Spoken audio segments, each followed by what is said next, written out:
手に入れたマリア君のもとへグラスの底に書いた彼女のストーリー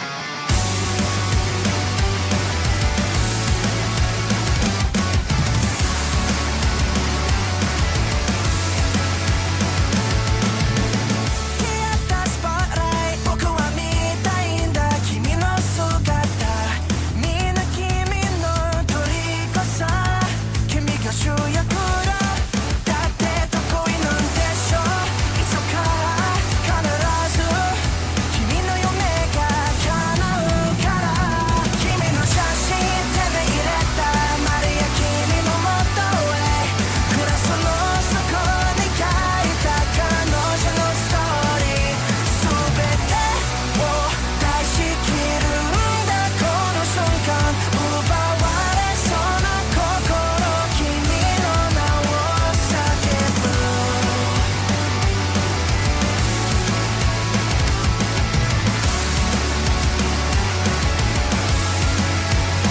君こそ世界中のアイドル僕が話そう君が叶えるアメリカンドリーム熱い眼差し君が独り占め夢中にさせる簡単でしょ君の写真手で入れたマリア君のもとへグラスの底に書いた彼女のストーリー全てを出し切るんだこの瞬間奪われそうな心君の名を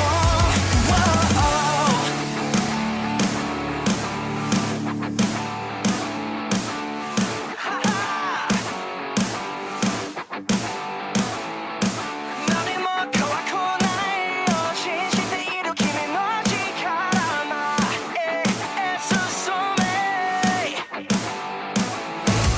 何も怖くないわ諦めない大きな夢必ずこの手に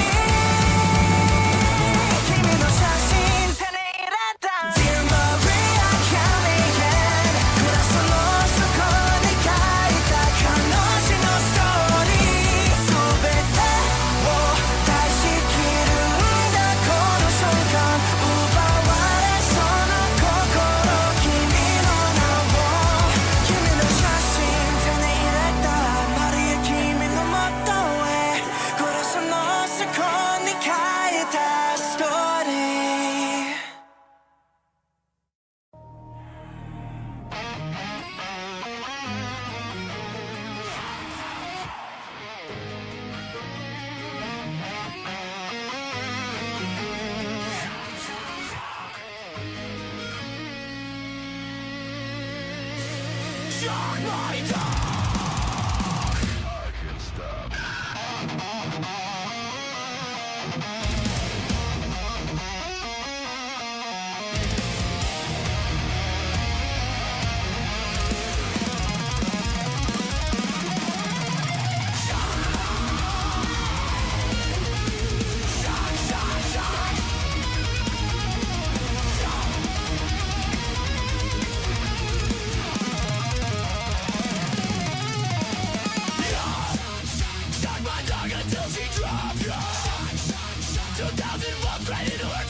She's getting strong. Gotta stay in her little place for 8 hours. She get it up, I can't allow her. See my Palestine, I got the power. I'm in my electric ivory tower.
more than your mama raised.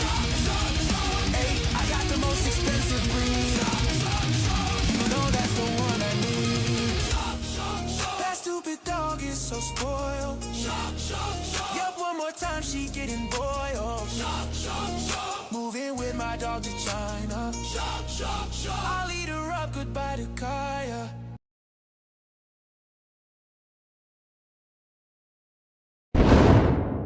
Goodbye to Kaya indeed. Another chill stream because there's a lot of things going on.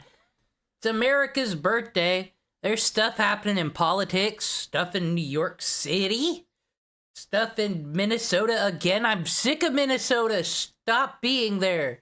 Anyway, I don't got time for that. What I do got time for is peanuts, Jomha's, and just some of the Ewus I've been missing. So the usual true crime drama. When one gets a bit too hard and too sad, we'll do it. Yes, happy birthday to America.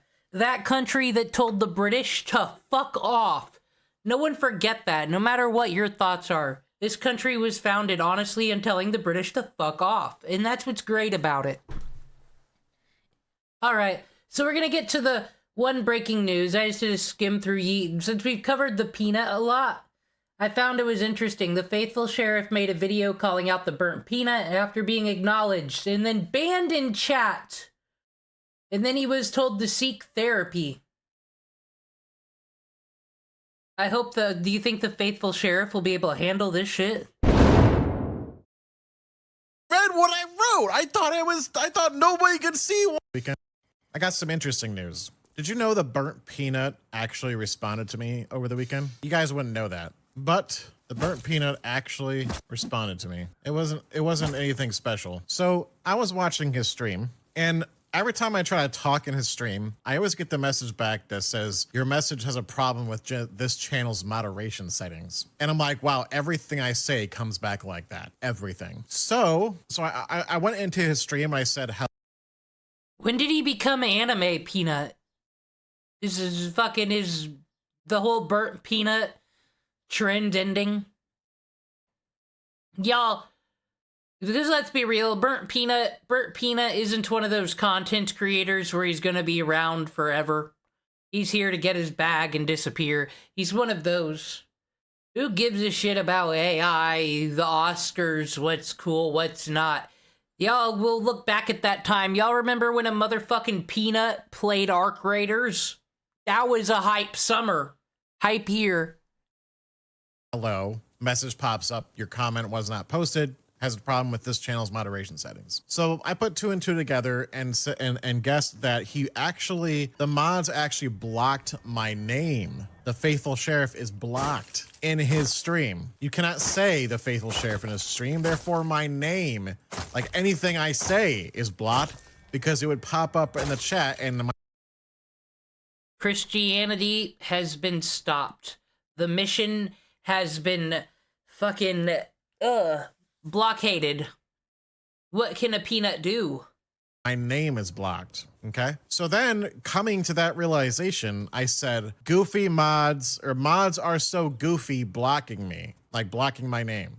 I typed that in the chat and he's got like 30,000 people watching him, right? I didn't think he would see that. But lo and behold, he looks at the chat and reads what I said back. Mods are goofy for blocking me. And then he literally says that out loud. And then I said, LOL, I'm sorry. I'm like, wow, nope. You could see my message. I thought my messages were blocked. That's what I said. I was like, I thought my messages were blocked. I'm sorry.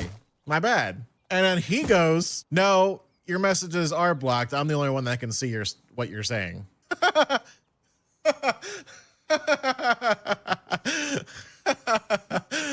So then I'm like, oh. You know how Hassan does that thing where like he'll say something very defaming, or he'll take credit for something he gives no context or evidence for, and then he does that scary fucking villain laugh. This is like a fucking wannabe fake doppelganger trying to like copy it to be human. And then I go, so I guess this means I can't join the Rust server. And then shortly, like 10 seconds after I say that, he bans me from the chat. Okay, here we go. LOL mods, you're so goofy for blocking me. Goofy mods. Goofy odd jit mods. Goofy mods. Goofy Mods are mods. some goofy odds. Type shit. Okay. Those mods are some goofy odd jits. So at this point, I'm like, oh, he read what I wrote. I thought nobody could see what I type. I was like, it's not a conspiracy. I'm not blocked. I'm like, oh, okay. So I was like, oh, cool. Sorry, I didn't know you could see what I said. That's what I typed. Goofy mods.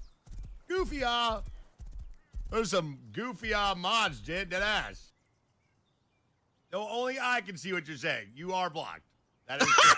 You are blocked, sir. Only I can see what you're saying.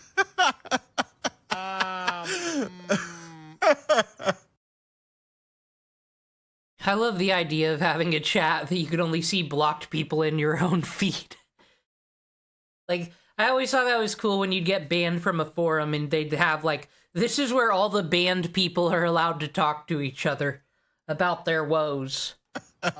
So then right after, I'm typing, oh, so does this mean I can't join the server? And then right now he's like blocking me. He's banning me from the chat. Like he's right after that I got banned. I was surprised that he responded. He never, but I'm just more annoyed that he banned me from his chat. Okay. I'm just kind of annoyed at that. I would feel like I wouldn't do anything to stop you, Justin. My life is open source. Well, my internet's life. Yet that there's a whole community out there that is like, oh, you stole his idea and you're a peanut, blah, blah, blah. I don't really care that you guys think that. I've expressed this numerous times that I'm just having some fun being a peanut, and I didn't want to go back because I was having a good time. So I'm kind of annoyed that he's... So how does the church feel about someone identifying as a peanut? And not just a peanut, but a peanut that has a job as a sheriff. And I'm pretty sure he is not a local sheriff in his town. He doesn't have a right to... He's talking about a different era that he didn't live in. Cultural appropriation. What is... I don't know if the church would approve of this. That butt hurt. And he banned me from his chat instead of being like, oh, hey, it's the other peanut. What's up? You know what I mean? Like, it could have been that. He could have been cool like that. But no. Dude, I heard that fucking some people are so afraid of hellfire, they won't even make peanuts wedding cakes at their fucking bakeries and shit. They don't want their soul to be a part of that. You go peanut, you go to hell. No, he's like sourdough, it's sour peanut dough. Because I just think it's silly and petty. It's like, bro, I'm a content creator. You're a content creator. I came up with a silly story, based on your peanut lore. So what? People find it funny. A lot of people don't care that you and your friends are like, evil peanut, evil faithful sheriff. Oh, he talked to kids in Fortnite. It could be that whole Bible thumping, telling the children they're going to hell, and then trying to attract an audience by playing fart sounds. That could be the thing. Evil, ooh, like, it's just silly. It's petty to me. I don't understand why we all can't be friends. Why can't we be friends? Why can't we be friends? Poor faithful sheriff is alone. You think he's regretting his transition to a peanut? I don't know, but Shoe on Head put out a new video. This one's not about politics, it's back to slop, as promised, and today the subject is Mr. H. Pikers coming up and being involved in this. Leftists on leftist violence. That's how it goes. Your eggs are drying up. If you're a woman online, you have probably heard that many times. No, actually, I haven't. Just saying. Perhaps this image haunts you at night. It is a true fact that women's fertility begins to decline at age 30, and they suddenly wake up and get what we call baby fever. But what about the men? Do their sperms rot? Do their balls shrivel up into little raisins and die? Do they wake up one day and get baby fever? Do men have a biological clock in the same way women do? I've briefly joked about this in videos before. In fact, a clip of mine IDUBBBZ did nothing wrong. One of the protesters is here. Oh. Well, you see, we haven't gotten to the freezer yet. I do things in an order. You don't know what happens on Ewu. You're not based. You don't watch true crime. and from a video I did a few months ago actually went viral recently thanks to the VTuber Smugalana. Ah, yes, the male biological clock. It's not physical, but spiritual. Men will deny this, but they absolutely have a biological clock. It may not hit in your teens or your 20s, but one day you're going to have a dream. You have a little daughter making you pancakes with your wife in the morning, and you're not going to be able to get it out of your head. And the comments were full of men discussing their dreams to start a family. There is not much discussion about men's desire to have children. Like many things, it's not really something they talk about publicly. That was until a certain video game came out. Just, what are you? I am DI-03367, a state-of-the-art pragmata created here at the Cradle. I possess basic life-saving... How about we call you Diana? Diana? So is this Death Stranding in space? The baby has grown up from a FedEx package to, like, Android? I don't know what's going on in these video games anymore. Pragmata is a sci-fi action game where you play as astronaut Hugh Williams, who is sent to investigate an abandoned moon base. He meets a childlike android named Diana, and they team up to survive. Okay, so basically you're Big Daddy from those one BioShock. We're doing the fucking Hercules Ilia thing. And escape the space station. Along the way, they uncover what went wrong and defeat the bad guys, all while forming a strong emotional bond.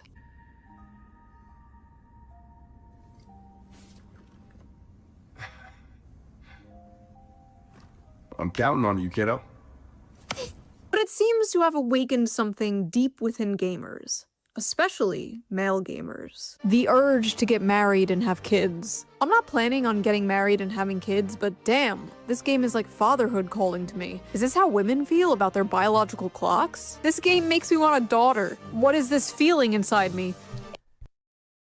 Oh, when they say it in a video game review, it's cool, but when Chris Chan says it's about that daughter Crystal that he made up and wanted to be, I don't know. It False can't equivalency. be. It's like, I want to protect. It's like, I want to be a dad. They won me over. The white baby makes me feel paternal. I will burn anyone and anything that tries to harm her. This game is dragging out the innate dad instinct. I want to like Pragmata, but I can't, knowing that men are also enjoying it. This is a game for incels. Come on, y'all, we're learning about incels. Everyone, get a dictionary. Are they involuntarily celibate?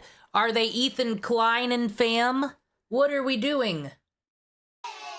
Babe, wake up! It's time for your yearly gamer culture war slap! It's 2014 forever, man. We are never going to escape Mr. Gamergate's wild ride. In this video, we are going to discuss the facts and theories behind the so-called male biological clock, after we discuss the drama surrounding the game Pragmata, and how a bunch of men expressing a simple, wholesome desire, the desire to start a family, has turned into yet another culture war. Yet another gender war.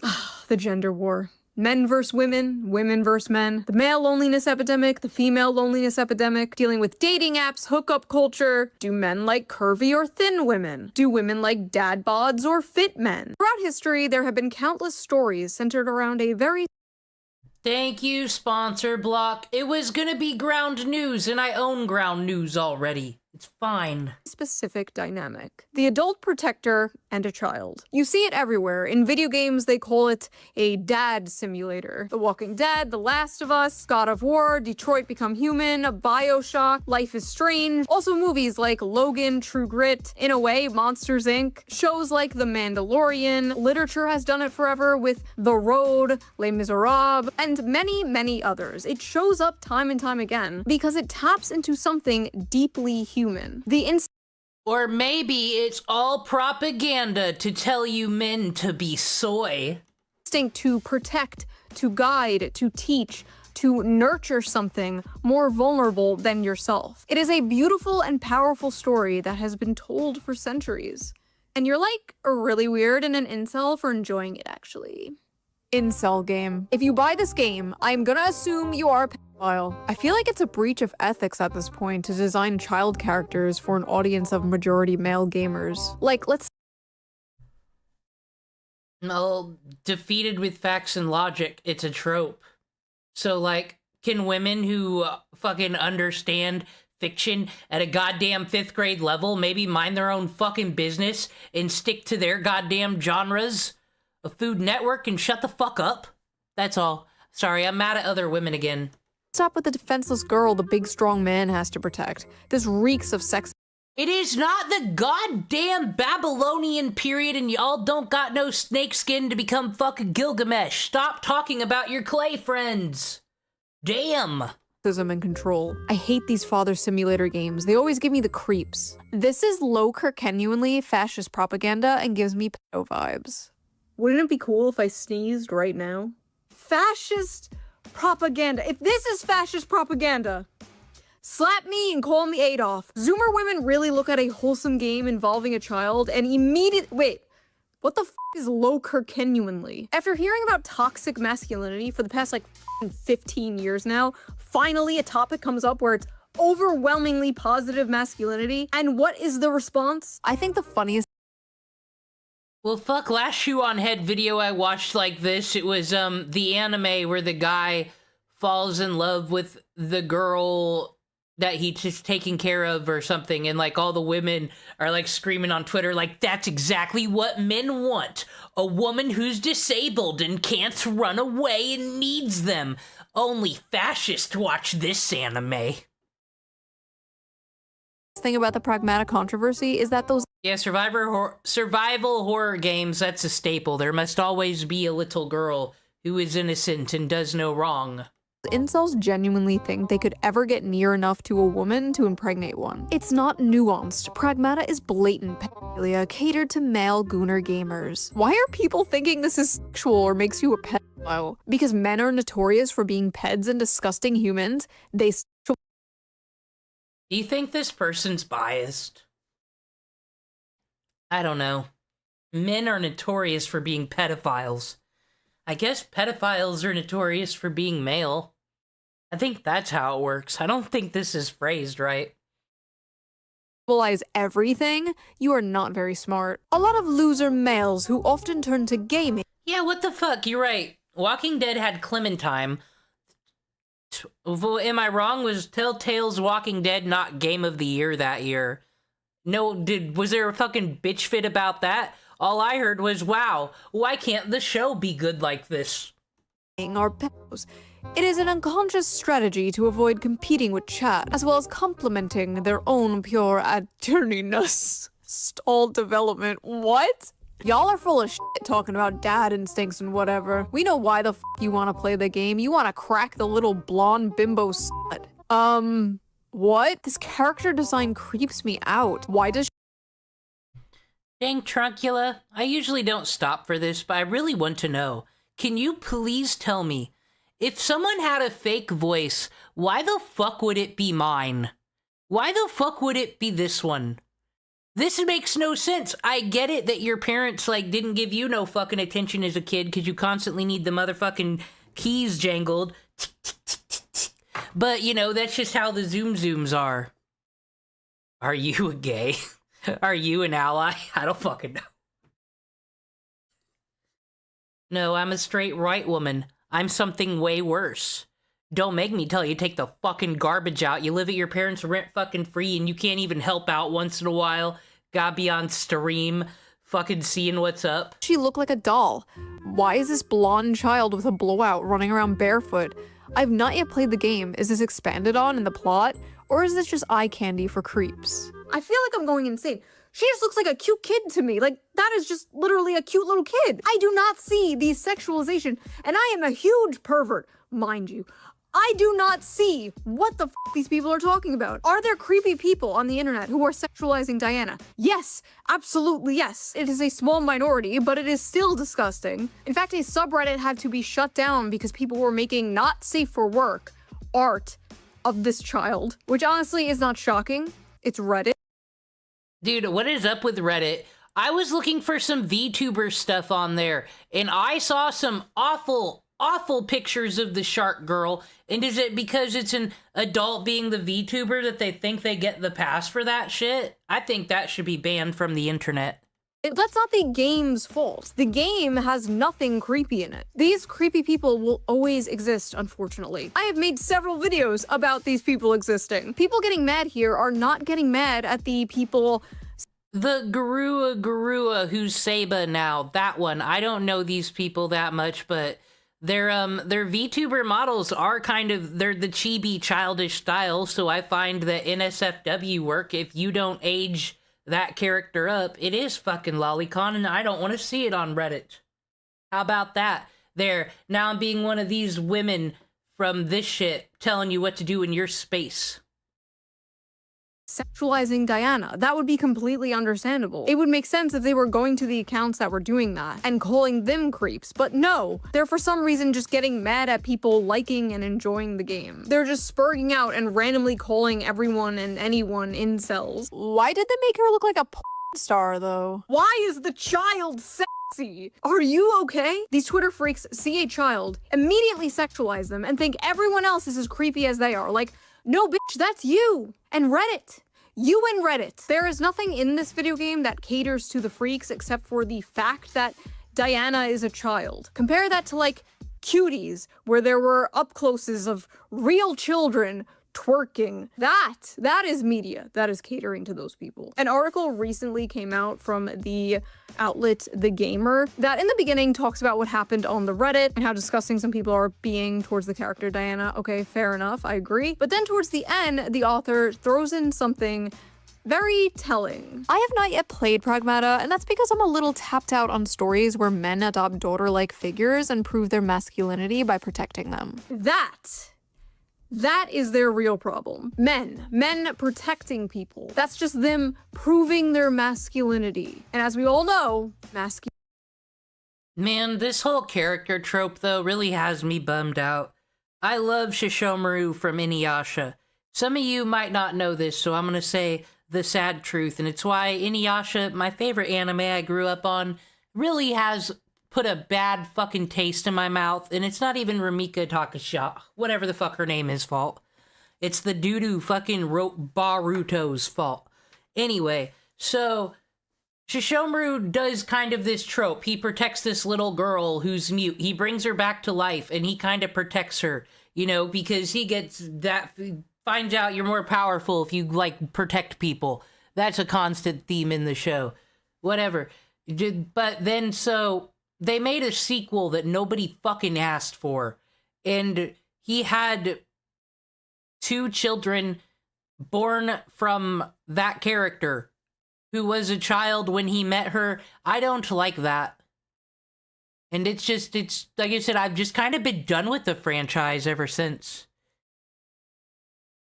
masculinity bad. Blatantly not fuel, whether you agree with it or not. The average attraction trope on a little girl, blonde, blue eyes. I mean, the whole game is low-key Nazi propaganda, to be fair. I think the men who play this are probably creepy, but how is it Nazi propaganda? Blonde, blue-eyed toddler and tiaras looking white girl you have to save is literally Nazi propaganda straight out of the 1930s, dude. Sorry, I don't see it. Ugh, I really don't have the energy to deal with this. Just use your brain. Sorry, I don't have the energy to explain my schizophrenia. Bro, if you want a free IDUBBBZ, you need to take it up with Anisa Jomha. Paranoid delusion. Good.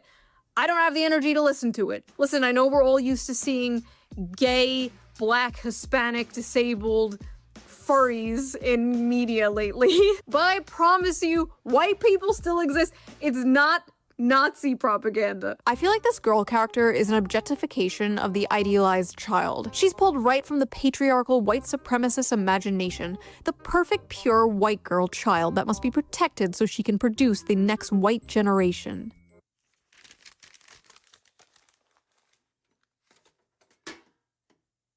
Anyway, funny how y'all have paternal instincts for a child with a model woman's face plastered on it, make her look like an actual kid with missing teeth, short hair, bare face, snot, and see if those instincts kick in the same. This game is openly catering to pedos. The gaslighting is over. Wait, I'm trying to follow the logic here.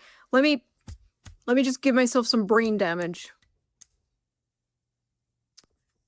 So we make her look more like a child in order to not cater to pedophiles? Am I following that correctly? Also, the face on the left is like a child 6 to 7 years old, and the one on the right is like a 3-year-old. Diana's a robot kid, she's not a robot toddler. Also, again, she looks like a kid.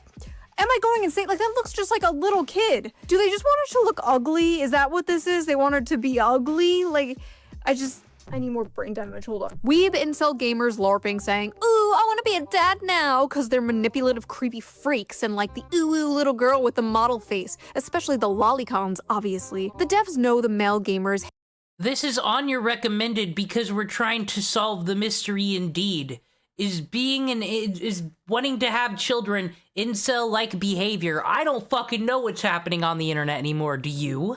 Hate a realistic or ugly child because that's not what they're playing for. If they made her look like a realistic ugly child, none of them would be saying this. First of all, why are they acting like it's realistic to portray children as ugly and disgusting? Children are not ugly and disgusting. Like, they're cute and adorable. That's what they're known for. Like, yes, she's made to look cute.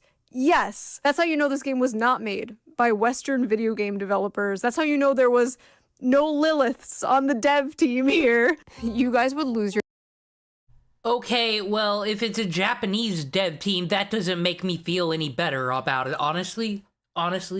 shit while playing BioShock. Actually, BioShock is a really good example of this design working right. The little sisters are all gross and have gray-green skin. No, you don't understand. Everything around me must be ugly as f***, or I will furiously start masturbating. This all sounds like 2014 discourse, because it is 2014 discourse. Please don't let there be Gamergate 2.0. Who's going to be the shoe on head 2.0? There's been fucking 4 Gamergates. It's over. Who cares? Spend money on the game you want to fucking buy. That tells people what franchise you want and don't kill games. That's all you can fucking do around here anymore. I just wish y'all said bring back integrity to video game journalism, but yet still, if they get free keys, they'll give it a fucking inflated score. If they pay the advertising budget on the website, they get a better score. So obviously we have not fixed video game journalism, and that's never fucking happening, so just watch a Let's Play. To emerge from the Gamergate 2.0. If she's listening now, just, this might sound very vague, but don't. That thing? Don't do it. Don't do it. Don't do it. Phew. Thanks for talking to me all the time. Thank you, Sammy, for being based. Is this with supposed to be when Diana. we first boarded the tram? Uh-huh. I drew it. You know where this trope failed awfully, and I guess it was kind of trying to do a mother-daughter thing instead of a father-daughter thing? Fucking Detroit Become Human. I'm sorry. She wasn't real. So who gives a fuck? I know they're all Become Human, but really it is kind of like a toaster when it's a child robot. It's for you. Look at that. You wrote your name, too. Not half bad, kiddo. This robot girl makes me uncomfortable, and the fact that I haven't seen female gamers fawn over her is interesting. I've seen more clips of her and that man, and that is not how kids behave. Something weird is going on here. The something weird going on here is you, ma'am. You are the something weird. Men like the father simulation. The something weird is literally there's something popular that's being discussed on the internet that isn't politics and isn't overly negative today. We have to ruin it. We have to. It's what we do. Because we're miserable. Later game where you have to protect a small child and shoot up a bunch of robots in space? Suspicious! Also, I have seen plenty of female gamers falling over this character. Me. Yeah. Okay, everything's all about you. Who would win? Decades of anti-natalist propaganda? One little bean. There were even women cosplaying as her. And when women even expressed how cute they thought Diana was, they're also met with this. Oh my god, Diana is so precious and adorable. I'm gonna love this game. Thanks for telling everyone why you want to play the game, before you make up some other excuse to hide your pit. Okay, well, we don't know if this woman already had an A-logging enemy that was just waiting for the evidence to drop. Much like Crime's New Roman. Yeah.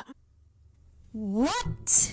Water guns are the best. I like it just as much as crayons. I like how the sand feels on my toes. I press down and sink in. Children don't act like this. This is how someone who fetishizes fatherhood wants children to behave. To normal people, it's actually deeply off-putting. The best part was all the actual parents, like, replying to these people like, yeah, no, that is literally how my 5-year-old acts. It's like, yeah, no, that's pretty accurate. Fetishizing you mean the human desire to procreate and start a family? Oh, you want to meet a woman and settle down and have a family?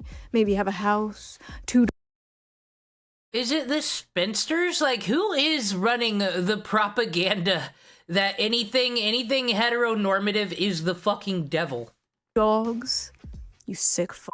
We've reached radioactive levels of incel propaganda. What the f does incel mean anymore? I feel like I ask this in every single video. This tweet got thousands of likes. I feel like I am going insane. Where does the incel part come from? Like, they want men to be open about their emotions, and then men are open about their emotions, and then they're just called Nazis or incels or both. Usually both. It's usually a package deal. And this tweet came from a man, to make things worse. A grown-ass man saw another grown-ass man speaking about the normal human desire to want a family and want children one day, and called him an incel. Cockroach behavior. In any case, what is this? Capcom's Pragmata. Wait, did it come out already? Pragmata, it's making thousands of people suddenly want to start a family. You play as Hugh, a soldier, stranded on a ruined lunar research station, whose job is protecting the child like... I'm sure whatever the take here is will be the correct one. Why is he doing this with Kaya? It just makes it worse. Android Diana while fighting rogue AI. In one emotional moment, she gives him a crayon drawing of the two of them together as a little family. Even streamers who say at the start they didn't want kids end up breaking down happy in tears. So what's really interesting about this is all of these unfuckable losers in the gaming sphere always talk about like starting families and stuff. And I don't understand, like, why this has become a thing that they care about. Like, if you're a gamer, you should care about things that you actually...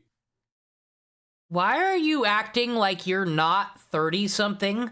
Why are you acting like gamers are their own fucking career path? They chose the controller, therefore they chose cuckery. Like, what the fuck is this? Experience. You should care about things that you actually enjoy, right? If you're a lonely gamer who has never been around a woman and will never have sex with a woman, why do you care? Like, why do you care about having children or like riding for having children? Like, it's just not something that you're going to experience ever for your life, for the rest of your life, right? This is something that I never understand. Leftist content creator just told a whole online sphere of people that they'll never have children because they play video games. They have no business wanting things they can never have. He's basically saying you people are ugly and disgusting. How fucking dare you? It's like, it's a fucking luck that we even let you live on the same planet as us, you fucking uggos. Don't be getting too big for your britches, says Hassan Piker. Wow, maybe there's a reason people are yearning to start a family and can't afford to have one and can't seem to find a partner. They feel alienated from their work and atomized from their... Oh yeah, Hassan, much like his race and the color of his skin, it is Schrodinger's gamer, because since they call Twitch the gaming platform when the mainstream media talks about it, now he'll like try to use gamer clout. Like he said Asmongold actually quit World of Warcraft because he's a shit gamer and like he attacks other people's cred. But yeah, he used to hire e-girls to carry him through Warzone, I remember. Community. If only there was a political commentator around to speak about all this. Oh well, guess not. First of all, the only care about something if it affects you is extremely libertarian coded and also very weird coming from a guy who understandably wants everybody to care about a genocide that is happening across the ocean. Second of all, what is this nihilistic horse? Oh well, here we go. You know how it be. Don't call me. Yep. She brought up the war. Don't call me IDUBBBZ faithful. I'm not the faithful IDUBBBZ. That's cringe. You're gonna make you don't have that association. I don't want to be anything like the faithful sheriff, okay?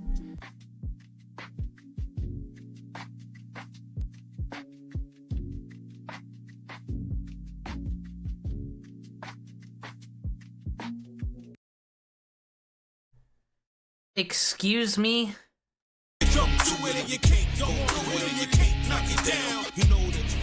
The war! The war! The war! Oh, guys, we're ready. Yes. Do you guys like the Big Bang Theory animation? Are you a fan? Do we got any BBT fans in the chat? New couch? Yeah, I like the couch. Do you like the couch? I was a little bit scared because it's a small couch. It's a small couch, and when you have a couch that small, someone might say that it's a chair. You know what I mean? For a real big guy.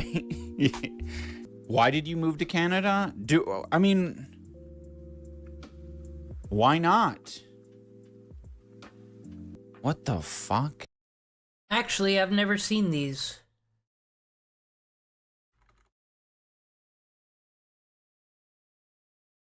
Let me read them. No, I have enough money to realize no one needs more than what I have, and I am perfectly okay with the rest going to others to enjoy safety and comfort. It's people who don't stop where me and Ian are at that are the problem. That's what causes scarcity. Me and Ian aren't rolling in it. Aren't rolling in money. We didn't take his salary on our year-long charity project because we don't need to have access. So is he gonna say to save money? Why not? What the fuck?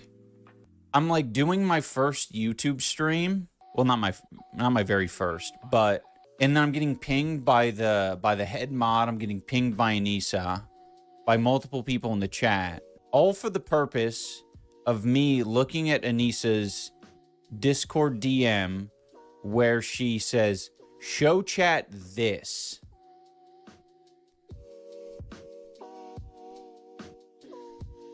New uniform of the Bangladesh Forest Department? Yeah, so this is huge. Yeah, this is amazing. I mean, I support the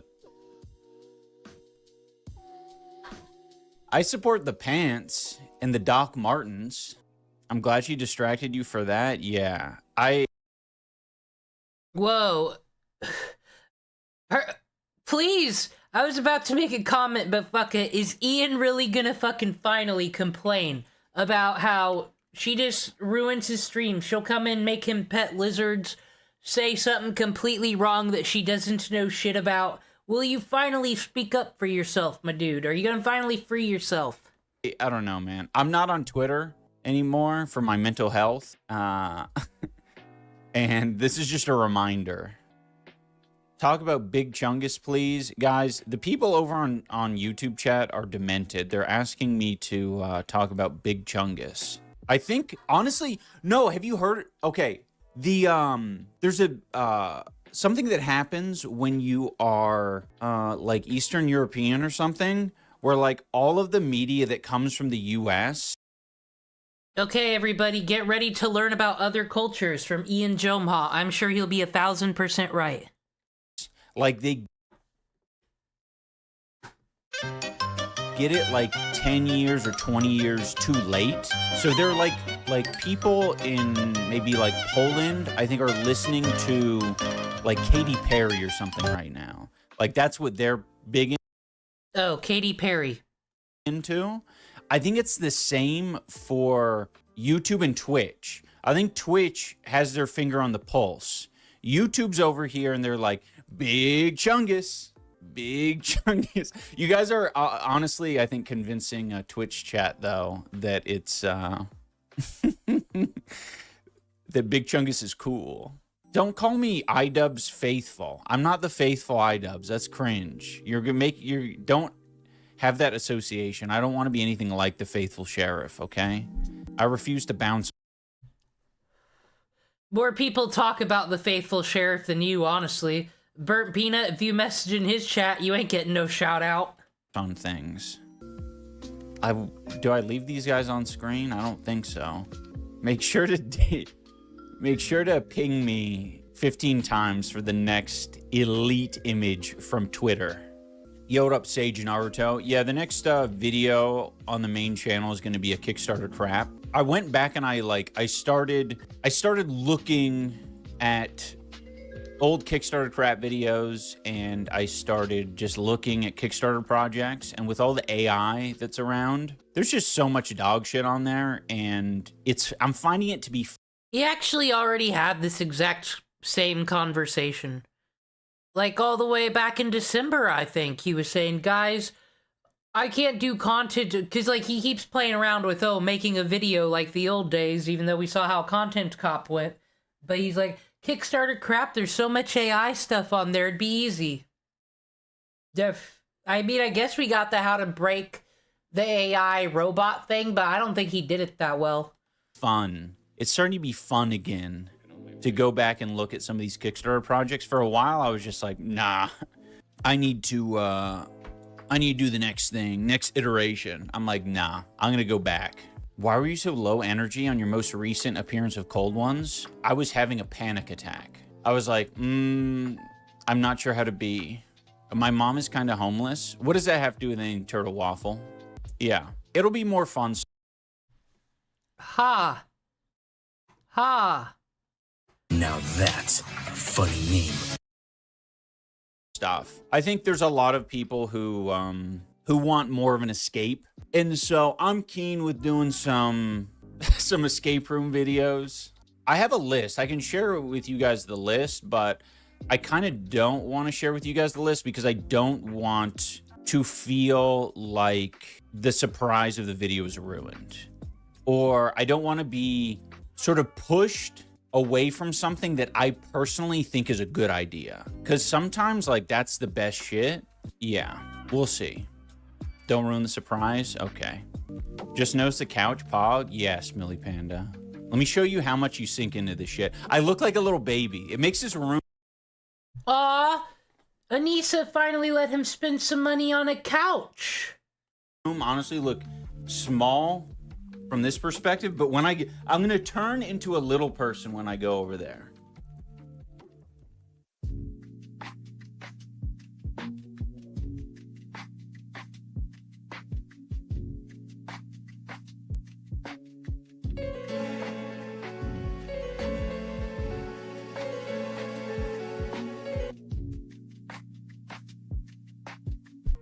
Tel Aviv, Elon Musk dancing. Dude, oh my God, dude. Look at that fucking face.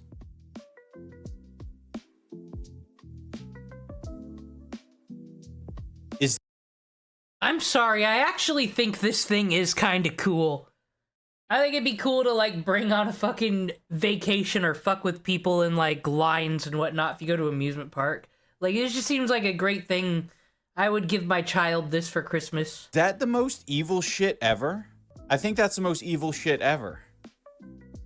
Donald Trump with gravy on his body, sleeping on the ground next to a big hole. It's not gonna do it. Rectangular loofah man looking surprised with dark gravy on his neck. Come on, you. Oh! Oh! Who the fuck is that? That's not a rectangular loofah man. But he is looking injured. Severely. Charlie Kirk, so excited, he's exploding from the inside out. Okay, well, that's just nothing crazy about that. Someone in the YouTube chat just said, I feel like there's other ways to try to mess with this thing than have to bring a... Oh, wait, I forgot. I'm sorry. I was about to say something stupid. Don't you all know that politics is involved with everything? I remember when you was an alpha. Hey, man, I'm not sure what your idea of alpha is, but I'm scared of it. I'm scared to be in the same room as whatever that is. Oh. Guys, I have a really funny one from the YouTube chat. I'm gonna put this chat verbatim into the box. I have zero respect for you anymore. A man who isn't respected by his wife cannot bring respect from even the lowest in society. Oh, wait. Okay, idea, guys. This is a good idea. It's a game. I'm gonna mute myself, and then I'm gonna say a prompt into the box. I'll show you the picture, and you have to guess what my prompt was, okay? Actually, that sounds like a fun game to do. Like, sit now, I want one of these. My life be like, yeah. My life be like. Okay, I can lip read? No. You do not have this, dude. Okay. Can you guys guess what that is a reference to? Or what this is? Or what the prompt was? DEI BBT? No, dude. It's not DEI BBT. It was me just saying Bazinga, diverse cast of... Oh, shit. I just remembered. I did say diverse cast at the end. I said Big Bang Theory, diverse cast. Around a coffee table. You never know. Oh my god. Super fast. Thank you so much. Okay, let me read what you said. As a reward. Am I a communist? Well, I guess you could kind of say I am. Because the way I take charge of your mom's fucking hot, sweltering vagina. Okay, you guys are gonna have to guess what this one is, okay? It's gonna be harder. It's gonna be really hard to guess this prompt. Guess the prompt. Any ideas? Any ideas? The loser owner of Teddy Fresh. Steven Crowder? Oh, you wish. You wish. Yeah, there we go. There we go. It's the harassment podcast. Cologne recommendation? Dude, I'm gonna be honest. I haven't found my signature scent, so I don't have any recommendations. Boo! You stink! Alrighty. That was a good little dipping our toe in the drama. Oh wait, no, I lied. I forgot. She brought up the war. Or shit. Yeah, never aspire for anything. Never aim for greatness and meeting. This is the dude the media wants us to believe is going to... To recap, people are like, oh, that's sweet when that guy protects that little girl. Ah, paternal instinct.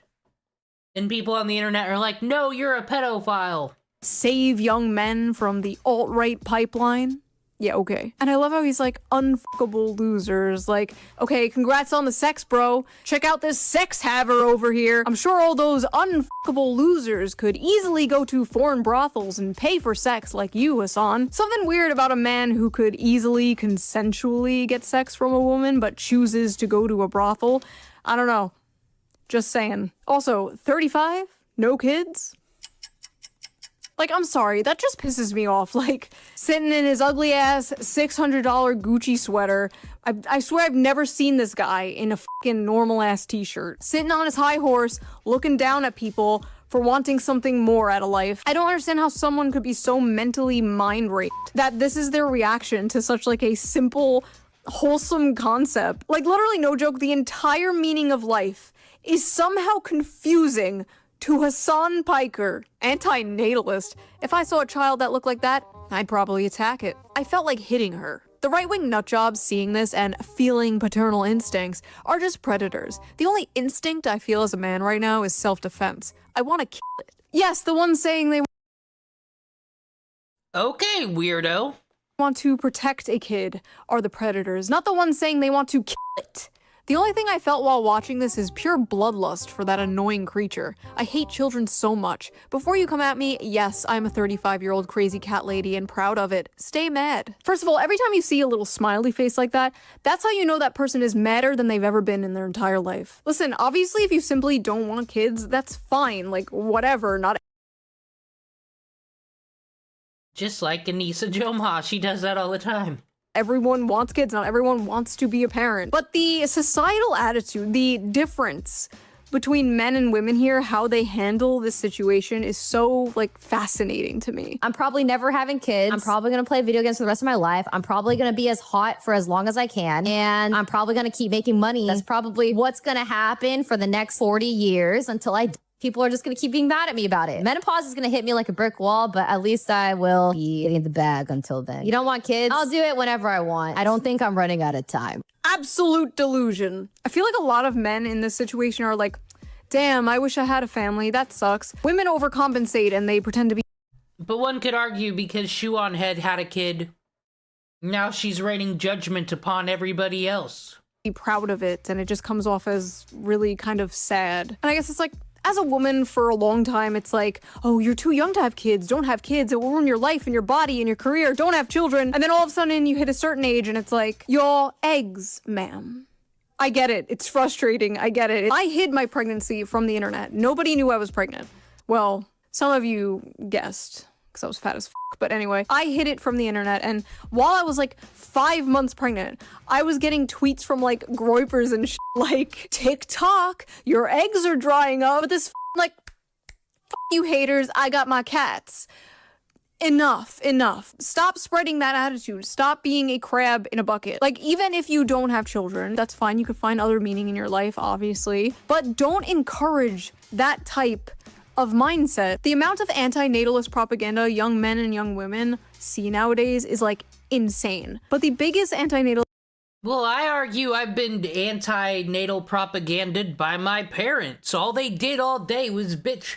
Oh, if only we didn't have kids, we would have this. If only we didn't have kids, we would have more money. Oh, look at my very coarse veins. My body was ruined. And this is why I don't have kids. I was told that they ruin lives. propaganda has to be like $3,000 rent, $2,000 daycare, and student debt, honestly. Like, if we're being honest. It's just sad because, like, through all of history, like, imagine your ancestors, they've been through, like, war and famine, and you're just gonna end your bloodline because the rent is too high. But it's understandable. They don't feel like they can support a child. They can barely support themselves, especially on one income, like how it used to be. Those days are gone. You know, if I was president and I wanted to make America great again, that would be the thing I focus on the most. But no, we have to do another bullshit war in the Middle East. If any president dare said that shit, it would be argued that it's Project 2025 Handmaid's Tale shit, though. The left would lose their fucking mind. It's okay, whatever, we're not going into that, not in this video. Lots of strange reactions to this game. Let's clear some things up. Childless men do not have paternal instincts the way childless women have maternal instincts. Men first experience paternal instincts once they have their own children, and typically, those paternal instincts are only ever felt for their own children and no one else's. Men are not nurturers. Men don't gush over cute kids in public. Men don't have baby fever. If a man wants to possess a child for any reason other than it being a product of his own lineage, he's likely a predator. What? Now, someone definitely has some daddy issues. Okay, first of all, even from like anecdotal common sense, This is just not true. This is obviously bullshit. Research literally shows that childless men experience like the desire for fatherhood almost just as much as childless women experience the desire for motherhood. Apparently, young men want children more than young women do nowadays. Many men, including childless men, exhibit caregiving, protective responses to infants, even if they're not their own. All through history, men have protected, mentored, even died for kids that weren't their own. Also, with this logic, like, uncles, stepdads, adoptive fathers, like, anyone like that is a predator. Like, men just have the protector gene, and this game just activates it. It's really not deeper than. Yeah, that is true. That guy just straight up said, fuck all stepfathers. Fuck all adoptive parents. They don't give a fuck about you unless they came from you. That. Yes, it's true men don't have maternal instincts, but men do have paternal instincts. There's a reason this game is about protecting her from evil robots in space and not like, I don't know, breastfeeding her. Yes, women and men are different. And a huge factor in this very popular trope is that the man gradually develops paternal instincts over the child despite his stoic, emotionally distant, masculine nature. These gamers are experiencing that through the main character. If Capcom's goal with Pragmata was to make everyone who plays this game want to be a parent, then they've done an amazing job. I always sit back when Diana starts playing and think to myself, so this is what it's like to have a daughter? She's so cute. And for the record, yes, that is what having kids is like. It's also not so fun stuff and lots of responsibility, but the good parts completely outweigh the bad and make it all worth it. There were hundreds of tweets from people, mostly childless people, mind you, being like, that's not what having a child is like, actually, you stupid gamer. It's actually terrible and awful. Men like this view having a daughter like having a pet dog. Once she grows up and isn't a cute little girl anymore, they'll begin to resent her. Okay.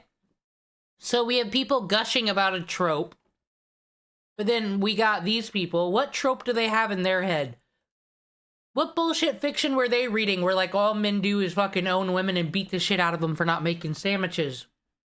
They need to increase their media diet. Men really do want kids the way kids want a puppy. All the fun, but none of the responsibilities. I don't like the way you guys talk about children. Like, they aren't toys. People will lose their minds when they realize that kids aren't like a dog or cat. They're a goddamn nightmare. Watching a child play with a toy and actually raising a child are two completely separate things. Kids are adorable when they're calm and playful, but little demons when they're screaming, snotting, and destroying your shit and keeping you up at night. Men really think having children is easy and fun. It's not so fun when they're pissing and shit and crying nonstop. Do you have kids? No, and I got my tube side 3 years ago, but thanks for asking. Wow, Diana's so cute. Maybe I want kids one day. Did you know they poop and pee and cry? Why this compulsive need to counter-signal this? Watching a fictional kid play with toys for a few seconds and thinking that's what it's like raising an actual human being is probably a sign you have zero idea what it really looks like being a parent, and you should not base your decision off a video game character. Wait, this community note. OP is an e-girl with an OnlyFans account. You stupid gamers don't get it. Doom scrolling TikTok and having multiple failed situationships is true happiness. Children are a burden. Nobody is saying parenting is easy. Nobody said that. All the parts parents say. Is that gonna become the new community note Twitter way of calling someone a whore? That sounds amazing. Are the best parts. All the parts parents say are worth it. That is what people are seeing and yearning for. They have this like insane compulsion to attack anything that's like remotely pro-family, I guess because it culturally clocks as conservative. So you have to just shun it and mock it, or else you're doing a fascist propaganda or something. This whole thing has just been a litmus test for humanity. On one side, people who long for love and meaning and human connection desire deeper things and they're in touch with their humanity. And on the other side, miserable, insane freaks who want to destroy everything pure and wholesome. And then on the sidelines, normal people who just think this is a fun game. Yeah, that's probably most people. I think we're a little too online sometimes. So we have established that the broveries have been activated by this game, but is the male biological clock real? Unlike women who are born with a specific number of eggs, men create sperm all their life. Right now, as we speak, your balls are creating sperm. Men can technically get someone pregnant all their life. And by someone, I mean a woman, not a femboy. You can't get a femboy pregnant. Stop trying. Sperm quality tends to decline over time. Lower sperm count and more DNA damage to the sperm occurs. These changes usually start after 35 to 40 years old. So as men age, the risk of passing on genetic mutations increases. Similar to maternal age, higher paternal age has been Man, just don't spread the tism. associated with autism, schizophrenia, so basically being a Shoe-on-Head fan, and other rare genetic disorders, as well as the chance of miscarriage rates being higher. So when red pill manosphere people tell you like, oh, you have all the time in the world to have children, bro, focus on yourself, queen, get that bag, like, technically, they're correct. Physically, you do have all the time in the world, but that doesn't mean you should wait. Having kids is more than the ability to reproduce. You want energy to chase a toddler around. You want your kids to have their father in their life for a long time. You want to see your kid graduate and maybe have children of their own. You want to give your parents grandchildren. You don't want to be a super old dad or mom, but if that's how it happens, that's how it happens, and that's great. Life is not a Hallmark movie, but it should not be the ideal for men and women. Like, if you are in a stable relationship, get married and have kids as soon as possible. Honestly, it's the stable relationship part I think people are having the most. Excuse me? Didn't Charlie Kirk say these things? Weren't right-wingers saying this fucking shit on social media? And like I said, it got taken as, this is what Project 2025 is! They're gonna round up all the women and Handmaid's Tale them! Oh, and now fucking leftists are saying, okay. Trouble with. It's easy to be like, find a wife and get married and have kids, bro. And it's like, find a wife? From where? The wife store? Listen, I believe you will have that one day, Anon. I believe you will have that wife and daughter or son. You will have a little Diana of your own one day. You will hang those drawings on your fridge. Don't blackpill, don't doom. We're all gonna make it. Same to you ladies watching. If I can make it, you can make it. So what did you guys think of this? Have you played Pragmata? Did you like it? Did it make you feel those fatherly or motherly instincts? Is your biological clock ticking? Do you have baby fever? If you like this video, please subscribe, and if you can, donate to my Patreon, link down below. No, don't give that harlot money. Anyway, as promised, that was our drama Shoe-on-Head segment. We'll get back to drama later, because we got the internet versus on the quartering. But I want to see a body cam. Want to do an Ewu hour. Try to figure out. Cops open son's freezer and immediately arrest him. That's kind of why I titled the stream what I did. Alright. This is like the 5th one of these I've seen where a body's in the freezer. Always. Think I'm a witch. See, he's doing meth right now. All those witches, bro. If you keep letting him in, he's gonna hurt you. Because if people want to kill me, he's going to kill me, but that's what I'm afraid of. After an elderly woman fails to heed an officer's ominous warning about her son, Albuquerque police fear the worst when her face appears on missing persons posts. God damn it, Herbie Hops. All this crime in your city, and all you can do is sell Rio shit on eBay instead of stopping it. Thought you were a good dude. But nothing could prepare them for the twisted story behind her disappearance, or the horrifying discovery waiting for them. She's in the freezer.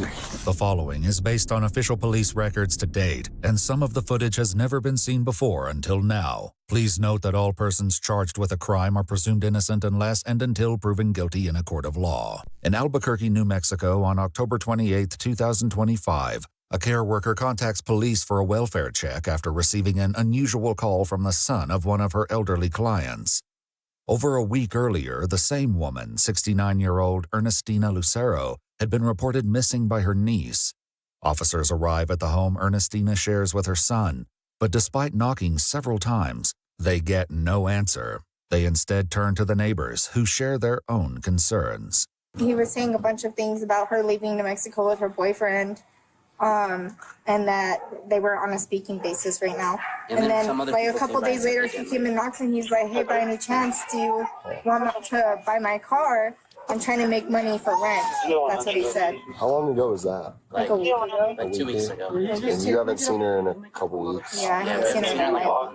According to the neighbor, the dark gray Chevy Camaro belonged to Ernestina and was not his to sell. They were fighting before she left. That was my next They were fighting before she left. Honestly, be sus of anybody who's like, can you buy my car? I need to pay rent. How are you gonna get the future rent money if you sell your car and can't go to work, fool? I know there was a couple nights where they were going at it. I have a 2-year-old, and I've asked them to, you know, just take it down a little bit. And he's starting to fight him because we've asked him to take it down. He's like, yeah, I'm homie. He said he's the. He's gonna say she went to Mexico, but she could barely walk.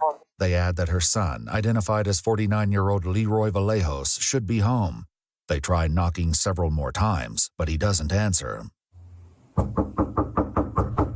Goddamn Skinny Pete from Breaking Bad fucking ripping it in Albuquerque. Leroy, you need to come out, man. We're not gonna go away. Come on, man. Yeah, come on. He's coming to the front door. Sorry, man. I thought you were someone else, dude. Mind if I step in and talk to you real quick? Oh my god, it is Skinny Pete. Can I step in and talk to you? Oh, yeah. Come in. Let's see guys. Dogs friendly?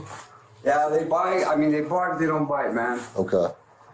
Yeah, can I shut the door so they don't run off? My partner's coming in, too. Oh, okay. It's been a rough 2 weeks, man. Sorry about that. What's been going on?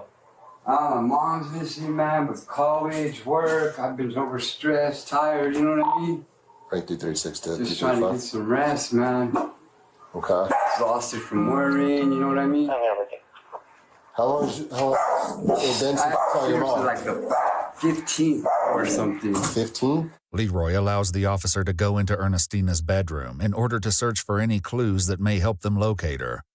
There, the officer finds a dresser and closet full of her clothing, as well as medications prescribed to Ernestina, items she likely would have taken with her.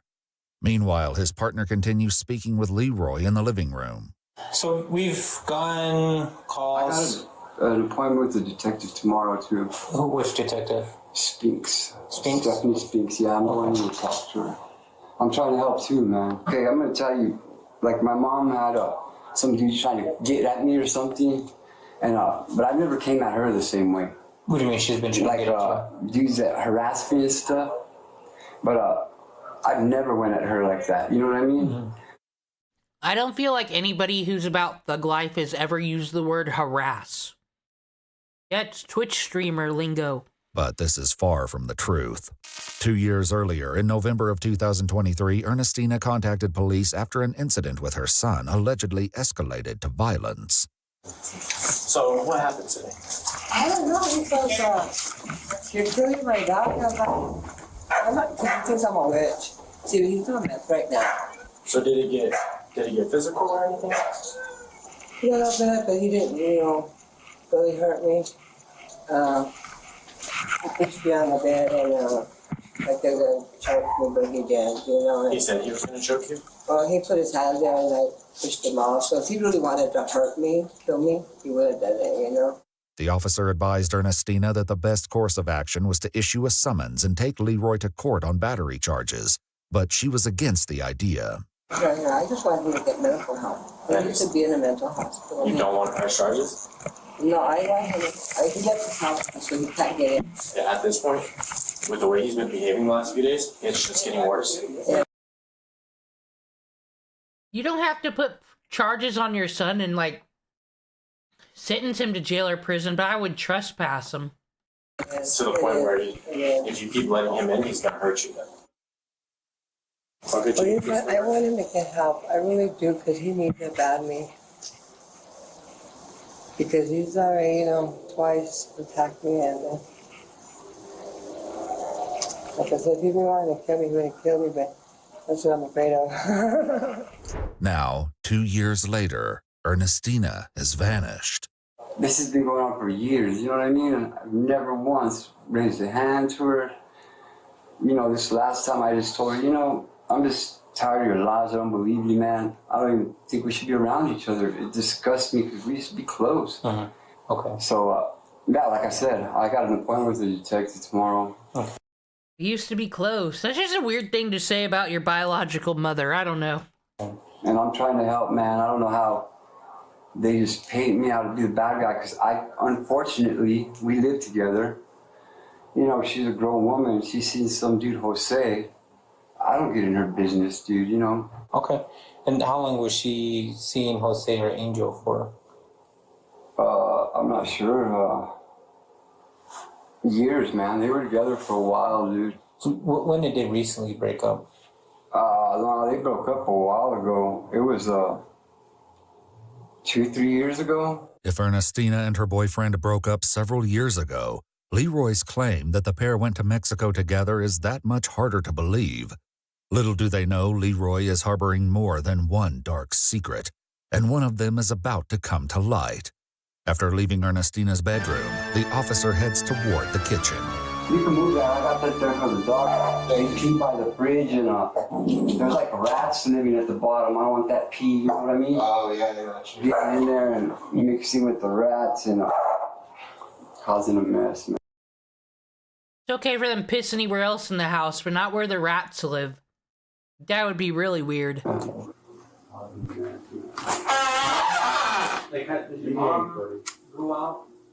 The officer digs through the clutter, pushing food aside until he sees black trash bags at the bottom. As he begins lifting them, a horrifying realization sets in. I don't know if he had a search warrant, though. I guess a welfare check, I don't know. I don't know what a boxy is. Week after 15th to 17th? You guys are done with your weird words I don't understand. I was told SawCon. And I thought, okay, that must be a convention for weirdos who are a fan of Saw. You know, teenage girls who are into horror movies and guys that love horror movies, slasher movie people. I thought that was SawCon. Or, dare I say, a chainsaw convention. But I watched some... It happened on stream. Tonto said, you gotta watch this SawCon thing. But it was a Mad TV sketch. And then he said, sock on these nuts. I will never fall for this shit again. What's up, Boston? Let's step outside. All right. Go and put your hand behind your back. Right. She's in the freezer.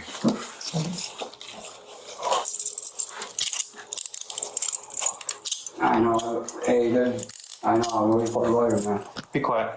I know the Frank, 55 PD. Start as a supervisor. Since the dogs can't be... I know this looks bad. I want to know what this was going to be followed up with. allowed to roam what is now a crime scene, they let them stay in the back of the cruiser with Leroy. Oh, guys. They're gonna take that away for the rest of my life, buddy. I'm sorry, guys, okay? I'm sorry, guys. A sergeant soon arrives and is quickly brought up to speed. The officer then checks on his colleague. You all right? Yeah. I was freaking the hell out at first. Yeah. But yeah, I'm good. Okay. Yeah. You sure? Yeah. I was not expecting. I wouldn't have expected that either. I mean, yeah. I felt I it was. didn't believe my eyes. I felt it was 31 right off the bat, but yeah. Let's wait for the CS. Okay. Because I want them here to help make the determination, and then I'll get my eyes on it. Because I'm gonna. She's like wrapped in a black trash bag, but yeah. It's clearly the outline of a body. I work for you guys. I already turned myself in. Probably the first couple days, guaranteed. She wouldn't listen, man. She wouldn't stop. She wouldn't change. It's interesting, though, that... Is it the meth and some mental illness that made him do this? Or is he just an asshole, I wonder? Because if he was all methed up right now, he's trying to do a good job, still trying to justify shit to anybody who might watch any of this video footage, but... Or he could be justifying it to himself. I tried everything, dude. Pleasing, begging, praying.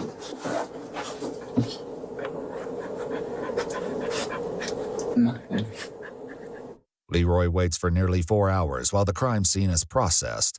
Finally, animal control arrives to take Oh, what the hell? He got locked up with his doggos, though. That's pretty cool. Has anybody else ever gotten that nicety before? custody of his 2 dogs and informs him they'll be placed on a 14-day hold.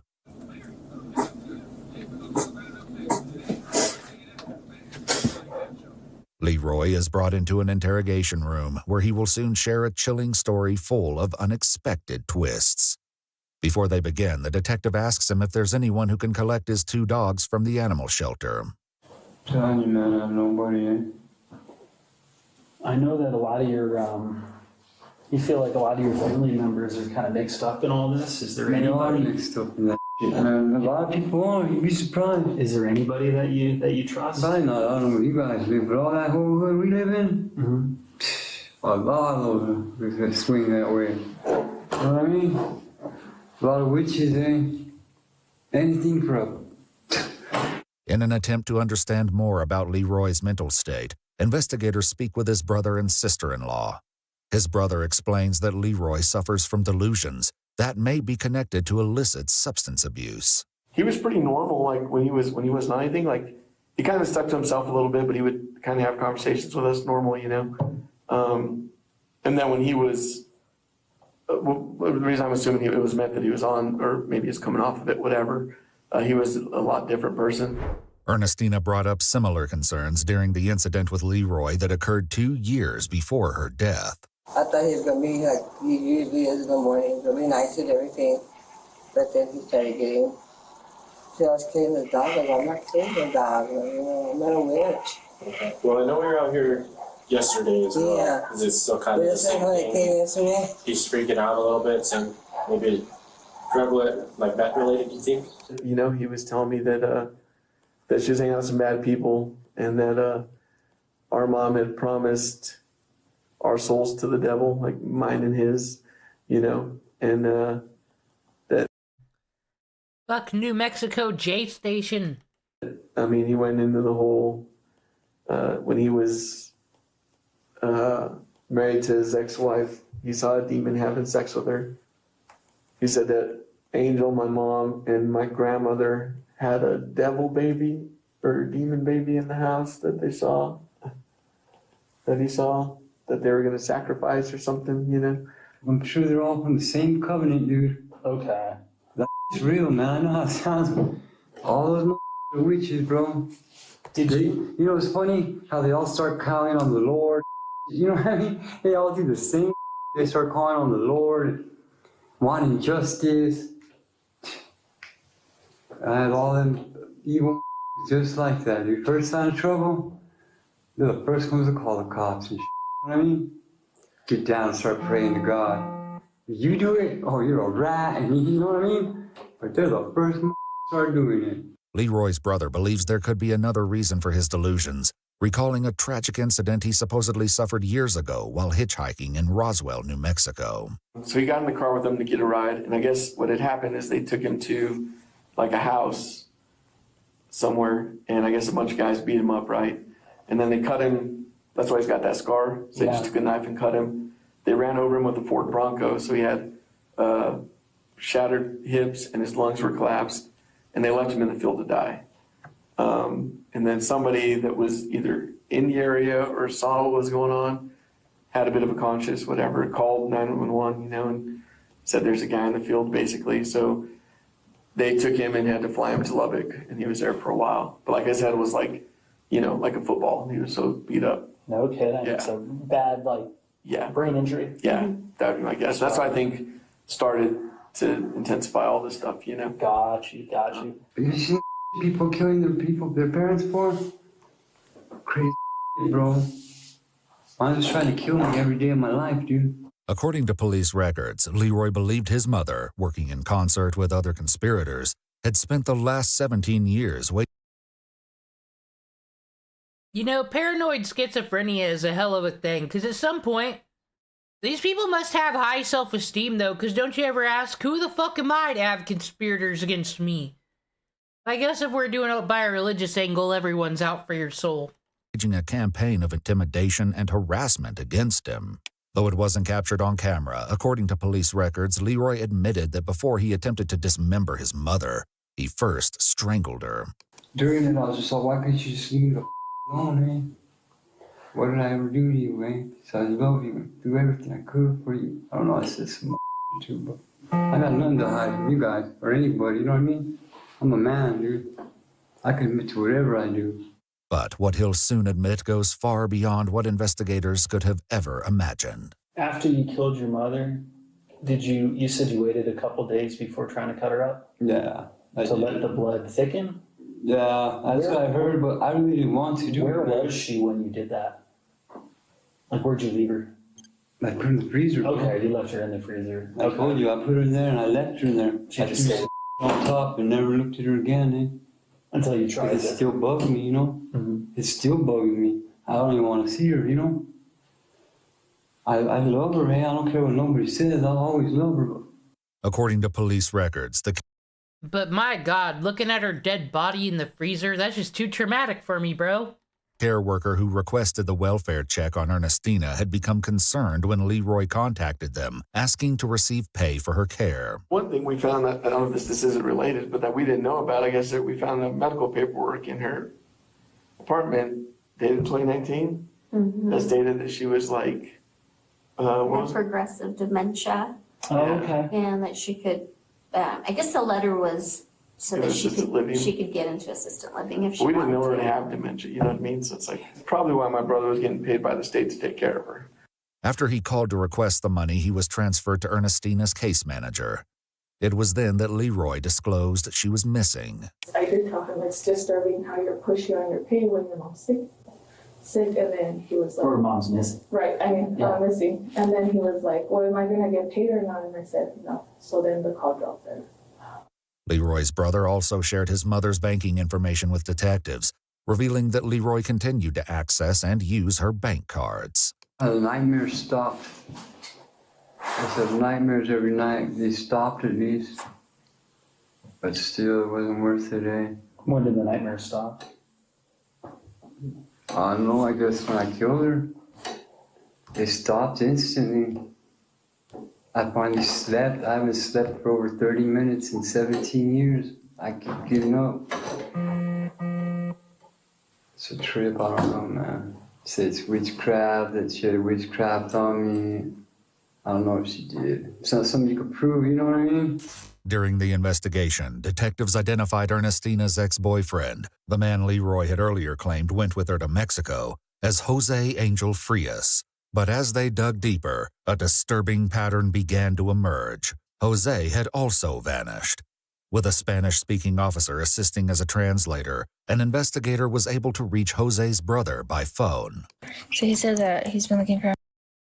Man, the deep freezer is such a perfect way to dispose of a body, though. And by that I mean you don't, but you don't give any reason for anyone to search where the freezer is. Maybe you can have an unrelated property that's just deep freezers all fucking plugged in, I don't know. For 3 years, he knows that, yeah. He worked at a Hilton Hotel here in Albuquerque. That's about all he knows. Okay. You want me to tell him that we're also looking for his brother? No, but tell him we'll start looking into it. Leroy's brother claims he only met Jose a couple of times, and he has no idea where he is now. As far as he knows, Jose left Ernestina years ago. I don't think he got along with my brother too much toward, like, sometimes, like, he just, you know, their personalities, and I think, like, with my brother, with his paranoia, you know, he probably thought that Angel wanted to kill him too, probably, I don't know. So maybe they didn't get along so well. That's probably part of the reason that Angel guy, like, left. But as Leroy's interrogation continues, he makes a damning admission regarding the missing man, and the last time he ever saw him. When he was in bed. Was he asleep? I don't know, he was. So I shot him the first time and he woke up. Where did you shoot him? I never shot no one before like that, so I got a pillow and I pulled it with the gun, like, you know, the pillow you sleep on. And when I shot it, when it recoiled, it got stuck. He's screaming. That's the worst scream I've ever heard in my life that a man made. It was awful, bro. I thought for sure I'd never kill no one after that. Then what happened? I didn't know what to do. I had to pull the pillow off, then I had to recock it again. And I shot him again. Boom. Where'd you shoot him that time? I thought I shot him in the head twice. Okay. I don't know, but one didn't hit him in the head. Like I said, there was a big old pillow. He was laying down. What happened after the second time you shot him? He shot him. Stop making that noise. Man, be acting like Roni Kenshin up in here. And then after all that bloodlust and the horrible thing I did, I decided to never kill again until my mother was being a bitch. And he was dead then? Yeah. I don't know. And I don't know, I felt really bad about that, when I did that. I used to have nightmares about that. Leroy claims that his mother was in the living room at the time and must have heard the gunshots coming from the bedroom. She came in about the second time I shot him. She goes, "What did you do?" And I turned around and I pointed a gun at her and I was like, "It should be you too, eh?" I was like, "Call the cops." I threw a gun down. I said, "Call the cops, eh?" She's like, "I can't have you in prison. I need you." And then what happened? My life went on. You cut him up? She took me to the Lowe's and bought a saw. It was going to be a chainsaw because I never cut nobody off. Mm-hmm. But I remember I did some work for a company for a couple of years. God, he's trying to sound so badass right now, though. He's not. And that thing cut through everything. Killed his stepdad and then killed his mother and fridged her. According to police records, a search warrant was executed on Leroy's apartment, in which they located a reciprocating saw with what appeared to be dried bloodstains on the blade. It was found under the kitchen sink. Did you use the same sawzall? No, I threw that away. You threw that one away? But after we used it, my mom likes to keep everything. She wanted to keep it. Did you put Jose in the freezer at all? Yeah. I put my freezer too, by the way. I can't remember how quick we did it. She helped me, eh? I don't know why I told her to call cops, eh? She wanted to hide the body. God, not to be dark, but you know, there are cannibals. And unfortunately for the cannibals, it's illegal to kill someone and eat someone, and some of them aren't so good at crime. So what I do wonder is, let's say you murdered someone and you're one of these lazy, deranged killers. So you put the body in the deep freezer, because it's fucking easy. You can just load them in there, and then there's no smell, nothing. It's great, right? Wonder if, like, after a couple months, you're like, oh man, the cops are gonna come. I don't know what to do with the body in the freezer. Seems like a lot of these people almost forget there's bodies in the freezer. The cannibals need to find these people. They could take care of their problems. I mean, if that body was freshly put in there, that's good enough for them. That's probably why I sold my soul to Satan, you know what I mean? Who knows? How long did it? I'm gonna watch that new Lantern show on HBO, and I'm also kind of excited for Spider Noir. Hell, I know the dog wouldn't talk to me, eh? And who was the one who was cutting him? We both did. Both of you? I did most of it, though. Because she told me to, you know, I'll do whatever. She tells me to.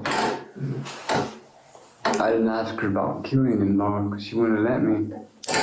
But I was going to kill her that day, too, eh? But I couldn't. I couldn't bring myself to do it. So I figured maybe she's trying to take me out because I know she thinks I'm going to say something, but she knows I wasn't. You know, I don't know, man. It started getting like way worse, man. And I wish I could bring her back. All the bad she's done to me. I would do anything to bring her back. I'd even trade places with her. According to court records, 49-year-old Leroy Vallejos was indicted on an open count of murder, as well as tampering with evidence and abuse of a resident resulting in death. He entered a plea of not guilty.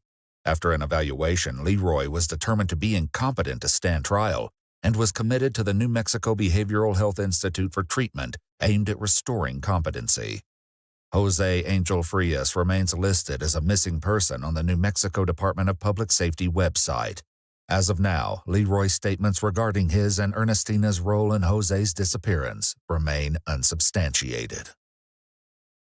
I thought they had the blood on the saw, but... Well, she got her wish. Her son went to the mental health institution. Kinda garbage is she had dementia. There's no caseworker checking up on this shit to make sure no meth heads handling her money. That's kinda ridiculous. Alright, homies.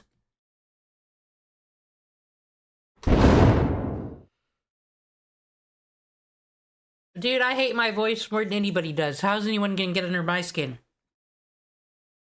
There was another Ewu video I've missed in the coming days because they've been pumping them out. I have 2 roommates. The husband vlogs becoming a killer, but it's an hour long. This is on the proper Explore With Us channel. The proper EWU channel, so that means we'll get interrogations, all the fun shit. And we get a look at someone's YouTube video. Is there a YouTube videos better than Hassan Piker's clips? I don't know. So I'll be coming back without. Take a small break, get some coffee, the usual fare. BRB lovelies.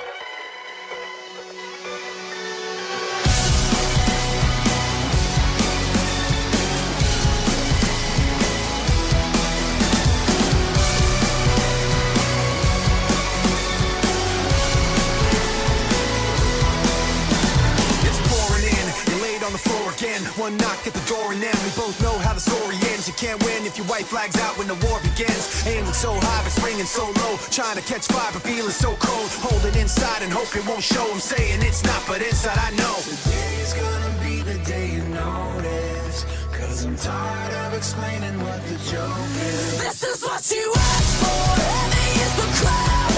Fire in the sunrise. Ashes raining down. Try to hold it in, but it keeps bleeding out. This is what you asked for. Heavy is the crowd.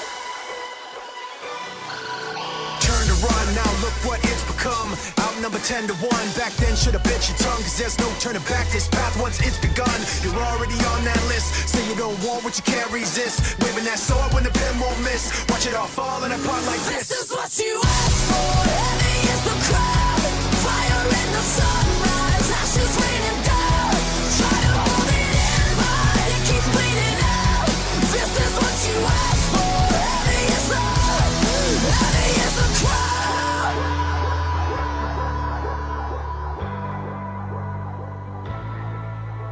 Today's gonna be the day you notice. Cause I'm tired of explaining what the truth is. This is what you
Don't tell your mother.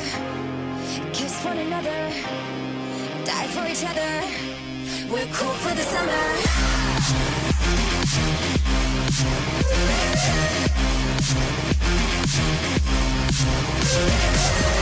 Take me down into your paradise. Don't be scared, 'cause I'm your body type. Just something that we wanna try. 'Cause you and we're cool for the summer. Tell me if I won, if I did, what's my prize? I just wanna play with you, too. Even if they judge, get out, do the time. I just wanna have some fun with you. Got my mind on your body and your body on my mind. Got a taste for the cherry, I just need to take a bite. Don't tell your mother. Kiss one another. Die for each other. We're cool for the summer.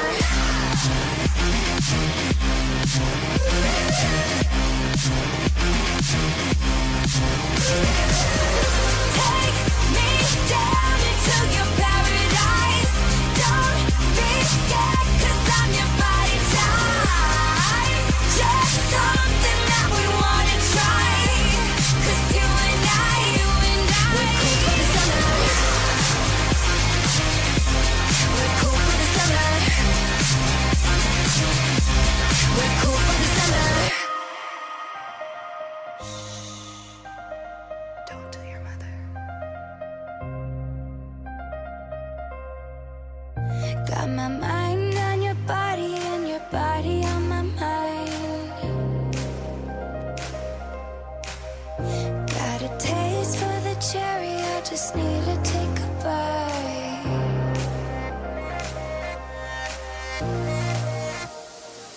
Take me down into your paradise. Don't be scared, 'cause I'm your body type. Just something that we wanna try. 'Cause you and we're cool for the summer. Me, yeah. We're cool for the summer. Don't be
Demon Scuff.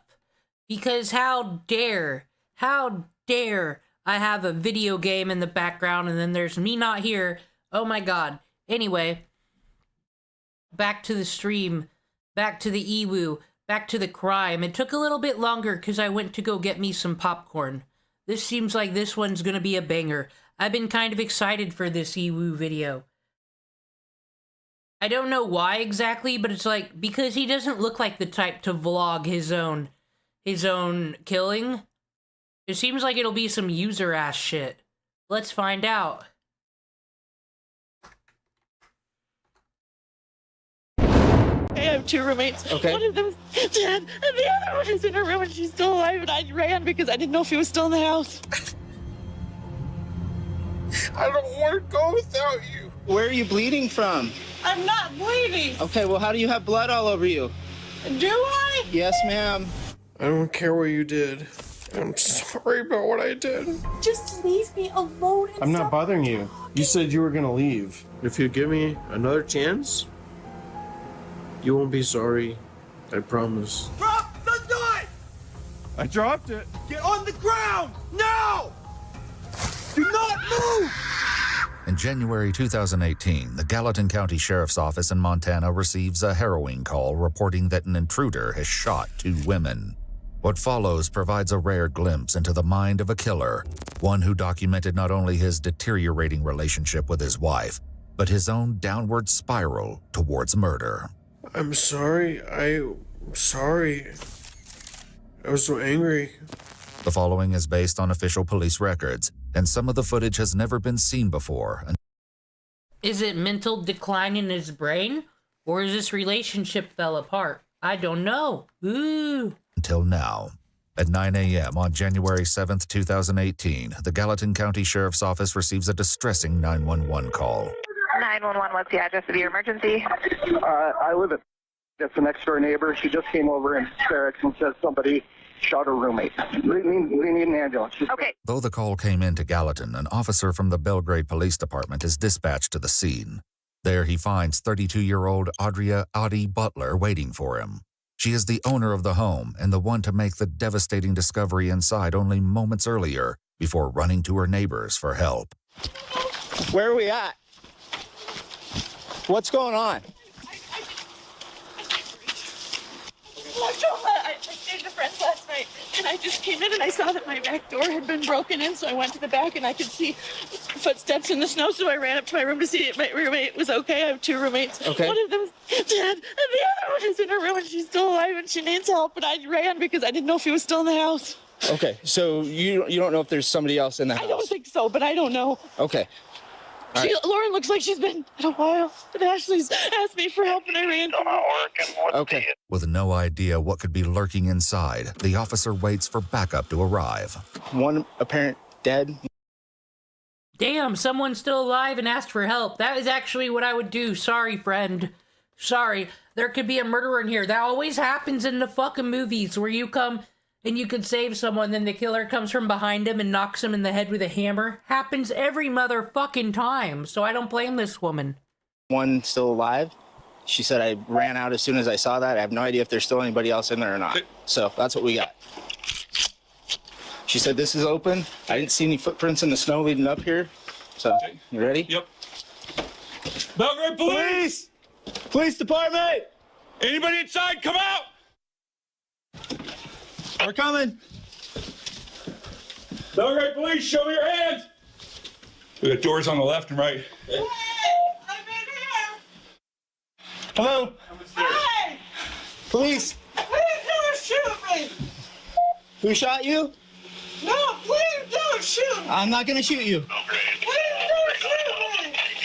Lying in pools of blood on her bedroom floor is 32-year-old Ashley Van Hamert. Ashley, what's going on? Who shot you? Nobody! Oh, what happened? I don't know! Please come here! Who did? I am the police! I'm the police, right here. Where are you? I'm right here. Can you see me? Where are you? I'm right here. Where? Can you see me? No. Can you see anything? No. No? No. Okay. Please help me. We're gonna help you, okay? Please help me. We've got the medical people coming. Where do you hurt? I don't hurt anywhere. You don't hurt anywhere? No, Where are you bleeding from? I'm not bleeding. Okay, well, how do you have blood all over you? Do I? Yes, ma'am. I don't know why I do. Can you feel me touching your hand? No, I don't feel you touching You don't my feel me touching your hand? Okay. Not at all. Okay. It's clear that Ashley is in urgent need of life-saving care, and so the officers decide to carry her down to the ambulance.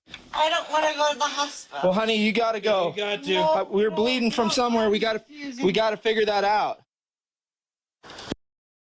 I'm always so curious how that works with the refusing medical care, because you can do that, but, like, then people would have to walk out and leave you to die, you know? That's kind of weird. But, like, could you also argue this person can't refuse because they're not in their right mind to consent to refusing? Who's the most senior paramedic? I'm not sure. We have no idea.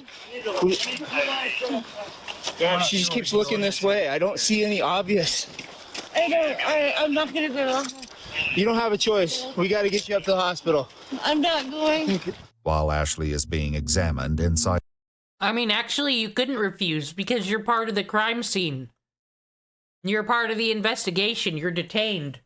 the home, officers have made a horrific discovery in the room across from hers. I got another person up here. I just want to make sure, through you, don't touch anything else if we don't have to. Of course.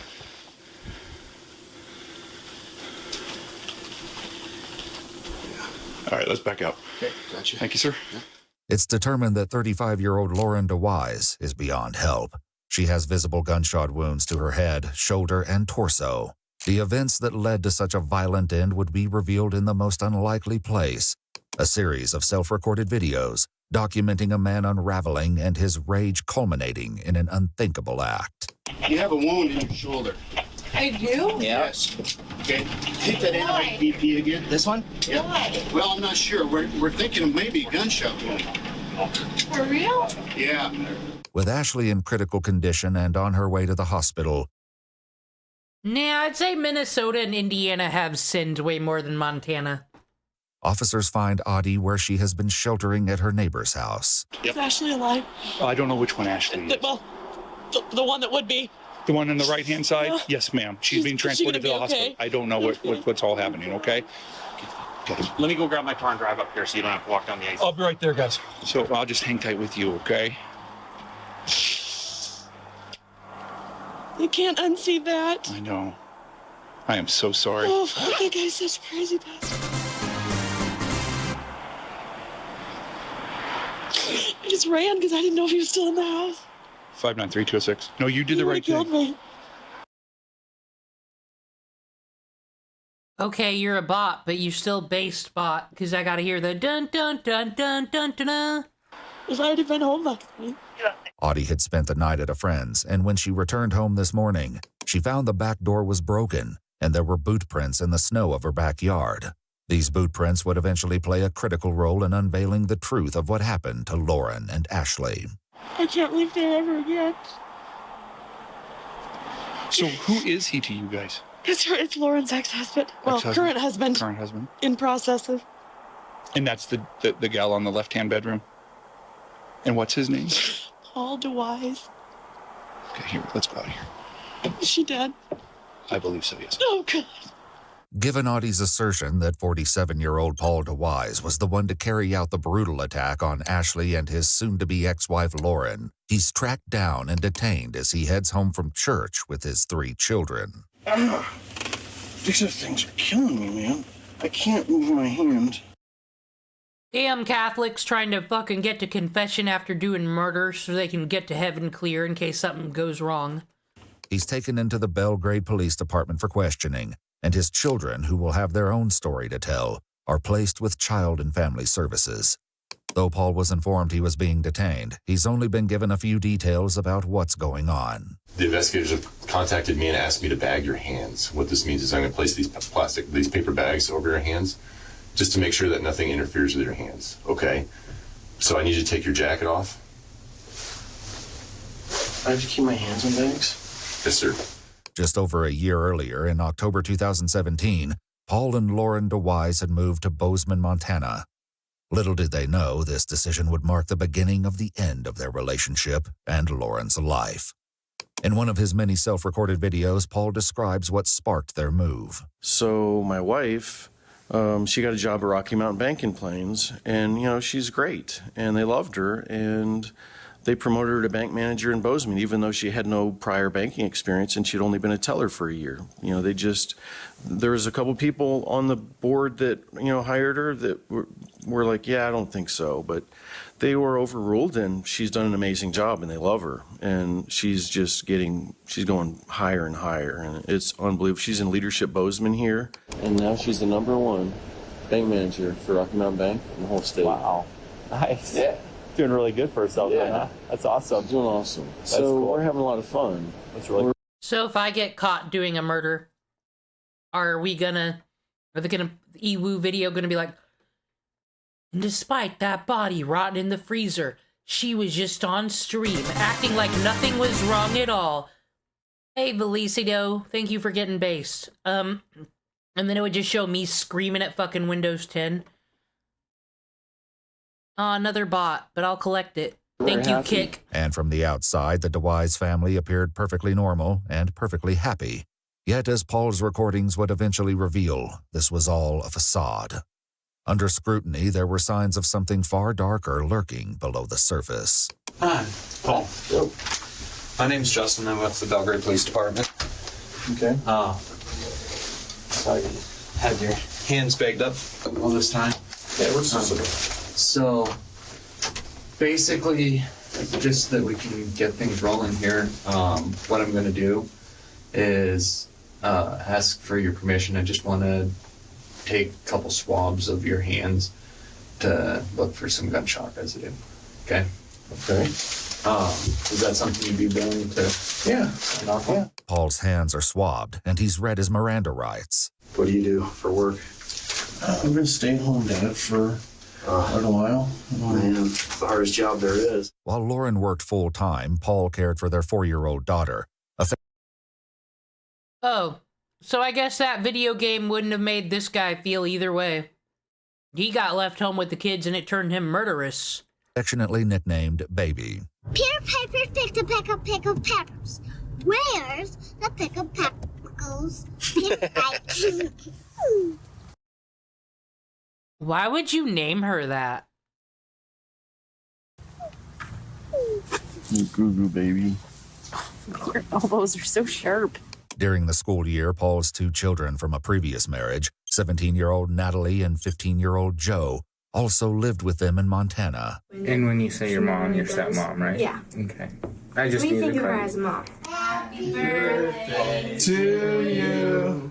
Happy birthday to you.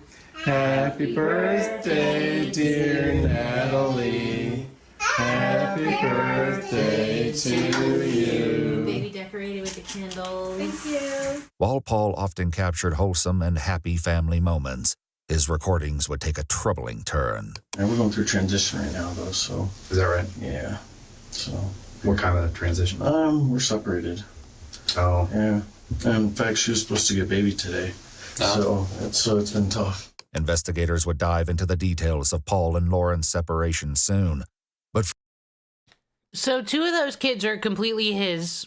The stepmom, they're calling her mom and everything, but it's like, stay-at-home dad to his own kids. So, in a way, it almost, if this was a woman, okay, I'm just saying, let's swap genders here.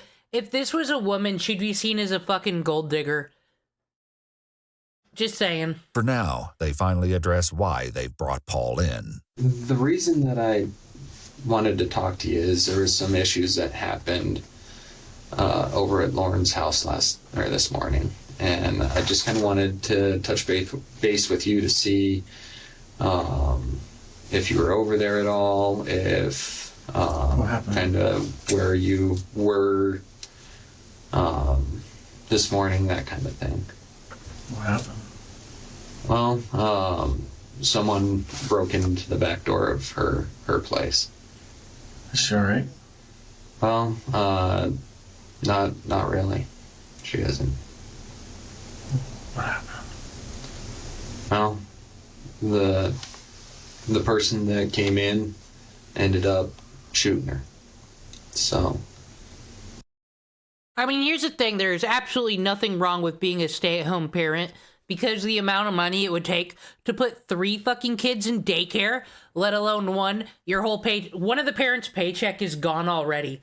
That's almost how I see it. It's like, yeah, it's impossible to survive off one income, but when one income just goes to babysitting, fuck, you might as well just stay home and collect the welfare. I think that's the trap people get into. But it's the way this guy's attitude is, you can tell that he was happy that she was moving for a career, so he had an excuse not to work in her nice house. She's dead? Yeah. Bro, you got the Bandcamp girl style down. That's the exact way she did it. He's dead? So. Oh my god. This is news to me. I don't know anything about it. Complete news, complete surprise. Will that be y'all's reaction when you find out a loved one, ex-wife, wife? I'll still say loved one because they got these kids together. Is that going to be your responses? Oh no, this is a complete surprise. Insert name here is dead. They told me when they picked me up they're investigating a homicide. I did not think there's some weird stuff's been happening since I've been in Bozeman. So I'm like, geez, Yeah. Everyone's all right. I understand this is very difficult. Yeah. And if let's say you think I did it? I didn't do it. We gotta look at the big I didn't say you did it. Never do anything. I'm asking you to give us any information that you can about anything, whether it was you or not. Paul explains that there's no way he can be involved, and he can prove it. He was home all day except for a single occasion. It was late. Actually, did go out. I went and got a 6-pack of beer around midnight at Town Pump. The detectives don't have to take Paul's word for it. His children, Joe and Natalie, both tell investigators a similar story. So they went on a beer run about midnight. What time did they get back? It didn't take long. It's probably like 15, 20 minutes. Surveillance footage from the Town Pump convenience store shows Paul entering the store to buy beer at 12:34. With his alibi established, Paul launches into a timeline of his deteriorating relationship with Lauren. What he may not realize is that he's also unknowingly narrating his own descent down a dark path. Now it started. Well, this is it. This is his time in front of the camera. He doesn't have his phone to keep vlogging, so here we are. Performance time, go! In July, she's going through a midlife crisis, and she's staying gone. She's coming home late and drunk. It was around this time, about 6 months earlier, that Paul began recording his conversations with Lauren. You're constantly going out with other people. You're staying over late. You won't come home when you say you will. You avoid me every second you can. You stay away from me every second you can. You don't come around me at all. It almost sounds like he's just saying this for the video he's recording, though. Unless she's just drunk, he's being a Randy to fucking Leahy right now. Unless you have to. It's just whenever she's home, everything's very tense and uncomfortable because I feel like I don't know her anymore. It's just all of a sudden, as soon as we moved to Bozeman, she just completely changed. During that time, Lauren was, again, coming home late and being kind of mean to us and not really wanting to hang out with baby. Tell me about that. She was she's just real snappy about stuff whenever she did talk to us. Yeah. And she never really wanted to hang out anymore. I don't know anything goes on in my house, right? Well, if you say you've never seen me brush your teeth before. Right, if I say that, I must not be paying attention. Guess not, because I brush your teeth all the time. Right. Right? Mm-hmm. Does she brush her teeth all the time, baby? No, she doesn't. Yes, I do. Does she brush her teeth all the time? No, she doesn't. You'll claim nothing with me? That baby's witness testimony isn't gonna stand up in court, sir. And you're all about making yourself extra pretty in the morning, putting extra perfume on, and going off looking gorgeous. Yeah, she's really fucking dressed like a slut, She's just taking fucking dick everywhere she can get it in this outfit. Shut the fuck up. This dude's being a fake fucking performative, being a real clip-baiting content creator with this fucking vlogs. He's leaving breadcrumbs. Every day, and you don't have time to come home to me. And you don't think about food for me, and you say, oh, I brought you lunch. You brought me lunch. I asked you to bring me lunch. You've made supper 3 times. Keep in mind, hasn't he said he's a stay-at-home dad? Yeah, that's actually understandable. She shouldn't have to be cooking dinner and all that shit. She moved there, if we get this straight, she moved there because she got an awesome job promotion, and she's the breadwinner here. You signed up for this. This is like, and the kids, 2 of those kids are yours. Only yours. Since my kids came here, August 15th. 3 times you've made it. The last time was tonight. Yeah, there was 2 other times. That's it. You won't get groceries for us? God, I'm gonna be a real stereotypical, everyone get mad at me, but it's also kind of a red flag to me. Why does he have custody of these kids? Did their mom die? Because I'm sorry, it's just weird when the mother doesn't get full custody. Something's up. Shop for us? Everything you say, you won't do for us. I've made a turkey. I've made spaghetti. I've made steak. I have made this Joe made spaghetti, sausage. and then when guests came over and we have enough noodles, you cook some noodles. I just made spaghetti. Doesn't count as other supper. night. The other night. I would tell him to shut the fuck up and get out of my house. Like, this fight doesn't even, like, he's being performative. I would just be done. If she's the only one working, she shouldn't have to fucking explain herself. Oh, did guests come over? It's your job, stay-at-home buddy, to make things presentable.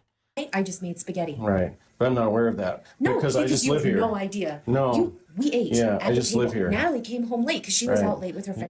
Brush your teeth every day, and baby says you don't because she knows who brushes her teeth. day. You did I say say that. all the It's on. time. It's on video. Yeah. Okay, I'll take an hour. I'll take an hour. Great. I would love if you talk to me for an hour. Oh my god, the way he's talking to her is like how body cams of fucking annoying people like him getting fucking arrested.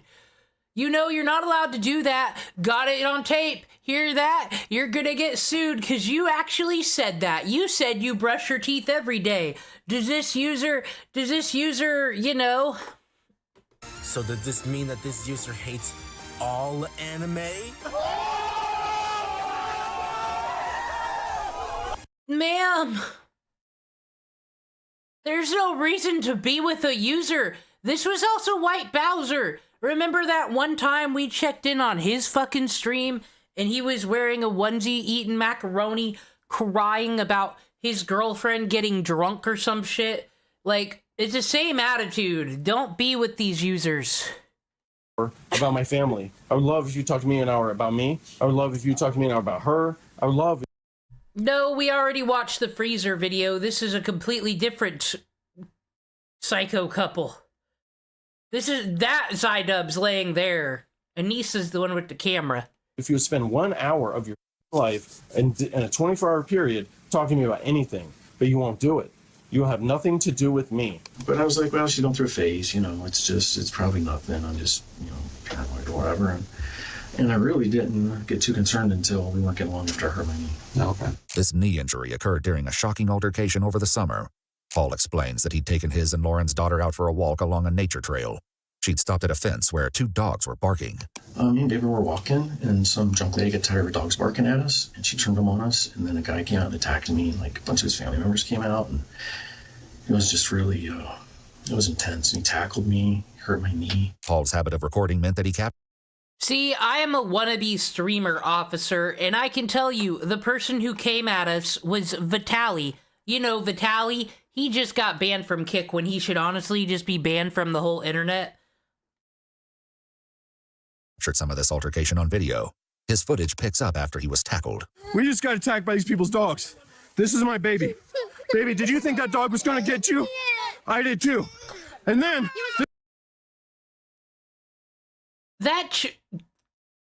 Did you guys have this child because you thought you'd be good parents, or is she a witness in your Karen and Ken fucking activities? I just have a feeling this man is a Karen on top of everything else. I don't like this user. This man attacked me behind the dog after this woman. Baby, I'm sorry. I withdrew my knife to defend myself against this man who took... Oh my fucking god, what? This poor little kid. Oh no. Just sitting there. She's already over it. She's already over it. So good thing he got her reaction raw for the fucking courts, but just him taking out this little fucking shitty ass It's a type of knife that's like been in your fucking cupboard since the beginning of time, you know? You use it to open a package once in a while, but it's done past its cutting days. That's what he had there. Me down with a single leg takedown. As a last resort, when my back was on the floor, I cut my life into pieces. I'm gonna fuck up the neighborhood. My wife doesn't give me attention. No BJs for me because she's working. Donna, nah. struck up with a knife. I struck the man. Put that knife You away. They pulled the dog away. Now the dog's gone. You okay, baby? I'm so sorry. These people, they turned their dog out of the fence. These fucking monsters. I mean, I don't mean to be the person that's judging book based on the cover, but, you know, these seem like fine people who wouldn't just have a dangerous dog roaming about eating children. It doesn't seem like the type of neighborhood or the people. I get the idea. The one with the phone is the problem. It's now closed once again. But the woman came down, turned their dog out of that yard onto my daughter and myself. They threatened us when we tried to walk by. They threatened us and said, obviously the dogs don't like you, what are you doing here? But we were walking on the nature trail with my daughter. The dogs were not on the nature trail. They were in their yard. Right. It's all going to come out, isn't it? And your dogs need to be put down. And you. Okay, you don't want someone's puppers to get down. They didn't do it. Fucking framing dog users. And two, ma'am, that don't be worried about that knife. That ain't getting nobody. Need to be run the out of town. So you came up and kicked me, sir. I did because you were aggressive towards me, following your dog, just trying to get my daughter. What's going on out here? Right? How could I possibly kick you if you didn't rush me? You know what? You know exactly what you did. You just stabbed me, sir. Yeah, I did. Let's get out of here. Are you some kind of doper?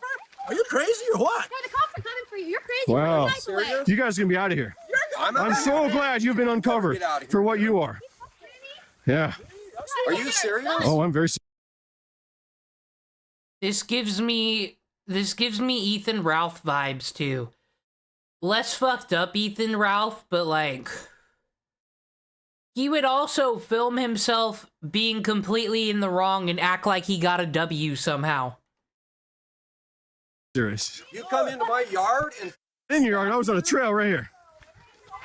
I came out to see what was going on, and you stabbed me? Yeah, right. Keep walking, Are baby. you serious, man? Keep walking. You're doing good, babe. Just keep running. We're in such danger. She got her baby doll. It's okay. God, what a predator her father is. For sure. Letting his daughter play with a baby toy, and he's a stay-at-home dad. Disgusting. Despicable. All those people on Twitter were right. I'm sorry, I laugh every time he pulls out that fucking knife, though. It's not funny because he's a murderer, but it's a real Ethan Ralph attitude. Okay. Hey, don't run away from the situation here. The dog's owners had in fact called the police, and it only takes a few moments for them to arrive. Drop the knife! It doesn't matter because you shouldn't be stabbing people, but I will say I've seen several nature trail that just goes into rich people's backyards. That does happen. They think they're so cool that they get their own trail to disappear on when they're sick of being in the ones with the peasants. If you put in stream suggestions are somewhere on Discord what the tier list could be or any ideas on what to do with Ewu, I'd be fine with making a game. I mean, the child abuse bingo, the thing is, I don't think each card would have enough stuff to be different because these child abusers have the exact same gameplay loop every time. It's only Schrodinger's autism where we get special shit going on. Dropped it. Get on the ground! No! Do not move! It's okay, baby. Hands behind your back! It's okay. Hands behind your back! Do not move! It's okay, baby. Hey, do not move. Do you understand? Okay. Yes, sir, I understand. It's okay, baby. And I can just tell with his attitude and him having the phone out, he went there to pick a fight. So once again, this poor child who didn't ask for this It's okay. It's okay. Stay back, okay? I got it. I got it. It's Everyone okay. stay back. Paul was handcuffed, giving everyone a moment to calm down. He was soon released, and both Paul and the dog. No, this guy should have just went to a prison for 5,000 years just for being cringe. What the fuck is this, like a miniature version of the Buster Blade? Dog's owner spoke to the police about the incident. So our dogs were barking, and we stood there for about 5 minutes, and we just said, hey, you know, our dogs are kind of barking. Would you mind moving on? And unfortunately, my dog squeezed through the fence, and then he just threw his knife. Sorry, I'm having some weird controls right now. But, like, yeah, they asked you to move along, just do it. Like, you're on the nature trail, but it didn't seem like you were walking on it. They said these do lead to the back of some people's homes in certain neighborhoods if, like, there's suburbs and shit around, because that's one of the features they're always selling those houses on is, oh, look, you got your own private trail into the park that's next to the place. And you're like, ooh. Like, it is, they could be thinking you're casing them or something. No one with a small child, but then they're like, a man with a small child. He must be suspicious. And that's when that man ran, because I pulled a knife out on the dog, and he thought that I wouldn't use the knife on him. We did get an EWU video game. It was called L.A. Noire, and I hope they make another one day.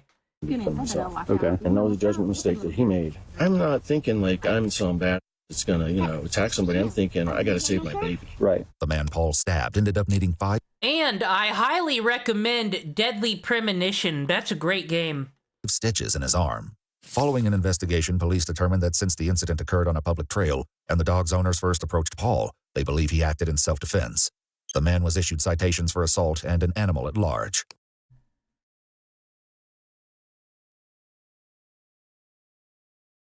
Well, I will say this.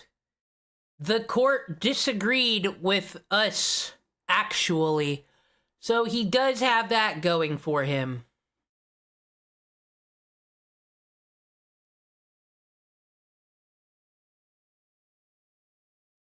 But, like, it does seem like he just went there to start shit, though. This seems like I've seen this in, like, Lifetime movies in the past to serial killers. They'll get the job as a dog catcher or set up a situation so they can kill someone else's dog because they get off on it.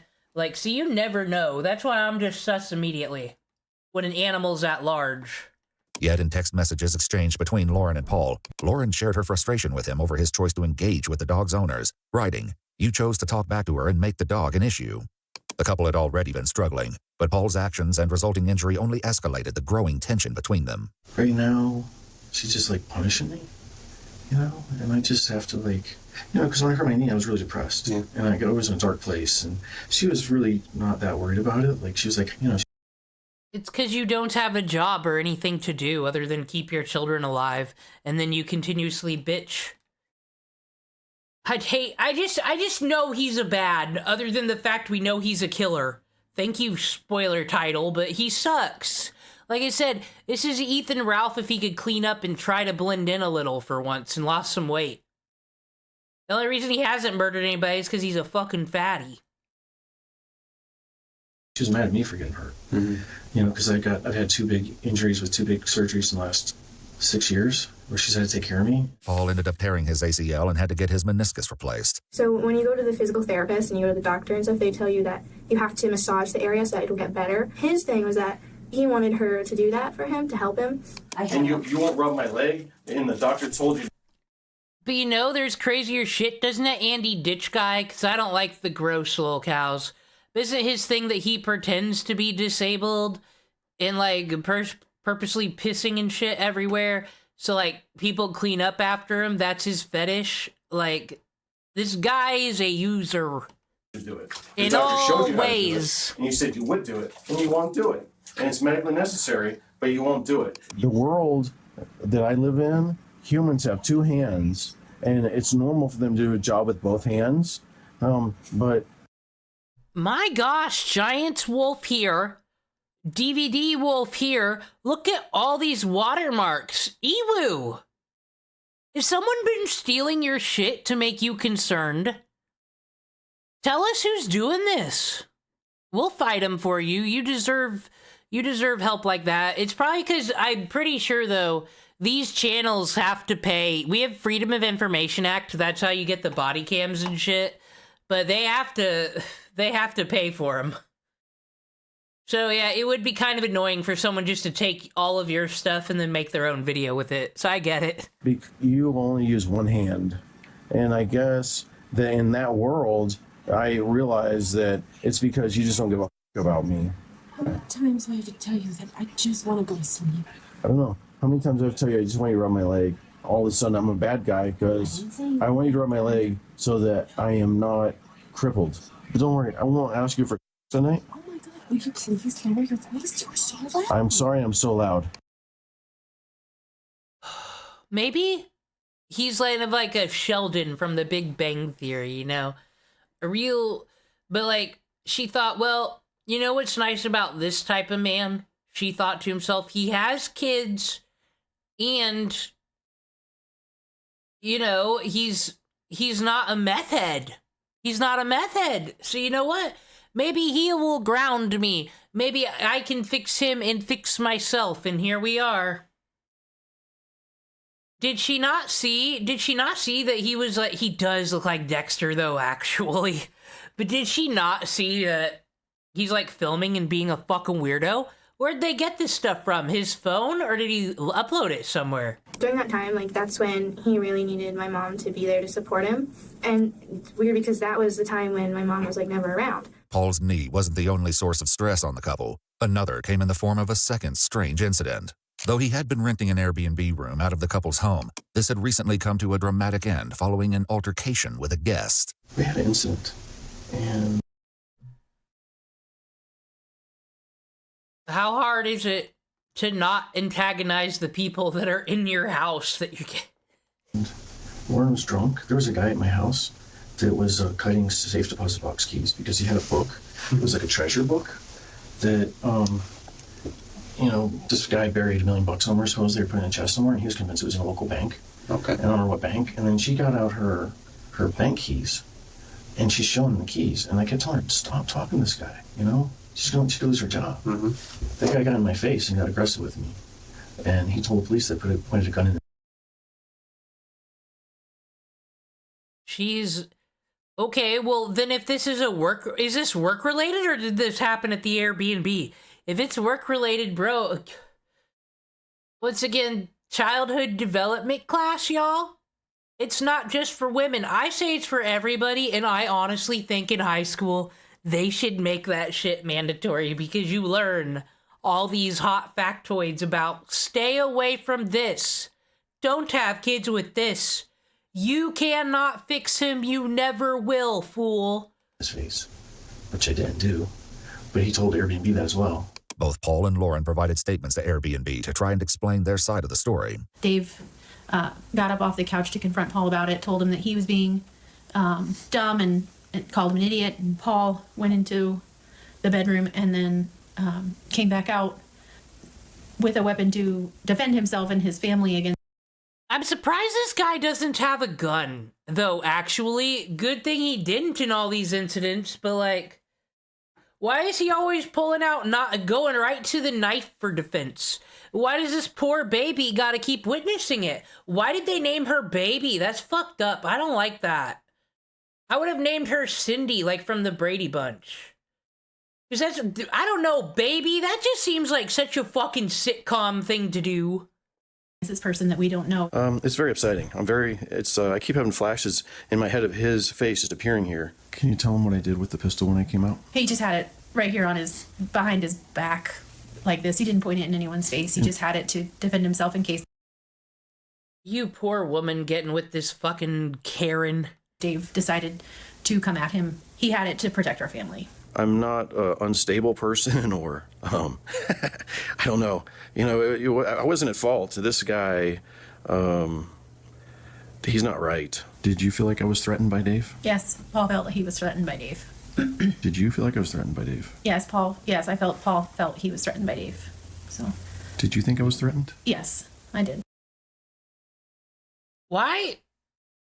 I don't know. Okay, I get it. You're asking questions, so kind of like clip farming, So you have shit you need for whatever court case. This is why you do get away with winning your lawsuits, because you come fucking prepared and with evidence and documents and shit. Cool, good for you. But it's kind of weird when it's your own wife. Dude, she kind of looks like Skylar White. Yes, Walter, I'm gonna go walk into the swimming pool now. He stood up and confronted you, took 2 steps forward. Regardless of their attempt to explain the situation, their Airbnb was canceled. This incident did nothing to quell the growing strain in the DeWise home. Really started getting worse after the kids got here in August. So I'd say by September, started getting bad. You go shopping for clothes, and I'm wearing rags. And you give me no. But look at what I buy.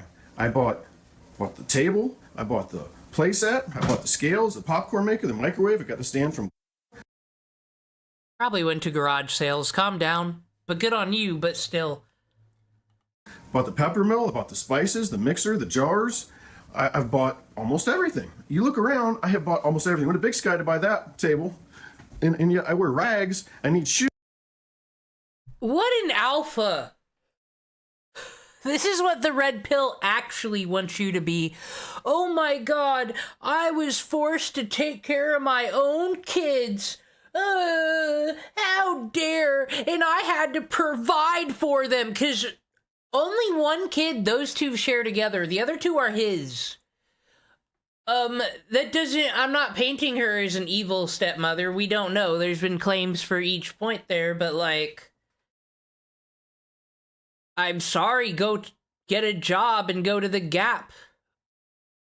Your kids are old enough they could actually watch that kid, so you could go get a part-time job and buy yourself some clothes, alpha male.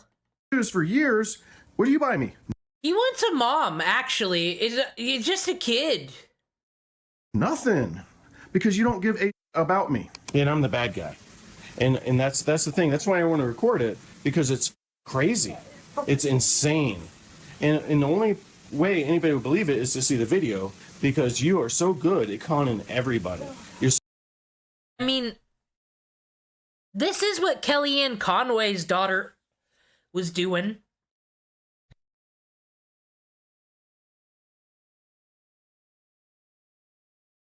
Like, this seems like a teenager thing to do. Start streaming and be like, you suck 'cause you don't give me everything I want. So sweet and so kind to everybody except for me and your house where you're comfortable. And you treat me like, and you call me names, and you constantly aggravate me, and you attack me, and you degrade me. Okay, so go ahead. Tell me how evil I am now, because I accidentally turned off the camera. Just leave me alone. I'm not bothering you. You said you were going to leave. Yet despite the animosity between them, it was around... And she did, and it still didn't fucking free her, this poor woman. She just looks like she had the best intentions, and it all went wrong. this point that Paul sent Lauren a message reading, "I am obsessed with you and our marriage, and that fact that you don't care is killing me." I really appreciate that you said to our daughter that I don't care about her. You weren't obsessed with your relationship enough to fix it. You aren't obsessed. Yeah, this is real fucking abuser love bombing. I hate to be a white woman right now, but I'll tell you, this is what that shit is. Because if anybody says that they truly, deeply love you and they're using like the biggest things, painting them as the best person, they've made some mistakes, but they've always loved you. You just ask that, then that must not be true because you didn't put any work into fixing any of it. So you must have not valued it at all. And I would consistently hurt her feelings. I really appreciate the fact that you involved our daughter in our discussion. She didn't need to hear any of that. There was no need for you to say any of that. See, and then this is where things go awry in a fucking manipulative, abusive man is, unlike the one that went viral where those two got life for letting their baby starve to death. Unlike that, there is a line. Some women aren't going to let their children be endangered. That's why she's pissed about the dog thing and all this fucking drama, is all the shit her child is seeing. No, once again, he's obsessed with the relationship. That's why he cried about the clothes he's wearing. That, and you are just being mean. You have no right to tell our daughter that I don't care about her. I didn't tell her you didn't care about her. Yes, you did. No, I told her you didn't care about her feelings. Because you don't care about her feelings. You're a parent. You're supposed to give her a bath. It's time to take a bath. Right. She's like, I don't want a bath. Can I skip it tonight? Sure, Right. you can. Of course you She do. doesn't need a It's easy for you. Right, yes, she does need a bath every night because she's a baby and she's in dirt and mud and sand. Oh man, if only the stay-at-home dad could lend a hand once in a while. And I have a feeling she does a lot, and he's just using, like, anything that she didn't do. Like I said, this is what we do when we're, like, asshole kids and want to get one over on our parents and shit, right? We just, like, blow up the one fucking fucked up thing they did that day. Like I said, real child behavior. Every day, and she can get sick. And then what you do to prevent... I'm not yelling. No, I'm not. And I'm recording this to prove I'm not yelling. And I'm cussing like I'm talking to you as a normal person to prove that I'm being normal with you because you're full of... I am trying to bathe my daughter because... Like, yeah, this was bad, bothering people in their sleep. Yes, this is how you manipulate and control. This is cult shit. Actually, you fucking up their good night's rest. Having them terrified. She's already got a whole job, kids, and then it's like fucking always being terrified if the husband's gonna fucking be recording you for court. You refuse to care for her. It's disgusting and it's unhealthy and they can lead to disease. But you, only you, think that's not true. Right, leave you alone. Right, because I'm bothering you. I'm bothering you by telling you facts. So as things were getting worse, was it ever a physical type of issue or slamming doors, pushing? Yeah, every once in a while she'd push me or throw something at me. Once again, Paul's children agreed with him. And then he was pushing my dad around, and he has his arm like this because his wrist still hurts him. And if these kids are lying for him, I can't even hold it against him, because he probably does the same fucked up manipulation shit on them too while they are young and fragile. And the bottom of your feet are dirty, and you don't even wash the bottom of your goddamn feet. You don't wash yourself, and you go to bed filthy. Did you even take a bath today? No. Probably not. This morning. Of course you didn't. Why would you? This morning. Because, yeah, you go to bed dirty, and that's gross. Normal people don't go to bed dirty. Some people go to shower at night, some people go to shower during the day. Are you on fucking Life of the Rich and fucking Famous? Oh, excuse me, there's a sheet on this bed. Have you seen some people on the internet? That is an improvement over most. You leave this woman alone who works and puts the roof over everyone's head. I'm so disgusted. Whoa. Leave me alone. I'm leaving you alone. All I'm saying is it's gross that you go to bed dirty every night. It's disgusting. You just care about going to work clean. Is this why Patrick Tomlinson's family left him? Because the people that are most important in your life aren't your loved ones. They're the people you go to work for, which is why I think you're cheating on me. And if you're not cheating on me, you'll be cheating on me soon. This accusation was a constant concern for Paul. I know her husband accused her of cheating on him all the time. This has been going on, I guess, for years. This has been a thing. Did she ever say she was cheating on him or not? No. Well, I'm pretty sure she told me no, that she had never cheated on him. While this may have been true, an incident in November confirmed Paul's worst fears. Did you ever actually catch her with somebody else? Yep. Lauren had... Bro, it sounds like her brain was 1,000,000% out of that relationship anyway. Like I said, what man is she cheating on? The one that cries about the rags he fucking wears? Poor baby. And he bought toys for his kids? How dare? told Paul she was at a bar with some of her coworkers. Like, she's being all nice to me, and it was weird because she had been very nice to me lately. I got suspicious. And I went and waited there, and she came out. How'd you know that she lived in Chicago? Her phone. We both shared our locations on her phone. Paul didn't go alone. He brought his 15-year-old son. Joe explains that they watched Lauren get into her vehicle with another man. And he's like, okay, I'm gonna go look. I'm like, all right. So he goes and look, and she's making out with that dude. And then we're like, and then my dad pulls her off of him and tells the dude to get out of the car. And then my dad comes back, he's like, They were making out. Like, I opened the door and I was like, "What are you doing?" And I was talking to the guys like, "This is my wife. We have 3 kids." And I'm like, I pulled her out of the truck, and she could barely stand up. She was so drunk. And the guy came around and started attacking me. So I fought him off, and I had to fight him off over and over. The other man eventually shared his recollection of events. And I had walked her out to her car, and her husband jumped me, claiming that I had had an affair with her, and that, which is absolutely not true. And then actually come to find out, Lauren had said that he was accusing her of having affairs with a handful of people. Did you and Lauren ever do anything physically together? No, we did not. Did you guys ever kiss? No. Did you guys ever have... No. Despite this altercation, the man declined to press charges against Paul. Still, the incident led to an explosive fight in the DeWise home that night. Did you guys continue to talk that out? Argue? Yeah, well, no, I didn't. But when we got in the house, Natalie was just freaking out about it. That night, I just kind of had this horrible breakdown. I was like on my knees, and I never scream at my parents. Like, I never talk back to my parents. And, I'm yelling at her. I'm like, how could you do that? Once again, Paul recorded this intense interaction. Tell me to stop, Joe! Tell me to stop hitting you! How easy is that? He told me to stop. Did you stop kissing her? No! He wouldn't have been there! You would have kept going! You would have kept going! Like you have been! Like I have been what? Like you've been cheating! No, I haven't been cheating. If you have, Lord, how can you look at me and say that? And expect me to believe you? Baby, I got on the phone right now. Why do you care, daughter? Most aren't happy about step-parents anyway. Or maybe she just wants these fucking 2 to be done. I got it on the phone. I'm texting this motherfucker.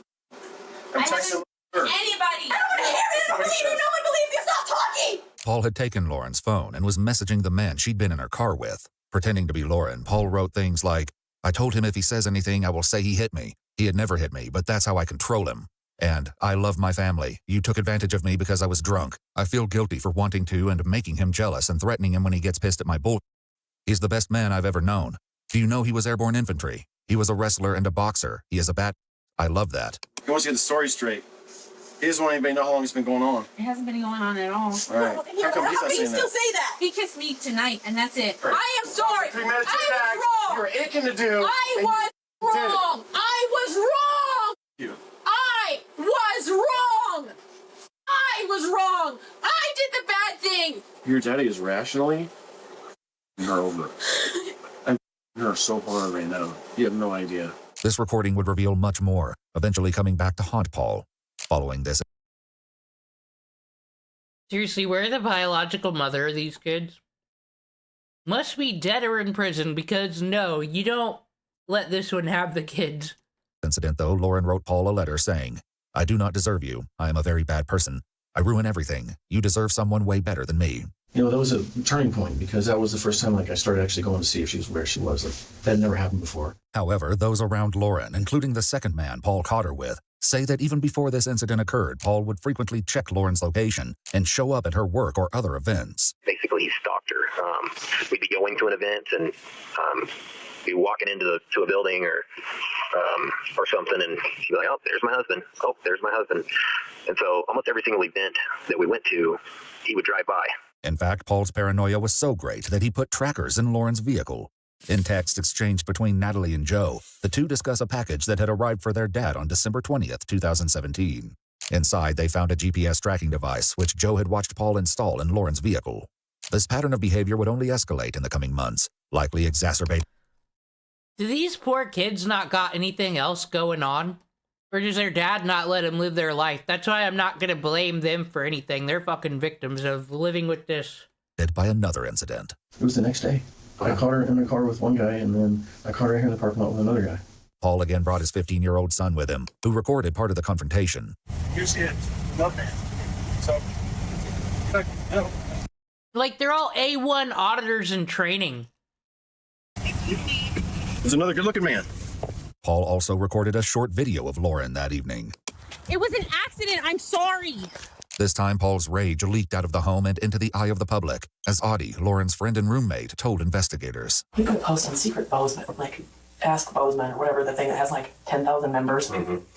And I mean like 4 paragraphs, and this is a picture of my wife. In the Facebook post, Paul wrote that he had caught Lauren with 2 different men, and that when he asked her to move out, she didn't shed a tear, and that she is the best Damn, have any of you ever been in a chat or Discord where someone trauma jumps this hard? Fucking IDUBBBZ wouldn't even do this. Damn. liar he has ever known. Mid-November, Lauren asked to move into Audie's house, where Ashley was also renting a room, leaving Natalie, Joe, and baby with Paul. She had no idea the devastation that this choice would bring. While interviews are taking place, Ashley was flown to the University of Colorado Medical Center in Aurora, where it was Oh my god, I almost forgot there's a survivor. reported that her condition was bleak. With Ashley's survival unclear, Audie discusses the night Lauren first moved in. The next morning, she had like 37 messages from him. And some of them were like, I'm banging on your door. Why don't you open this door? I'm like, this is my house, Lauren. Like, you have to get a restraining order. This is not safe. This is not okay. And she said, whatever, don't ever come back here. And she was very against getting any sort of law enforcement involved because she's terrified. How'd things go between November 16th and now? It was up and down. It was like basically like at first I was angry and I was like glad she was gone, and then then as I thought about it, it was very upsetting, and I was like very upset. I would send her a lot of pathetic texts and stuff. If Paul had been struggling prior to Lauren moving out, the separation sent him spiraling. I'm driving and I'm crying. Whoa! Distracted driving! I don't want to go without you. I don't care what you did. I'm sorry about what I did. Just please come home. And I love you. And it just got worse. Like, she didn't care about us anymore. And my dad, he was hurt, and he didn't understand. And he got depressed, and it's like, they were married for 11 years. Their marriage was perfect. She's very lucky to have my dad. I'm sorry. I'm sorry. I was so angry. We have a family. We have a family. Please don't. Paul also sent Lauren videos of the children. How do you feel like about what happened? I'm upset. I'm mad. I don't understand. It's overwhelming. Like, it makes me mad and angry and sad. What does? Like Mommy does. Oh. Yeah, because she doesn't love us anymore. Like you, me, Joe. He's training these kids to say this stuff. That's all it is. Oh, and Natalie. I have a new perspective now. You can, make dinner late, or you can not want to talk to me, or you can make baby cry, or I don't know, all the little tiny stupid that I would be critical about. I'm sorry. Okay, for real, every time he does this, all I can think of is this gold oldie. The trees got planted. We did it, Echo Asia users.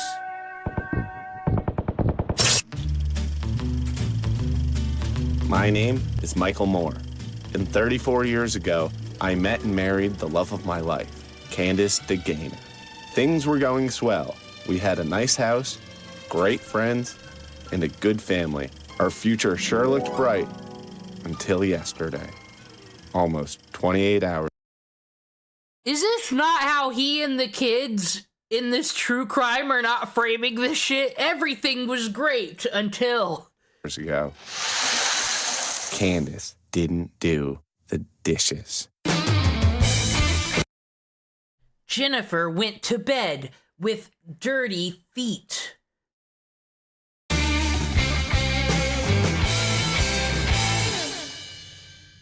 This is my son, Trevor Moore.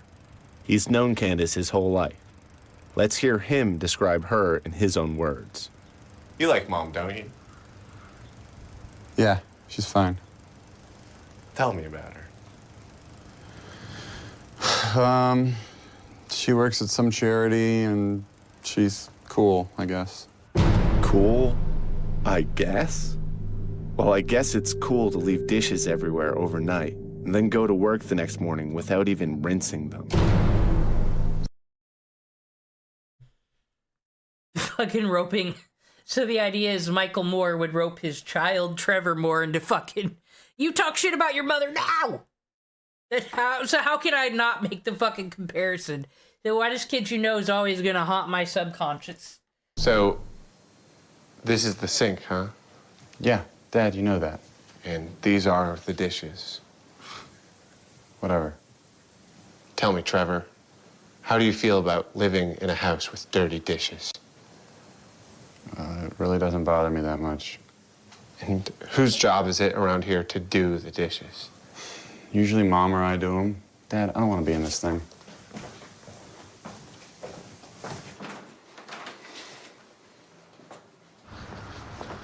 Hi, Candace, Michael Moore. I have with me a chore sheet, and I was wondering if you would sign up to do the dishes. Michael, please. Why won't you do the dishes? Michael, Say, at least Michael Moore isn't waking Candace up in the middle of the fucking night. See, fiction's almost better than the real life horror. Said I would do the dishes today. It's already today. Michael, I just came home from work, and if you're gonna act like this, I'm not gonna do the dishes at all.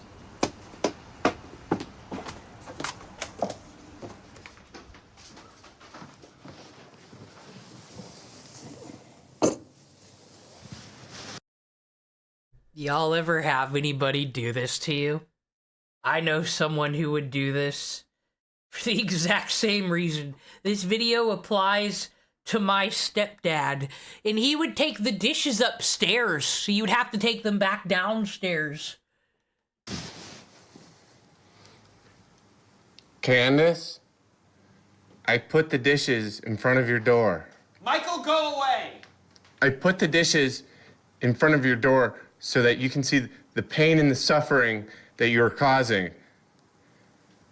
Candace, why won't you do the dishes? I cooked the meal, and I went to bed early because I had a presentation. Just do the dishes, Candace. Michael, do you ever think about helping out around the house, or are you too busy making your stupid videos? Just do the dishes! No, I'm not gonna do the dishes! Just do the dishes, Candace! Do the dishes! Just do the dishes! Do the dishes! Do the dishes! Candace, do the dishes! Do the dishes, Candace! Candace, do the dishes! Just do the dishes! And this is why those poor kids we can't hold anything against, because they've lived around this, and it's turned them into like fucking Final Fantasy VII cult house fucking activity. God! I'll put him in the washer.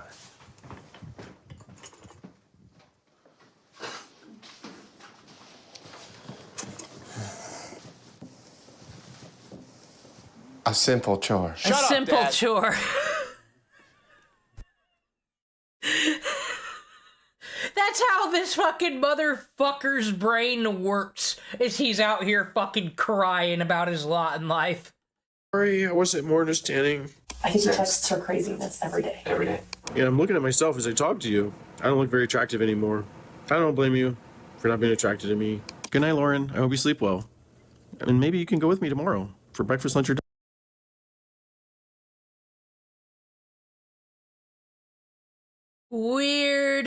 Weird. Like, he's a murderer, we know this, but fucking weird. Dinner, or whatever you want.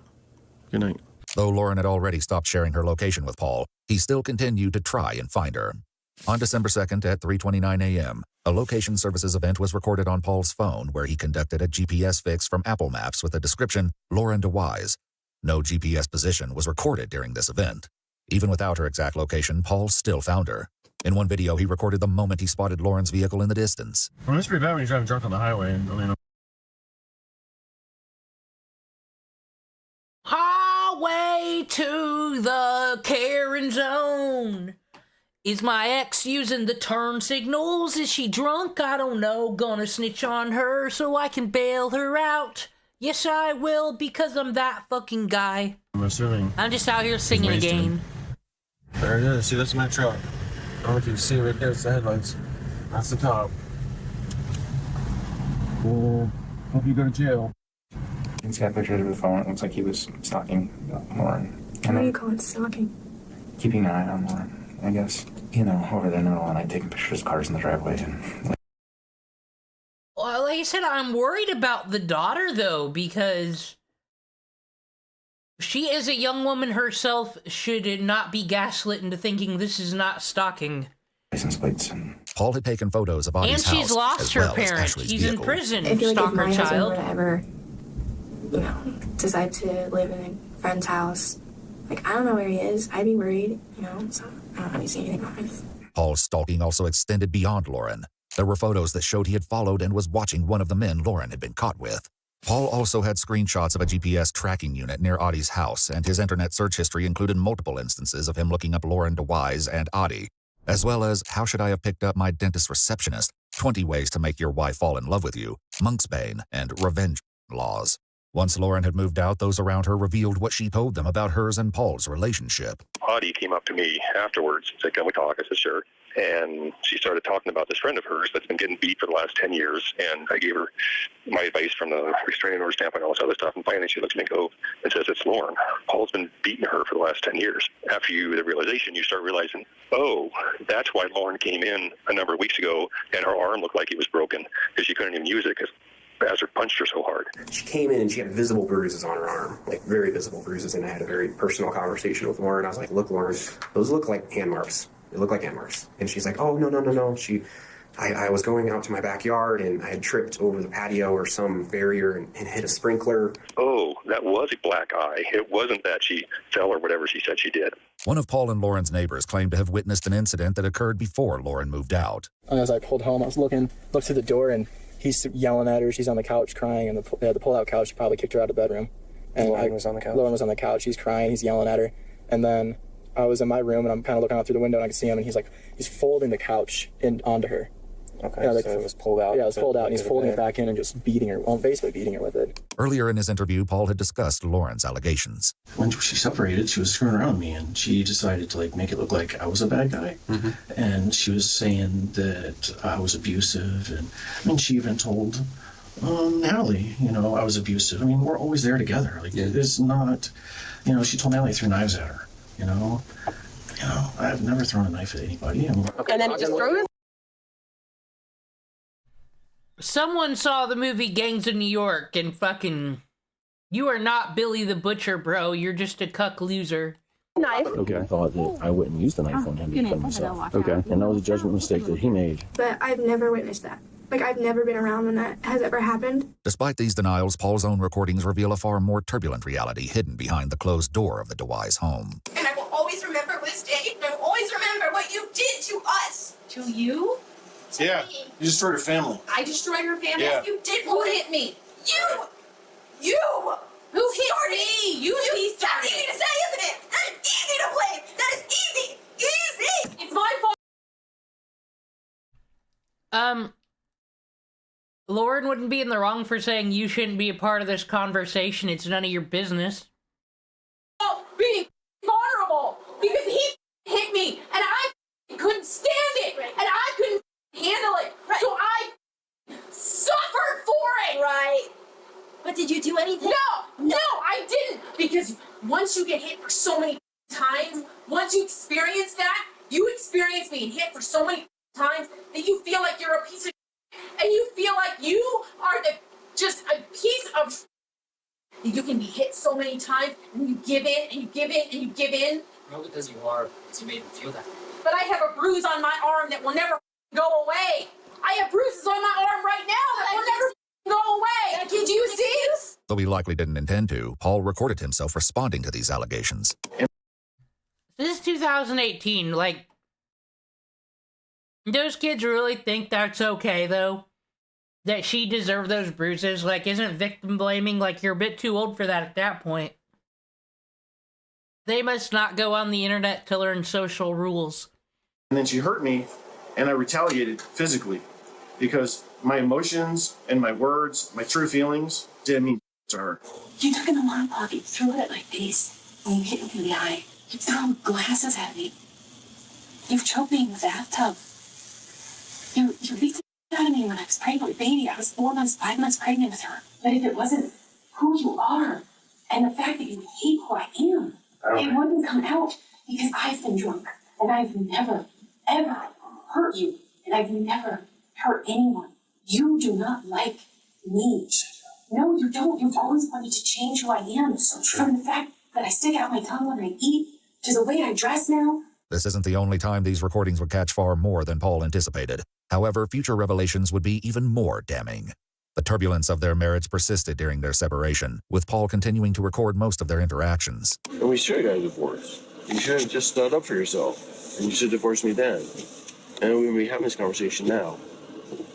You've always been against me, and I'll be glad to get rid of you. Despite this statement, Paul wrote Lauren a long letter apologizing and telling her that he needs, quote, No, Lauren. He obviously doesn't care about this relationship. He does not like it. He does not like you. Because none of that stuff would have happened. But it could happen to you. It could happen to anyone. It's called abusive behavior, manipulation. I could just never see me being the one being abused and hit by a man and being tricked into thinking I deserved it. And then, but also, I have to take them back and they're apologizing for something they never did, apparently. quote, the Lauren of my dreams. He also bombarded her with texts such as, I'm crazy now, great job, you are killing me, and you have pushed me over the edge.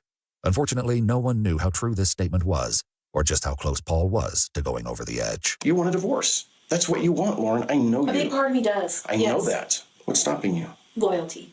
Loyalty to me? Yeah, and to the kids. And I love our family. That's what's stopping me. I'm sorry that I ever said anything to you. Like, I said, I'll ruin your job. Well, I was angry. I was upset. We won't get a divorce. I'll try. I'll try again. I'll try again. I hate you, but I love you. Perhaps it was this hope that Lauren would eventually try again, which kept the full magnitude of Paul's rage in check. It seemed like we were getting better. I mean, literally, she was excited about that Christmas. separation was kind of working. It seemed like it. I mean, she would tell me, she might come back, but not right now. She's not ready. Though Lauren would occasionally take Baby to stay overnight with her at Audie's, she only returned to the house she once shared with Paul and the kids for brief visits over Christmas. It's an activity book. It has stickers and it comes with a pen and you can flip through the pages. That's wonderful. What a wonderful gift from that mommy.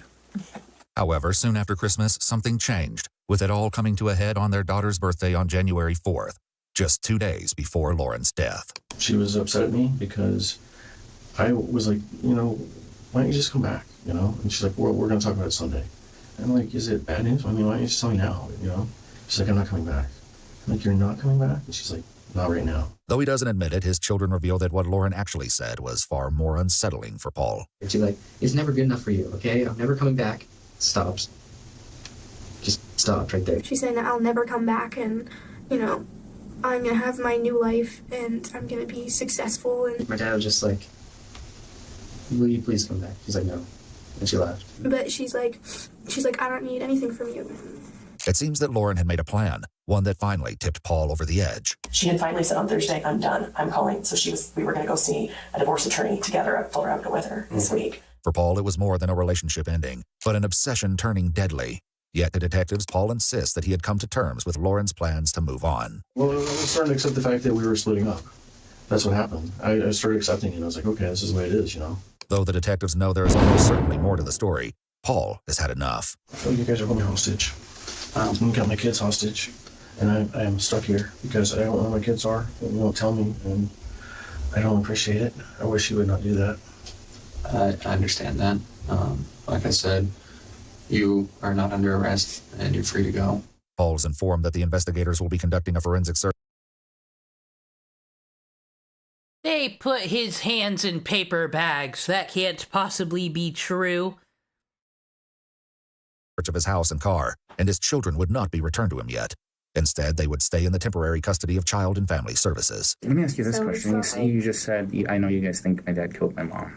Like, it's What do you not, it's think? obvious. No, he didn't do it. I know he didn't do it. With his alibi being backed up by both Joe and Natalie, Paul was released and his phone returned to him. Following his interrogation, Paul texted Joe, writing, "We all really need to talk when you come home. Something bad happened and the police think I did it. I didn't do it." Joe replied, "What? That's crazy. You would never."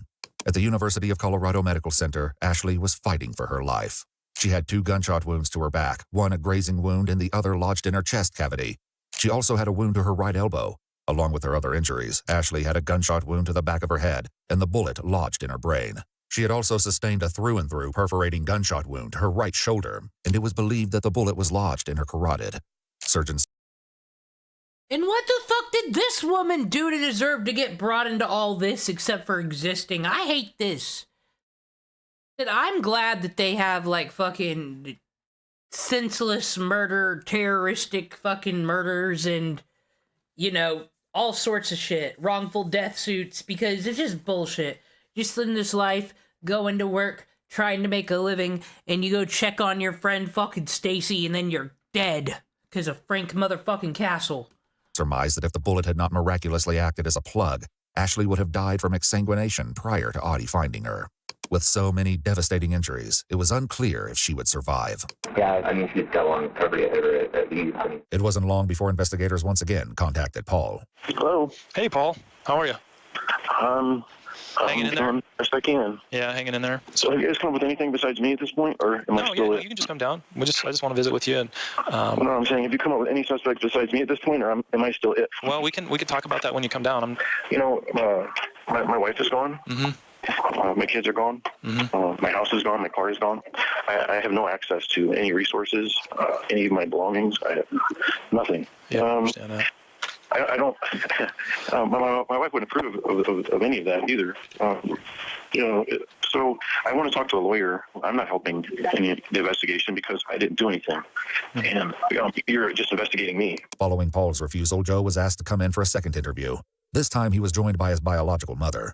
As it would turn out, Joe held the key to revealing the true extent of Paul's depravity. Just told the truth. My mom asked us something. No matter what Joe claims, the You could make like a Stardew Valley farming sim game, but like Ewu mysteries that take place with the village people. And just, it's random. Just every game you start anew and some murder is gonna happen and you're gonna lose villagers. You're gonna see different detectives in different light. Basically a different storyline. For every fucking character will be a different criminal mystery happening while you're just trying to make a living as a farmer. And you gotta hide the body, like that evil Harvest Moon game everyone thought existed.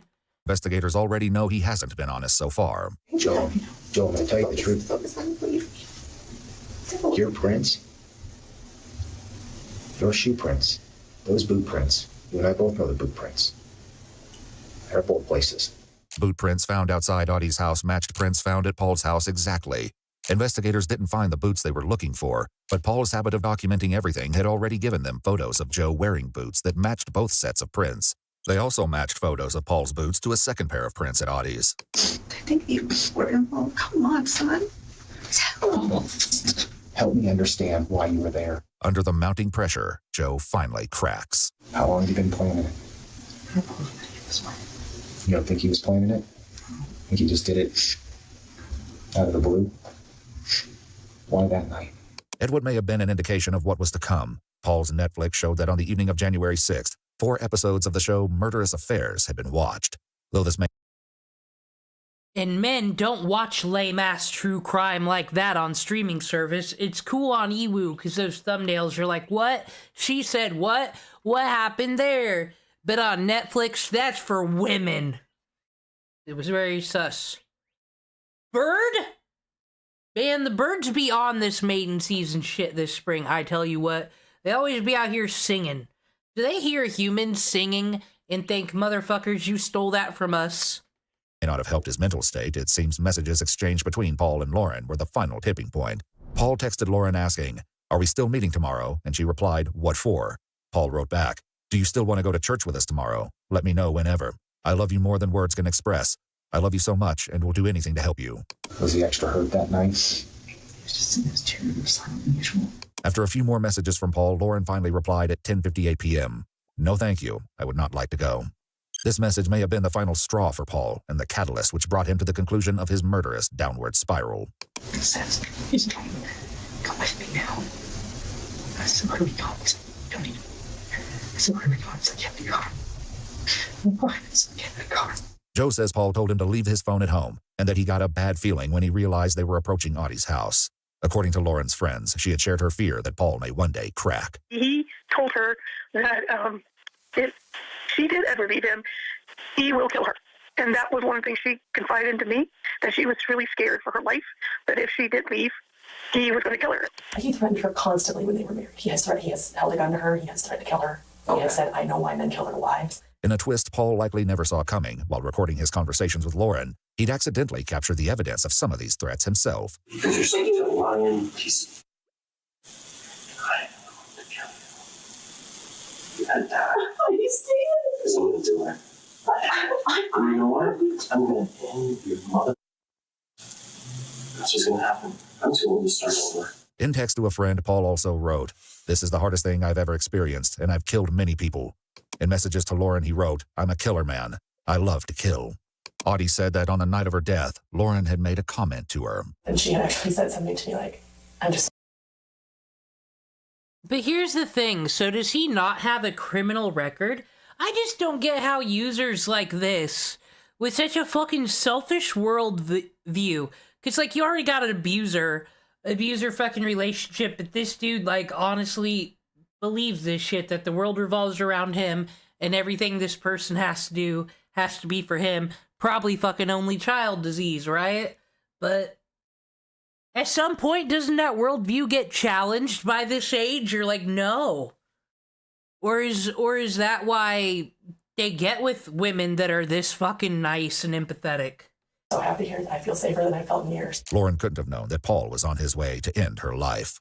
When they arrived at Audie's house, Paul told Joe, "As long as you do what I say, you'll be fine. You'll be okay." Paul put on a mask and gloves and gave Joe a mask and gloves to wear. What did you say? He said, follow me. Okay. And I said no. You said no? I said no. He said, now, do it now. You said do it now? And I knew I had to. You knew you had to go. Okay. So you're walking up to the house. And then what? Is he carrying anything? What's he carrying? He's carrying, I don't know what, but it's a pistol. He's carrying a pistol? Yeah. I'm not completely unstable. And I'm dangerous. I'm dangerous. Anybody around you, just because they're around you, I'll kill them too. Paul made Joe walk in front of him as they went through the backyard.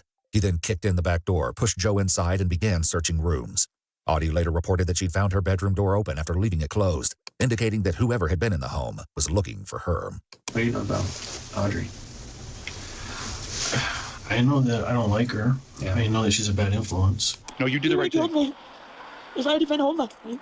Joe tells the detective that he waited downstairs while Paul went up to the bedrooms. Did you hear him? Yes. What'd you hear? When Paul entered Lauren's room, Joe heard her gasp, and then Paul shot her multiple times. I just need you to love me. I need love desperately. I've never been like this. I need you to love me. Once more, how do you also go through life where you think you could record yourself? It must be, didn't Mike say earlier, either Mike or Justin said, this is what the internet's done. It's made people think that they're main fucking characters. And someone like me, just who could never have such a self-esteem. Who are you? I need you to touch me. Don't even have a job, I need bro. you to put your hand on me. I need something's gonna be okay. That's all I need. You don't I understand? I want to be married to you forever. Yeah, but you want to kill me too. Because you hurt me so bad, Yeah, and I love you so much. What the hell is wrong with you? Just go. Get in the car. An autopsy determined that Lauren had 4 bullet wounds, 1 in the head, 1 in the shoulder, which then penetrated her right cheek, and 2 in the chest. Police noted there was gunpowder surrounding the wound to her right temple. I was going to try to stop him. I couldn't stop. You couldn't stop him. I was afraid. I'm so bad. You're afraid for your dad? My sister. Your sisters. Following the shooting, Paul then drove to the town pump and bought beer.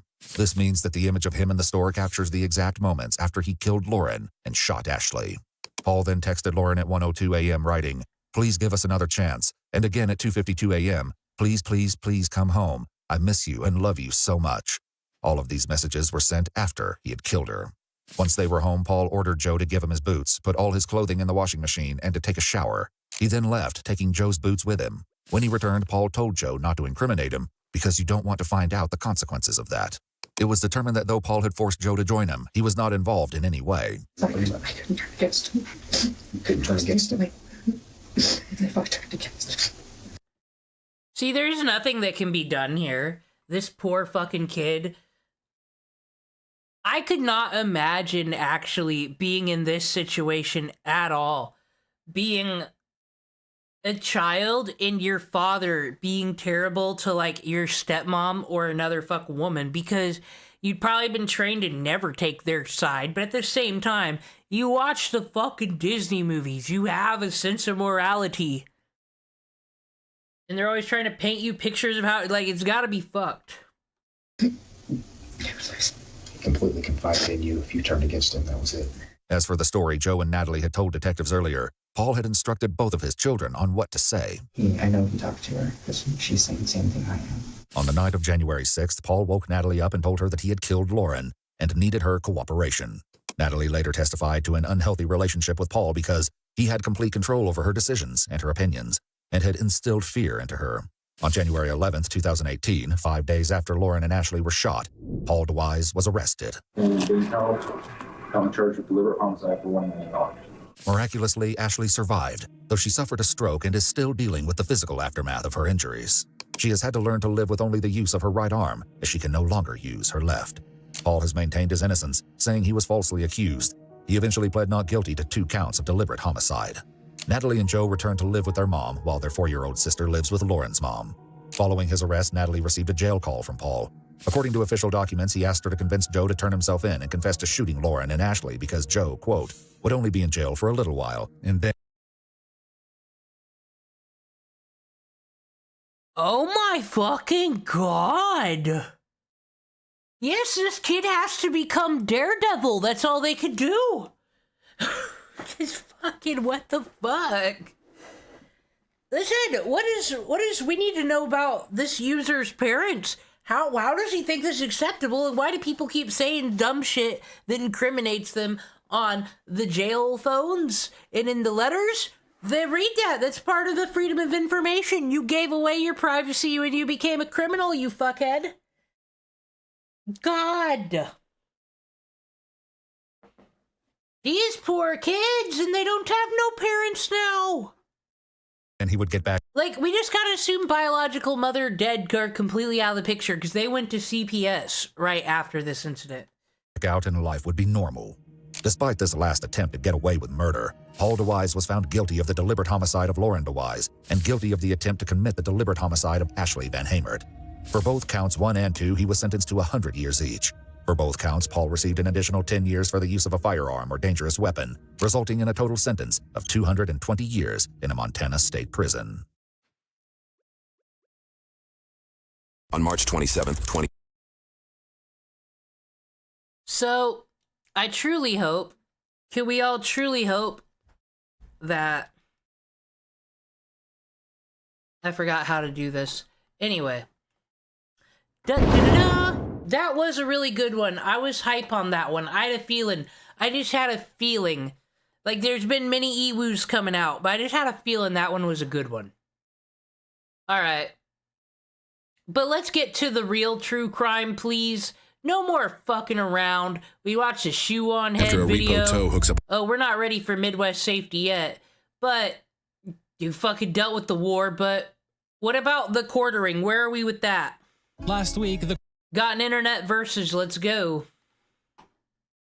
Time to see how Jeremy the Hamburglar doing. Last week, the quartering got into more drama online when he posted multiple tweets on his page promising villainy and destruction to his former friends whom he's had falling outs with, before deleting all the tweets and declaring a break from the website. Additionally, a clip went viral of him at the Renaissance Fair live streaming from years back, where in it he's walking around calling random women with children MILFs, growling at them and sometimes doing it within earshot. The quartering responded to it, doubling down, saying this is normal behavior and everybody's just pearl clutching. And on top of everything else, people started looking into Jeremy's shorts, and people started criticizing him for essentially ripping people's content, adding a 3-second intro and then just playing a 2-minute video. But there's lots to get into, so let's just jump in. Welcome to the internet versus the quartering's fallout. It starts when motherfuckers are getting plagiarist. How do they keep doing this and keep thinking they're gonna get away with it? Like, usually someone who's into like one content, the algorithm's gonna send them similar content. They're gonna find out. So, you know, we went from one user to the next. This user thinks he can get away with this shit for some reason, you fucking entitled bitch. Jeremy the quartering. The whole shorts situation comes into question when he tweets out this clip with the caption, "Stuttering Craig calls out the quartering in his YouTube shorts in their beef." He is who he is. He has shown who he is through all this right here. And this person says, and yet somehow amidst this drama, he seemingly managed to get 10,000 subs in a single day on Monday, right here, kind of shoving this in our face, right? Which I think is great. So I went into a social blade and I started doing a little bit of digging. And let me tell you this right now, the quartering, doing great right now. Look at the views here on a day-to-day basis. Day-to-day basis. I mean, this is quite spectacular here. But this just didn't really line up to me. I was curious because I went in and I looked at his videos over here. And for a guy with 2 million subscribers, he's getting between 10 and 50,000 views on a video. That does not add up to all of this over here. It does not add up to 1 million views a day. So I thought to myself, how is he doing this? Then it dawned on me, shorts. Shorts is how he's doing it. Can I show you one of his shorts here? And this is all going to tie together here. This is a short from the Quartering channel. But what are the oranges for? Well, I bet it tasted good. Let me know what you think. So what he's done, and if you scroll through here, you'll see that he did not add anything to this at all. Not a single bit outside of an intro and his... Okay, this is where I wish YouTube would get some fucking moderation going. Just, like, there's already so much shit on the internet. Do we need fucking people stealing each other's content and just making repeats of it? Can we not? The nice thing is, at least already got its views before this idiot found them. And here's the thing. Most of the people I see that's like, here's a cool thing, check it out. They're, like, attractive. Who the fuck are you? Your gross-ass background? Watermark on this short here. He added literally nothing, but this is not a standalone thing. Let's go to more. What are the orange? We can go check out more of his shorts, and you'll see that that's literally all he does when it comes to this. It's literally taking other people's content. So he literally is taking things, and it is a big question, and I literally just repackaging them as himself, and that is how he's grown over on YouTube, and it's fraudulent, which I think is a phenomenal way to describe Jeremy and the Quartering. He is a fraud. He is a manipulator. He has done everything he can to be the worst possible content creator that you can while maximizing other people's content. He's not had an original piece of content in the 10 years or so since he's been creating. Look, I used to watch the Quartering when he started off, right? We've all seen it, but he's shown who. Okay, this guy's a liar, though. No one watched the Quartering.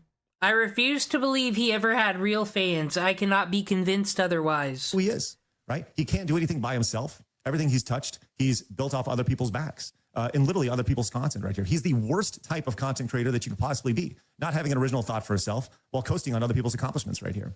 And I think that is exactly what needs to be said. When the story is written about him, yeah, he can have all the money in the world. He can make all the money from other people's content, but not a single cent will buy him an ounce of integrity. And Pog replies, not even doing reaction slob, just a straight ripping the shorts. Game is game, I guess. Fat chud. Frosted Hand says, he deserves to be deplatformed for this and his name and image dragged through the shit he leaves in his pants. The most un-American right grifter you can find. And that's really saying something. Hank Reardon says, Quartering is out here stealing other people's content and he has the audacity to try to flag down others. I'm Batman says, would be a real shame to contact the original content creators and let them know the Quartering is stealing their content. Melancholic replies to this a 14-second clip of a various compilation of Quartering shorts, the intro specifically with the caption, taken from Shockmouth's YouTube channel. Check this out. Check this out. Well, here we You should, and this is like let me know what you think in the comments. What do you think? Check this out. Again, check this out. Brutally Digital quote tweets the post by saying, dude, the Quartering just became another sniper wolf of stealing content. You best believe he probably fucking said some things about Sniper Wolf, called her untalented, stupid fucking hack. She made the game, though, at least. God, this is just so... I just hate him because he's so fucking lazy but acts so entitled. I really hate the people that act like they're entitled to have their stupid toys behind them on a shelf. Fucking, ooh, might have to watch a Caleb Hammer after this. The Quartering caught wind of this criticism and Hotep tweets out this clip with the caption, the Quartering is upset that you guys are making fun of his YouTube shorts. All right, well, that is the show for today. I've got to do a bunch of low effort short slop that everyone's really mad about. I've got to do that, even though everyone does it. And, you know, instead of complaining about it, you could just do it yourself. And Thor Odinson replies his. Smash JT says, even though everyone does it. I mean, Sniper Wolf and Lazy Shell says, everyone does slob. Pulse check intensifies. David says, instead of complaining about it, we could just steal content ourselves. Cool. Got it, Jer. Michael Nilsson says, I just want him to explain what the oranges are for. Andy Worski quotes Hotep by saying, I like how Quartering thinks people are mad at him for doing short slob. Nobody is mad. We are criticizing you for doing a 3-second intro for people's 3-minute videos, not linking them and putting your logo over the video like you own it. Jax Films felted Sniper Wolf for this. And Repsion. Not giving credit to the users. No, I've never heard of Boxy. I'm not a fucking boomer. Says he's just playing dumb. Y'all remember Repsion? The McVet says, I never knew of this until he flagged you. He could have kept this grift up for years if he wasn't a Mortal Monday says, my favorite part of this is how he bragged to Melanie and Claire about how much of a hard worker he was, having to stay up all night filming dozens of videos. Meanwhile, it turns out that all he was actually doing is these trash shorts. Brittany Vinti also tweets out, Quartering is on stream right now coping about his views when so many are just from stolen content in his shorts, Lamau. And Fresh replies, his chat is the best. And it's Zero Firewater saying, how was your weekend? Dire Soul saying, I was busy today. Was there a Wednesday show? Lexa Pro saying, don't forget to stay hydrated, Jer. Euruf saying, do a Hadouken. Bodied saying, time for a few shots of water. And Jeremy's Jewish Bull saying, Jeremy, I'm at a Walmart and my pants. What do I do? Then Andy Worski tweets out, the Quartering's views are down 40% this week, and before that it was 75% since November. This is an insane bleed out I've ever seen. And Cool Hannah James says, all of today's videos have crashed and burned, lol, showing his last 5 uploads here and the views attached to each of them. And Frittata says, the dude is still making over 70k a month and he's losing his mind. There are people that do what he does just for the love of the game. Go support those people. Then we have a compilation of the now deleted tweets that Kino Bladed Chronicles tweets out with the caption, none of these tweets hit the Quartering when we all know you will delete them after a few hours of sobering up and you won't do your hit videos on anyone because you're a and there is these messages attached. First, this is a reply of Quartering to Panda Conda, who at the bottom says, yo, Jer, some asshats talking straight up shit about you on YouTube, referencing Stuttering Craig, and Quartering quotes him saying, you mean the guy that begged me for help on YouTube and to come on my show? These losers overplayed their hands. If they want me to be a villain, I will. And it's messages from 2024, where we have just various messages, and then here at the bottom, it's Craig saying, if you're looking for any guests on Friday, I'd love to come on your show. And Quartering says, right on, pretty nuts now with the election. And Craig says, sure, just keep me in mind if you have an opening on the horizon. Then we have more tweets here from the Quartering attached, one where he's saying, nearly everyone profiting off spreading vicious lies on my name. I've been nothing but nice to over the years. The receipts are on my side. I've let it be for weeks, but I guess if they really want me on my villain arc, I will oblige. I don't want to hear anyone telling me to be calm. These losers, Yellow Flash, Side Scrollers, Brittany, Geeks, and Gamers. They've all turned heel and decided 1 week's ad revenue was worth selling their souls. And so I will oblige. 1 new scalp a day, 2 p.m. Eastern. Hey, Stuttering Craig, you've had a lot to say about my business and me as a man. Tomorrow we will look at all the messages you've sent, not only to me, but everyone else. I hope 2 videos. When will anybody take responsibility for the fact that any of us even know who the Quartering is? I just watched an entitled man basically kill a woman because she didn't make him a sandwich and wasn't abused by him enough from his point of view, and he's just allowed to kill her. Whatever. But then, here comes the Quartering. Ugh, is all I can think. We need to find Ren Fair shit. I heard that's cringe as fuck. The ad revenue was worth it. Then we have more screenshots of now deleted tweets from Quartering. Searing Abyss says, bro, do yourself and your family a favor and stay off the internet for a week. Just unplug, go outside, take a walk. You will be happier for it. Back in the day, I used to watch every single one of your uploads. Please, for your own sake, get off the internet. Every post makes it, and then it's cut off. But Quartering quote tweets him saying, let massive YouTube channels lie in your name because long ago I used to watch your channel. I shall send you a spoon for which you can eat my whole ass, kid. And another post of Quartering saying, these leeches forgot about the fact that I cut my teeth in the most ruthless time that ever existed on YouTube. They think I won't roll around in the mud with them because I've let it ride for a few weeks. I'm sorry. You know who else has made claims like this? Fucking... This is some shanty for Christ thing. I talked to the drunken peasants and debated them about how I disown my children if they don't believe in the moon. I can deal with the debate community on YouTube, so don't mess with me. The Quartering... Okay, Gamergate, who gives a shit? Sargon of the Cod, I guess, was right about something in this world when he says some people won't let Gamergate the fuck go. But are we talking about the internet blood sports era? Because the Quartering didn't look good at all, ever? I don't understand.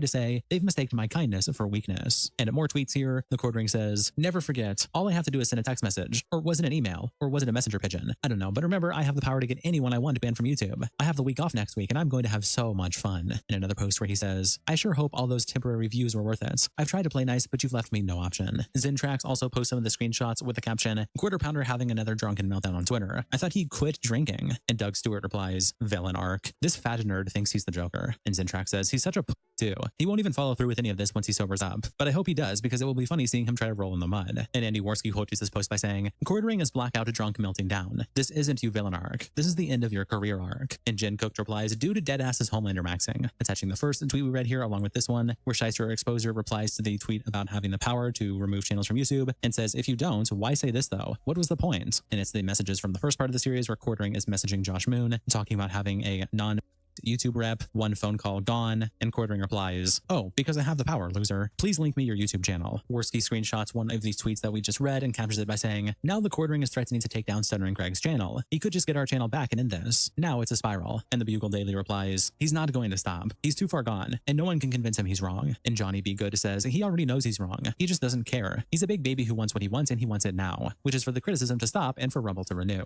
Brittany Venti also tweets out one of the tweets, specifically the one referencing her here at the bottom, and captions it by saying, my video was that good, huh? And Repsion replies, delusions of grandeur. PPP also tweets out about the situation, saying, Jeremy Dale Hambley, you're a drunken coward and a straight up flagger.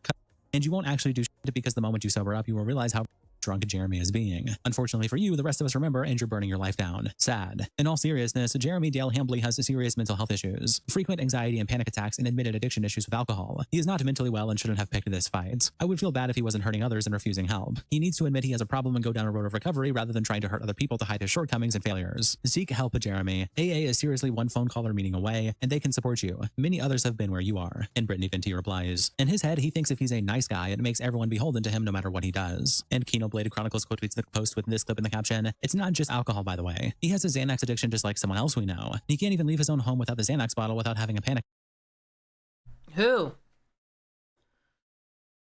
You wouldn't possibly say that this man, who had been there for the Sargon shit, Matt Jarbo, and then the fall of a rage pig, would ever fucking Ethan Ralph it up here. How's come these people don't learn? They judge, but they learn.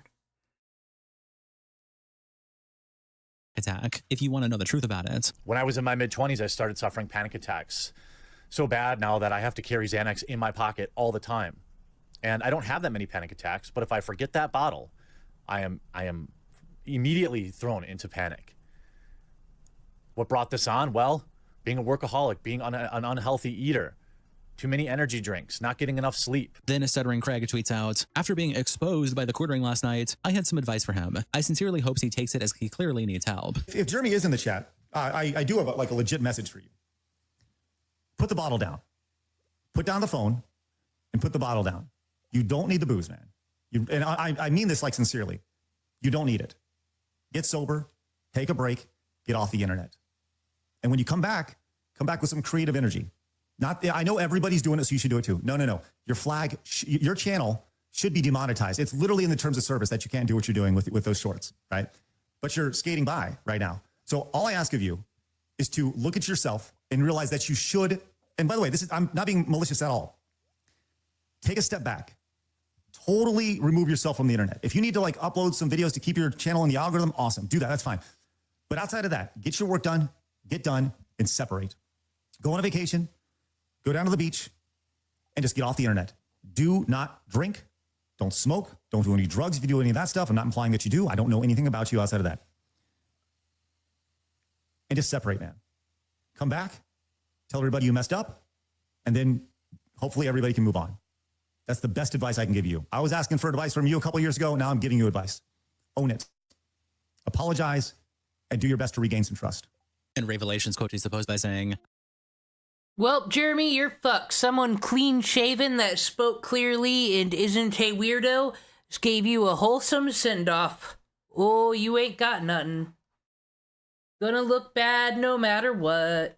I look forward to 5 years later when Craig gets caught flagging channels. Seriously though, don't give advice to people who f up because you'll end up becoming them. Remember Jeremy did the same thing to Matt Jarbo and look what's happened? It's a curse. Delete this, Craig. Then back to the Quarterings page, he tweets out, Twitter is not real life, lol. Sometimes I like to kick the hornet's nest, but tomorrow will be a regular day just like every other day. Drama used to be something I spent my time on. And to be honest, times were good, but I am less interested as an old man now, lol. Smiley face. And Fire Andrew Barry replies, why did you tweet all that crazy stuff? Remember what we learned about Smiley Face? It means he's having a really bad day. And the quartering sucks, so that's good. And go on stream and not bring it up. And the Quartering says, it's fun for me. None of this matters. And Nina Infinity replies, Jeremy, you're telling people that your wife, friends, and family are being harassed IRL because of this drama. And then you go and post this saying you like to kick the hornet's nest because it's fun and none of this matters. Well, death threats and people coming to your house and harassing your family and friends should matter a great deal, actually. This is why no one believes you. Because anyone who's facing actual harassment would not be making this comment. Ace Skillies replies to Quartering by saying, so your big scorched earth promise for 2 p.m. tomorrow was bullshit. You showed DMs from Stuttering Craig from before he saw you for the snake that you are. And you've gotten blackout drunk. Again, truly pathetic display. Jason Pritchard says, maybe this weekend you'll finally figure out what the oranges were for. Antoine Creed says to Quartering, I was only pretending to be your... It didn't work before and it doesn't work now. You crashed out, went on a damn rant, saw it wasn't going your way because why would it, and then deleted everything. Step away from social media, dude. You're floundering. Calypso Jack says to Quartering, you tweet more than anyone. You spend more time in your fake life than you do in reality. And Jeremy Cole tweets it by saying, this is fair. I think X has been a net negative for me. I'll take a break. And Sly Tony Sylvester replies, I was promised villainy. Weekend Warrior quotes the post by saying, the final time. Until it's Miller time. PPP screenshots the Twitter is not real life post that we read and captures it by saying, Jeremy is already out because his threats backfired again. Seriously, you have mental health and addiction issues and you need to own up to it. Apologize and make prosper restitution. It's not going away. You keep making it worse for you and your staff. And Jana McNeil replies, I don't think he's actually smiley face. And Nez Constantine says Jeremy typing out those smiley emotes with a Wojak crying and a fake smiley mask on. And Worski quote tweets PPP by saying, get the channels reinstated, Jer. This is only going to get worse. It's very easy to fix this for yourself. Then this clip also started making the rounds. Camelcast tweets this edit out with the caption, I edited this together from The Quartering IRL stream. His goal was to actually stalk women. At one point, he follows a woman with children whilst making remarks. And she looks back in fear several times for several minutes. What the f? Share this. If I did see a girl in a chainmail bikini, you know, we would have got her on camera. Here's some milk. And we got. Ooh, boy.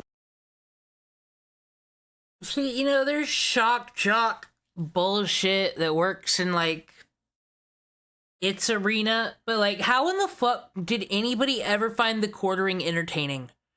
I feel like this is like someone Ethan Klein should have reviewed back in his, well, he kind of still does review content, commentary channel shit, just on live stream. I feel like you should have called this motherfucker cringe forever ago, and that's why we should hate Ethan Klein, because he wasn't a hero and we needed him to be one. We got a thick girl right there, boys. Rawr. Oh, here's another one.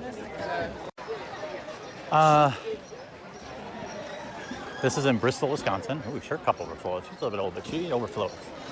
Adam Raysorsky, the super chats will blot out the sun. Yeah, that's what I'm talking about. MILF, yeah, she's keeping it tight. You know she DTF, she got kids. Yeah, boy. Here you go. Wow. Excuse me, officer. I know it looks bad, but somebody paid me $20 to do it. And Camelcast follows up his post saying, he even had an excuse ready for police that might approach him for stalking. He is drunk and out of his mind too. What an unfortunate place. Hi, Kiana Frank. What an unfortunate place to get based, because... oh boy. You know what it is? You know what it is? It's comic book guy from The Simpsons. Fucking being greasy and gross, making like growl sounds, thinking, oh my god. This is unbelievable. Shamu replies, quartering is a pervert. Legit can't help himself, even in public. Willie Macshow says, what the hell? And Ukai the Great says, mind telling everyone what Jer said at the end there, buddy? Or are we going to leave out the fact that he said, I know it looks bad, but somebody gave me $20 to do it? You're going to let everyone know this, right? Right? And Camel Cat says, wait, you think accepting super chats to stalk children and women is totally cool? Bro, what? And Anukai says, I'm not saying that, but it is a convenient thing to not mention. Also, stalking requires someone to kind of do that in secret for the most part. This was anything but subtle. Y'all drama whores need to understand 2017 was not. I, as a drama whore, understand that the quartering makes me feel gross and not good about myself. And he makes me fearful for other women. I don't like it. But there are people out there who defend him. You're worse. Did you feel that grease transplant onto you? 9 years ago, and internet blood sports is outdated. And Kai says, officer, No, it's I wasn't not. stalking, Bring it back. someone asked me to do it. You're a monumental clown. And Anukai says, walking in public equals stalking. Maga Crack a Mike replies to the clip by saying, these comments in here fake pearl clutching about this video of a dude recording himself fucking around a fair commenting on random women's sexual attractiveness are hilarious. What a bunch of homos. And Alyssa Marie replies, it's 100% creepy behavior to walk around loudly commenting on the physical attractiveness of women, especially talking about a mother with an earshot of her children, and especially when you look like a Jer and aren't one to talk about anyone's attractiveness. And Maga Crack a Mike says, you're hearing him on his microphone. That's why it's allowed to you. Lol, good God, man. I walk around in public talking shit all the time. Everyone is in their own little world. And Alyssa says, it's pretty obvious.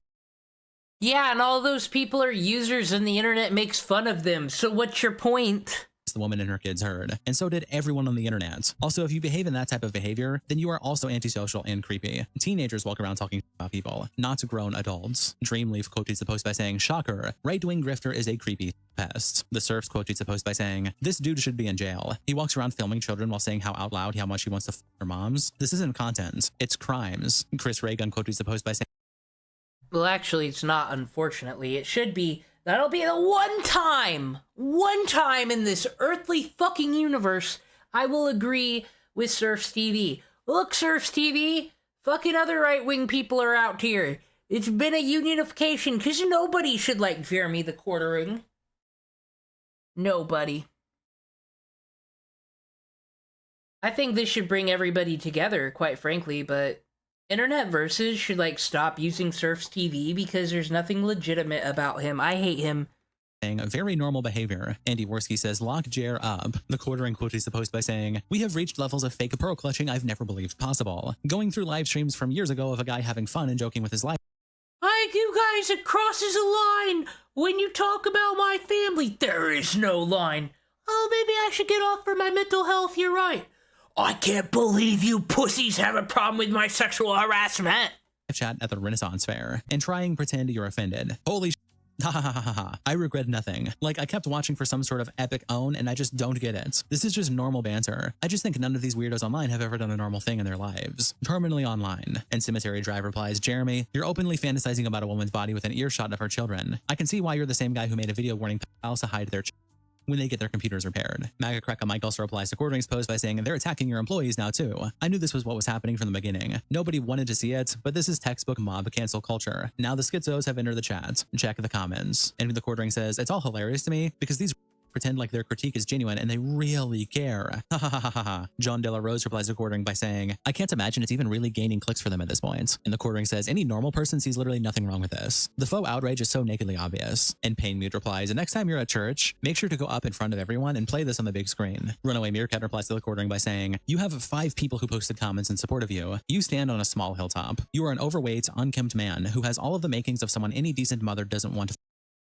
Thank you. You are an overweight and unkempt man.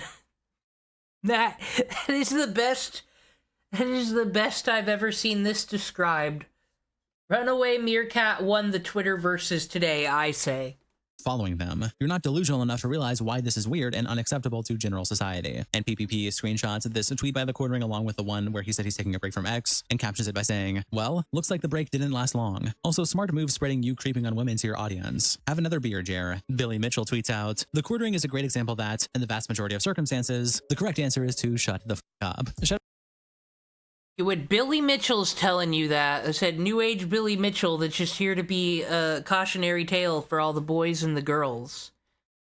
Well, that's where we are with the Jeremy Hambling drama, I believe. Let's see a Twitch streamer ruin their life very quick. Let's see some rage.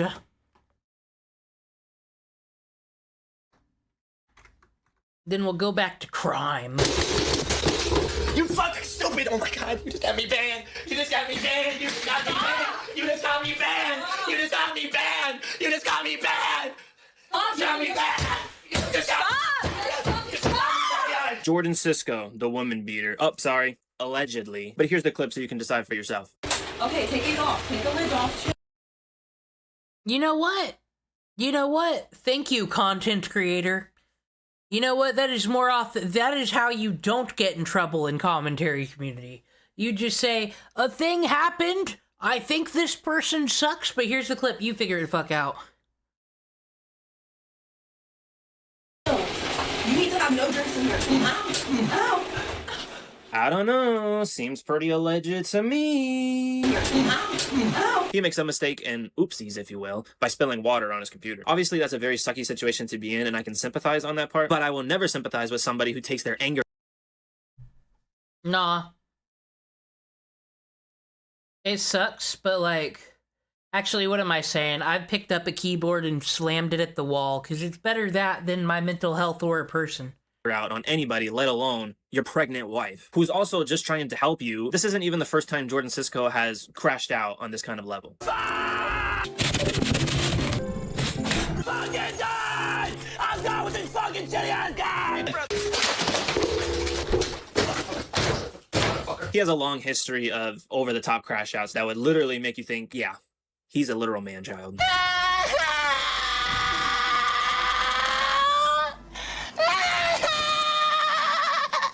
What's even worse about this situation is he has a baby on the way. Imagine being born and this is who your father is going to be. Yeah, I'd immediately cry out of the womb too if this was my father. Jordan made a response to the alleged clip that has since gone viral, and... you guessed it, it was terrible. Absolutely horrendous. You'd think someone just farted in your mouth. Yo, you look uglier than you were before, yo. Oops, wrong video. Let me find the real one. No, I don't use Windows XP, by the way. I'm just being cute. I don't know what else to say. Like, it's literally like, nah, I grunted in that. I mean, I grunted, but I wasn't hitting her, bro. I pushed her. That's the only thing that I did. I grunted in that, yeah, but like, obviously that's not a hit my wife kind of grunt. Get it right, guys, come on. What? Obviously that's not a fart kind of grunt. That's a poop my pants kind of grunt. Leave me alone!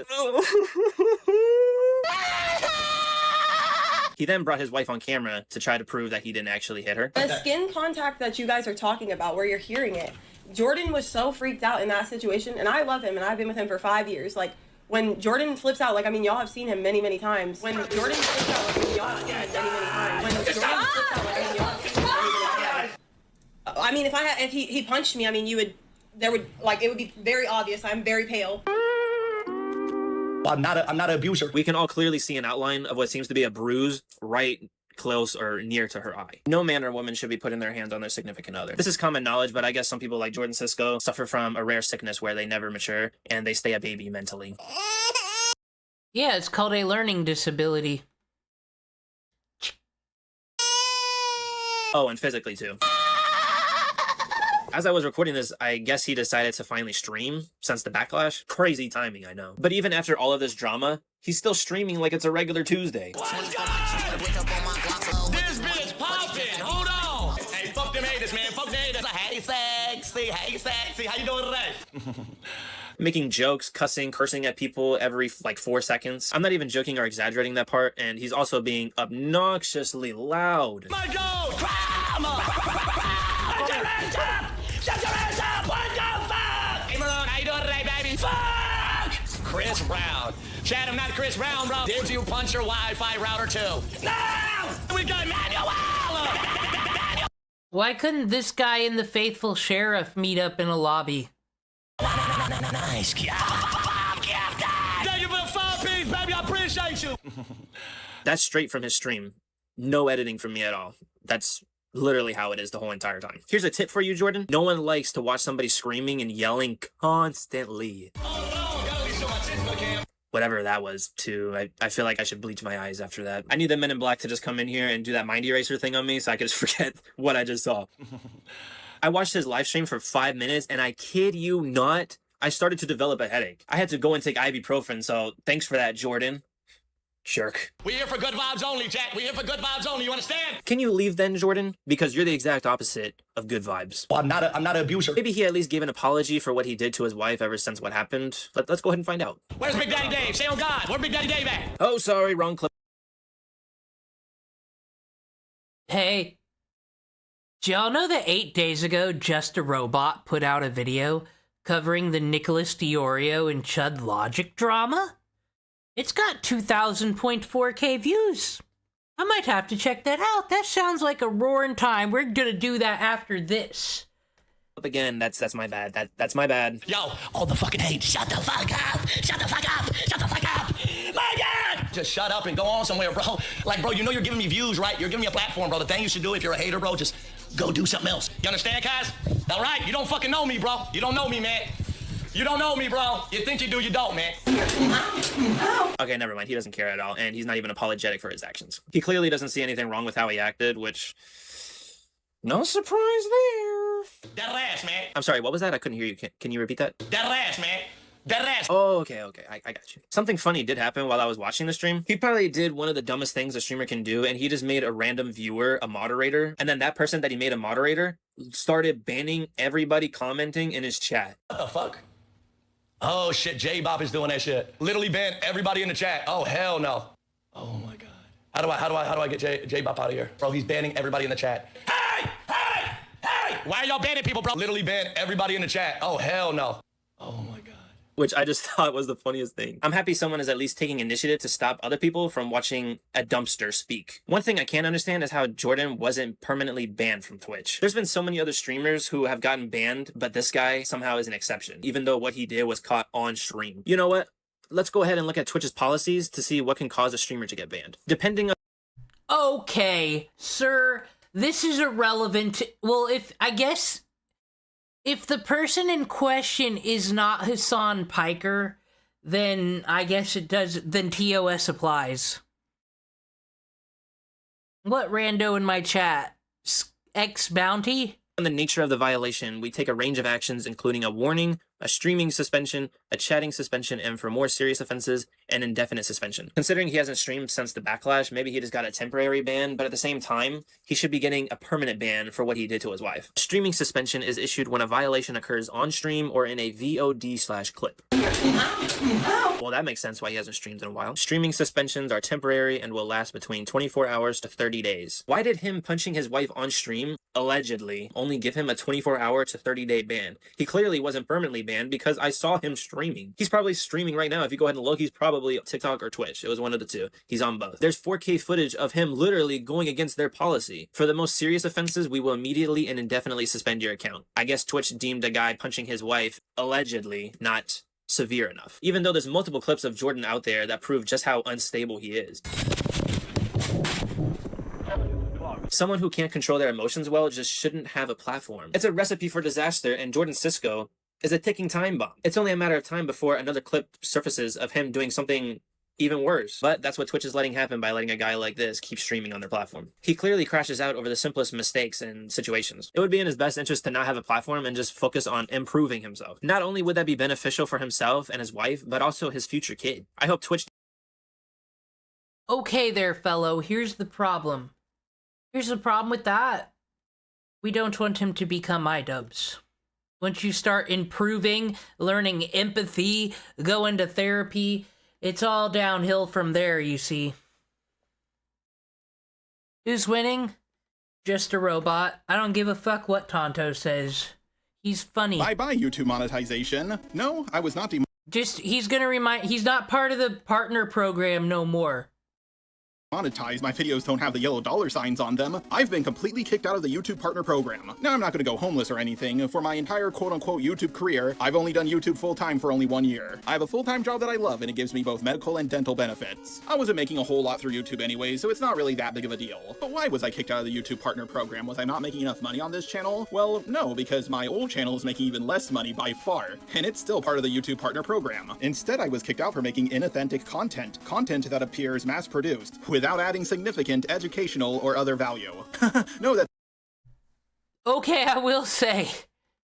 Then why is the Quarterings channel not taken down? TOS not being applied fairly in this world. Doesn't add up. I put tons and tons of editing into my videos. I'm not a reaction channel, a live streamer, or anything of the sort. Sure, I play clips from other YouTubers here and there, but it's only for a few seconds. These rules do not apply to my video on the history of internet blood sports, Cruel World Happy Mind, or Internet Anarchist. Sure, in my shorts I do 100% use audio from other YouTubers. However, a lot of people who make shorts do this, and I completely change the visuals. Sure, a lot of the art may be AI, but the editing sure as hell isn't. Of course, I tried to appeal this and email someone who worked at YouTube, but trust me, it was like talking to a fucking wall. I'm 99% sure I wasn't even talking to a real person. Also, I want to make this 100% clear, I wasn't given any type of warning about this. Now, the shorts are clearly the biggest culprit to all of this, so unfortunately, I'm going to stop making them. I have a few more in the pipeline that I'll upload here and there, but for now, no more shorts where I use someone else's audio. By the way, before you ask, yes, I do always give credit. However, I've seen many other shorts YouTubers do stuff like this. Shorts have brought the new age of reply girls and reaction.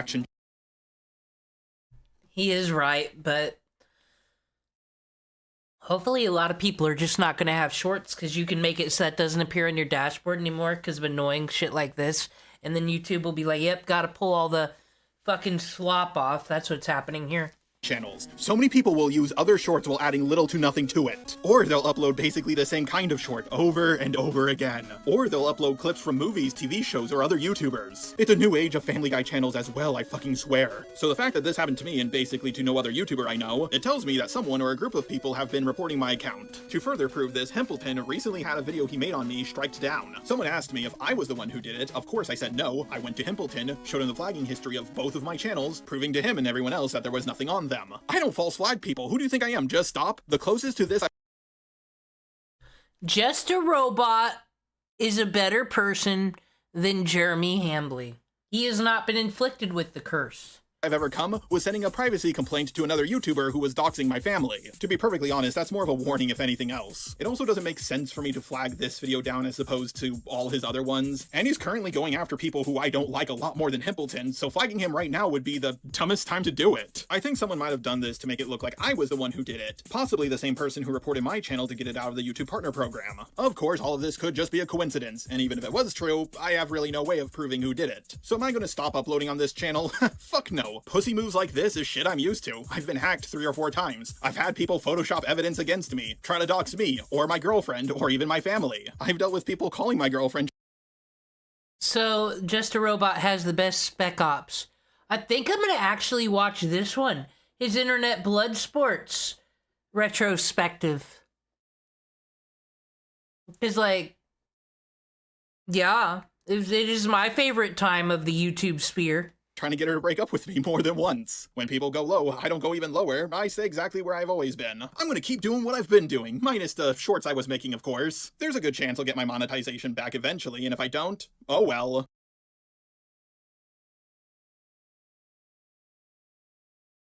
Okay, Internet Blood Sports time. Medicare, Tonka Saws, Baked Alaska, Andy Worski. Oh, I remember, so let's see if he does it right.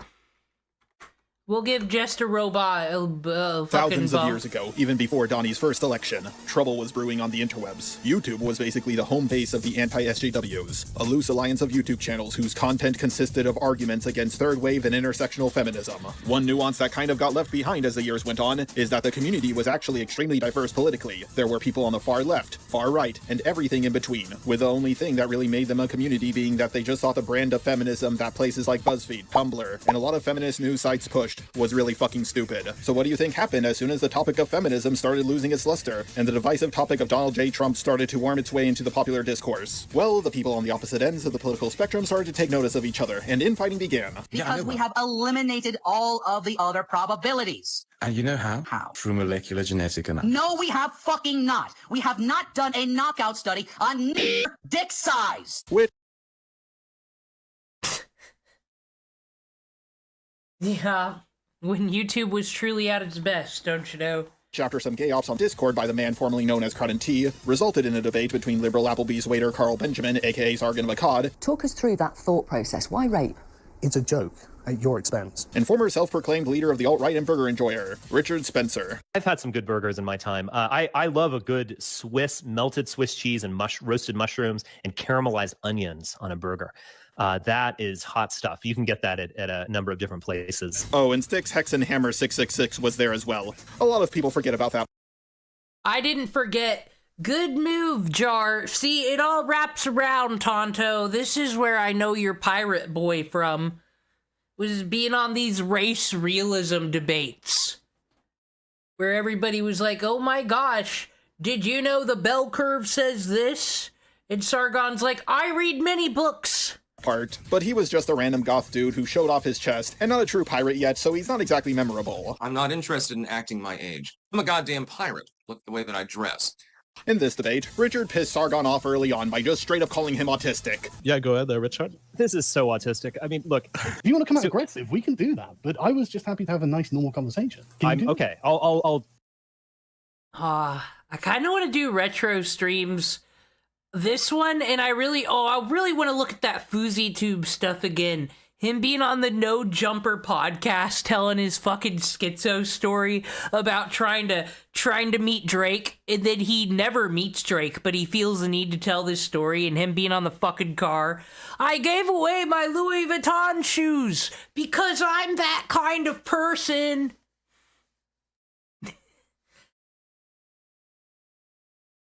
You can't handle the banter. Internet Bloodsport's the best. Tone down the animosity. That kind of set the tone for the rest of the entire debate. You're not living in what state are you describing? Because you are not describing the United Kingdom, which goes to war, which arrests people, violates their rights left and right, goes to war. What are you talking? With Sargon angrily going at him and trying to get petty gotchas while Richard just kind of condescended to him and batted away most of his arguments to the side, like a Dragon Ball villain deflecting a key blast. Eventually, Richard hit him with this one. Sargon, I am going to say something that might be the most insulting thing we've ever heard.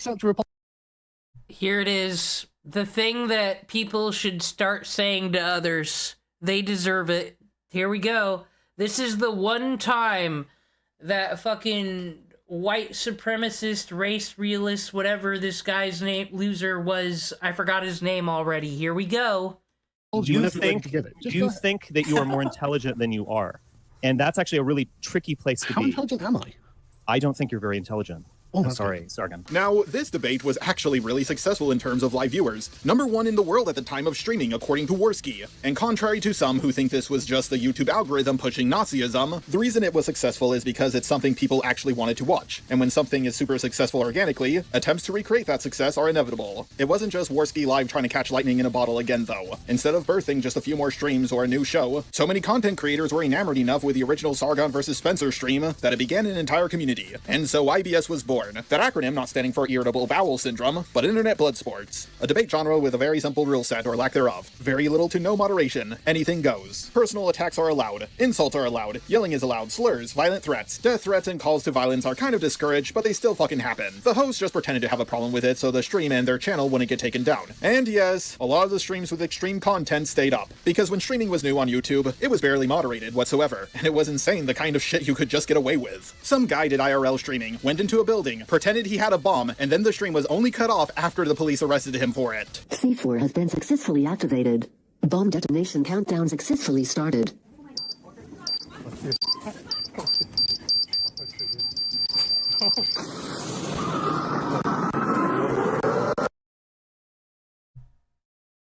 When the fuck was this? You know what, Tonto? If you go create the bullet list of how we got here into this dimension, and it's all gotta start at Harambe. Go from Harambe to Boxy to fucking Fred. And John Cena. It all connects.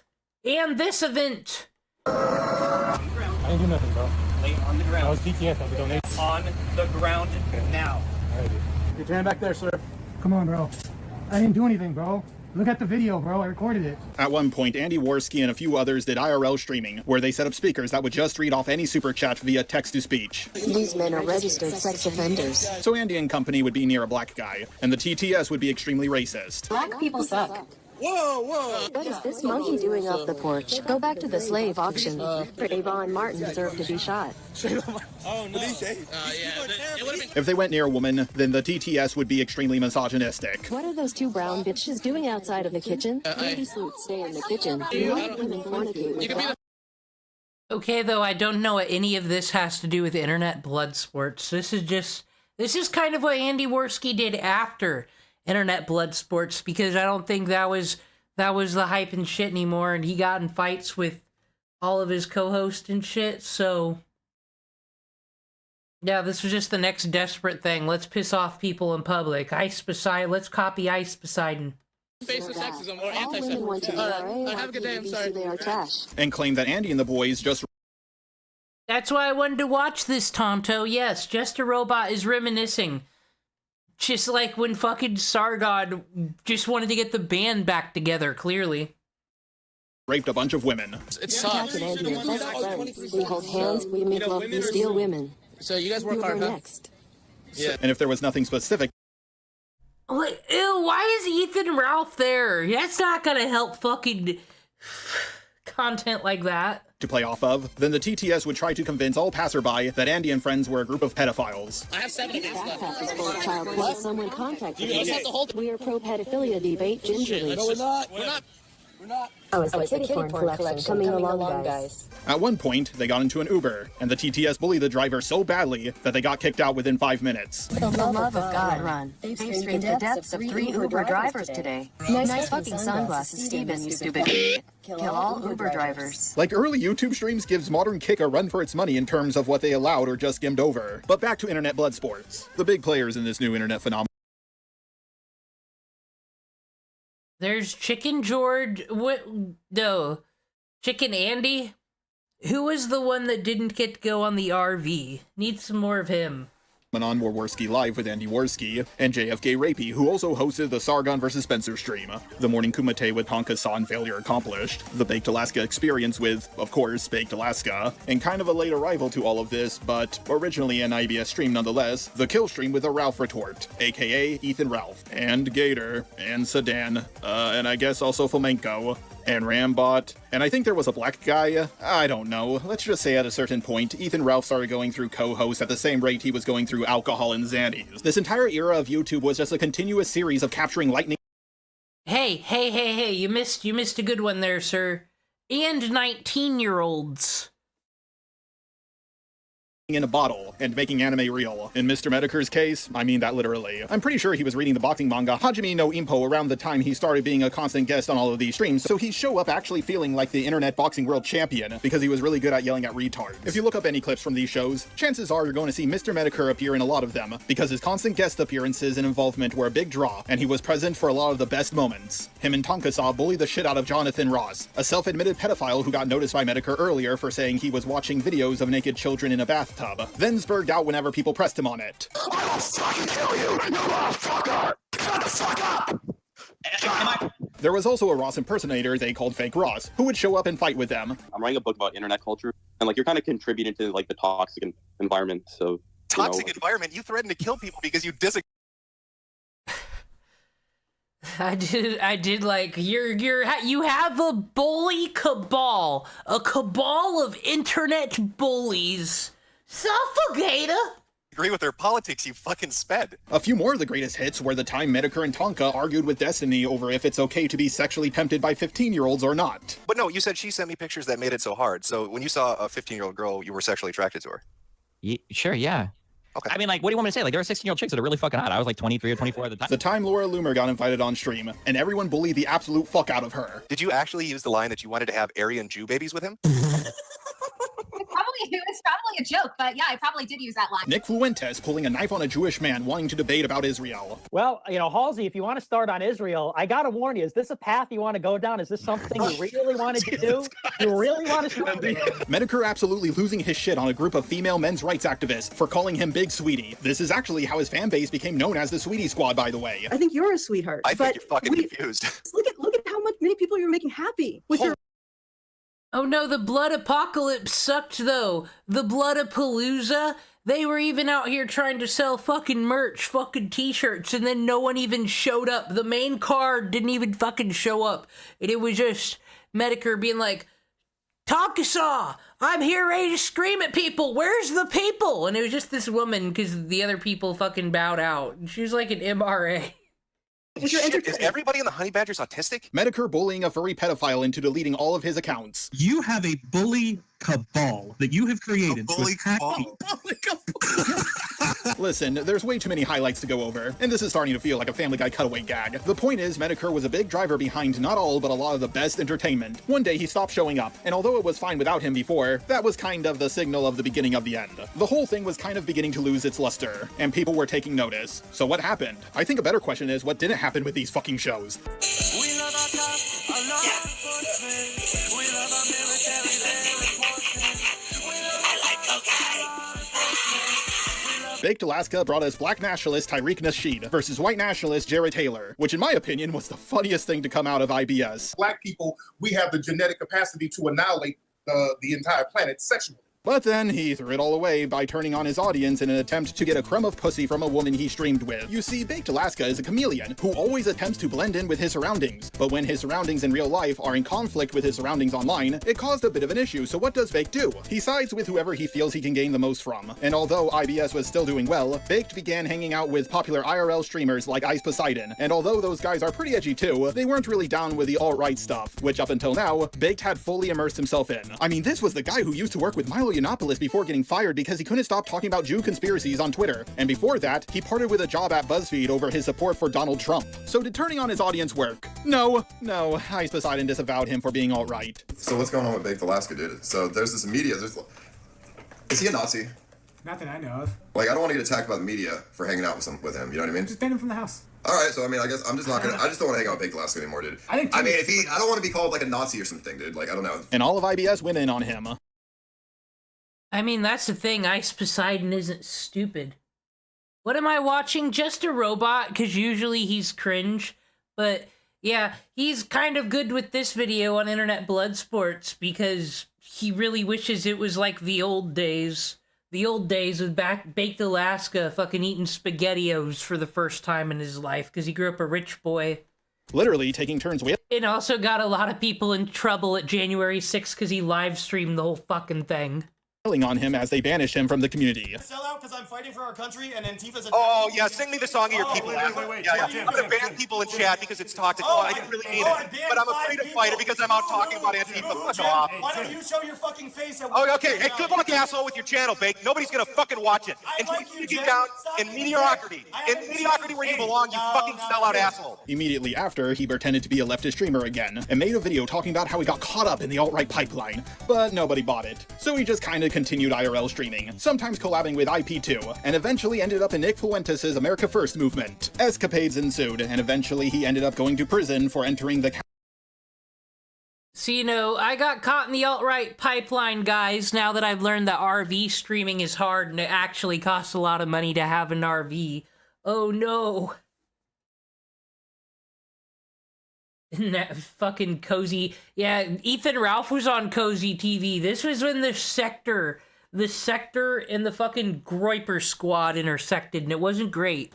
Capitol building on January 6th. Something that I personally don't care that he did, but I do care that his jail sentence was extremely reduced because he cooperated with law enforcement, and squealed on other people who... So... Is this a side people take? I've heard people denying January 6th. I've heard team, you know, it wasn't a coup. Team, it was a coup. Team, it was a takeover. Team, some people were just demonstrating, shouldn't go to jail.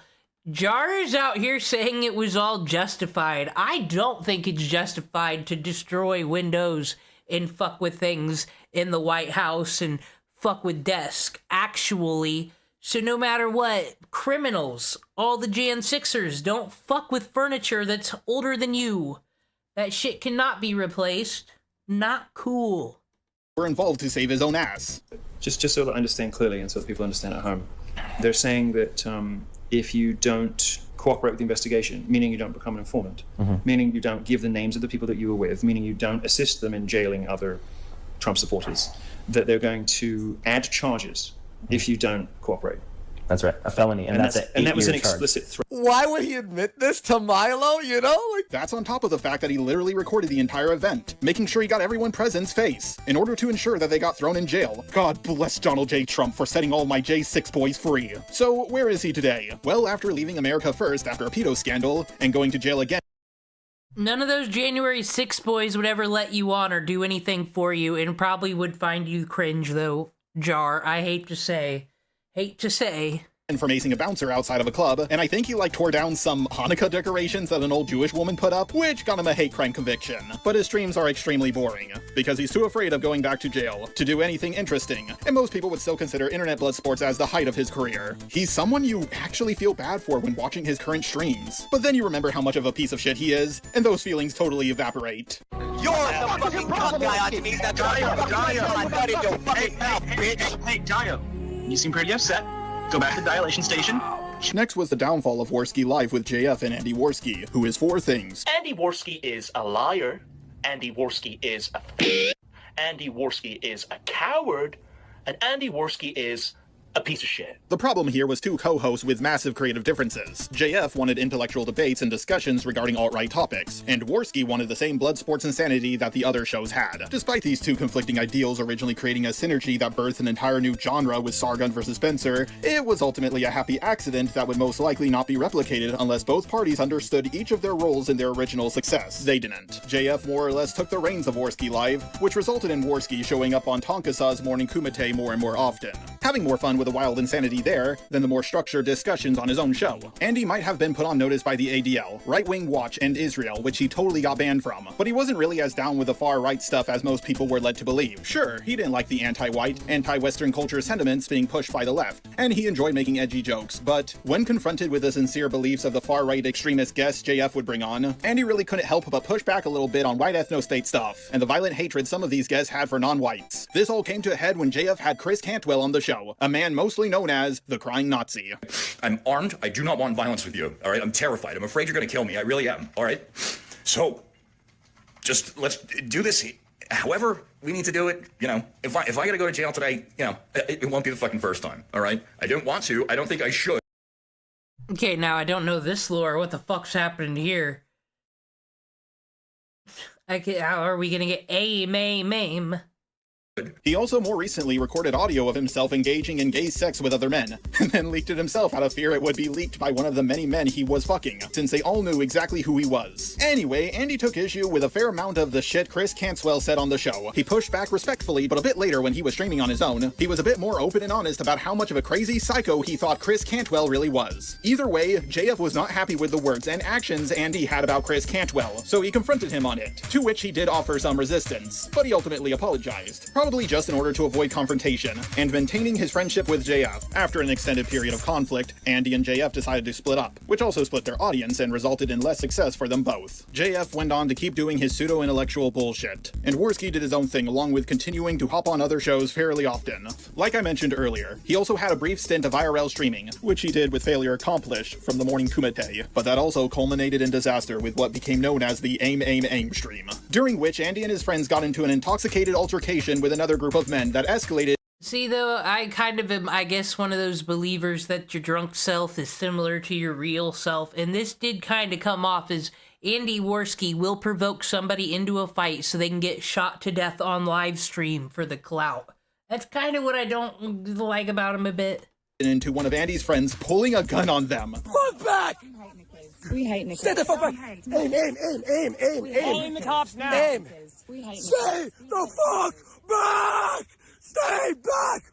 We will defend ourselves! We will defend ourselves! We will defend ourselves! Stay the fuck back! For those in my audience who know nothing about firearms, looking at you people outside of America, you are never supposed to aim your gun at a person unless you intend to shoot them. And this whole event pretty much ended Andy's career for a while, especially after Mr. Medicare watched the whole stream and berated him the entire time. This was kind of the end with his involvement with IBS, but not completely, since after some time passed, Andy developed a short-lived partnership with Ethan Ralph of the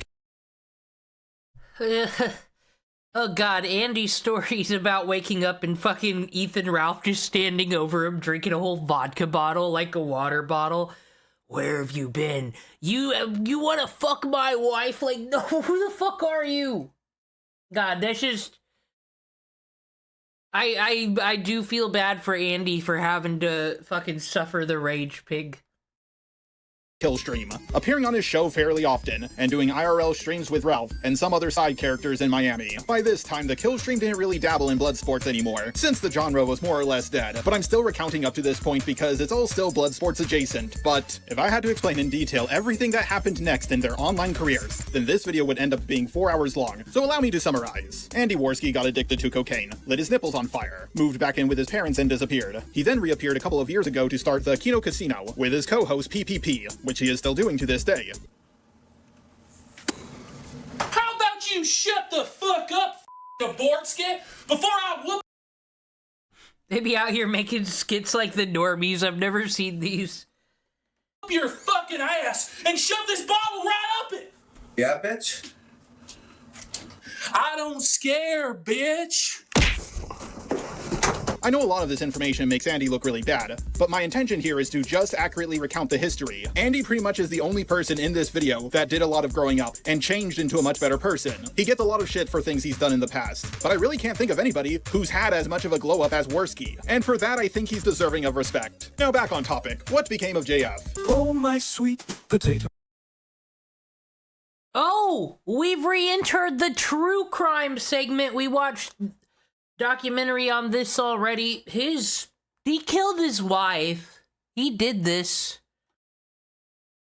Oh, where could you have gone? I have no longer got a vegetable to call my own. I wish you would return to me.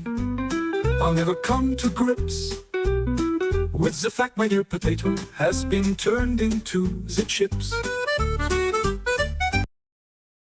Okay. I know it's just a robot, and he defended Cinny Bear because he's a gooner, but for that... Now that's a funny meme. JF married a disabled woman and killed her. Hello, Juniper Cato. Allegedly. Actually, give me a sec. Yeah, he doesn't have the money to sue. This guy totally fucking killed his wife. DanoTube says, bring back Mama JF. Unless there are developments in necromancy that are unexpected, most likely it will not be possible to bring back Mama JF. He claims he dropped her off on the side of the road because she wanted to go do some nature survivalist shit, but like, they had multiple kids. And mothers don't normally just decide to up and live in the wild when they have children to care for, even if they're mentally disabled. Then there's the fact that JF never reported her missing or mentioned it at all. People only found out that she was missing because she wasn't showing up to scheduled doctor's appointments and the like. Then around the time she went missing, JF was deep cleaning and sterilizing his entire house. So where is JF now? On the run from the fucking police and CPS because he fucking killed his wife. Because let me tell you, human bone, when you chew on it, it takes a while to clean the mouth and clean the taste. Next is a kill stream with Ethan, Ralph, Gator, and Zidane, which was conceived in the middle of the internet phenomenon directly after Ethan Ralph got out of jail for assaulting a female police officer. Last time on Dragon Ball Z. Yeah, so let's break it down. Oh, there's a new PayPal scam. Don't fall for it. Ethan fucking Ralph goes to jail for assaulting a female police officer off the tail end of Gamergate. And then he divorces his wife while doing a stream and decides, I'm gonna marry 19-year-olds and get in trouble for revenge porn. And then he keeps being a drunk. Then he runs away to Mexico. And we were there for the whole Vickers saga. Like, he had the worst... I can't, like... This is like, okay, IDUBBBZ would be like the rich person's version of a bad year. And then this is like gutter trash bad year.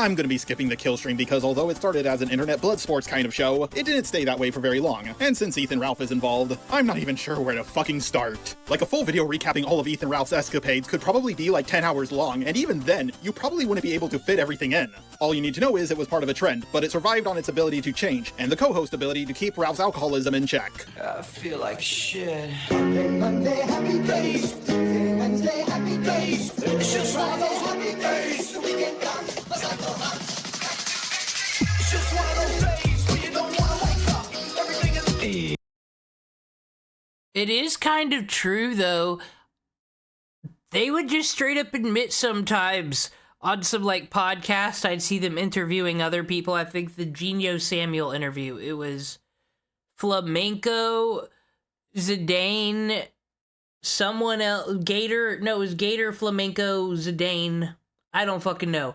But the point is, they'd be like, Ethan couldn't be here because he got drunk again. We're hoping he gets help. They would literally say that, like, hope he takes care of himself. We're hosting the kill stream tonight.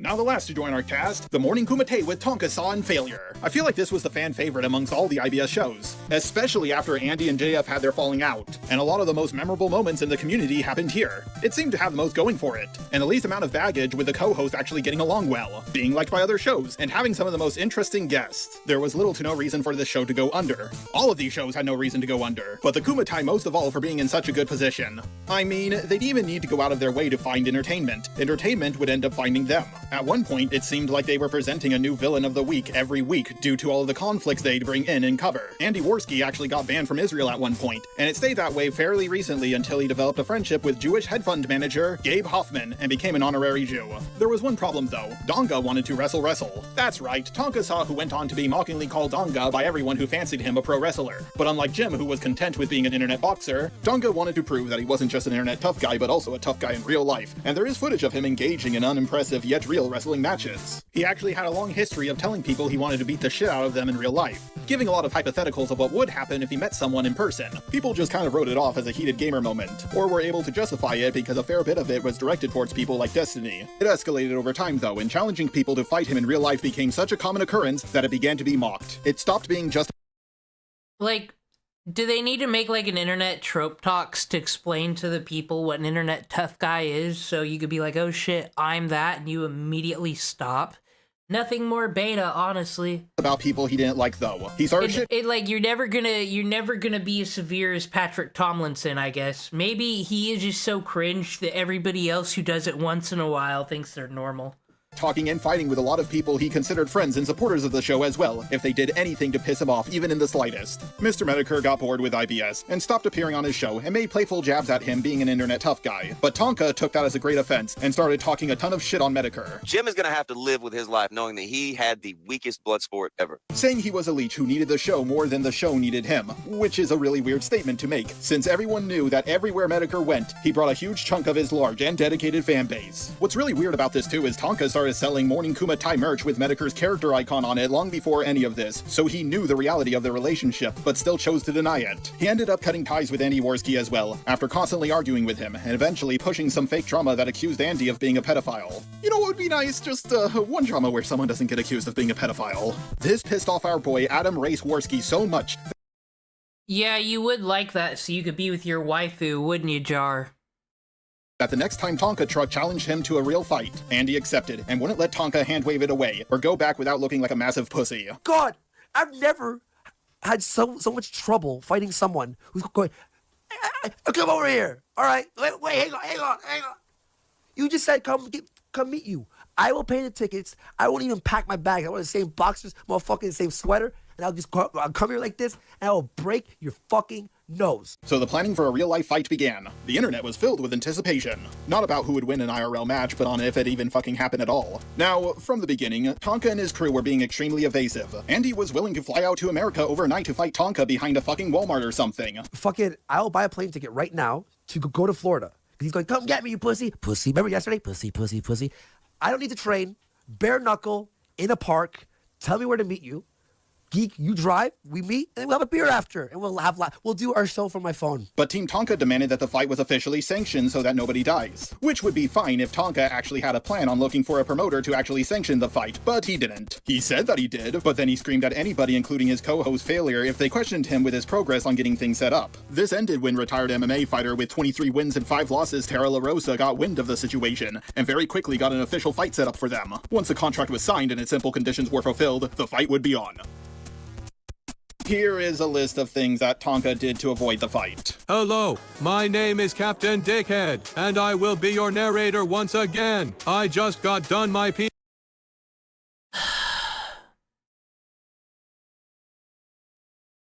What must it be like doing a Yu-Gi-Oh! Abridged reference, and you're just a robot? PO stretching session. I can now fit an entire goldfish inside of my urethra. Without further delay, let's list off the things Tonka Saw did to get out of fighting Warski. Number 1. Lying to Tara La Rosa that Andy wanted to fight in Tennessee despite being a Canadian. Number 2. Lying to Andy that he can't make money from the fight despite his travel fees not being compensated. Number 3. Briefly disappearing as soon as the contract was sent out, then claiming his girlfriend's grandma had a stroke.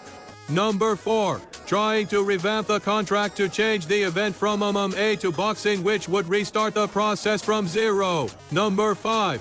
Got his girlfriend to try and get Andy disqualified for breaking an NDA when he didn't. Number 6. Got his fans to flag down his Twitter, so he was harder to contact. Honestly, I didn't know a lot of this. These are some deep cuts. I thought he just talked shit and then didn't show up to get hit. Number 7. Trying to get more added to the contract when it was already in his emails waiting to be signed. Number 8. Changing his legal name right after signing the contract and not telling the promoter about it. Number 9. Possibly submitting another person's blood work instead of his own. This has been Captain Dickhead. I'm going to go sit down next to the urinals in a men's bathroom with my mouth wide open waiting for someone to pee inside. Those last two are the reasons the fight... Can he stop, though? I just took... Jar, I was gonna give credit, because I think this is a pretty good video on Internet Blood Sports recapping, but then you were gross. Got cancelled. It couldn't be sanctioned without the properly signed contract and blood work that lines it up with the person who signed it. He might have submitted his own blood, but took advantage of the confusion surrounding his name change to have the fight cancelled, while making it look like it was the promoter's fault, so he wouldn't look like a bitch for dropping out. Just like how he kept trying to change the fight conditions on Andy, in hopes he would agree to them and look like a bitch for dropping out, when Andy was just dealing with an extremely unreasonable person. So now the question becomes, what was Tonka trying to hide? Why was he so dead set on not showing up? Well, there's the meme answer that he wouldn't submit his blood because he had AIDS, or that he was wheelchair bound because a Discord friend said so, and then Tonka put out a bounty for his docs over it. But in my opinion, I just think losing in front of the entire internet would be so unbelievably ego-shattering that he'd rather just not show up than continuously shift the blame. If he showed up and lost, then there's nothing he could say. A loss is a loss, but if he never fought in the first place, then he can make excuse after excuse about how it actually wasn't his fault, which of course he did. He showed up on Nick Rakita's stream to plead his case, but nobody believed a single thing that came out of his mouth, and Rakita just kinda politely called him out on all his bullshit. Of course, other people would pop onto the stream to make fun of Tonka, but he never... That might not be a bad retroactive stream. Fucking Rakita versus motherfucking Tonka Saw. Dropped the tough guy act and continued calling people pussies despite all that had happened previously. Tonka would talk about being a real man and shit, but unlike everyone else I've covered so far, I have no Where Are They Today segment on Tonka because shortly after becoming disgraced and hated by everyone, he deleted everything. And the last time anyone heard of him was when he was fighting with Bo Blacks and Nick Diorio because he thought archiving videos was the same thing as stealing content. Man, I really can't imagine why he's not such a big fan of archiving after all the shit he's done. After all these years though, I really gotta admit that I miss the morning Kumite, and Tonka at his peak was a good host. I mean, we're not getting Failure back because he died of a heart attack from being too fat. But let's be real, if Tonka came back tomorrow and did entertaining streams again, would we all still be mad at him? That's up for each individual person to decide. But I'd fucking watch it. Cringe opinion. Fucking Tonka Saw had nothing interesting to ever add. That's why he needed to fucking ride Medicare's coattails.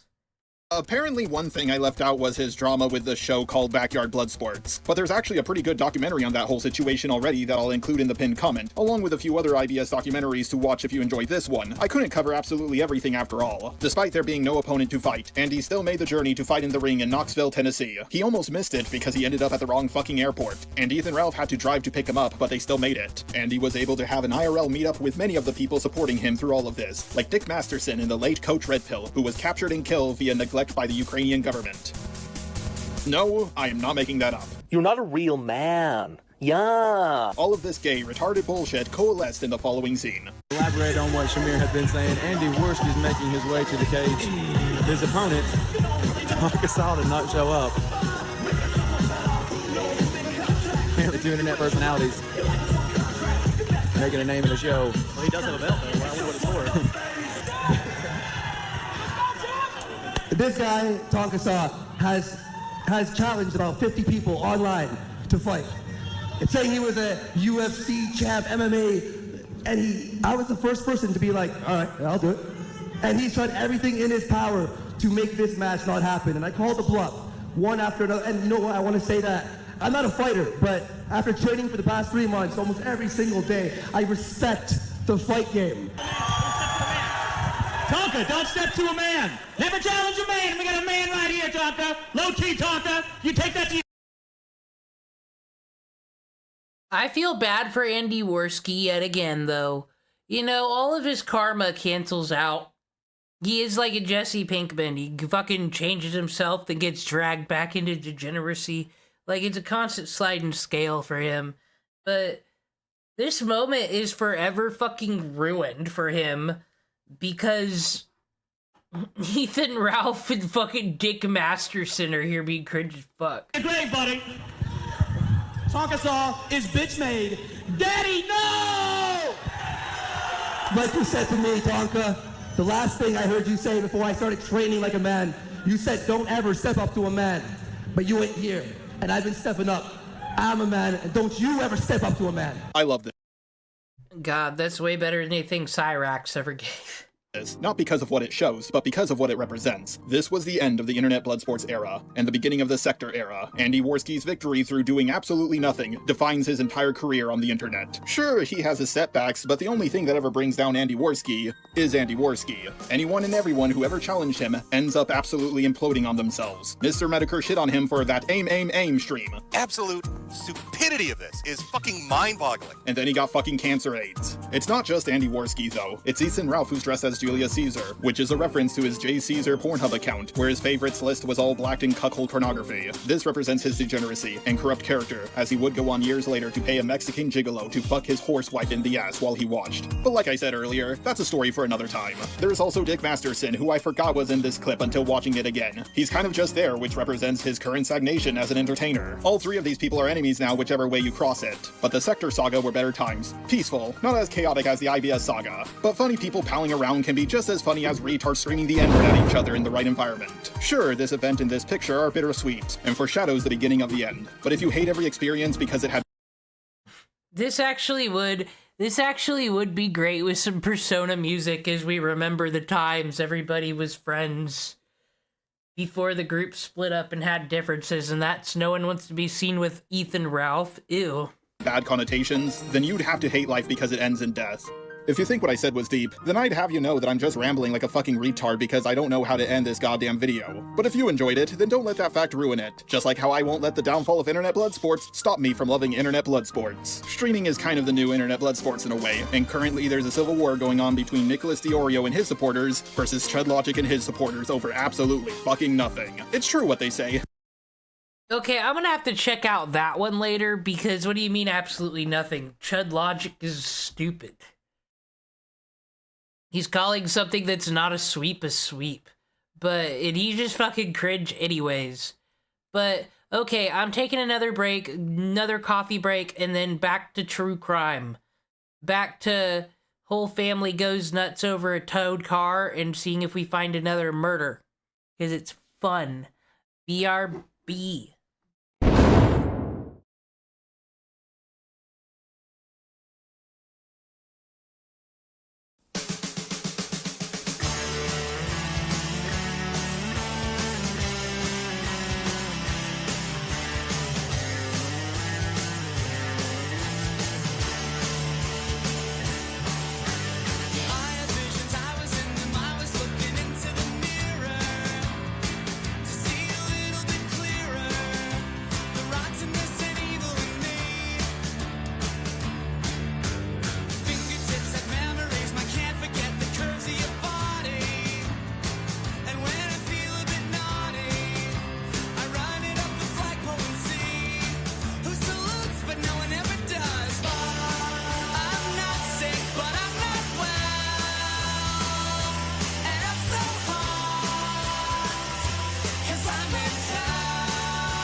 always call you sexy.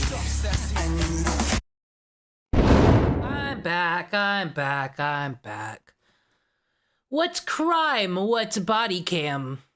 I gotta see whole family goes nuts over a toad card. It's from Midwest Safety, so I'm sure we'll get some quality body cam here. After a repo tow hooks up a vehicle, a woman hops inside the car and locks the doors. Open the door. Ma'am, if you don't open the door, we're going to break the window and remove you from the vehicle. You are going to go to jail. We have a court order. Open the door. You are going to go to jail if you are going to go to jail if you don't exit the vehicle. Okay, step out. Don't you touch me. If you touch me, I will get battery on a Leo. I'm promising you. Okay, I don't want you to go to jail. I have a heart condition. If you put your hands on me, no. Step out. Come on. Move, because. Yeah, she, as a woman, feels threatened, so she used the bird hands. It tries to make your captor know that you are fucking serious. But it didn't work. Nope.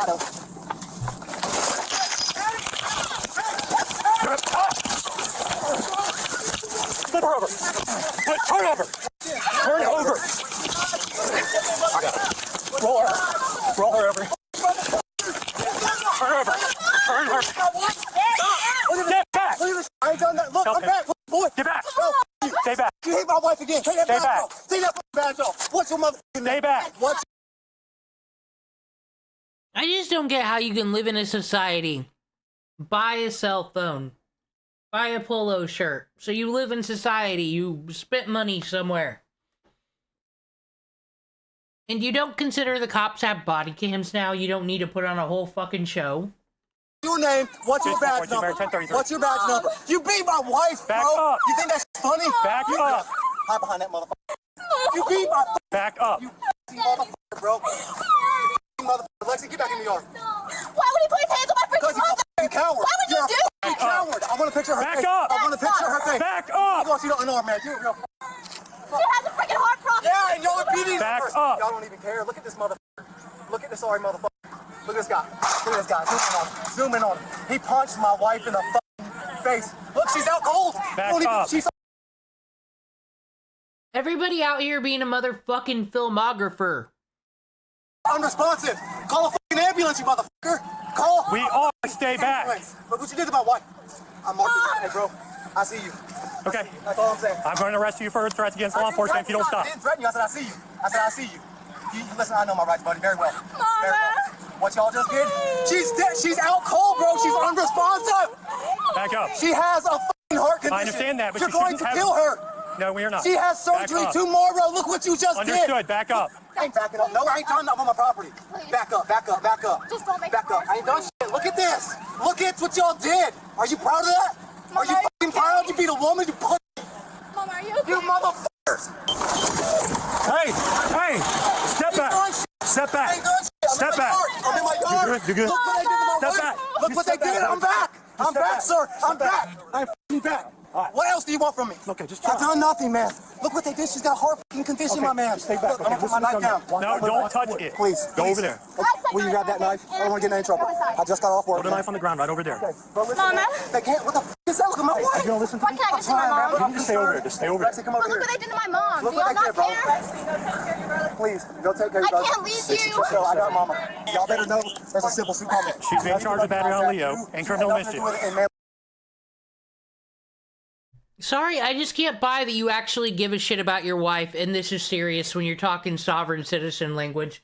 I would like to expect, like, when something's super serious, like someone gets shot or, like, something blows up, they'd turn into real person mode, but clearly I don't know what the fuck I'm talking about. I'm not shaking your head to stay back, okay? Oh, yeah, I got age or something. I'm sure. That's the way you treat people, bro. We're all mad. Look what you did to my wife. Your job is. What are y'all doing? Hey, help her. Stay back. I'm trying to get my phone. It's not even my phone. Jeremy, call Miss Susan and have Mr. Bag get a lawyer. Listen, I'll contact my lawyer just me. Just stay back, brother. I am back. How much do you need? Y'all that scared? Like, get real. Took 3 of y'all to beat a woman up. Y'all are done. Done, son. Done. Stop. What are you doing? I'm trying to spit. If I spit towards y'all, y'all are going to put another charge on me. Done. Done. Done, sir. You look like a rookie. You look like a rookie, sir. Say something, please. My camera's ready. That's why the public hates you, motherfuckers. Look, she's down again. Y'all call 911. I have paramedics coming.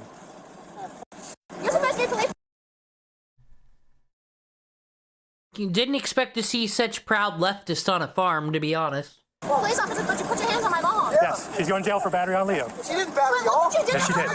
Hey, look what you did to her. Stay back. I'm in my yard, bro. What the f? You keep approaching me. Hey, Just stay back. Stay back. I'm fucking back. If he comes any closer, do what you have to do. Dad, Do what you have to do. I'm gonna stay right here. Look, that's mine. Listen. Y'all told me not to f cross. Now I'm gonna stay here. And look what you. I love it. The actual line is here. Well, goddamn, if the actual, like, protester, I guess, I'm gonna say he's a protester in this fucking issue, he made the line, so he better not be the one who crosses it. Listen. That seems a fair distance. Jeremy, calm down, please. It's not going to help the situation if you get in trouble. What's done So is stop. done, sir. You've done did it. What is going on? So we got, as of a couple days ago, We're 10-4 this. we received a summons. Said we had 20 days to come back to him. So She's not dying or dead. She's talking. He made it sound like she had a heart attack and just fucking straight up Death Note style keeled over. we are in the process of hiring an attorney. Come this way, come on. I have no respect for you. She You has a heart punched my problem. wife in the face. How you doing, sir? Look what they did to my mom. Look what they did, bro. Why did it have to go like this? Why do you have to do like this, okay? I did it. I got out with a bad temper because I paid $23,000. Got it all on video. I'm calling an attorney, bro. You're done. You're done, rookie boy. Listen, they have body cameras too. I know, that's good. So let me go over there. Man, listen, Well, she already admitted fucking fault, so she's good to go. I understand why I'm like this. Okay, so let me go over and look at your wife, look at your mom, okay? She's conscious. She's gonna be fine. Okay. She's conscious, the medics are on the way. That should have never happened. All that Come over physical. here. Okay, come over here. Yo, can I set it down? Can you grab it? Grab it. Go ahead, boss. Please, I don't have it on me. Come over here. What the hell's going on? So we're under a replevins, right? The officer was just for the vehicle. So I'm under a replevins right now. The cop just showed up like 2 days ago, served me with a replevins. My gate is locked. Everything is sealed 110%. So my wife pulled up about 10 minutes later. She said, I'm getting my out of there real quick. My wife was sitting in that vehicle when these two dads pulled up. The guy that's picking my wife up, that beat her in the face. And then this gentleman here putting the black gloves on. So they got the vehicle. Everything. What happened to the vehicle? Why is it all busted up? Because my wife did that, man. Well, she was not only mad, but they were trying to pull her out of the vehicle. She's steadily telling them I have a heart condition, a really bad heart condition. When she got out of the vehicle, she said, look, please don't touch me. They didn't touch her. So my wife had that trash bag in her hand full of stuff. She hit the window. It busted. Stepped out. So why didn't she just get the fuck out of the truck? Why do you gotta announce I have a heart condition every time fucking something happens? I'm sorry, I don't believe these people. They're trouble twins. That's why we're here. Yes, but under my replevins, they're not supposed to step foot on my property. We're under a lawsuit right now. I'm supposed to maintain the vehicle. They're not supposed to step foot on my property, but they did this without will, come over the fence and got in my yard. So my wife got out of the vehicle. She turned and she... But wait, if they're evicted, it's not their property, though, actually. Smashed the back window. When she did, the dude holding her ran up and hit her immediately. Bam! Hit her right in the face. Split her. I see you, boy. I see you. I see you. Come over here. I don't want the kids come out. Come over here. Come here, young man. There you go, okay? I hope he's real proud. I bet he beats his fucking wife. I bet you beat your wife. Hey, listen, man. I got all that on camera. I physical force on a woman. On a fucking woman. So his first intention is to punch my wife in the face. Tell him to take that badge off. Give me 5 minutes with it. Hey, where's our 1015 1015's right here, just one. I came up, she wouldn't get out of the vehicle, I had a warrant. I explained to her she was going to get arrested for obstruction, she didn't get out. She finally got out, said that she was going to catch back Leo. Men is such a curious creature to me. Now, since the beginning of time, in monarchies and just villages and whatnot, has there always been whiny bitch soy men? Whether this guy, Destiny, motherfucking sovereign citizens all the way in the past, or men just become more soy. He's like, they can never step to one of these people. They ain't a thug. All they got is facts and logic, I guess. Yeah, going to Chelsea, just step out. She walked around here, pulled back to the bag she had in her hand, smashed the back window. I grabbed her by the arms, went to take her down to the ground. She fell down on her back, started punching me on the side of the face. You okay? Yeah, I'm good. I can still feel it. Started punching me on the side of the face and just swinging wildly, so I think he popped her once in the face, I'm not sure. Then we rolled her over and tried to get her controlled. This dude came in, he didn't jump into the fight, but he looked like he was doing a piece, so he got it backed up. Okay. Now we're here. Okay. I'm just playing peacekeeper. You're good, do your thing, sir. I just spoke to your mom. She said calm down. Yeah. She has to calm down. I spoke to her. She's fine. Little Blake, medics are on their way. The sergeant over there is going to handle everything of your concern. Okay? Yeah. So what happened? time I came and got it, you know, we got a break order to go into the car.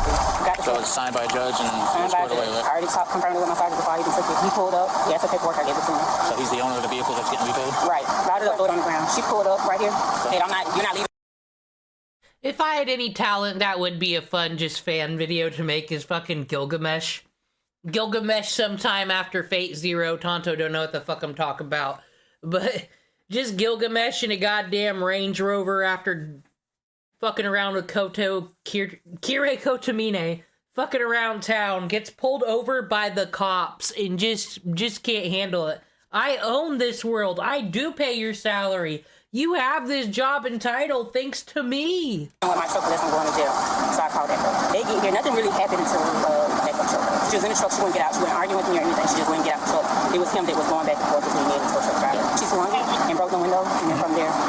If y'all stay here, can I get the stuff out the car to make y'all happy? I don't think there's nothing else. I'll check. But y'all stay right here. Okay. Ain't nothing in there? I'm assuming this is your stuff, miss? On the ground? Yes, sir. Okay. Just give it to her, okay? I'm gonna pick this up and give it to your man over there, okay? You wanna do it back there? Where's it at? It's over there. Okay. The judge should sign that. What? I paid a lot of money for this car. I've had it since 2018. We got in a car accident in it. They wouldn't work with us. We tried to pay. We called them with $14,000 to pay it off. They wanted us to pay $22,000. I can care less about the car. As long as you're well-being, they're gonna check out with this young man, okay? Right, so be nice to them, be nice to them, okay? Just calm down. All right. Deal? All right. I got you, bro. I got you. Don't worry. He's He's both of them two chumps right there, all the way around. No, they need to know what they did wrong, bro. They need to know. They need to know, bro. I got you. You too will be screwed for the rest of your lives. You'll be balls deep in shit, motherfuckers. Hey, I hope something bad happens because y'all are to blame, buddy. And what they did by crossing this gate, they're wrong too. I hope. Once more, are people not aware body cams exist now? Like, are there some people that are behind, or they just don't accept this reality and replace it with their own?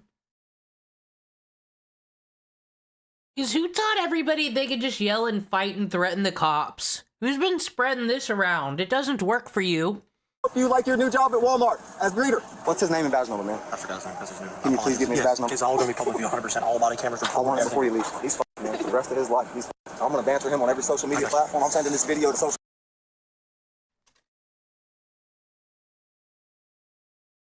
Like, what does he honestly think's gonna happen? They have the body cam, so you're still gonna type out a letter to the police station? Sir, this user, police officer, insert badge number here, violently beat my wife half to death. It's going out to the news and everything, bro. I'm just being honest. I'm being very honest right now. Hey, don't come up here. I know. I gotta give it. You want the card, bro? Listen, you give it to somebody else. I'm gonna give it to Deputy. You get the fuck off of my property. I'm gonna give it to Deputy Hannah. You get off of my property. Here. Hey, you gonna be worldwide news today, buddy? Listen, I got a case number right here, okay? I want their names and badge numbers right here. No. No, I got it's right here. Deputy McLean, 5442. You got C. Thompson, 6942. What about her? Hers is actually 5833. That's your badge number. I'm gonna put my badge number on there too, okay? This is mine right here. Listen, I'm gonna give you. He's just so fucking angry he's getting everything he asked for. He's just, like I said, they're just Karens. They just want to be fucking free Karens. I don't know what to think about these people. I wish they'd stop their ways. Great review, bro. You've done nothing but time me. Thank you, sir. You mind, could I give you your knife back and you be okay? I'll throw it in the yard. Yeah, you can throw it, bro. It's cool, man. Just stop trying to throw it in the dirty. I'm not gonna do it. Just listen to me. Don't do nothing stupid, okay? I like that. I got a good head, bro. I got a Put that in your pocket, okay? Promise? Yes, sir. And take care. I didn't mean to disrespect you, okay? If it was my choice, I'd let you go see your mom, okay? It's no worries, man. Listen, you've been great, bro. Bye. The female suspect, Melissa, was charged with felony battery on a law enforcement officer, felony resisting an officer with violence, felony assault on a law enforcement officer, and criminal mischief less than $200 in damage. The charge of battery on a law enforcement officer was dropped while the resisting an officer with violence. They just probably sent her to a stop being mean class, but you know, these cops are so horrible to us. Charge resulted in adjudication withheld, meaning the judge accepts her plea, but will not formally convict her on the charge. She was adjudicated guilty for the remaining charges of assault on a law enforcement officer and criminal mischief. She was sentenced to 3 years of probation. There are no public records indicating her husband filed any lawsuits towards the officers involved. Look, his threats. I don't think he was gonna. He just thought they'd get out of it or some bullshit was all this was. I haven't seen much of Midwest safety except the stuff I seen on the stream. There's this one that has 19 million views. How an Apple AirTag led to a search warrant. I want to check this one out. I want to see some. I like it when not murders involved. It's always a fun. Officers from the Wausau Police Department in Wisconsin responded to a report involving a potentially stolen backpack. Good. Matthew? Yes, sir. Officer Austin, what's going on? My bag got stolen today. I wouldn't really care for it, except there's military documents in there that I need. They got pinged at this house right here. I knocked on both the doors and they said they don't want anything of it, but I was hoping it was at this house right here. I mean, it's kind of bugged around, but her and I drove here and it's been, I don't know, I mean, I looked in the grass, maybe somebody threw out the window, but I can't find anything. And I tried to ping it and play a sound. It's like a black military, like, combat bag. Okay. What's in it that you're tracking? An AirTag. So I don't know, you know what an AirTag is, right? Yeah. So I wouldn't care if they took anything else, but there's a food like binder in there. Yeah. It has like my banking information, my notes, my mail, I need that binder. I don't care what okay. I mean, it could very well just be in the garbage. Sounds like somebody answered the door, though.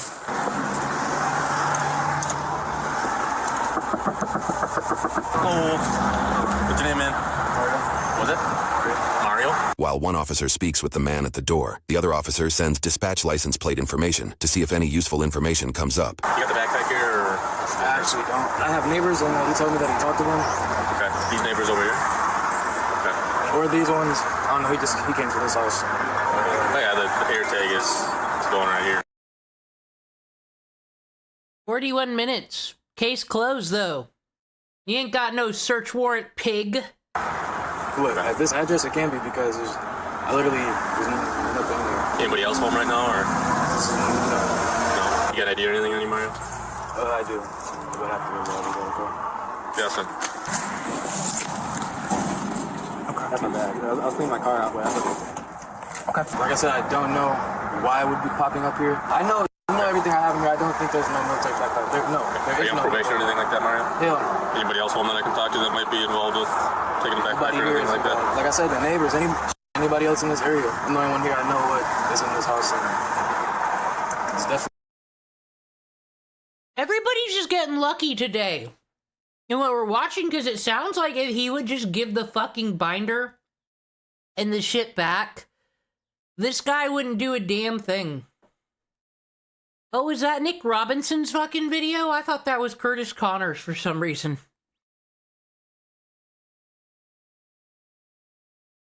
Why didn't Nick Robinson just get the fucking cops? No backpack in here. Alright, just, I might come back to chat with you. I just think that you can close the door, though. Which neighbor did you talk to? You talked to that neighbor? Reese, like, lead again. Shocking. 5962. Can advise were any purses or brown. No, if he just gets it back, he'd let this go. And if this guy's on probation, then it wouldn't fucking matter. He'd get a free pass if he wasn't acting weird. Wallets taken from these vehicles. These garbage cans are full of purses and brown wallets.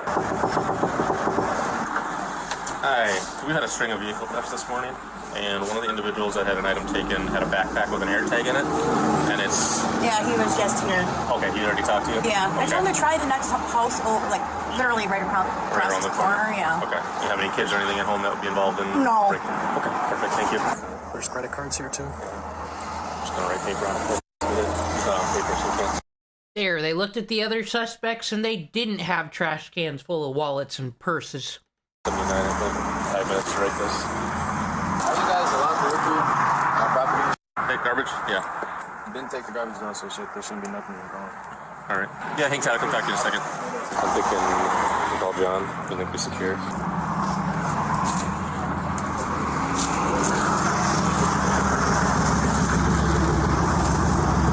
What's going on? I just want to know what's going on because I drove by and I seen y'all searching through my brother's trash. Oh my god. Things are about to get worse, aren't they? I just the second that she's out here blocking this guy in, by the way. This guy whose stuff just got stolen, he's a victim. She has now blocked him, and if the cops, like, wanted him to get out of the way while they just do their thing, meet up with him later, fucked on that. And just something about the way she pulled up.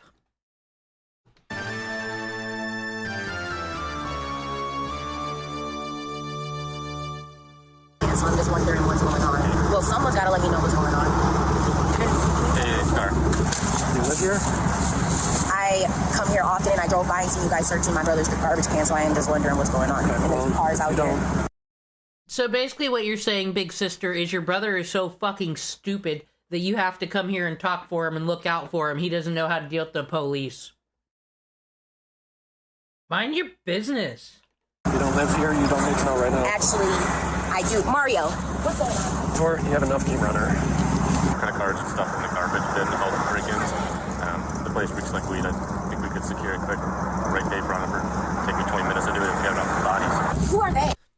I don't think these people did nothing wrong to be bothered for weed. Who are these people? They're the ones who called us. Okay, so they don't live Henry here. Union. What's going on? Is there something going on?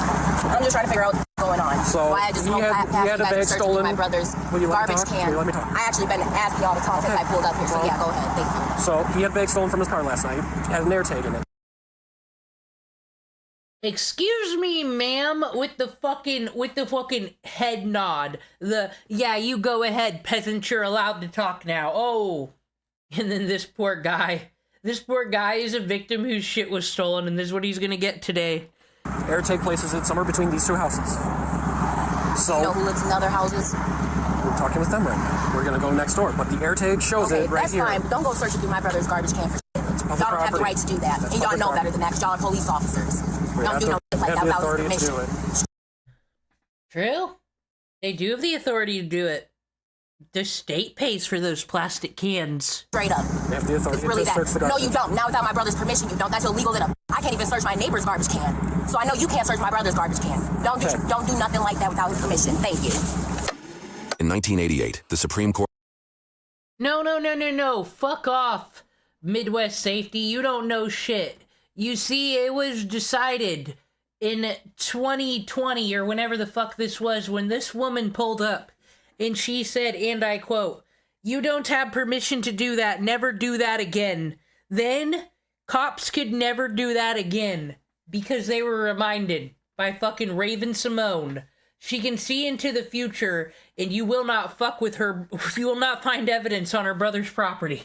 Court ruled in California versus Greenwood that individuals do not have an expectation of privacy as it relates to items they have voluntarily discarded in the trash. Although this woman voices her concerns, likely with the Fourth Amendment in mind, the searching of garbage cans outside of an individual's house is generally not something that can violate someone's right to a reasonable search and seizure. This is further supported by similar court cases within the state of Wisconsin, like State versus Figueroa. On top of that, officers may have probable cause to obtain a search warrant regardless, considering the evidence of an AirTag pinging that location. Okay. So what are we doing right now? Here. Alright, who else is home right now, Mario? Just you? Alright, I'm gonna have you step out. Are you... Have a seat for me. I'm gonna be securing the residence because the residence smells like weed and we're gonna be applying for a search warrant. Is there anybody else home? Okay, have a seat. Well, apparently, according to some people on these body cams, cops don't gotta tell you shit before they start beating you to death. But, like, I would be like, sorry, you have to step out because your sister basically said you're too retarded to exist today. She came here to fucking save your life. She was concerned that you were gonna drink some shit from under the sink today. That's why we're here. That's what I fucking say after she just pulled up and did the fucking head wag, and this poor woman just go to work today. Have a seat for me, right? Oh no, wait. I hope that's not her with the victim. No, we'll talk about that later. Hey, T-shirt. Police department, make yourself known if you're in here. Do it now. They said they smell you. Y'all don't smell no weed, so y'all can Stay get out here. Stay out. Stay I don't out. smell weed. My brother Stay don't out. smoke weed. Stay so you out. don't check the neighbor's house if y'all smell weed? Stay out. No, sir. Y'all don't have the right to do that. There's no scent of weed in this house. If y'all want to come and smell, y'all want... Wonder if they're twins. Wonder if they got that twin connection, but I love how she's just like fucking screaming, "No, you won't be allowed in there! No!" He's just like, "I'm gonna record you. I don't smoke weed at all. Crazy. Ridiculous. How could you think?" The woman raises concerns again for She the officers should attempting to smoke. enter her brother's home without a search warrant. However, according to Wisconsin state legislature, the odor of a controlled substance provides probable cause to arrest when the odor is unmistakable and may be linked to a specific person under the circumstances of the discovery of the odor. Is weed not legal in Wisconsin? Step up your game. Such as in State versus Sechrist. On top of that, officers historically have a right to secure a residence prior to a search warrant. In a 1975 case, United States versus McLaughlin, the courts held that if officers have probable cause to believe evidence is on the premises, and if delaying entry involves a risk that evidence will be removed or destroyed, then the Fourth Amendment permits a warrantless entry to secure the premises. Ultimately, it would be up to the trial judge to make a decision as to whether any evidence could be entered at trial, and we have updated details on this case at the conclusion of this video. We're recording right now. Does someone else want to come and smell? My brother don't smoke weed, so it don't smell like weed in here. Stay out. Get out of my brother's house before I call a motherfucking lawyer. Sir, don't grab Put your hands. Ooh, bad boys, bad boys. What you gonna do? What you gonna do when the Esquires come for you? Fucking all the billboard lawyers just fucking show up. Arresting cops. These poor people never know who to call when the cops fuck with them. Find your back. Okay, that's fine. They don't have the right to do this. Smell Mario's house. It don't smell like weed in there. No, Stay out of the house now. Justin, just go Go back in the car. Justin, Get go back in the car. I'm gonna get right back out. But that's so weird. They just doing this so they can go search his house. According to Wisconsin law, in the absence of a warrant, officers can also use exigent circumstances to justify denying re-entry into the house, like preventing the destruction of evidence. This is likely the reason why the officers are preventing them from re-entering the home. Y'all don't have the right to search his house. Seat. I will. Y'all don't gotta grab me up like that. Y'all do not have the right, Mario. Tell them that they don't have the right to go in your house and not to go in your house without a search warrant. Tell them they don't have the right. Tell them right now. Just don't be mad. Just tell them. Have the right to go in my house. This is a legal residence, bitch. Like, dude, at some point I would be fucking insulted. Why does your sister think you're stupid? Without a search warrant. Tell them that, Mario. Tell them that. Tell them. They do not have the right to go into your house without a search warrant. Mario, if they had the right, they would already be searching And we it. cannot let you back in the house right now. That's fine, Mario, but tell them. Mario, listen. Shut up and listen, boy. He didn't say so. Shut up. No, it's not a search Tell them they do not have the right to search the house without a search warrant. And then you wait. We are not searching.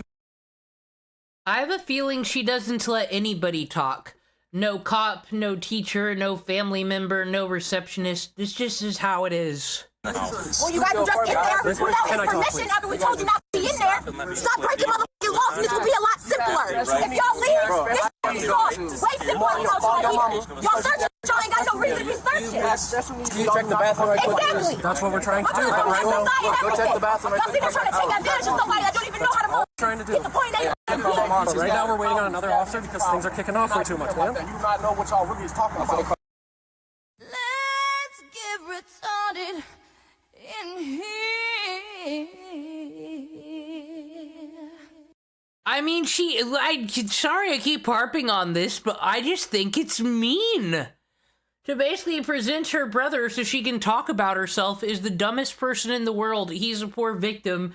Don't you know he has autism? He would never smoke weed. Y'all doing too much. I don't work with elderly people that's kind of just like him, so y'all cannot do that to him. That's all I'm saying. Mario, just sit down. Sit down. Because I'm not trying to get them to think that you and Justin are sitting here in handcuffs because I told them their job. These motherfuckers know the law. They know better. I shouldn't have to tell them that. And then they put me in handcuffs because I told them right from... It's another fucking Karen. The Karens have just been on the loose, causing a ruckus everywhere. It needs to stop. Yeah. Nah, it's his weed, dude. He's high right now. Listen, what they said was they finna do a sweep to make sure ain't no humans in this. Mario, don't even gotta say nothing else. As long as you know, step out of Mario. Tell him to step out of your house. Go look at I'm watching. Go look at my Mario. Officer, please. Mario. Yep. Mario, because you see they trying to take me to jail because they're Mario. They can't get into your house. The only reason they're in there is because you told them to go in the bathroom. I swear to God, Mario, if you tell them to get out the house. Oh my god, just arrest her for noise pollution. That'd be terrible to wake up to. She doesn't live here, apparently. She just stopped on by to investigate the injustice. Why she gotta scream about it? They can't go in there. He's not searching anything. There's nobody in there. I get it. That's a lot going on. I got my family messed up. Stop! Stop! He's trying to stop me. Assistant! Stay back! I'm just recording. Stay back! I'm about to Get back! can record. I know. I know. I'm just yelling. Why y'all gotta be so aggressive? I don't know what's going on. That's part of the What's your name, man? I'm not in there. Okay, I'm just up here. You're gonna interfere with an investigation? I'm not interfering. That's the thing. I'm just recording. I'm recording. He has mental problems. I'm trying to let y'all know. Time where you're under arrest. You're gonna get searched. That's fine, but under arrest for Stop what? moving. You're not allowed back inside. Sir, 1, 2, 3. What am I under arrest Stop for? moving. Are you gonna stop me? Now is resisting. That's what you're under I'm arrest not, for. because I'm not moving. I'm just talking. So I'm just asking. Because y'all want to protect y'all motherfucking city. That's it, man. I'm finna get in the car, bro. Please leave me alone, bro. Real talk. Get away from me, bro. Why do you get by me? What I asked you to come over to the car. What am I being arrested for? Why am I in handcuffs? Any one of y'all gonna tell me that? I'm just trying to figure out what the f is going on here. I'm having a hard time since I came up here. Get your search Can I talk back real in the quick? car. Then we'll talk. All right, that's fine. But listen, when I This say should be a talk to you yelling. it's hard to talk when no one's letting me speak. Because now isn't the time to talk. No, Now is the time. I'm like, I have the right to talk. Sit down, please. Y'all put me in handcuffs because y'all don't want me telling my brother that y'all don't have the right to go into his house. Do you guys think that her right to talk has been infringed at all since she showed up, just blocked that guy into the driveway before this scene even erupted, and just came out the cops and went without a breath for like 6 minutes and then told them she's been asking them to talk? Do you think she got her say? Without a search warrant. But what am I being arrested for? Told What her am I I was being? resisting. Why am I in a handcuff? Why am I in handcuffs? Because you're not listening. Because I'm yelling. I don't have to listen to y'all. Yes, I'm a you do. grown woman. You do. She wasn't under arrest. She wasn't a suspect in anything. He wasn't even a suspect in anything yet. She didn't need to do this today. You have to listen to us. Y'all want to live there when my brother said not to go in his house for a I don't even know. We're writing a search warrant. My brother told y'all not to go in his house. We have a right to freeze the scene. We're not searching. That's fine. So we're writing a That's search fine, warrant. But y'all gotta tell me what I'm in handcuffs for. You're in handcuffs because you're not listening and you're arrested for resisting. Y'all wasn't trying to listen to me. Y'all tried to shut me up. Showed up here. Okay. Air tank is popping here. All right. Open the door. Smells like weed. Okay. That gives me the right, by law, to secure the residence for the application of a search warrant, which I will be doing. Okay. That means I can go inside, secure you and any persons that would be in there, so to ensure there's no more. Just want to tell Eric that's in the fusion for me. Hello, y'all don't have the right to search my car. My f***ing car. Y'all just gonna run up on me? Well, you're welcome to stay where you're at. That's fine. Okay. You do not have the right to search my car on my son. I will be pressing charges. That's on my son. What exactly are we doing here then? What's that? What exactly are we doing here? I'm not sure. Writing a warrant over this house, but I don't know. She just decided to start screaming at me. Turn me away from me. I don't feel safe. Okay, well, Stay where we are. we can stay where we want. Write a warrant. Stand up on me, and you pretty aggressive. No, because your sister kept pulling away I from don't me. want to talk to you. Okay. Please get him away from me. Please, officer, it's fine. Stay in your car. God.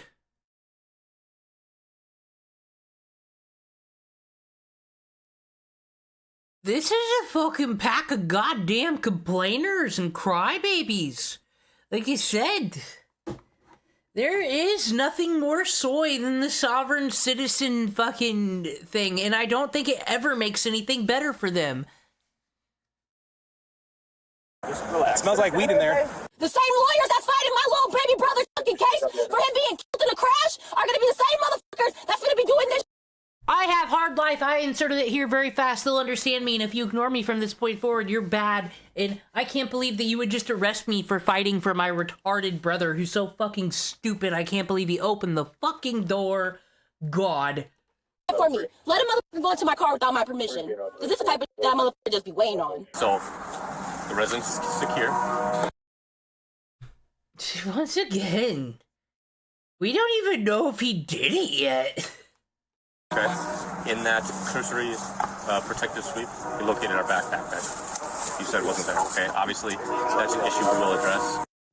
Crime of the century here or anything like that, but obviously you've probably been doing some things that you're not supposed to be doing. I can absolutely continue to proceed and apply for that search warrant, and if the judge approves it, I'm going to search this residence. The alternative to that is, with your consent, I can also... Bro, just give up the fucking backpack. The dude said he doesn't care. He just wants his papers back. Would be hilarious if it was the neighbors the whole time. Like I said, and this is just a normal dude that was just trying to explain the situation and was just gonna let them do their thing. The weed only got brought into it because his sister came. Search this residence. Obviously, we know we're gonna find a backpack. That's mainly what we're here for, and probably could have avoided it if you would have just turned that over to begin with. But now we've gone obviously a little bit too far. Is that your sister there? That got a little bit too vocal about things, even though we were 100% within our rights. I'm not sure who your brother is, but I'm not looking to fight with you. Let me talk with Garrett, because I don't even know what's going on with this guy. They're just screaming when I get here. I'm starting to get hard to breathe in here. Can someone please open this door?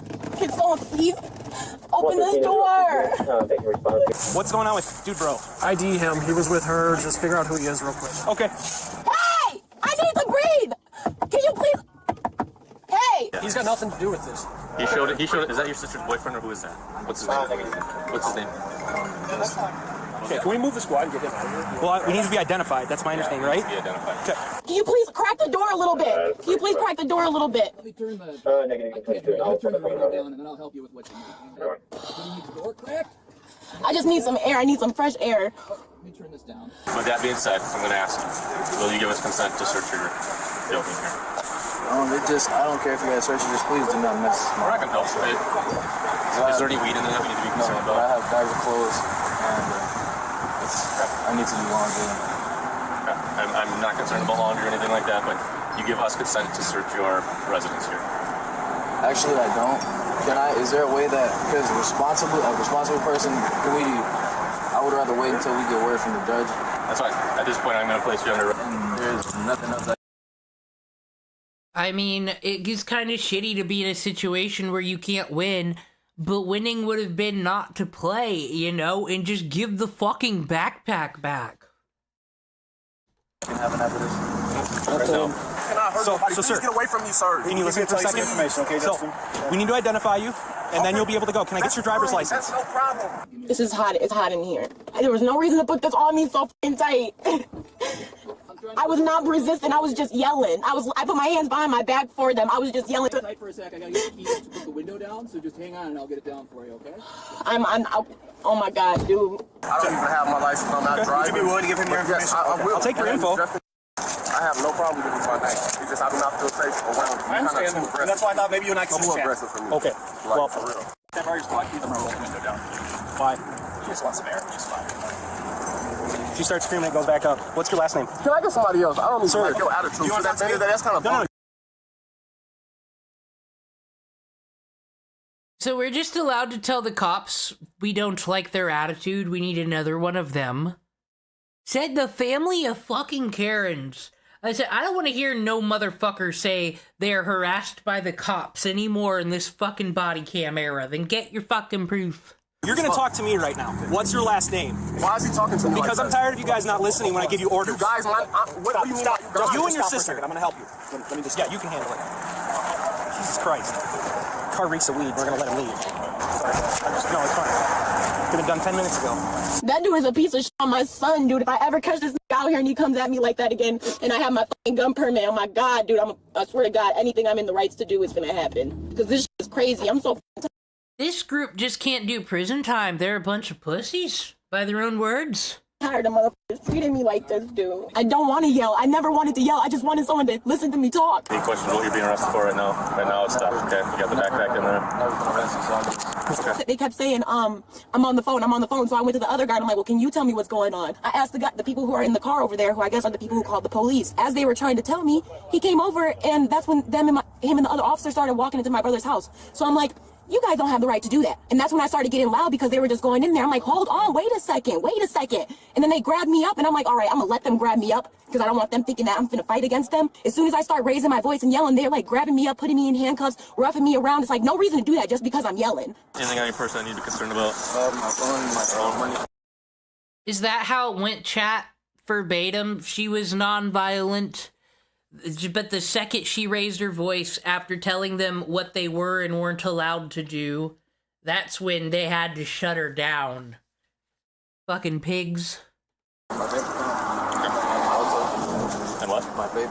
And answer the one little basic question that I had, which is what is going on, then none of this would have happened. There was just straight up no reason to do me like that. How much cash is here?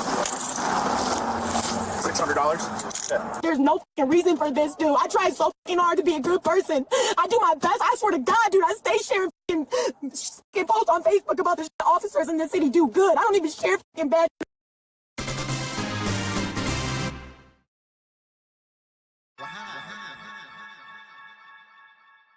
Hi, Monger Kick, you're fucking based. God damn it, she shares good news on motherfucking Facebook. She probably does the prayer hands emoji. She's going to heaven for sure. Oh, just a bot. Don't care. Don't watch. Selling scams with a flame emoji. This stream isn't fire. It's ice. About the police, bro.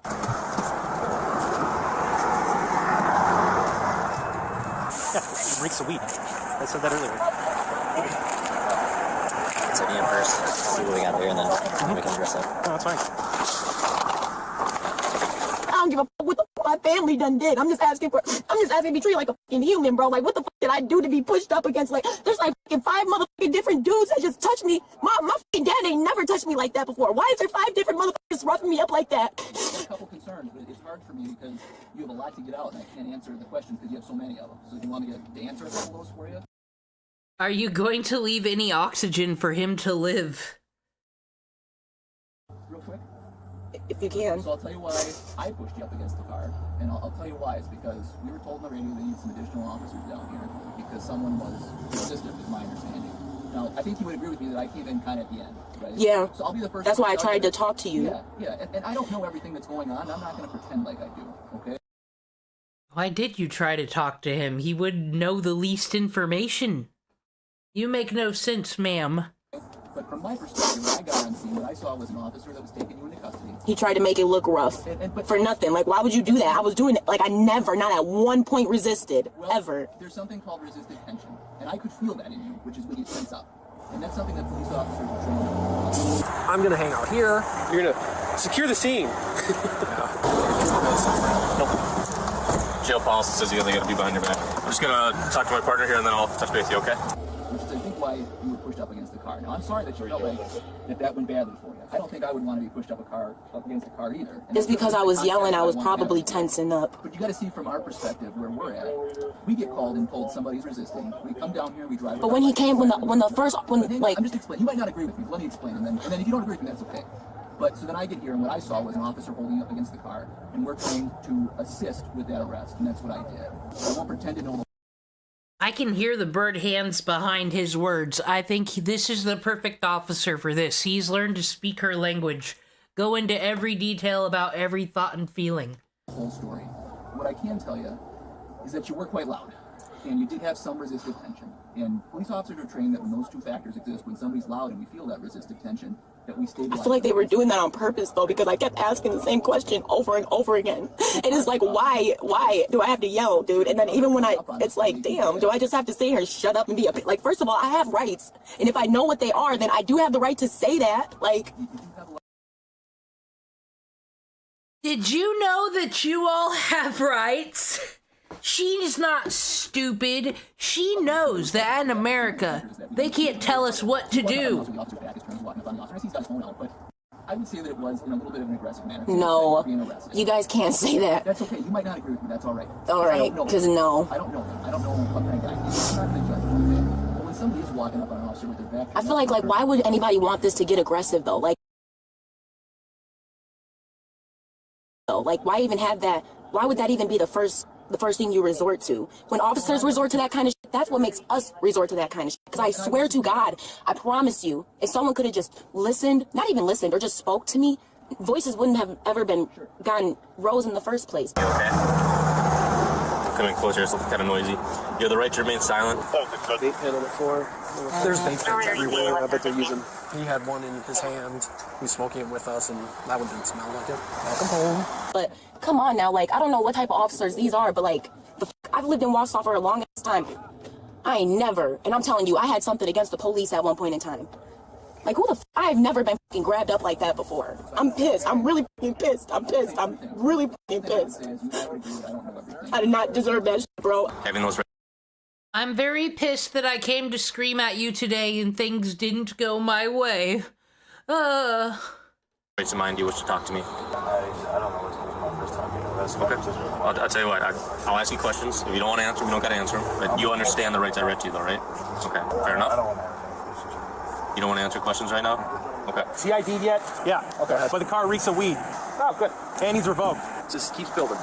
That shit was unnecessary. Like, I wish I could get mad at somebody and rough their asses up. Well, I can assure you that I didn't have any intention of roughing you up. No, it really wasn't you. I can see what you came in to do, which is why I was trying to keep my head on straight so you could hear my side of the story. Because I knew if I would have just stayed mad, nobody would have heard me out. Well, I'll come over. I'll check your cuffs quick. I'll come around now that I got to say keys for the car here. Stuff's stressful. You know, people react differently.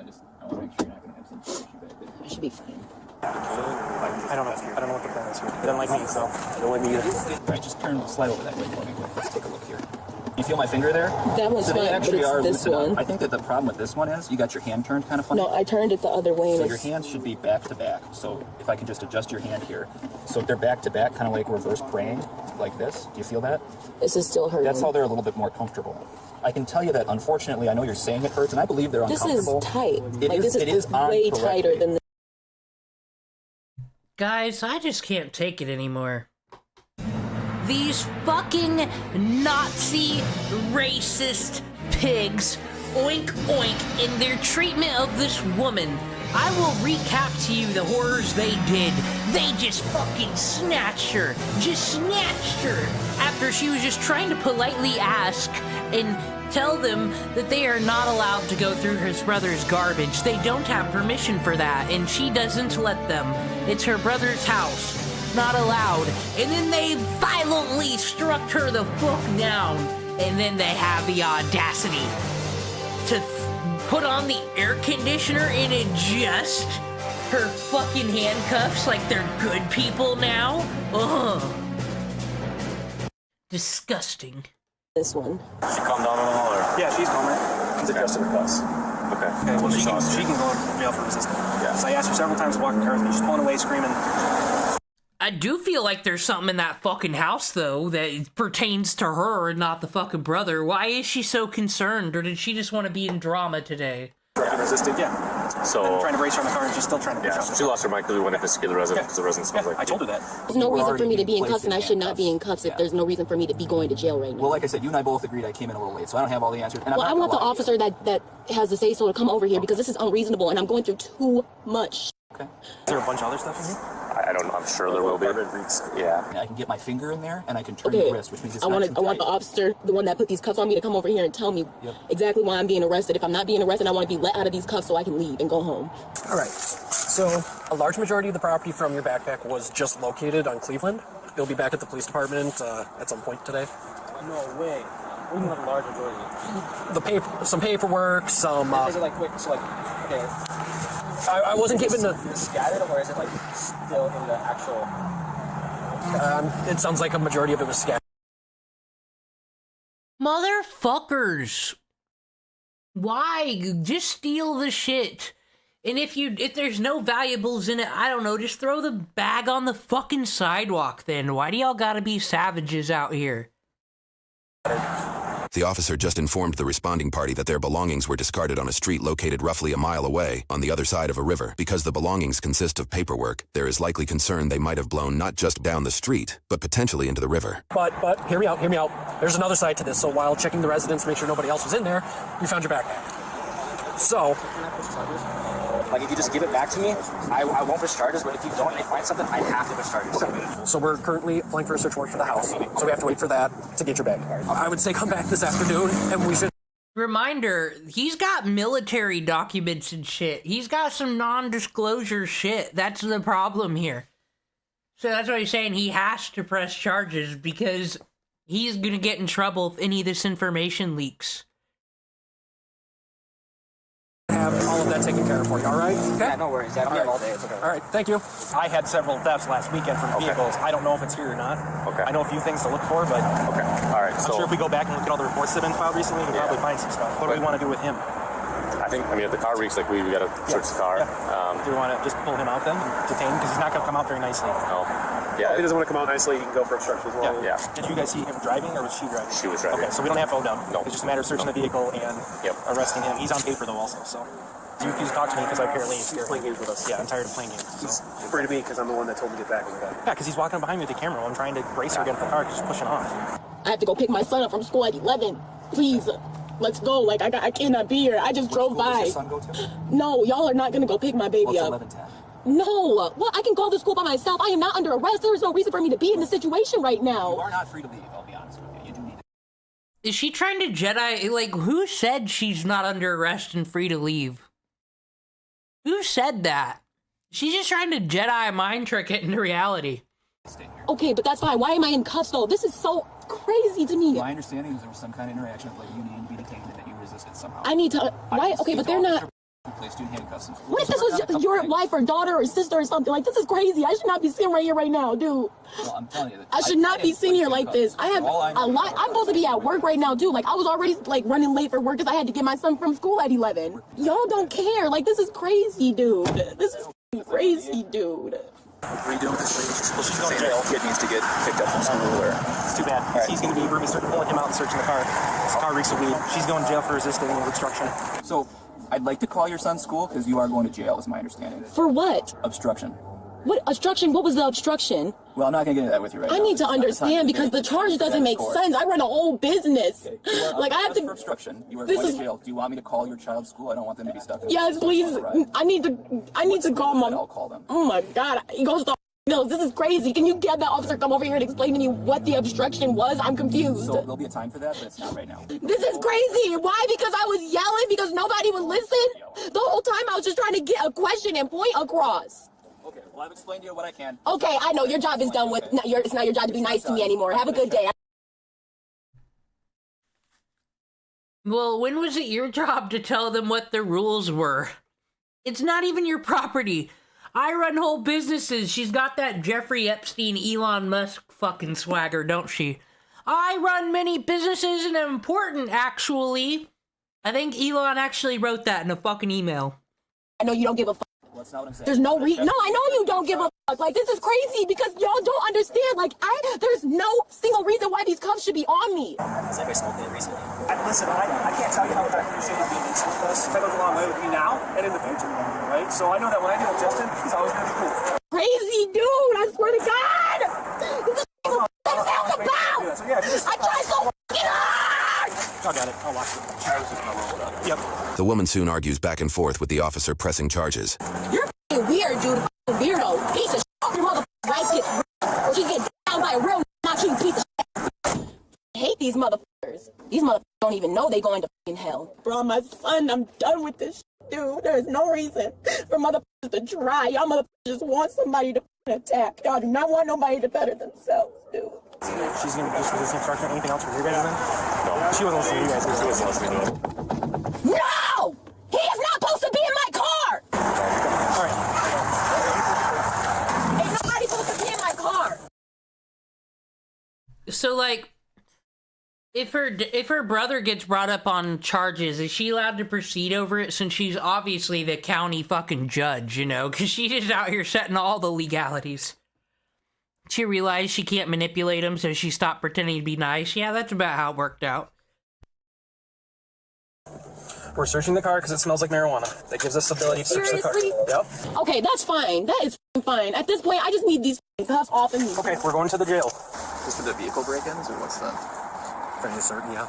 Can you tell Justin to call my dad? Because somebody's got to get my baby from school. Yeah, our detective's going to take care of all that. Okay, well, my son needs to be somewhere safe and get driven home safely. He will. Not by a police officer, because y'all motherfuckers can't be trusted. Okay, I'm sorry you feel that way. Yeah, I'm sorry you feel that way. I feel that way because of how you just hammered me the against the car like I was really doing something other than yelling. And the funny thing is, if she would have been home, none of this would have happened. Last name, I'm going to remember that, and that's on my son. Are you threatening me? It's not a threat at all. So don't wonder weird like that. No one ever threatened you. Okay. Ever. Just making sure you understand that threatening a police officer is a felony, and I will charge you. Like I said, I did not threaten you. Okay. Never would. I'm not stupid. I don't threaten anybody. Just in case anything happens to me, I need to know your last name. Yep, there's 3 cameras on you right now. That's fine, Mr. All this because I asked the officer why they're going through my brother's trash and it wasn't that they don't have the right to go into my brother's house without a search warrant. Like, that's just basic, like, knowledge. Everybody knows that, so there's no reason to rough me up about that. and then to act like I'm really fighting y'all. Like, y'all motherfuckers could have choked me, killed me, and I would have never resisted. Okay. Nothing even close to that happened. Whatever. What happened was y'all wanted to sit here and press as many charges as y'all can against everybody that's here to put everybody in jail and make us miserable because y'all mad that I know the law a little bit. I'm done trying to explain it to you. You ain't never tried to explain anything to me. When I came up here in the first place, I was asking for someone to explain something to me, and it never got done. And then I got thrown onto the ground because I said you need a search warrant to go into my brother's house. Well, first of all, maybe if someone would have explained something to me. This fucking Destiny fan needs to chill. Can't just talk over people to win. Can I explain it to you? Why you're going into his house? But no one ever decided to explain something to me because according to the officers that were here in the first place, I don't live here, so it's not my business. Whatever sister's name is, she pulls up in this with boyfriend here, starts yelling at us. Just like, sister's the one that's 95 in the vehicle. Yeah. She's just yelling at us like, you don't have the right to do that. I'm like, well, you don't live here, so you have no... You have no say. Yeah, you have no say in all of this. Like, why the f*** did I sit here and let you go into my brother's house when y'all was just sneaking through his garbage can and not telling me what's going on? No, like, what the f*** have the right to say that shit? Like, would you not pull over and see what's going on if you drove past your brother's house and there was officers going through his trash can? Would you not pull over and see what's going on? Or ask what's going on? Oh, you're not going to answer that one, though. Because, yeah, you would stop. Everybody knows that. It's, like, literally common sense. Like, this shit is irritating. Sitting here going through everything in my car. Like, y'all clearly want to find something. It reeks of marijuana.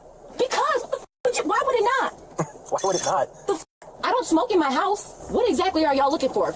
300 pounds of weed or what? Because the way y'all searching this is like y'all looking for El Chapo stash. It's still illegal. Checking my paint. What is the point of trying to be a good citizen and contribute to the community? Marijuana is illegal, so... That's fine, but what's the point of doing any good when y'all treat people like this? I'm really trying to understand, dude. Can I explain, though, why? No, I'm tired of hearing everybody's explanation because when you're done and over with, y'all still gonna treat me like shit. At the end of the day, there's no reason for me to be in these houses and I don't deserve this.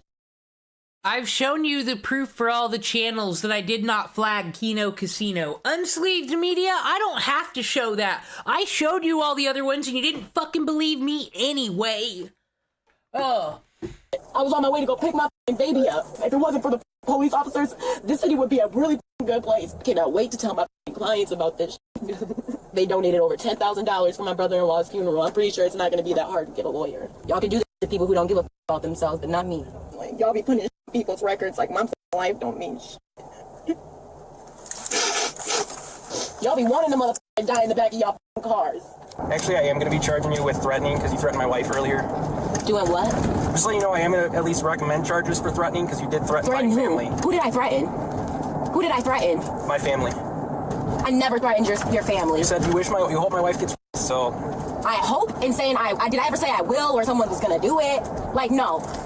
Hoping is one whole other thing. Well, it's still wishing and praying and hoping is not the same as doing something or promising or threatening. Like I said, y'all just sitting here trying to charge people just about everything and anything y'all can. I think that's fair. No, it's really not fair. The fact that I pulled over and asked the officers what's going on, and instead of simply telling me what's going on, y'all sit here and wait for me to lose my temper and start yelling, for y'all to handcuff me and push me around and roughhouse me like I'm some type of threatening boy. Y'all are insane, dude. Don't ever in life, like, y'all want drama in this community, I feel like. Y'all want me to leave here and be upset so that y'all can come back and arrest me for some other type of bullshit. Just so you know that's not gonna happen, I'm currently getting my life together so I can have lawyers and attorneys to people up in court like you, who like take advantage of people like me. But I'm far from a dummy. Trust and believe I have lawyers for people like you. Like, if y'all don't want, black people in this community, just say that. This has nothing to be but do with your race. Stop treating people like... Oh, man, now she can... Ma'am, you're not Somalian.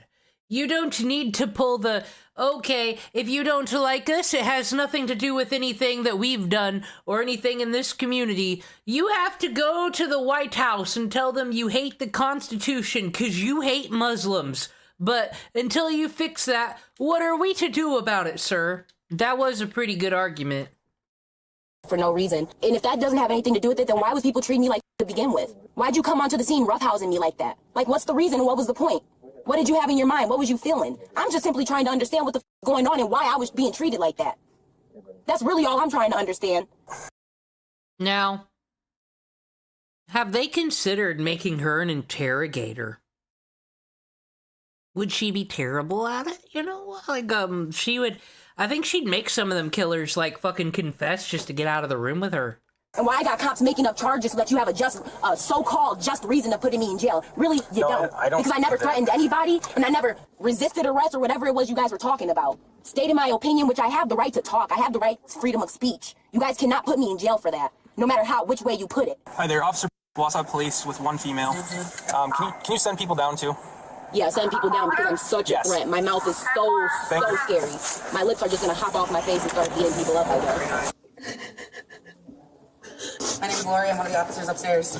You'll be decent with me if we go up? I'm fine. You're good? Okay. Yes, I was never a threat. Okay, all right. Well, you're going to be in my custody now. I'm going to take you upstairs. You're going to be good to go? All right, let me make sure. I'm going to get you unhooked here, okay? All right, I'm going to help you come on out. Got your feet there. All right, appreciate it. I'm going to take you around this way.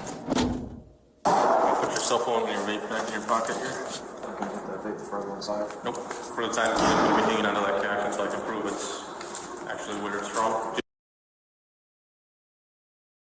Bruh, not even letting him hit his vape. Nazi pigs, as I said. Despicable. Do you have any bank account information or paperwork that'll show us where it's from? I have receipts. Are they going to be in the house there? Face the corner for me. According to court documents, the woman who was arrested faced charges for 1 count of felony battery or threat to law enforcement officer, with a modification as a repeat offender, and 1 count of resisting. Her first charge for felony battery or threat was dismissed. Her second charge for resisting was amended to disorderly conduct. For this, she was found guilty due to a no-contest plea. She was sentenced to pay a fine of $50 plus court cost, which for this case appears to have totaled to less than $300. However, this is not her first entanglement with the law. According to court documents, like I said, I think people would be more excited to do fucking jury duty. Hi, Fuyin, I told you we'd be here waiting for you. More people would be excited to do jury duty if there could be, like, another, like, there's the grand jury and then there's the subpar jury, where you just watch the body cam footage all day like you would on YouTube, so you could easily get people to do this, and they get off work to do it, and they just get a vote. Were you an asshole today? Were you just fucking intolerable to our senses? And then if they can agree unanimously, you just get a charge just for being a dick. Because once again, all the time that these officers have to waste arresting people, answering their questions, they could be doing something that matters. in unrelated cases, she has faced multiple charges for disorderly conduct, charges for retail theft, resisting, violating restraining orders, bail jumping, criminal damage to property, possession of THC, battery, and domestic abuse. Her apparent brother faces... Clearly the weed's not doing anything for her to calm her the fuck down. Charges for one felony count of receiving stolen property, valued between $5,000 and $10,000, one count of concealing stolen property valued less than $2,500, and one count of possessing drug paraphernalia. His court case is still going through the system, and so a verdict and any possible sentencing is yet to be determined. As for the woman's apparent significant other, we could not find any records indicating charges pressed against him. I hit really bad timing with this. The judges are going to be on lunch break here. It's like an iPhone. Your take? What he had in the backpack? That's pretty awesome. It's the city's case. Everyone seems to be getting a piece of it. I'm ready for a nap. Always. Any given second of the day. I was born that way. I was just going to say.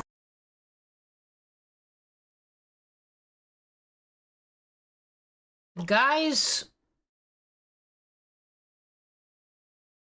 make a decision. What kind of interrogation do you want? A murder interrogation or a financial interrogation? Begin the thought process. I could go for either or. I don't think I've seen this one. And if I have, I probably forgot what happens in it. Because the ones I've seen, I've probably had on in the background while cleaning or something. Too early for finance? Well, Fuyin just woke up, so he calls it. And this one's kind of long. I'll speed it up a bit. Play some Stardew. 3 doors down so you can't ignore it. Hi, Grandma. Have you heard from Mom? There's like a part of me that knows I should feel bad, but I can't. I'm a psychopath. Feel bad for me. Me. Feel anything for it. Hey, what do I do? I'm not gonna get a birthday or Christmas. I'm disowned by my entire family. Dude, I'm not even getting to work. Come on. Shh. Someone's about to get fired. I'll hunt you down like Tyrannosaurus. On the afternoon of November. Why do these okay, I was about to say teenage boys, but we've had equal gender crimes. Why do the teenagers become like a pack of animals and always need to kill in packs? I guess I was just a bad high schooler. I didn't get this active. For 2nd, 2018, as the Volusia County officers respond to a 911 call about a burglary, little did they know they were actually stepping into the most disturbing case Volusia County had ever seen. 911, where's your emergency? I just got home and my house is completely trashed. It looks like someone broke in the side door. Okay, how long have you been gone? I've been gone all school day. Are you there by yourself? Yeah. How old are you? 15. I need you to take a deep breath. I'm going to ask you a few questions, okay? Okay. My mom's car is here and it's on, and she's not home. And she's supposed to go to work today, and I can't find her. Okay. Your mom's car is there. Is there any other way she ever gets to work? Does she ever get a ride from anyone else? No, the car is on. It's turned on. The car is on, and you're sure she is not there? I searched the entire place. I've been here for like 8 minutes. I've been working. I can't find her. I'm right here with you, okay? What's your name? All right, my full name is Gregory Logan Ramos. Is there anybody that has made any threats to your mom or to you? No. As the 911 operator is gathering information from 15-year-old Gregory, officers are arriving on the scene. I copy that. There was that show on A&E that was like, I think it's still on, where you follow the cops.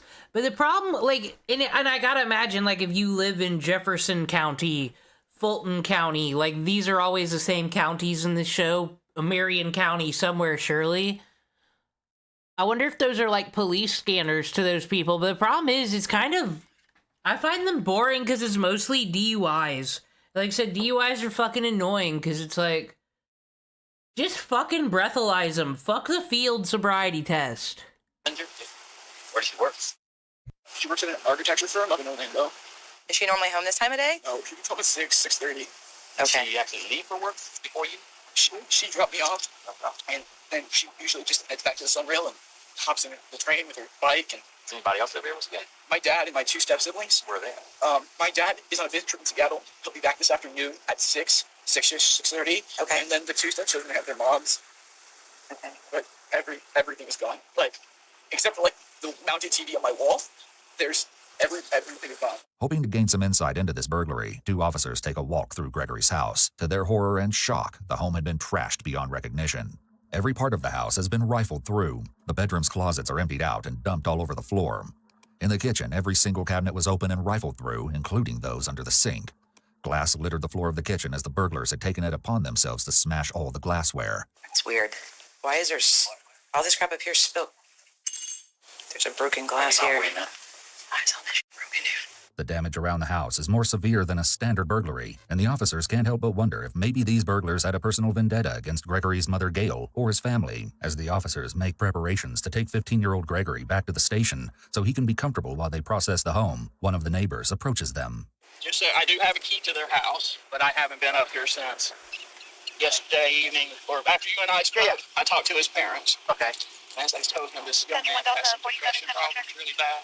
Has she had any issues with him lately? Or? No, not that I know of. While processing continues at the house, Gregory is taken to the station. Seeking comfort and support, he calls Ken Jones, his sponsor with the Police Explorers, a youth program that allows teens interested in law enforcement to learn. Oh yeah, this guy definitely needed to be a cop. I think this Explorers is as far as Jeremy DeWitt ever made it. Learn the basics and help their local sheriff's office. Ken meets Gregory at the station, and the two sit down for a chat in the following never-before-seen footage. It's been analyzed by a qualified team, including a licensed professional counselor, a licensed attorney, and a former detective, former licensed polygraph examiner, and former hostage negotiation commander and instructor. While Ken helps calm Gregory down, he notices some bruises on Gregory's face. What happened here? I got in a fight yesterday with one of my friends. I didn't see that yesterday. I had makeup on. Right. It was a conversation with my friends. We got into a disagreement, but I solved the problem. I talked it out with him, and we made up, and he apologized for hitting me, and I accepted his apology. What was his name? We hugged it out. My friend, Joe. Joe? Did the SRD know about the fight? Who? The SRD? School resource guy? No, there was no fight. He just came up, he's like, Greg, and I was like, what? He come punch me. He's like, what the hell, dude? I didn't hit back or anything. It was just, and I was like, okay, well, calm down. Let's talk it out. We talked it out. And what's Joe's last name? I don't know. So he's your friend? To be honest with me, Craig, what's his last name? I don't know his last name. Who does those things? I don't know. point of the matter is, though, we made up, it was just a conversation that happened. It wasn't anything too important. We talked it out and we hugged, and it was like, dude, I'm sorry, I made a mistake. And he was justified. And I said, I'm sorry for making that mistake. Well, what time this happened yesterday? Ballpark of the afternoon. But I saw you like at what? What time did you get out of the fair? Like up there at 7. Okay. I just seen that. You put makeup on it before you came out? Yeah. Why would you do that? Because I didn't want to work traffic detail with scars on my face. I guess that's reasonable. The longer he chats with Ken, the more Gregory worries about his mother, Gail. Do you know if any developments have been made, if anything happened? They're going to tell you everything that goes on. But I'm trying to make sure that you are the right one. Because, when you called me, you were very upset. It was just all in a whole bad situation. Okay. Well, she had called me earlier. I could have come down here earlier with you. That's why I want to come down here and make sure that you're okay. Look at me for a second. No matter what's happened, it's very important. Whatever it is, that you're up front and honest. Even like remember what Joe's last name is. Mm-hmm. Because that's important. So what we act upon and you tell us things is what we're going to do. I know we got to be able to trust you. His sponsor, Detective Jones, is acting like a father figure here, telling him to look at him and to be honest. In contrast, Gregory is sitting cross-armed and doesn't appear comfortable. As a 15-year-old kid, he should be panicking and asking about where his mom is, and yet he's oddly calm. No, I'm not saying that. Tell me the truth. You have to say for some reason you don't want to tell me Joe's name. I don't know why. Why would you want to tell me Joe? I'm not going to go run after Joe and get him in trouble. But that's just it's kind of like a question to make sure that you're going to be honest with me. I do have my full cooperation. It's just I don't want an unrelated incident to be thrown into the morning. But we may need to make sure it is unrelated. We need to make sure that the people didn't come there and hurt you too. Is that possible? No, it's not. Okay. All right. But if it was, I would have voiced my concerns already. Okay. That's fair. But we want to make sure that you're okay. I'm fine. Because these guys will ask you a lot of questions. They're going to be hard questions. It's going to be a lot harder than me asking what that guy's name is. Okay. And I don't want you to put up any walls. I want you to just tell them exactly what happened. I'll answer all the questions. I'm ready. With Gregory feeling more comfortable, Sergeant Pagliari begins the interview. A couple things. As you can see, I see as you keep looking at my recorder, so everything that I do obviously is recorded. Okay? Plus you see the camera up in the thing there. Gregory has read his rights, as is standard procedure. In Florida, there's no requirement for a parent to be present in order to interrogate a minor. However, there is an obligation to notify a parent or leave. I can never make up my mind on this, because I do think it's a bit ridiculous to have a juvenile in there with the cops, when, the cops do play games, and the juveniles, I don't know, it's kind of not fair playing. But at the same time, though, if you're still investigating in the investigation stage, just because they're a minor, that doesn't mean anything. You need their information, not impurified by other witnesses involved. Legal guardian when a minor is taken into custody, which isn't the same thing as questioning. The general take on the Florida parental notification requirement is that it's good faith, and the inability to make contact with a parent or guardian doesn't put a halt to any questioning. Still, it's important to note that Miranda rights apply to minors in Florida just as they do to adults. Now it's time for Sergeant Pagliari to get some background information on Gregory's mother and some recent trouble at school. How would you say your relationship is with your mom? It has its ups and downs. Okay. I think everyone argues a little bit with their mom. Okay. We love each other a lot, and I really hope she's okay. Have you ever been in trouble with the law before or anything? No, sir. No? Okay. How about trouble in school? Yeah? Mm-hmm. Okay.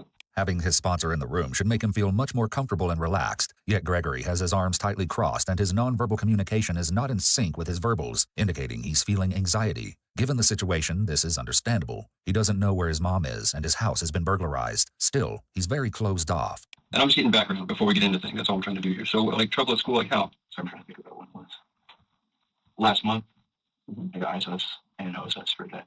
What is that, sir? I don't know. ISS is in-school suspension. OSS is out-of-school suspension. Okay. Why? What happened? The weekend beforehand, my friend was feeling ill, so I went to go. I snuck out of my house to go talk to him, and I talked with him. And my friend smoked cigarettes, and he gave me some to take home with me. I put some in my backpack, and I forgot to take them out. So when I was searched randomly at my school, they were found. And how'd your mom feel about that? She was not happy, but we worked on a solution, which was me going. This is my own personal compound I'm working on. Just trying to figure out how to do a better farm since, Stardew's got a lot going on. I think I should play that Factoria game, though, honestly. But I could easily turn a single-player game into the co-op if I think this one looks better than what we got. I just really want the Jelly Factory from King of the Hill. But it does take a lot of coal to make these fucking preservers, I'll say. Very hard in the beginning. My artisanal goods factory. I wanted to do community service for my church. Okay. You talk about ups and downs in your mom's relationship, right? So that would probably be one of the downs, I would assume. No, because she was justified in her anger. That was my fault. But previously, my mom has done things that were not justified. You want to tell me about those? All you really need to know is it was just impulse. It wasn't anything serious. Gregory is making an attempt to not only be perceived as a good person by making himself look like someone who would admit it when he did something wrong, but also to control the interview when he adds, all you really need to know, given the fact that he's only 15. This is all very bold. Okay. I'm not here to get your mom in trouble, by the way. So. Yeah, I know. Okay. So if you think that what you're going to tell me is going to negatively affect what I think about your mother, that's not it at all. It's just hard for me to talk about. Okay. Now that he understands Gregory a bit better, it's time for Pagliari to start creating a timeline from the day before the burglary. Who stayed at your house last night? Who was at my house last night? Yeah. Gregory repeats the question before answering, which gives him a pause to think about what exactly he wants to say. The reason this is a red flag is because the question is simple and straightforward, and not a complex question that requires a lot of thought. Me and my mother. Okay. All right. Now, Detective Jones was talking to you, and I was, again, listening. You were at a fair or something yesterday? Yesterday, I was working parking detail for the Orange City Police Explorers. I was helping park cars at the Volusia County Fair. Do you know what time you came home last night? 8:47, maybe? Or so specific? That's just a time I remember, probably from looking at my phone. The thing with the traffic detail ended early. It was supposed to go until 9, but I think it ended a bit early. And so I got home around just closer to 9. So, yeah. Mom was home? Yeah. Okay. And you guys, when you got home, conversation with Mom, ask how your day was, anything? Yeah. How'd that go? Good. Okay. We talked to me at dinner. What'd you guys have for dinner? I don't remember. You don't remember what you had? No. Must not have been very eventful. No, it was just like a rib night. There's a slight upward inflection when Gregory answers, good. This often indicates a bit of uncertainty. When you got home, conversation with Mom, ask how your day was, anything? Yeah. How'd that go? Good. The rest of Gregory's answers are also short and vague, but most interestingly, he also seems to be emphasizing that last night was, as he said, just like every other night. All of this together seems to suggest the opposite of what Gregory is saying, and something about last night was not good or like every other. So Mom doesn't make good food? Because there seems to me dinner's never eventful. You know what you're telling me? I know. Because when I find her and tell her, I'm going to say, listen, Greg said the dinner's uneventful. You think she's going to get upset with me or upset with you when she says that? Maybe. There are a few interesting interactions here. For one, a bit earlier, Gregory gives a very specific answer of 8:47, which sets the stage that his memory is very good. Second, the detective seems to have noticed how closed off Gregory is being still, and is doing a little bit of friendly picking on him to build rapport. However, when the detective talks about finding his mom, Gregory makes some anchor point shifts. This thought should have raised a bit of hope or excitement, yet instead, he shows signs of anxiety. He said she goes off on you for other stuff, so I don't want her to go off on you for that. Fine. Sure. Whatever. It's whatever. How do you deal with it when she goes off on you? I've gotten better at it. You got better at it? I used to get really angry and emotional, but I kind of realized that's not worth it. Well, that's the only way to deal with it. The worst thing to do would be put your hands on her? I would never do something like that. You would never put your hands on your mom? No. And I think I've made that point quite clear to her. We had an argument a couple months ago. Like it was like a long time ago. Mm-hmm. And she sat me across the room because she didn't trust me. And I told her I could, yell and scream at you all I want, do the exact same stuff you do to me, but I'd never lay my hands on you. Never. That's just not something I do. Gregory repeats the statement that he would never lay his hands on his mother, and then makes some convincing character reference statements. It's clear that he's working really hard to be seen as a calm, non-violent person who couldn't have hurt his mom. It makes you wonder why he feels the need to emphasize this when she's just missing at this point. Sergeant Pagliari begins building a timeline. Okay, what happened this morning? I slept in. My alarm was not set. She woke me up around 6:20. I sleep in my clothes. So what you're wearing right When is that Jay Gillespie gonna get caught for killing his wife, though? This is something we should all be able to agree with Jar about. now is what you wore to school? No, I changed shirts when I got home. Okay. I was sweaty. This is an odd detail. Why would Gregory even think of changing his shirt when he came home and found his house burglarized and his mother missing? But your pants and shoes are the same? Yes. And your socks? You got you? Yeah. Okay. So 6:20 you slept in, okay? Mom came woke you up. Fired up, huh? She wasn't angry. Okay. So tell me what happened. She's like, okay, you gotta get up now. Go brush your teeth and pile in the car. So I grabbed my backpack. I went and brushed my teeth, took out my retainer, kind of messed with my hair a bit, and then I got in the car. So what time do you think you got to school? Honestly, I have no idea. Can't look at your phone? It's probably in the ballpark of like 6:40.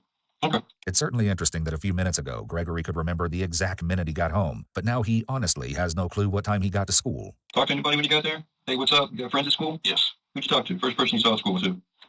First person I saw. Mm-hmm. For a brief moment, Gregory unblocks by lowering his arms and leaning forward. He then wrings his hands together before closing back off. Something about this line of questioning made him a bit uncomfortable, but why? Probably my friend Kat. Kat? Yeah. Boy or girl? Female. You got a last name? No. Who's your friend? You don't know her last name. I'm gonna keep it real with you. I don't really got that many friends. I'm not like a super social person. Okay. Nothing wrong with that. I have a lot of acquaintances that I have like that I've either A had a class with in the past, or B have class with now, or C I know from elsewhere. And so yeah. Okay. No worries, man. No worries. I get that. What's your first period class, buddy? Biology. Who's that teacher? Mr. Ostowski. Biology. Biology. What building is that? Room, building, everything else, you know? Building 3, Mm-hmm. floor 3. 403 is the room? Well, building 3, floor 3. Oh, floor 3. I don't know the room number. You want to take a stab at spelling the last name of that teacher? Latsoy, or maybe W, and ski, I guess. Man, woman? The guy. Guy. Okay. You like him? He's a good teacher? I have a D in his class. You have a D? Yeah. How's mom feel about that? We had an argument about it last night. Lock him the fuck up. Wait, why are you even gonna say you like this fucking... I bet it's not the teacher's fault. How dare. I don't like this boy's attitude or his t-shirt. Oh, tell me about that.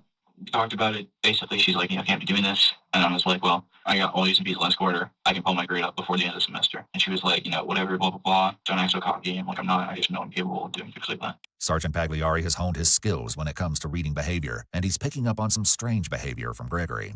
You know, one thing that you said you like being you want to be a detective someday. And in my personal experience, when people start a story and then they go into the blah, blah, blah part, that there's more to the blah, blah, blah. So if you will, Greg, tell me what the blah, blah, blah part was for this argument. Okay, well, basically, she was just kind of like, whatever. If you act narcissistic sometimes, don't be so cocky.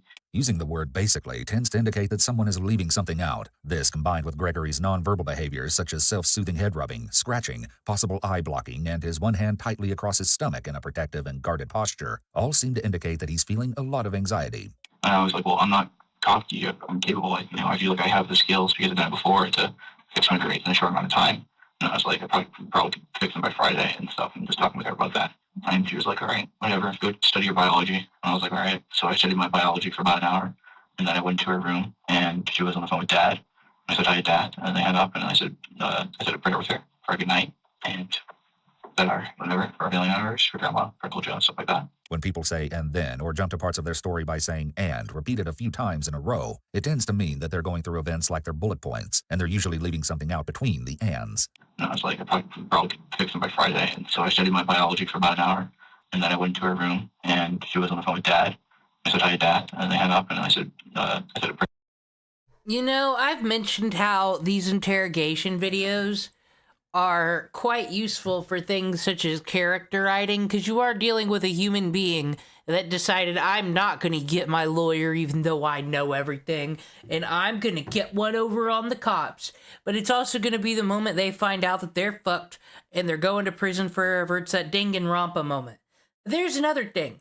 If you can just pick up on these type of things people do, if you have an influencer like me that you listen to stupidly, or a Hassan Piker or a Nux Taku, and they ever get accused of anything, if they talk this way, guilty. That's why, Jeremy Hambley, we don't even need to discuss this Kino Casino case anymore. Here with her for a good night, and that our healing hours for Grandma, for Uncle Joe, stuff like that. Pay close attention to the moments when Gregory says and then as the questioning continues. And then I kissed her, and I went to sleep. Okay. That was around, I went to sleep around 11. That's why I woke up late. Okay. When was the first time somebody called you about, or did anyone call you about your mother not being at work or anything like that? I received no communication from anyone about that. Okay. With Gregory's school day seeming as normal as can be, the sergeant inquires about what he found when he got home that afternoon. Gregory gives some indication that he's feeling anxiety around the questions of what happened when he got home by fidgeting with his fingers, making anchor point shifts, and doing some self-soothing rubbing on his arm. It's important to note that an innocent person might also experience anxiety with these questions, as coming home to such a house after a robbery would be traumatic. However, it's still going to be noted by the detective. How long would you say it takes you to get from the bus stop to your house? 10 to 15 minutes. Okay. You weren't running or anything today, were you? No. Okay. Gregory makes even more anchor point movement shifts as this line of questioning starts, moving his leg up into a barrier position and engaging in some self-soothing as well. Front door was locked. You used the key. Mom's car was in the driveway? Correct. And you told Detective Jones it was running? It was running. Is that odd? Yes. Is it odd the fact that your mom's car is even there at all? Yes. Why? Because she parks at the Sunrail station, and then she takes her bike on the Sunrail to go to her job. How long usually get home? 6:30. Car's in the driveway and it's running. That's weird. Car's there at all. It's weird. You agree? Yes. So now you used the key and you opened the door. What did you do? What's the first thing you do when you went inside? Well, I noticed that there was all over the floor, like just a bunch of like crap that was thrown everywhere, and the closet doors were open, and there was stuff spilled on my table. I just noticed that the front view of my house was chaotic. Spilled on the table where? I don't know. On the table. What room's the table? Oh, it's my house. You go through the front door, and there's this hallway. My room is this way, and then there's a dining room table right here. Okay. Gotcha. And the next thing I did was we went in my room, and I noticed that there were things missing, and that there was dressers and crap, all that crap just pulled out and just thrown everywhere. What's missing from your room? Mainly, I didn't really look thoroughly for like everything that was missing from my room, but I noticed 3 things in particular. What are those? My stereo system. Describe what they are. So 3 things. Stereo system. What's that? It's like a radio with 2 large speakers, and it lights up LED blue. You know who makes it? Zero Blue. Zero Blue is pretty popular. Yeah, I know. What's the other thing that you're missing? My gaming computer. Like, is it describe it to me? It is white. It has a glass side, and inside you can see the wires and the graphics cards and all that stuff inside, and it goes LED blue.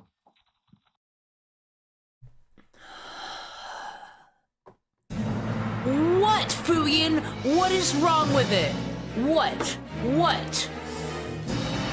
Look, it's got this sprinkler that does the 4, but I got soil retainings on the quarter.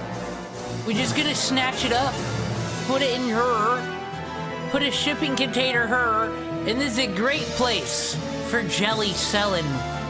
Calm down, sir. Fuck. So it's like a tower, not a laptop? Oh, do you mean this path? That's temporary, don't worry about it. I getcha. It's a big boy. Attached to a monitor, that's how you play? Yeah, I paid for it with all my own money from summer jobs and stuff. Must be pretty pissed off that's gone. Yes. I'd be pissed off. You spent all your money that you earned to buy this computer tower, now it's gone? Well, I'm more pissed off that my mom's gone. Rightfully so. Yeah. This is an interesting moment. It appears that Gregory doesn't want to show anger about his missing things, so he deflects it back to his missing mom to appear like the appropriately concerned teenager, but it all seems a little forced. What's the third thing? I noticed I have a 25, I forget the weight on it, but it's a hunting legal combat bow. It's compact bow. Give me a minute. Good. Having some phone call. Actually, someone needs to talk to me. You can talk to Detective Jones. While Sergeant Pagliari steps out of the room to make some calls, Gregory chats with Detective Jones. When do you think my house will not be a crime scene? Hello? Sometimes it takes hours, sometimes it takes almost a day and a half. I know you've worked cases like this before. I have. It takes a while sometimes. And the more information you can give them, the better off it is. Yeah. They need to know what to do, where to go. I made a lot of bad decisions in my life with regards to other things. Yeah. And it's just. His answer here immediately grabs Detective Jones's attention, and he moves into the confession position. Gregory must have noticed because he quickly clarified with regards to other things, but it makes you wonder what exactly is his sponsor thinking in this moment. Now, if my mom's gone, I don't make them reconcile with myself. Well, why would you think that's the case? Because no one knows where the hell she is. Why would a home and date or take hostage if somebody knows? I hope my mom's okay. Yeah, I do too, Greg. I can't imagine what it'd be like. Love you, Mom, don't you? After you guys had your argument with her last night, if you was here right now, what would you say to her? I would just feel like such a dick after every argument we have. It just makes me angry because we don't understand each other. Because we're different people. We have different opinions, but we love each other. Oh, no. You know, you feel guilty about the fight a little bit? I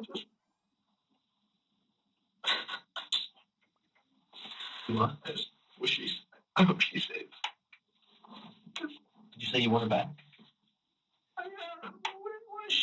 Where is she? Why is she gone? I don't give up hope.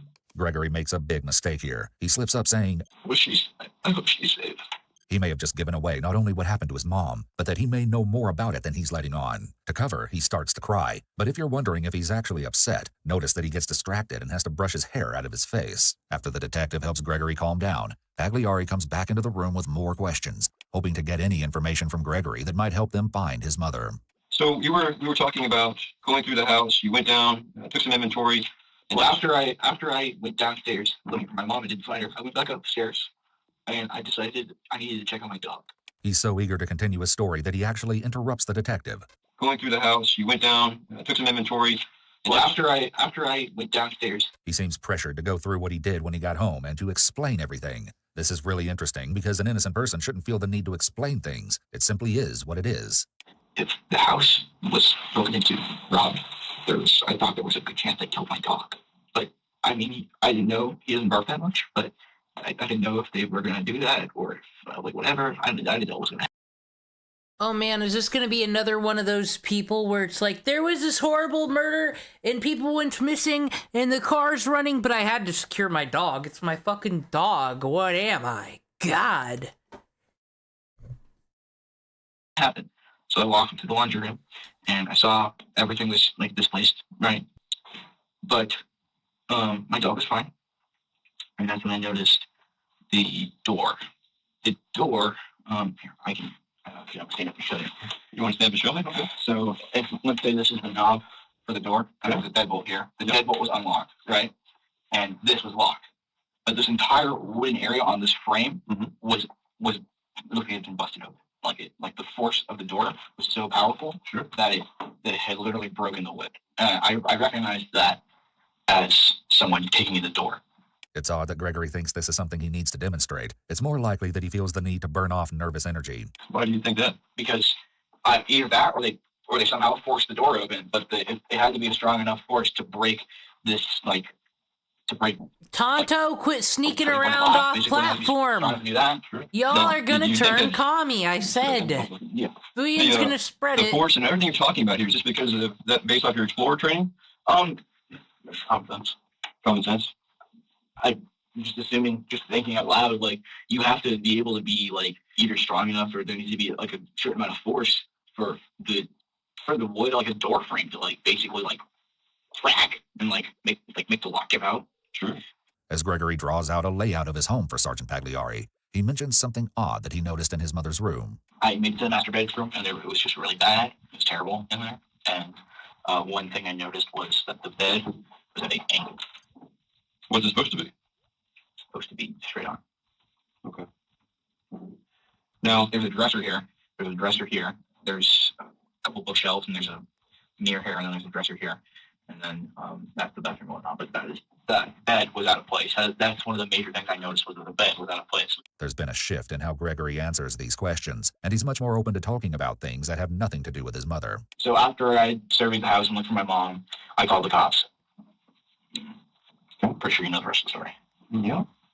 Did you see, okay. There's one thing I want to ask you about. You said you came home from school and you wore different clothes at school. So you went through the whole house, you did all this surveying and everything.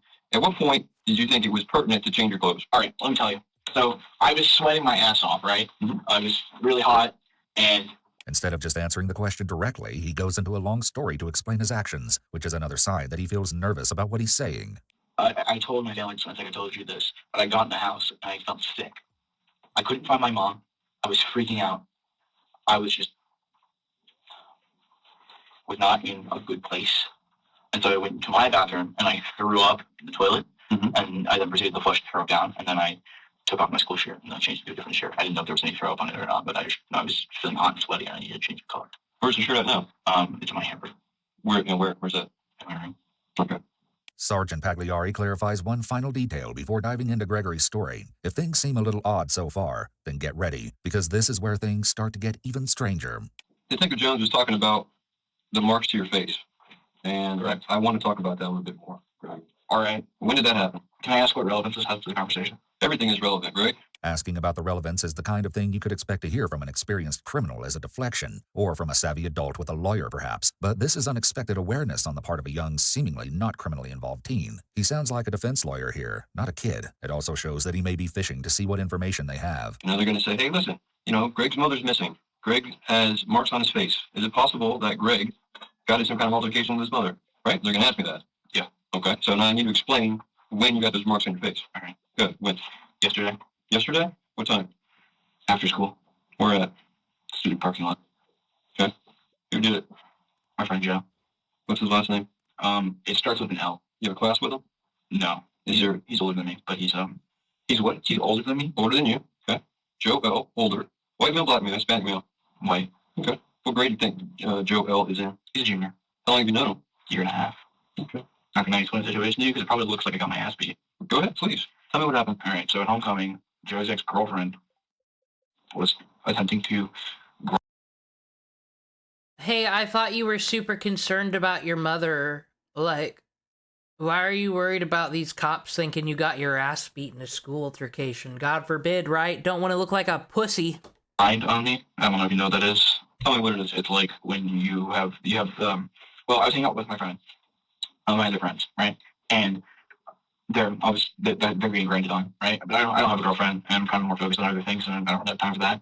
And so his ex-girlfriend, Joe's ex-girlfriend, comes to the grind on me, and I'm like, no, I don't really want to do that. And she's like, come on, it'll be fun. And so she did it, and I kind of let her because I wanted to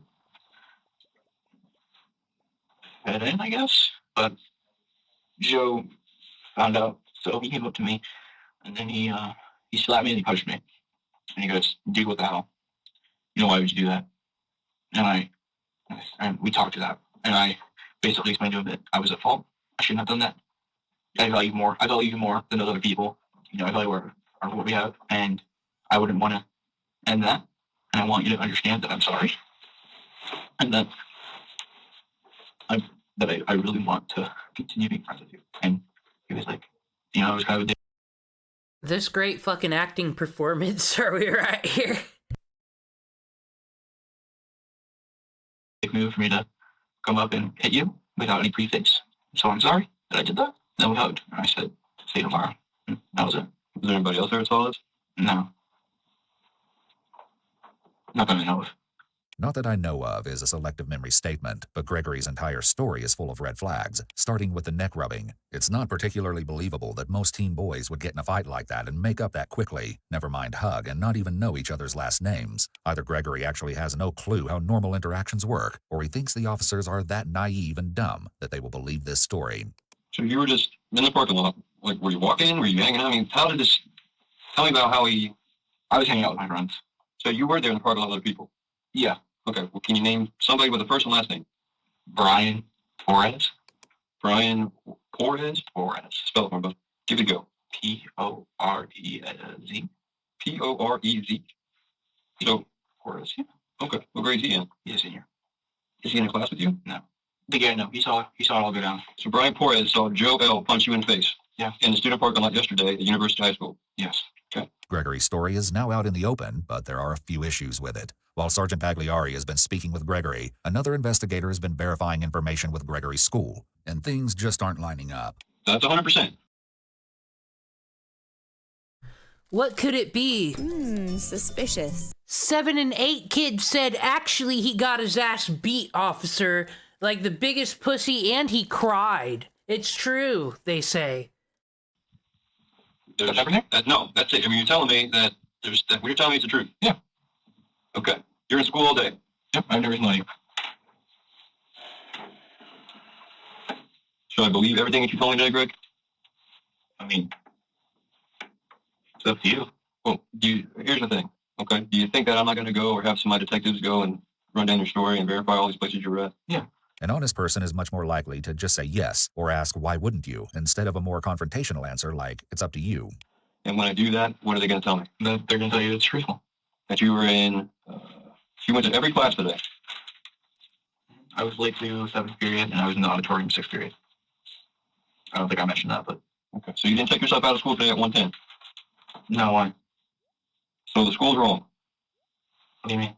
So if the school tells me that Greg checked himself out of school today at 1:10 p.m., that's wrong. Yeah, because I was there all day. Okay. So if Mr. Dye tells me you weren't in school today in his class, he's wrong. No. No, he's not wrong. But I didn't leave the school. So you lied to me. Oh, I didn't leave the school. You asked me about the school. I said no. You lied to me. Period. I don't give a damn what it's about. You lied to me. Yeah. What happened?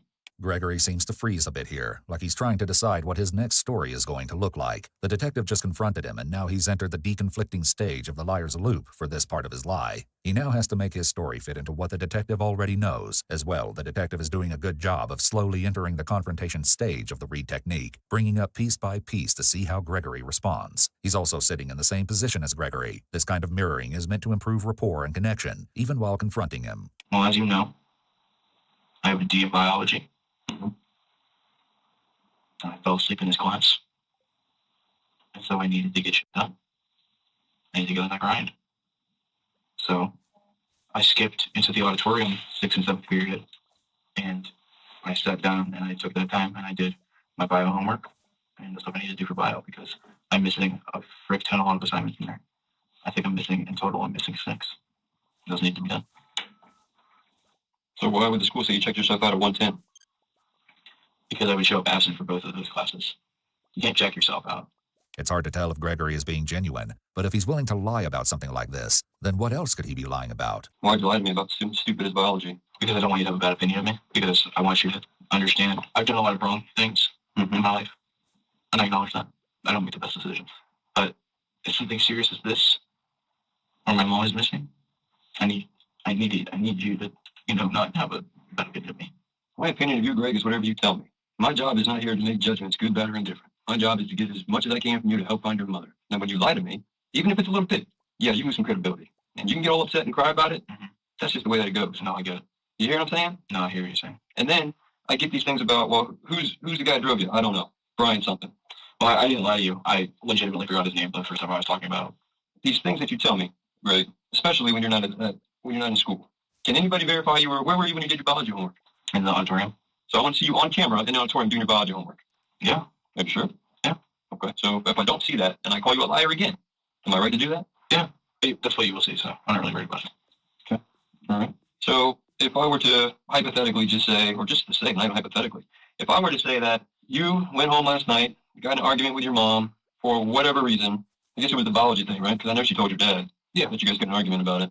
If I were to say that you went to school and then you came home, somehow you got home, I'm not sure how you got home, but you checked yourself out. Now again, give me some credit here. You checked yourself out, or you left school, checking out. You just left. Somehow you got home. You get home, something happens to your mom, or you and your mom got into hands-on, you did something to your mom. Wouldn't that be far-fetched? What do you mean? You killed your mom. Why would you think I would do that? Following this accusation, Gregory freezes. Because I don't have a good opinion of you because you lied about your biology education, young man. Done. Done with you. And pauses for a long time. Right now, he's been pretending that she's just missing, so this is a big jump, but Gregory's response is very suspicious. He doesn't show any anger or indignation as you would expect from an innocent person being accused. He just flipped it and asked the detective a question. He didn't even deny it. He just deflected. You tell me. You guys have ups and downs.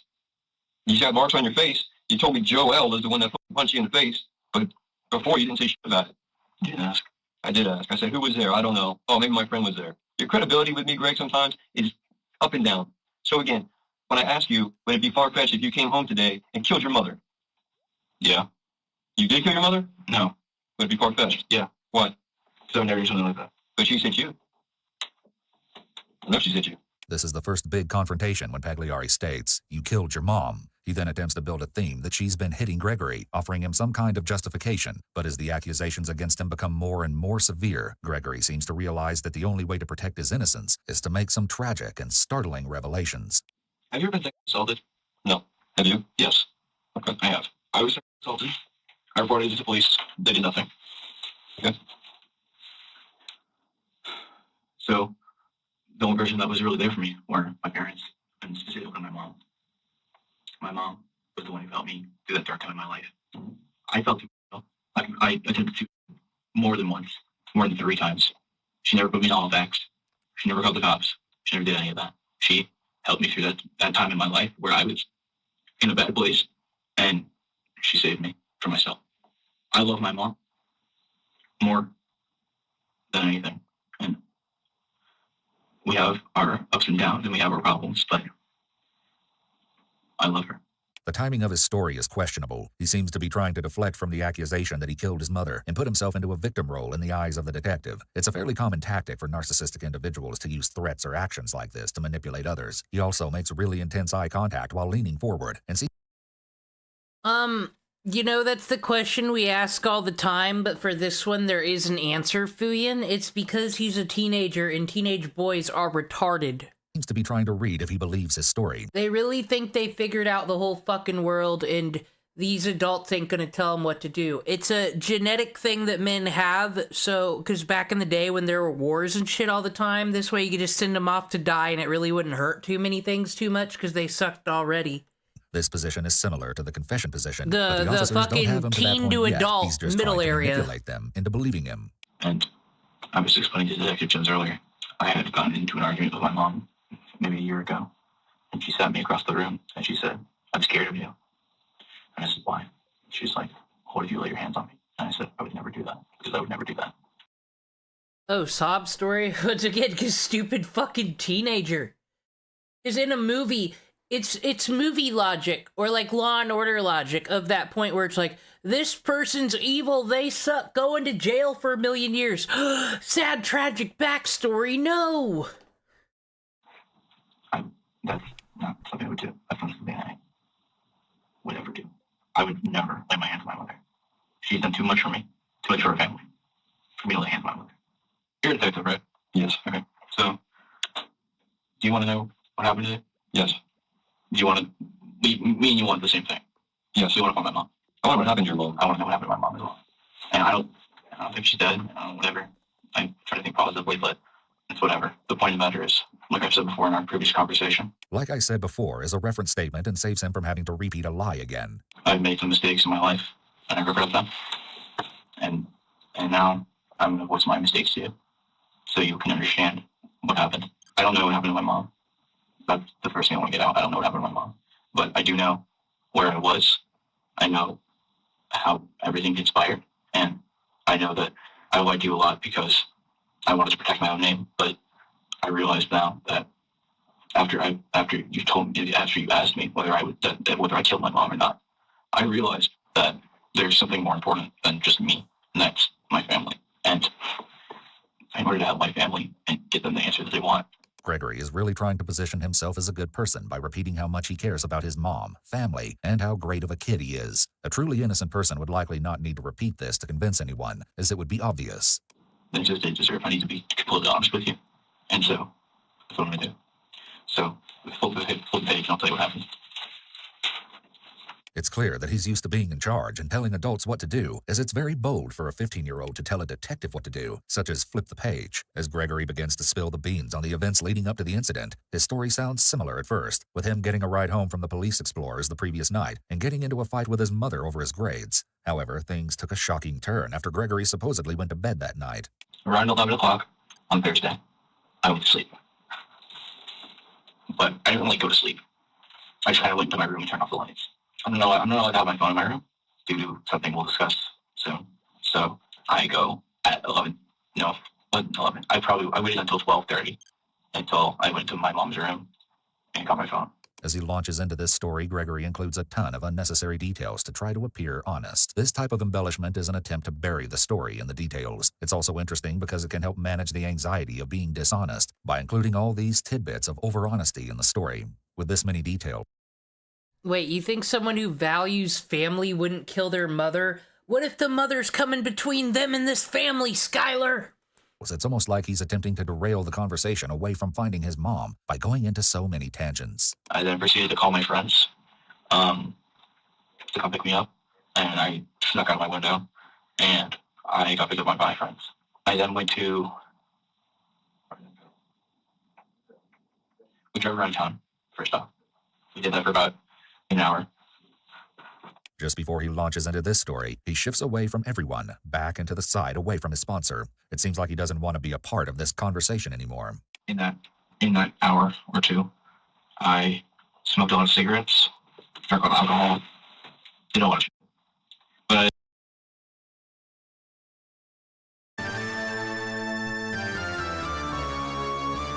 Smoking tobacco in the 2020s?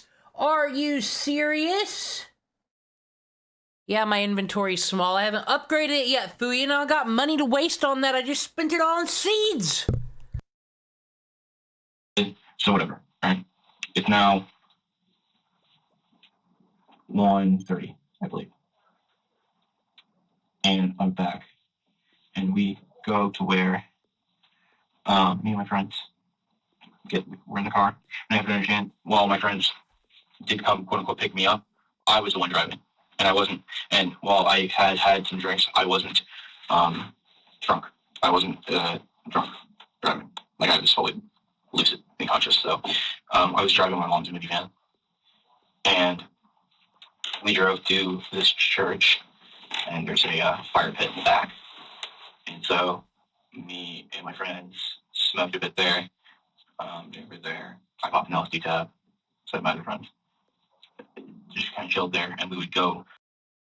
I have not watched any Stardew Valley content at all because, like, I want to save the surprises of this game because I'd never played it before. But then at the same time, I'm, like, so focused on my farm and the other shit in the game, I haven't talked to any of the villagers or fucking nothing. Like, but a speedrun would be interesting for these types of games. I've seen them with Animal Crossing where it's like, we need to beat this fucking cozy game and every fucking step in the placement of shit matters. Pretty cool. Back and forth between my house to get more money to go to 7-Eleven or other places and get food or drinks or snacks in general. So we traveled a lot between this fire pit and my house, in which case... I'm on year one in this one. And then it was like 5:45. As he tells this story, it not only changes multiple times and is filled with far too many details than necessary, indicating that he has a memory of extremes, but he's rubbing his nose, touching his mouth, fidgeting with a pen, and then puts his guard back up quickly. All of this indicates that Gregory is experiencing a high level of anxiety. Soon he will show his memory of extremes when he goes from sharing too many details to suddenly leaving something out. I drove the van home, hopped in my house. I was wearing black boots and jeans and a gray t-shirt. Actually, you know, you're right. Tamagotchi life does look really fun. And I got to my house, and I started getting ready for school. Put my bio textbook in my backpack, you know, just getting ready, et cetera, et cetera, et cetera. After this, Gregory's story once again aligns with the one he told earlier. His mom dropped him off at school, and he went through his day like normal until the 6th period.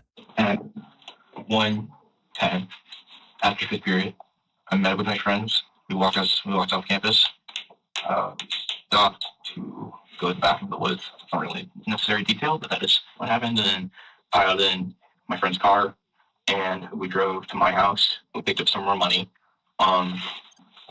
Then we drove to the fire pit again, and we smoked more cigarettes there, talked.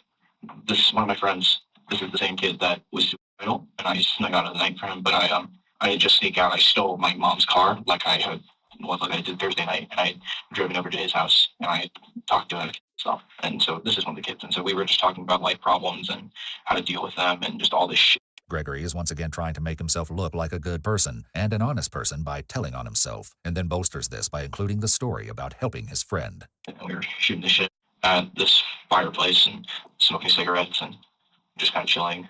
And then we basically went back home, and they dropped me off.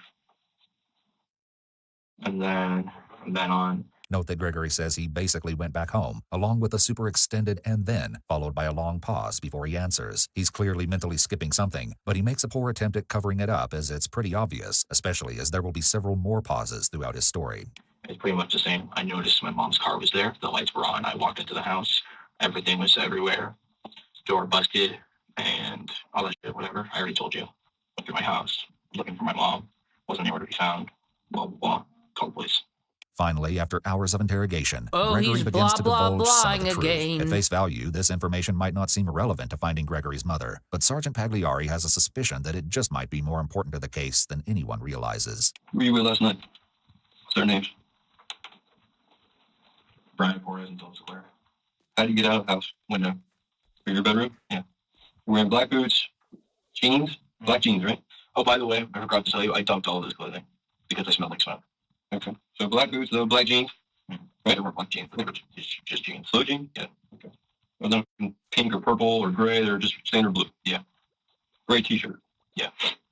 The detective appears to be trying to mirror Gregory's language, which is a pretty common tactic in rapport building. Mirroring verbal language serves the same purpose as mirroring nonverbal language. It helps with connection and trust. So now it's you and Dylan. Who else? Brian. You picked up Brian and Dylan also? Yes. Mom's minivan? It was us three. It was us three. Us, you three. Yeah. You drank? What were you drinking? Alcohol. What's that? Like a beer, liquor? Tequila. Tequila. Okay. Who brought the tequila to the party? Dylan. Tequila. Smoking what? Cigarettes. Just cigarettes? Yes. And these guys, Dylan and Brian, dropped you off today. Correct. At your house. Well, I told you they dropped me off at. Right here. Winn-Dixie? Or no, where the hell are you talking about? Where's that place they said they dropped you? This is High Banks. So they dropped me off here. And I walked. the rest of the distance. So it's not possible that Dylan and Brian came to your house after they dropped you off, stole your shit and killed your mom. Is that possible? Well, I see them drive past me. Okay. Well, I have to ask because again, I'm trying to figure out what the hell happened to your mom. No, they're definitely accounted for because I saw them throughout the school day. And so if whatever happened to my mom, I don't even know what the fuck happened, but whatever happened to my mom, it happened during the school day, obviously, because when I got home, she wasn't there and the house was ransacked. So obviously something, whatever. Gregory obviously, literally, which is a way to push oh his my narrative. god, Remember, cops, the more do you your repeat something, job. the more likely others are to believe it. So none of that's missing. You didn't take to go trade for drugs or anything else? No. Okay. Did your friends? No. Okay. Now you understand that, hopefully you understand, that this could have been flushed out hours ago. Yeah, I do. So I want to give you some credibility. I mean, what's that got to do with, you said you want your to have answers. This isn't any answers for me. I mean, this is you going out, being a teenager, stealing your mom's car, and doing some shit. I thought you were going to tell me that you know what happened to your mother. Like somebody killed your mom or something. I don't know what happened. I already told you. Okay. I'm giving you my alibi, so you know I didn't off my mom. Stating that he's given his alibi is certainly odd, and rather than actually denying being involved, Gregory seems to be fixated on his story. Honestly, don't think anyone's ever said this shit before on an EWU. Okay. Are you not getting hostile with me, are you? I'm here to help you. Yeah, no, but I'm not trying to get hostile. Okay. It's just the fact that. Well, you have to understand that you could have told me this before, but now, did this guy, Joe, punch you in the face yesterday? Is that legit? Yeah, it is. This is the first time we see Gregory get really flustered, though we've seen him do a lot of self-soothing throughout. Perhaps he's realizing he's still not out of the woods, but little does he know this interview is not going to go the way he hoped. Okay, so Brian saw the guy punch you in his face. Did Dylan see this guy punch you in the face? No, he wasn't there. He wasn't there, but Brian's going to vouch for you. Yeah. Okay.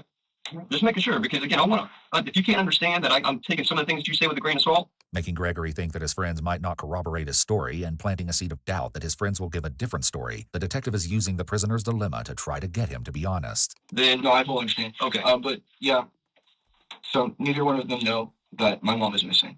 Sergeant Pagliari gives Gregory one last chance to tell the truth before they verify his story with evidence.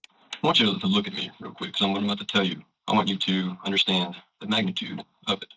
Okay. So earlier in our conversation, I've been very transparent with you. I've told you some of our tactics and things that we're going to do. I told you that we're going to verify your story, right? Yes. Okay. So one aspect of your story, obviously, is to run down Brian and Dylan, okay, who you said you were with last night, and here you were with today, okay? Correct. So think carefully about this.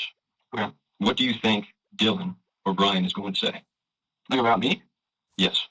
They're probably going to act like they don't know me, or they'll verify everything I've said. Why would they act that they don't know you? They don't want to get involved. Involved in what? Like, involved with my problems? I guess, I don't know. What the matter is, yeah, if you go run them down whenever you do that, whenever you want to do it. Like right now we're doing it. Oh, you are? Yeah. Yeah, they'll verify my story. They're going to do what? They'll verify what I'm saying. Which is that you have nothing to do with the murder of your mother. My mom was murdered? What do you think? I don't know. I didn't think she was murdered. While Gregory continues to sit in the hot seat, two other detectives sit down with his friend Dylan. Once more, this is why I think the Bandcamp chick, as I say, 15-year-old female like Yagami does way better, because at least her voice can pull off this loafy attitude. It just looks bad on a dude. Larek. Little do they know, Dylan is about to break their case wide open. Yeah, and what's going on, man? Not much. How you doing, Doug? I'm Steve Wheeler. I'm a detective with the Sheriff's Office. Detective Mike Cox. How are you? Pretty all right. How you doing? Mind if we have an overview of your time? Yeah. You already have an idea what you're doing? Anybody contact you about anything?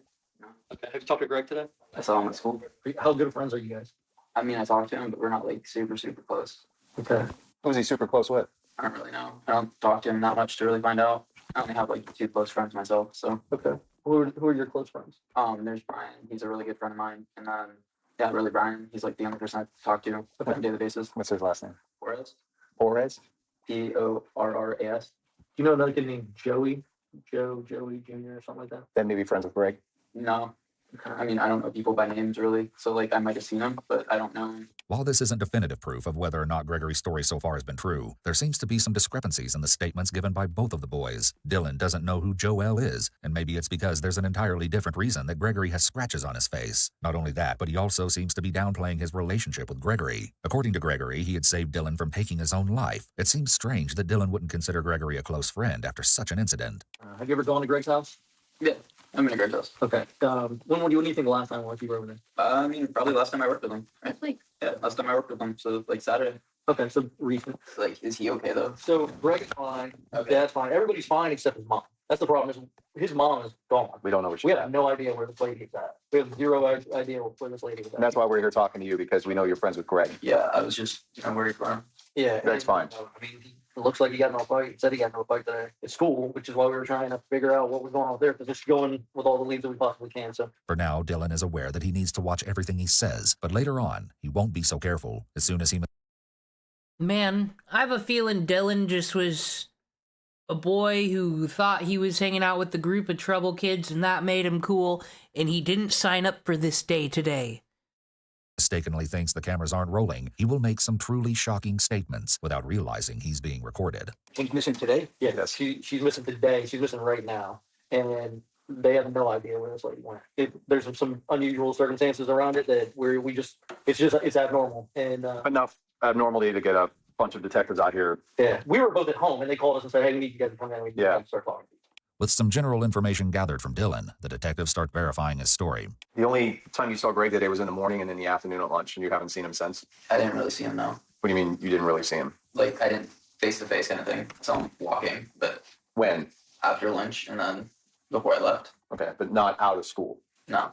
Greg never left early and got a ride with you guys at all? No, I was with Brian. It's clear that Dylan and Brian are incredibly close and seemingly spent the day together. Wanting to make sure that they have every angle on this story, detectives are sent to question Brian as well. How you doing, sir? Are you Brian? Shut up. Yeah. Hey, Brian, I'm Detective Whitler. This is Detective Johnson. Yeah. We need to talk to you. So if you come in and talk to you? Here, let me step out real quick. Oh man, Brian is a weak link in the chain for sure. I'm sorry. We all went into high school with these boys. None of them had a chance. Sorry, you just woke me up. Sorry, man. All right, well, here's the deal, man. We need to talk to you about that burglary that happened over at Greg's house today. Okay. You know anything about it? He messaged me that something happened. That's all I've heard, though. Yeah. Did you see Greg today? That's cool. What time? From last I saw him was lunch. Did you see him after lunch? What? Did you see him after lunch? No, I was in class. That's really like one of the last times I saw him, so. So far, it seems like Brian and Dylan's stories are adding up. However, it doesn't take long before Dylan makes a mistake. Do you ever know Greg to have how do I describe this?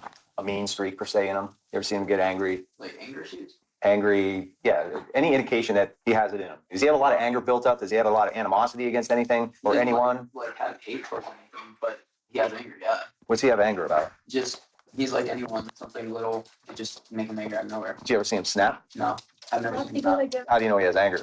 I've just seen him angry, like, about stuff. What kind of things? I didn't really ask about it. It's not really my thing, no. How did he act when he was angry? I mean, does he shut down? Does he get fired up? Does he shuts down? He just doesn't want to talk to anyone when he gets angry. Has he given you anything to hold of his from that house? Last week, he let me borrow the bow, if you want that. What'd you borrow it for? I just thought it was cool. I actually don't even know how to shoot it. So what'd you borrow it for? I thought it was cool. So you thought it would just be cool to have in your room? Yeah, I collect like stuff like that. Like I have a knife that's also a lighter. Just interesting stuff. What were you gonna do with the bow? This is kind of silly questioning, try to put this, but like, why wouldn't you put a bow up on your wall even if you don't know how to shoot it? That seems like the most honest, typical teenage boy thing here that's revealed itself. Look at it. Yeah, pretty much. You were gonna shoot it at all? I don't know. Was there arrows with it? No. It was just the bow. I have no idea how to shoot it. That kind of seems odd, though. Most thing I've ever shot is a BB gun, to be honest. This is an immediate red flag for the detectives. Gregory had listed his bow as one of the items that were stolen from his house. If Dylan has possession of the bow, that means either he stole it or Gregory lied to the sergeant. I'm gonna ask you a couple more things. Yeah, swear from the information you're about to give me is true and correct, if that's your knowledge. Okay. You and Greg left school together today, didn't you? I'm sorry. You didn't walk off campus today? I walked off campus. Did Greg walk with you? I walked with Brian. Okay, you walked with Brian. And where did you walk to? To Brian's truck. Okay. Tractor. His what? Tractor. His tractor. You went where? I went here. And what did you do when you got here? I got my clothes. Okay. Me and Brian drove around, and I went to work. Although Dylan is claiming that he's telling the truth, his story is quickly starting to contradict Brian's. So I picked up Greg this morning, right? After I picked up Dylan. And then the morning times I really don't talk to them. I just pick them up and bring them to school because I'm tired. I'm not a morning person at all. And then I went to school, went through my classes like usual. Lunchtime, I saw him, okay? And then after lunch, that's really like one of the last times I saw him, so. What time do you leave school? Sometimes he goes to his 7th, sometimes he doesn't. What time did you leave school? What time did I leave? Brian repeats the question here to give himself some time to think about his answer. He will repeat part of the question again in a moment, making you wonder why he needs to think about this answer when it should be easy to remember. I left after 5th period. Who'd you take with you? With me, it was me and Dylan. And? Greg, but I took where him did you home. go? I took him back To his house. As the detectives continue to dig for the truth, Dylan eventually cracks. We walked off campus. We went to his house. He gave me his stuff to hold. What stuff? I can show you. Just tell us what it is. He gave me his gaming laptop, his gaming PC. He gave me his bow that I borrowed. Today? I hold that. He gave you his personal computer too? And the bow? And the bow. Why did he give you? So it was a laptop, a gaming laptop, a PC, and a bow? It's a gaming PC. Okay. Gaming PC, a bow, and what else? Don't know what else, honestly. And then what? Why did he give them to you to hold? Did he tell you? He said he was in trouble, so he gave me it. And I drove off. I came here. I put it in my closet. And I went to work. After he gave me the stuff, I went to work. I didn't do anything else. I have a job to do. But why did he say he was giving you that stuff? What kind of trouble? Being a delivery driver at Pizza Hut, sir, do you know how many people in the community depend on me and you want to hold me up with questions about my criminal friend who killed their mother? God, there's bigger things going on. I don't know what kind of trouble was he in, but got there and the house looked really torn up. So he told me to take this up. I mean, I get what it was looking like. So you got to the house with Greg and Brian. Just the driver. Did Brian get out? Did you all go inside the house? We got to the door. He ran in. I looked inside. I could see it all messed up. He ran out, gave me that, gave me the bow. He threw a couple of the things that we ended up just throwing out. And then I came back here. What did you throw out? We threw out like a computer and a printer and just like small stuff like that. Threw it out where? We just found a random dumpster and threw it in there. Where's this random dumpster? The Winn-Dixie parking lot. With this confession from Dylan, all of the supposedly stolen items mentioned by Gregory are now accounted for. As detectives try to find out what kind of trouble Gregory might have been in, Dylan makes a shocking and disturbing confession. I'm sorry for lying. I know, but now's the time to get it all out. All of it. So tell us what happened. I mean, he's done this much. He's given you personal items for you to hide or to hold. That's not suspicious to you, and it's not suspicious to you that you guys hold on. Dylan knows. He knows. Yeah. Tell us. Yep. Tell us what happened. It's okay, man. It's not on you. Pretty much what happened. Me and Brian were driving to school this morning, and he called me and Brian. Said, hey, something big happened. He wouldn't say it on the phone, so me and him had to go get him. Then he gets in the car, and he says, I did it. I really did it. I killed my mother. So we drove to school. We did the entire day. We left early, and we get back to the house. He says, take this. Greg did say something happened to his mother. It was kind of fuzzy because it seemed like he was kind of shooken up. So he said something happened, and like I said, he was really shooken. So he told me something about how his house is messed up. So we went over there, and he asked if I could take some of his stuff, right? He said he needed to get rid of some of the stuff in his house. So we go in there, and we grab some of the stuff out of his house. So you did go in the house? Yes. And we put it in the tracker, and he told us what needed to be like kept and what. So reminder, this guy's great plan, and this is why there is laws against receiving stolen goods. Not only is it like not to stop you from claiming ownership to it, but this shit right here. He's trying to set up, oh look, I've been robbed, my gaming PC and my bow is gone. Of course, I wouldn't have nothing to do with that. I'm a teenage boy. Those are my favorite things. Put it at his friend's house, fucking frame them. Framing users. There's no good reason you'd do this. Need to be thrown away. So we stopped and we threw away, like you said, the printer, the jukebox. Yeah. Where else did we stop? The church, right up there in High Banks. What happened at the church, buddy? Greg had he put one of the, like a trunk, he put that in the water. What was in the trunk, buddy? A whole bunch of random stuff. Like just junk that you'd see like a garage sale. After hours of investigation, interrogation, and turmoil, detectives finally are getting to the truth. Despite having this horrid information, there's still so much they need to know. But Brian is still reluctant to admit one crucial detail. What was said? What did Greg tell you? Don't cover up for Greg. I'm not trying to cover for Greg. If he said it, then he said it. And then, you know, you did what you did, and that can be explained. Mm-hmm. But don't sit here and just continue to lie to us, all right? Okay. You and Greg are buddies. There's more than one person here. It's not just you. Remember that. By stating there's more than one person here, the detective is clearly using the prisoner's dilemma with Brian. There's two other parties involved. It's not just you, okay? So it's not like we came here blind. Looking for answers. Yeah. I can tell that by how much you guys already know and all that, so. Just tell us what he said. He said that he's telling me like an argument, but not really argument, but he told me. This is what happens when you have kids trained on a school system of how awesome it is when you get the right answer when you raise your hand. Because... fucking yes, I knew officer, I'm smart, I swear I'm smart. Like, it's hard to say. It's honestly... Just say it. We've probably already heard it. He said that he killed his mother, and I didn't really believe it, so Okay, all right. With both boys having claimed that Gregory killed his mother, the detectives are inclined to believe that they're telling the truth. Although Brian is claiming that he didn't believe Gregory's claims, it's hard to imagine that he wouldn't get suspicious after helping stage the crime scene. No matter what Brian or Dylan want to believe, they helped their friend cover up the brutal and shocking murder of his own mother. As the detectives prepare to inform Sergeant Pagliari about what they've learned, one of them notices that Dylan isn't doing too well. Yeah, you okay? I know your history. I just want to make sure that you're not thinking about harming yourself or anything. Dylan, you okay? I know it's tough. You feel anything for it? You don't feel anything for what? What do you mean you don't feel anything for it? There's like a part of me that knows I should feel bad, but I can't feel anything for it. Hey, what do I do? Listen, just do what you're doing. Sitting here talking to me, okay? I can understand. You're probably not feeling anything because you haven't really processed it yet.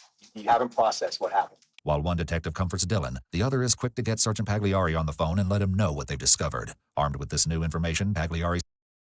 Why do they need to help this boy's mental health today? He sucks too. Sits down for one final confrontation with Gregory. But even with everything they know, none of them could have been prepared for what exactly Gregory would say. Do you think, and I'm going to ask you this, I've asked you this before, okay, because in your hearts of hearts, looking at me face to face, are you a man of integrity? Do you know what that is? I do know what it is. Okay. Are you a person of integrity?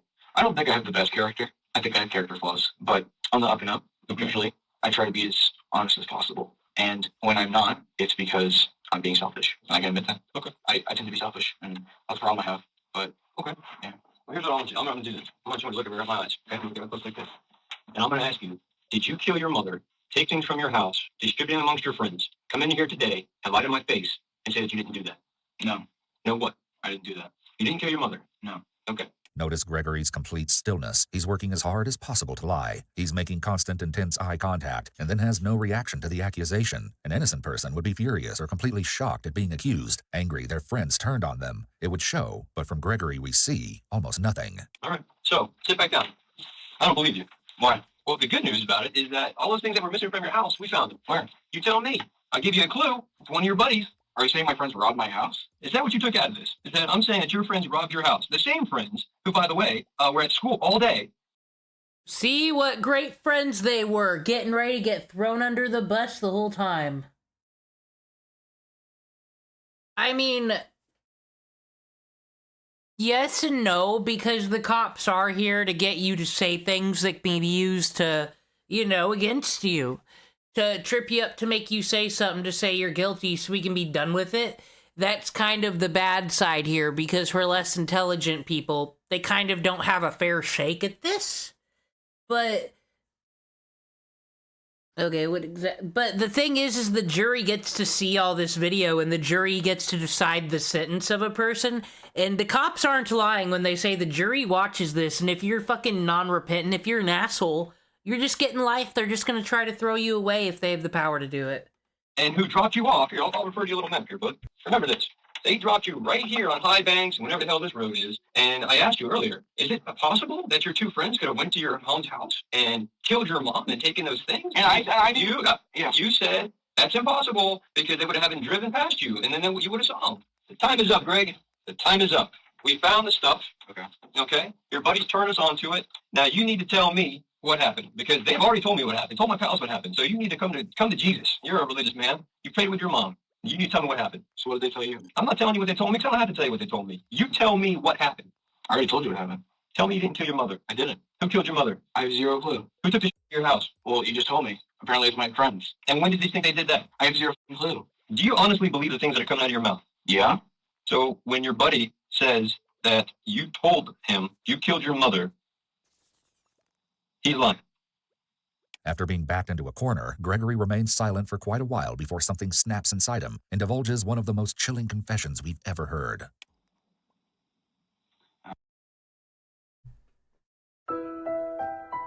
He lost. It's over.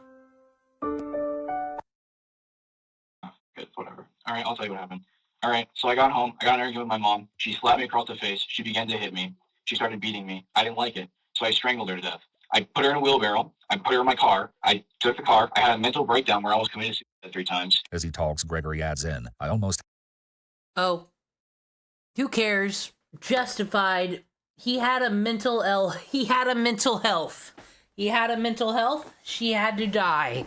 That's how it works, everybody. Had a mental breakdown and thought about taking his own life, even as he's in the middle of admitting to killing his mom. He still wants to Everybody's appear to be the suicidal victim. around this is very kid. classic narcissistic thinking and behavior. I drove around Daytona. I dropped the wheelbarrow in some random ass location, and I drove back to the church. I began to dig a hole. I dig a hole right under the fire pit. I dug a pretty deep hole, pretty deep, deep enough to put a body in. All right. All this time, my mom's decomposing body. I dragged it from my car to the fire pit. In which case, I tried to cut the wedding ring off her finger because I wanted to pawn it, but I couldn't because I didn't have a knife. 4 hours is a lot for these low attention span fucking kids. Yeah, he's just like, well, as he's getting interrogated and telling his fake story, he can do nothing but think about the real story and how to match it. So, of course, he can just give the AI summarized speedrun version of it. Trying not to cut bones. Oh, well, whatever. Anyways, so I dug that hole, threw her body in there, filled it back in, made it look all nice and natural, dumped my clothes, and then I went home, and I caught a ride to school with my friends, and yeah.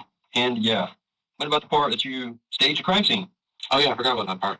Oh, so in the middle of the night, I realized that, hey, my mom just up and disappears. That's not going to make any sense. So I decided to make it look like a botched robbery. So I just went to my house and I just threw shit everywhere, which looked pretty convincing. Yeah. And yeah, again, not what I want to hear. Why did you drag your two buddies into this and give them the stolen shit? Because I needed to get rid of it. Gregory's complete lack of remorse is disturbing, to say the least, and it only gets more horrifying as he doubles down. I think you have to realize that with my mom beating up and hitting on me, it wasn't like me being like... See, this is an example of an interrogating cop being a bit of a liar, because, I don't even know why ChatGPT is giving legal advice. That seems like it's just a fucking lawsuit waiting to happen, so I thought it didn't do things like that. But this is where the Nathan Fielder-looking detective is a liar, because he says, it's just my job to put the evidence together. I am not the judge, jury. I'm just looking for the facts. And it's like, did you know that you're a human piece of shit that tried to frame your friends? They do that to, get more shit for the jury. It's all just a survivor game. I've waited ages for this, and then I kill her. No, this was extremely out of impulse. Out of me getting beaten the shit out of me. I just was like, done with it. So I grabbed her neck and I strangled her. So it was out of complete impulse, which doesn't make it any better. But the point of the matter is, I was shaken up, obviously. So your mother talked to your father on the phone. When did you strangle your mother? I don't know. 12. 12:30. Where was she at when you did it? What? Where was she? In the room. Which room? Her room. Sleeping? No, she woke up. She woke up after you had your hands around her throat? No, she woke up when I entered her room. And what happened then? She said, what are you doing? What did you say? And I said, listen, you have to understand that I was not. The stuff that is on my face right now is a lot worse, and I wasn't feeling good, and I said, why'd you have to hit me? I said, you said that you wouldn't do that again, but you did it anyways. Why'd you have to do that? And she's like, well, whatever, blah, blah, you stop. Yeah. Whatever, blah, blah, blah, bullshit. We covered that. Yeah. I don't want to hear what she said. She was like, well, you were being a dick. And does that really warrant? Laid it out. Yeah. Oh, yeah, it's important. I want you to tell me. No. Does that really warrant?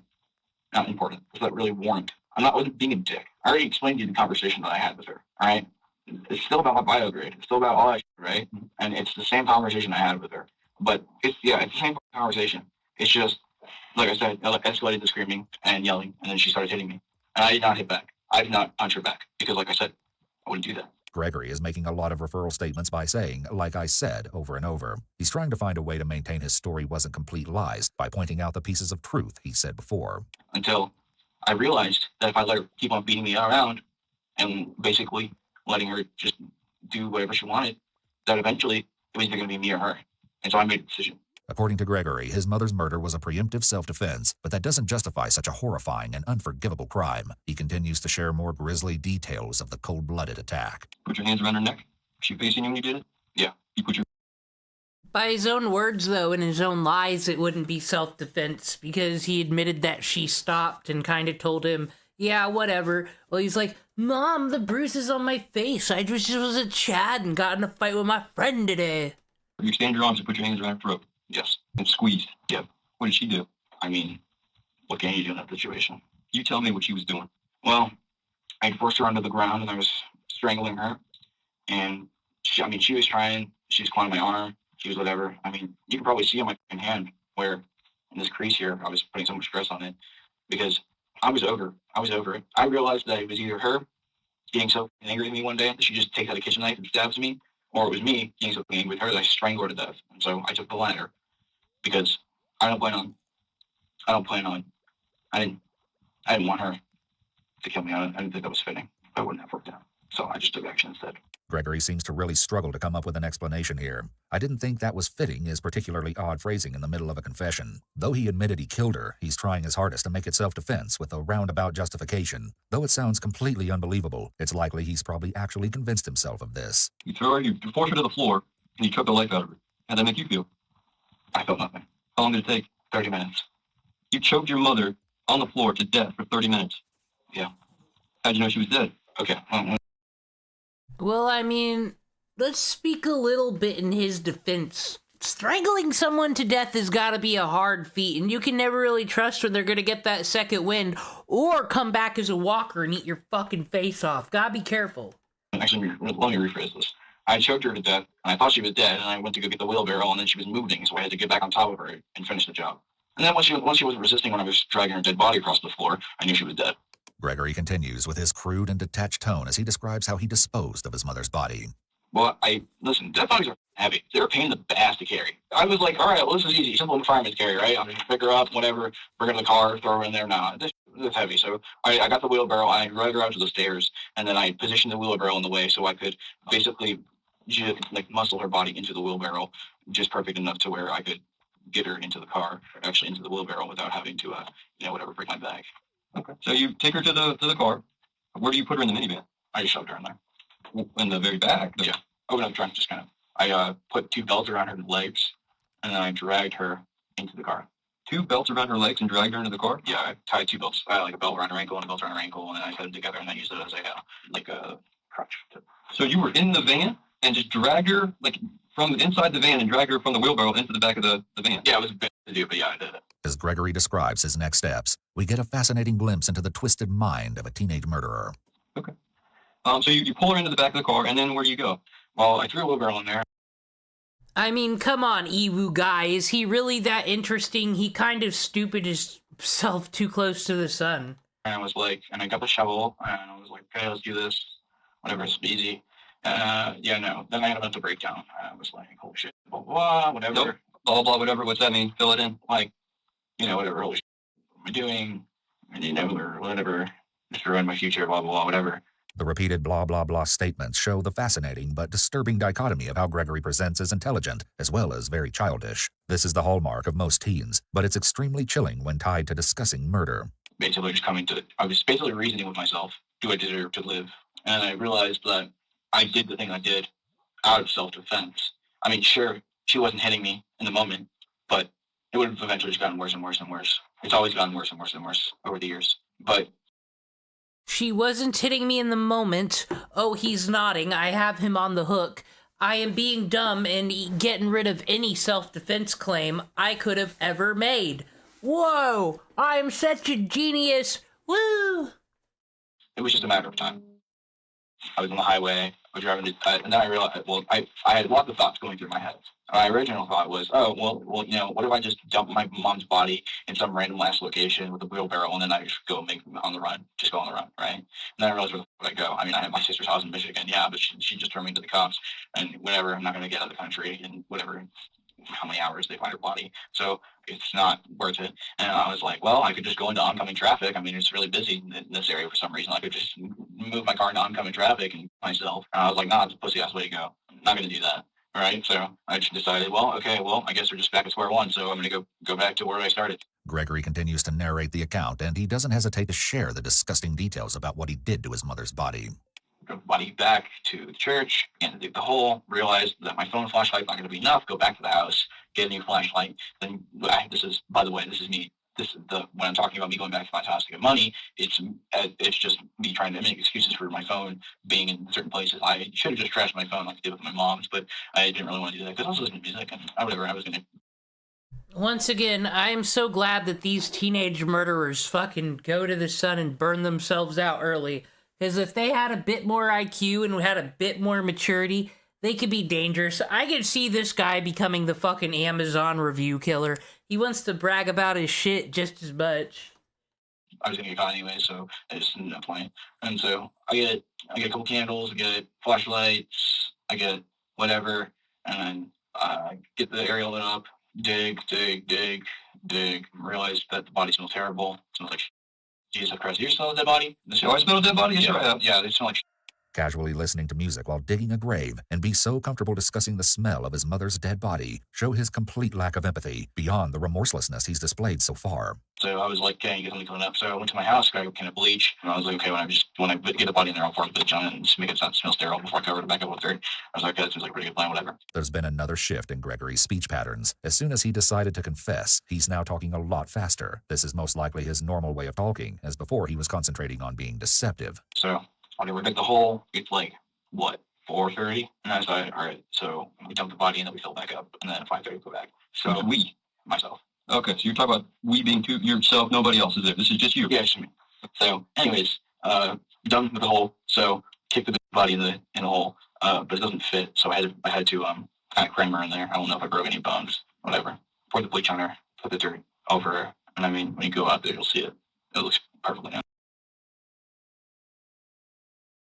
It wouldn't look perfectly natural. Well, I guess it's a fire pit. How about be like, fucking you put bleach in that ground, nothing's gonna grow there ever again. It's gonna be obvious there's a fucking body under there, dumb fuck. Natural.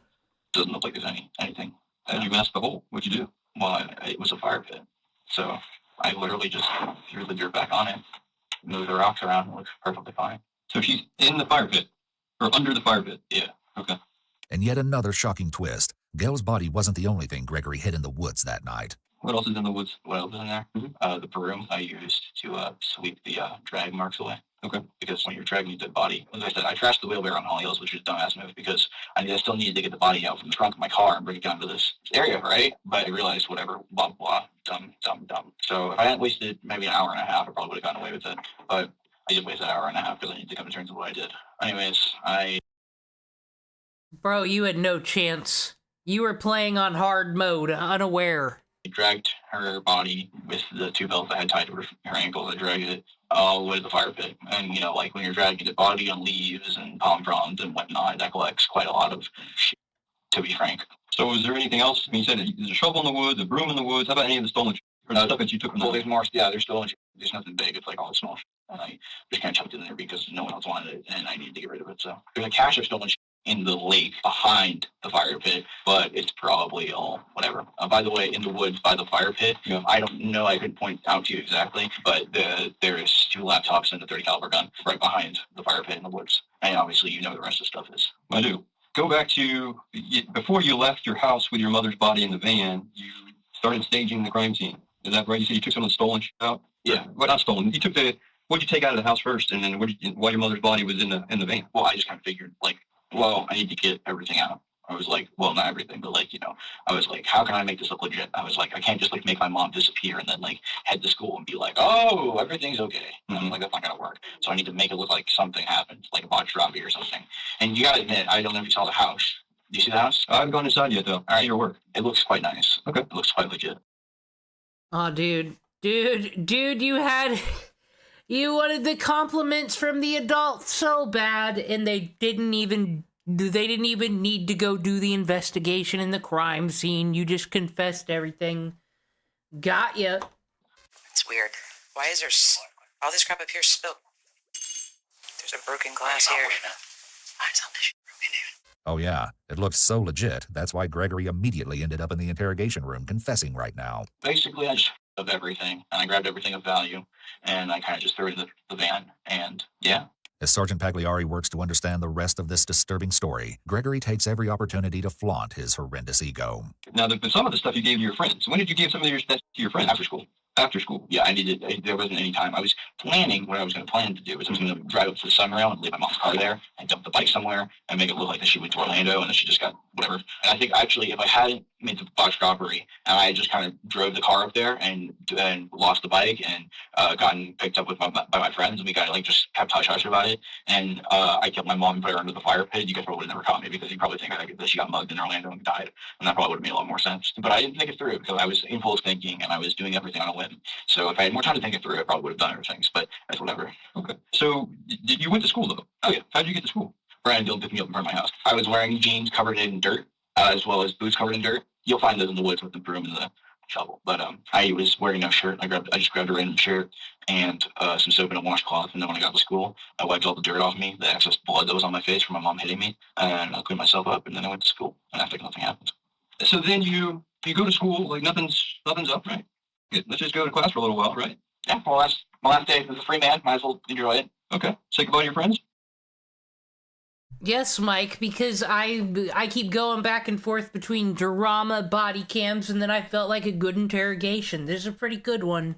More or less, it's you. Whatever. That's, well, your two best buds are the ones you really care about, right? And then they screwed me over in the end, so it's whatever. Only one person keeps a secret, Greg. Yeah. You, when did they find out that you killed your mom? When they picked me up, because I was covered in blood, which was my blood, but I was covered in blood and dirt, and I wasn't wearing a shirt, and I had soap, and they were like, what the happened? And I was like, well, Brian, I called you last night. He's like, yeah, I know. And I told Dylan. Okay. So then what was their reaction? Apathy? Tell me. Describe. Elaborate. They didn't care. They didn't care. They thought you were full of shit. I mean, well, yeah, they thought I was full of shit. They took them back to where I did it. Which was after school. Yeah. And then after school, you took them to the church. Yeah. And then you just started divvying out shit.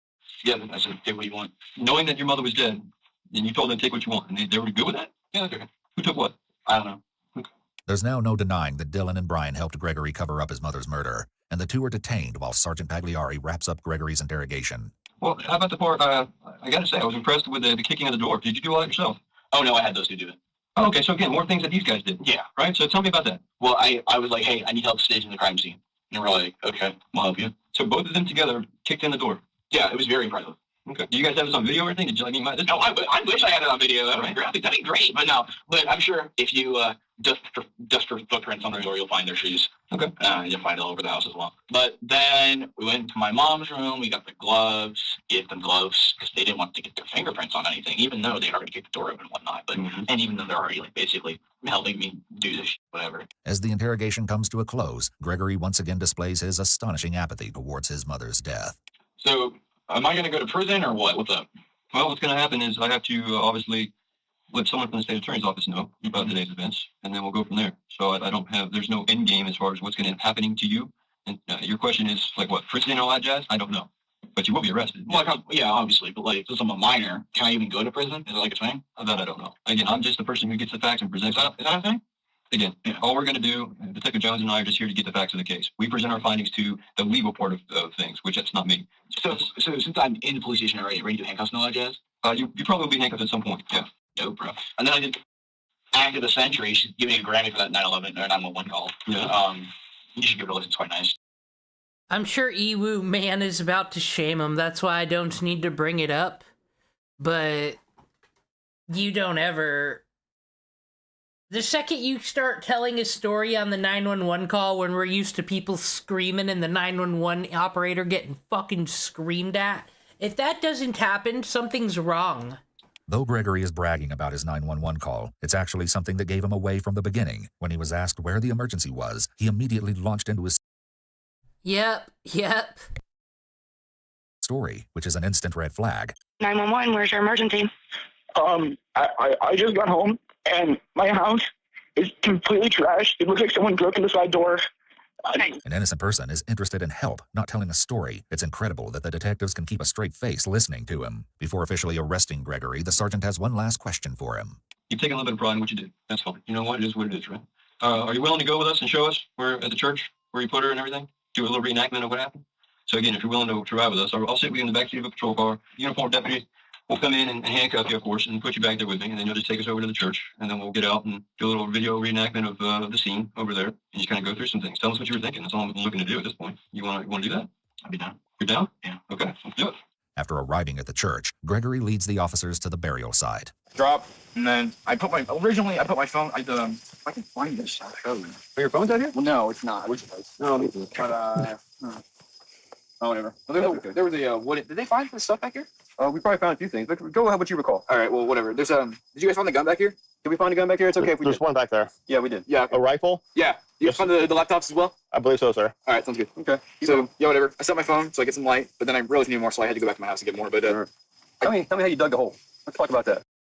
At this point, he's already, like, changed his composure to, oh my god, I'm so done with playing the game, I'll confess that I'm the criminal.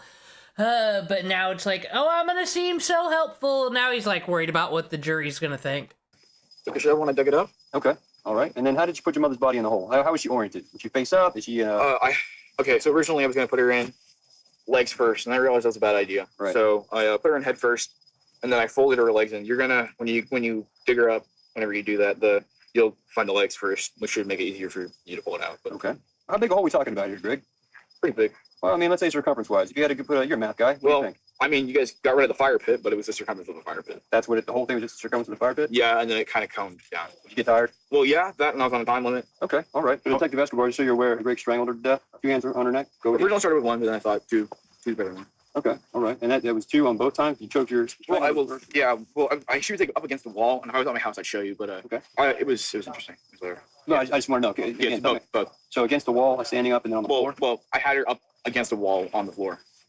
Against the wall on the floor. Do you think that makes sense? It does. It doesn't make sense. It's hard to make sense. Was her head up against the wall and her body was on the floor? Yeah. Like you had her like pinned in the corner? I had her in a corner. Yeah. Of the wall on the floor? Yeah. There you go. It was like bedroom, right? Master bedroom? Yeah. You can see when you go in there, the bed's tilted. We started on the bed. We struggled off the bed onto the left side where I proceeded to kill her.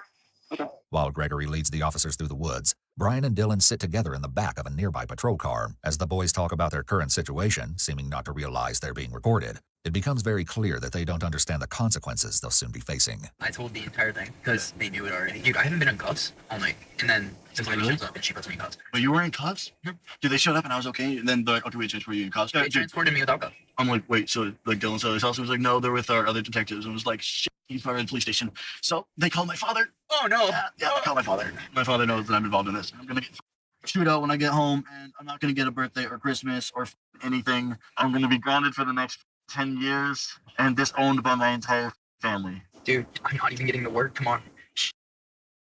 Good. Finally, we have good parents around here. Someone's about to get fired. Dude, no, we had that job. Oh, man. We were making $15 an hour. Come on, guys. This is important. Yeah, it was $15 an hour. Wait, are we not able to anymore? Be done by now. What time are we going over there? Only the willpower to stay up so long. No, how it's working, you have to be there 11 o'clock till around 7 o'clock. That's not gonna work. Yeah, but it's 8 times 15. It's 140. Each. That's good enough. I feel by that other jackass one. It seems that the concept of serving jail time for their crimes doesn't even cross the boys' minds. Is this just a sign of their immaturity, or do the two really feel that they haven't committed a crime by helping Greg cover up his mother's murder? Is that Greg? It's not Greg. That guy's too tall and like skinny. No, it's Greg. Look at his limp. Yeah, he has to point out where the body is. That's Greg. That's Greg. Mine. No. I know, he's not even mine. Like, honestly. Look at what mess we're in. Like, I'll do a lot of things for a friend. I was under the impression I was taking some property. I got some speakers out of it. I was enjoying those tonight. I was kind of drunk. You should ask.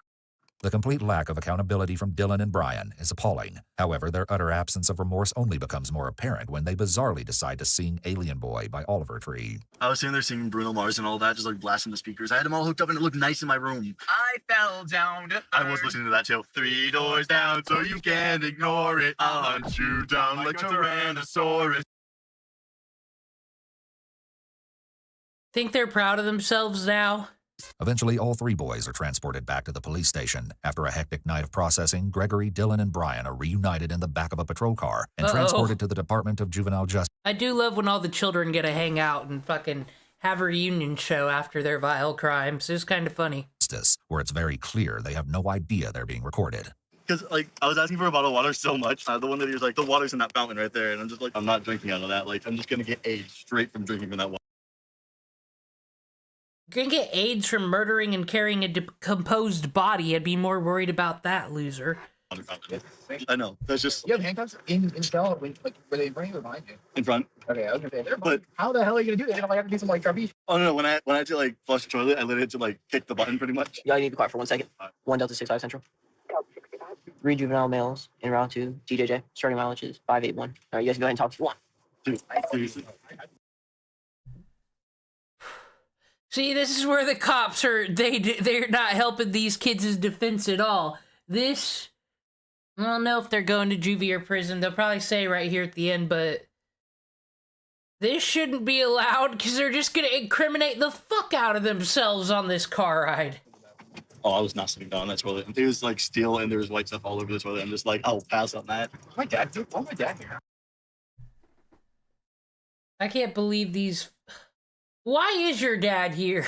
I cannot fucking believe what a germaphobe we're dealing with. What? My family isn't here. I guess they just told me already. You're Brian? What? Yeah, I'm Brian. No, they have a lawyer. They're with a lawyer with you. Well, my family loves me, so. Yeah. Well, my family loves me. Unlike you, Gregory, who doesn't have one anymore. How are you all getting along? He tried to sell you all out and frame you users. They must be dumb and not get it. I guess I'm not gonna. I'm gonna get disowned anyway. The lawyers to get me disowned. The more time the three boys spend reunited, the less remorse they seem to have. I was arrested on my grandma's birthday last night. Last night was my grandma's birthday. I got to see her and said happy birthday first.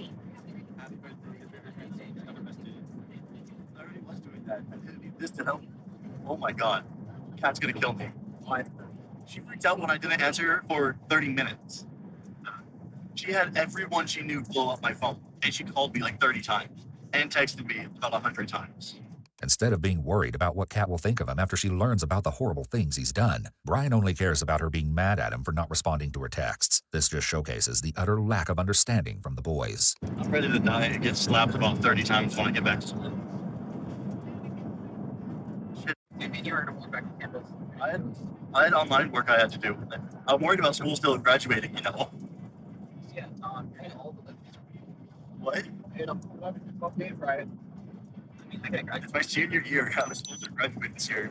For the first time, it seems as though the boys may be starting to realize that their disturbing actions will have long-term consequences. School, friends, and life as these boys know it will now be changed forever. Not long after arriving at the juvenile center, Brian's family posted his 100,000. These morons weren't going to get very far.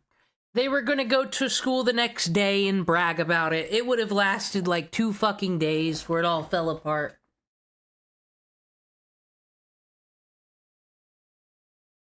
There's never bros. It's all fucking fake. Like, that fraternity stuff really fucking gets me. Like I said, I'm not male. I don't get it. This let's go beat and haze people so you can be part of a group. So a group can do shit like this to you. There is no fucking loyalty. The army is probably, dare I say, the most of that you're ever gonna get because your lives all be in danger. Or work people. You can have dirty cops, you can have good cops, you can have fucking criminals that are cool for 1 week until something ain't going their way, then they're the fucking snitch. Bros will always betray. $1,000 bond. In the 3.5 years prior to their court date, Brian finished high school, started college, and was employed. On the other hand, Dylan wasn't offered a bond for 309 days, as the court was concerned that his history of mental health issues may lead him to hurt himself. When he finally was given a bond, it was $200,000. Wait, are they arguing you stay in jail because you're a suicide risk, or you can't go to jail because you have bad feelings? Oh no.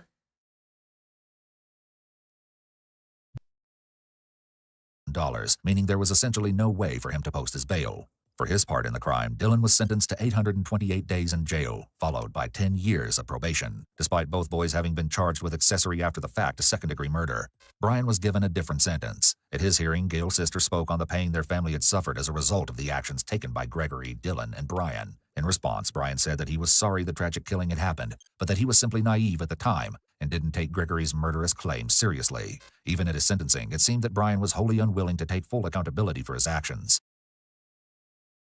Well, I mean, everybody was having a good old time in the fucking back of the car, but I get the feeling that Brian might be kind of like a Brandon Dassey and a bit slow there in the brain.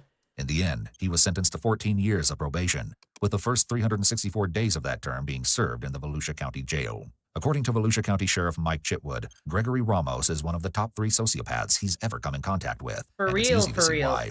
For the brutal slaying of his mother, Gregory was charged as an adult and was sentenced to 45 years in prison. While his sentence can be reviewed again in 25 years, Gregory will serve a lifetime probation, no matter what.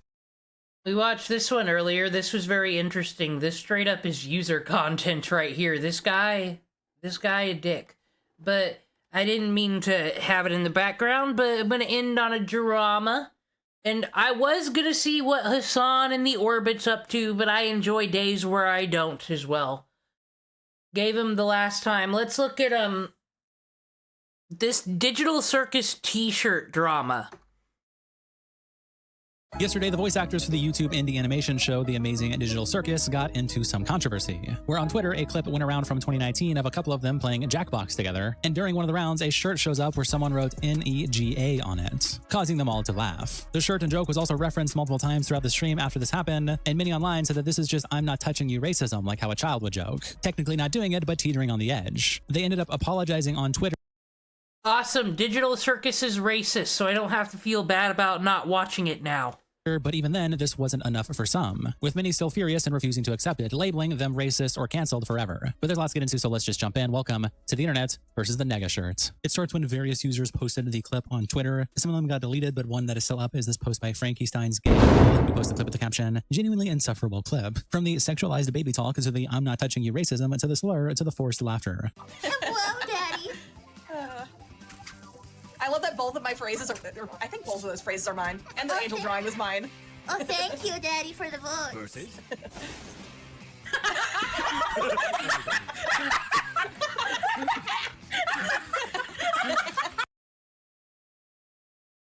The first thing I would assume is there's some kind of in-joke or fucking... the nega joke. I would just assume it was some reference that I don't know if I randomly popped into the stream, honestly.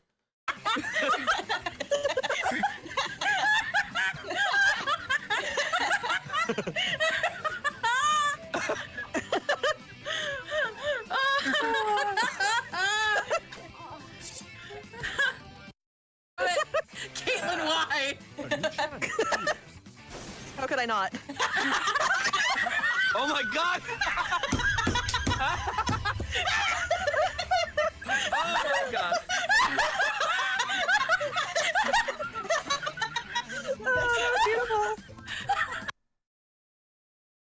What does nega uwu mean? At this point, it'd be like, what the fuck are you all laughing about? Oh, this matchup is so good. Thank you. So long, nigga. And Sketchy replies, "Who is this?" And Frankenstein's Gay uncle says, "Zooble and Jax's VAs." The whole circus replies, "The forced laughter. What's so funny, guys? What's the joke?" And Frankenstein's Gay uncle says, "Like, I genuinely can't tell if they're overreacting for the sake of the stream, or if this would genuinely get 20 seconds of laughing and table banging if they were alone. But either way, you." And the whole circus says, "I feel like this always happens when white people have never talked with black people at all and only engage through media. So they come out as really insensitive when the topic is about them. It's just so weird." I mean, I do almost think there should be a little leeway for people like PewDiePie that are from another country where, you know, the N-word kind of only matters in America. It's a word that was used by racists. Racism is a part of here. As far as I know, I could be wrong about this. Maybe they used it in France. But it does feel like it wouldn't apply beyond the borders if it's a historic thing. It feels like a Discord behavior, Cupid. KG Productions replies to the clip by saying, "Everyone cackling like hyenas over an almost typed racial slur nobody in the room can say. Are we five?" Pomni from Fortnite quotes the clip by saying, "I hate how predominantly..." See, yeah, Fuyin, who doesn't live in America, doesn't see how it's a big deal. Because probably to him, I don't know, I'm just gonna guess, that's a word that he hears in the music in the movies. White animation spaces are. It hurts my heart, really, to know there are people of diverse backgrounds who are so talented but have to choose practicality/security over passion, because the end result is that entertainment and art spaces are full of people who grew up with this kind of humor. I'm sure they'll put out some statement saying that they're sorry and that this is old and doesn't reflect the people they are now and whatever. It doesn't take away the exhaustion from seeing this sort of thing constantly as a creative who comes from a different background. Yeah, sure, they're probably doing better nowadays, but it is so tiring to see this sort of thing over and over and over again in the animation space, and we quite literally have no choice but to deal with it as a result, and it's honestly so demoralizing. How it seems so casual and normal for them, like, damn, man, not an ounce of hesitation or anything, and it's just like, wow. Entity quotes the clip by saying, "There was a tweet a while ago that said digital circus fans would be fucking funny, though, if it was, like, some kind of inside joke and everybody just, like, assumed something else, though. People should minimize it. Okay, so you vote with me then if it's not American. It, like, I think maybe we have the right to, like, kind of point the finger and be like, social internet contract. You're not allowed to say that word. Just avoid the drama of it all. But yeah, it just, if we're gonna clutch our pearls at the word and understand the historic context of the word, it doesn't apply outside the borders. Like I said, unless I can get history on that word being used abusively elsewhere. Flinch if a black person said the N-word, and I think that's relevant now. And Wyatt replies, this just in. DADC VAs canceled over a misheard username that became a Jackbox joke. Abraham Lincoln quotes the clip by saying, I feel terrible every time for black folks in any fandom spaces. Racism is always a punchline, and if you say anything, people jump on you. Despicable. Brony Fandones also quotes it. Well, nope, actually, Fuyin, you don't get the pass over there. None of you do. The Vietnam War happened, and there were some people in the military that were black, so guaranteed the word was said on your soil, actually. So, not forgiven. The clip by saying, a reminder that Kovacs has repeatedly collaborated with a racist child predator known as Black Griffin. He did not distance himself from the indie game Billy Bust Up, in which they both have a role, and the team actively lied to protect him. He did not say a word. These people all help each other. Black Griffin, Michael Kovac, Saber Spark, Kitten Sneeze, Billy Bust Up, etc., etc., etc. They will never stop unless they aren't allowed.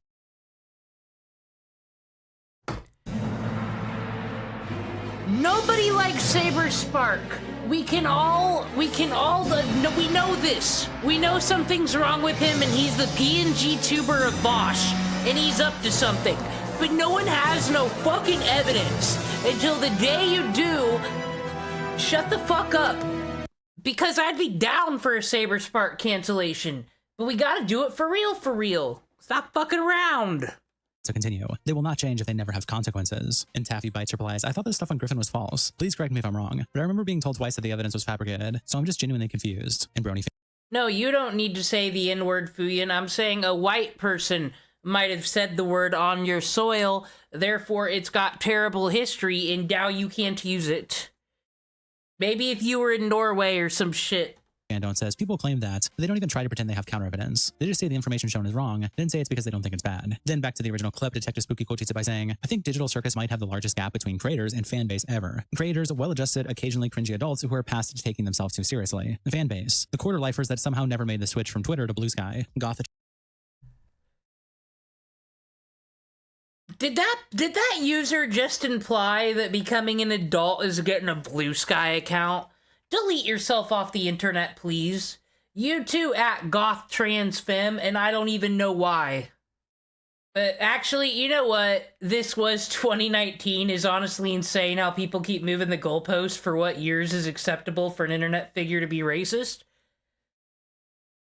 You know what? Fair.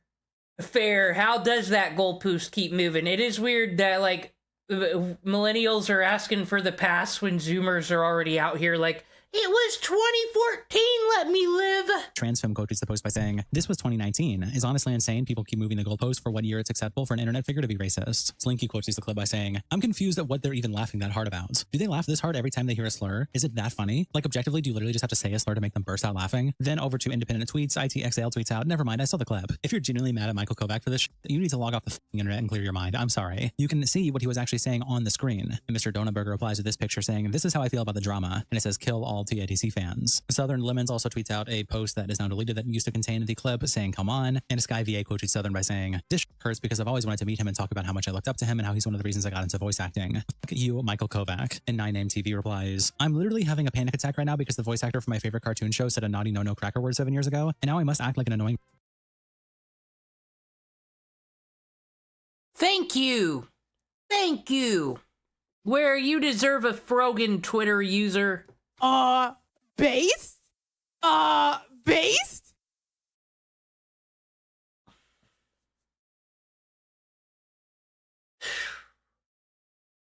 It is a cartoon. Like, I'd be on here complaining about cartoons and media, but, like, honestly. What the fuck honestly, what does this have to do with, is Michael Kovac even Angel Dust and the Has-Been Hotel, or is he the old, whatever? There's no amount of lore that involves the N-word in Has-Been Hotel or Digital Circus, so what does it fucking matter?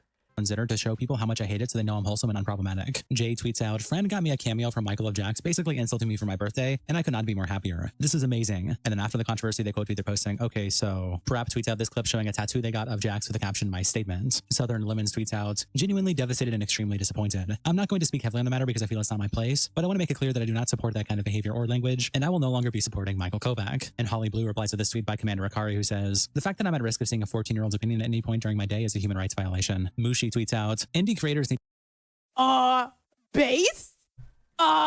Based? To that person as well.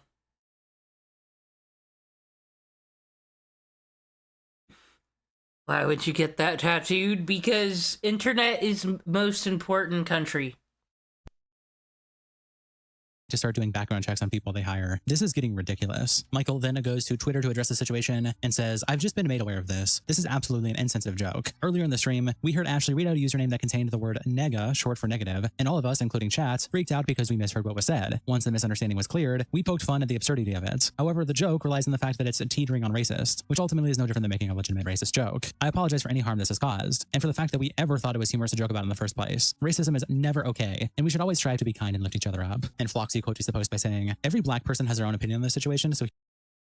Alright, if we're playing by interrogation criminal rules, this user just confessed that racism is always bad, and they are bad.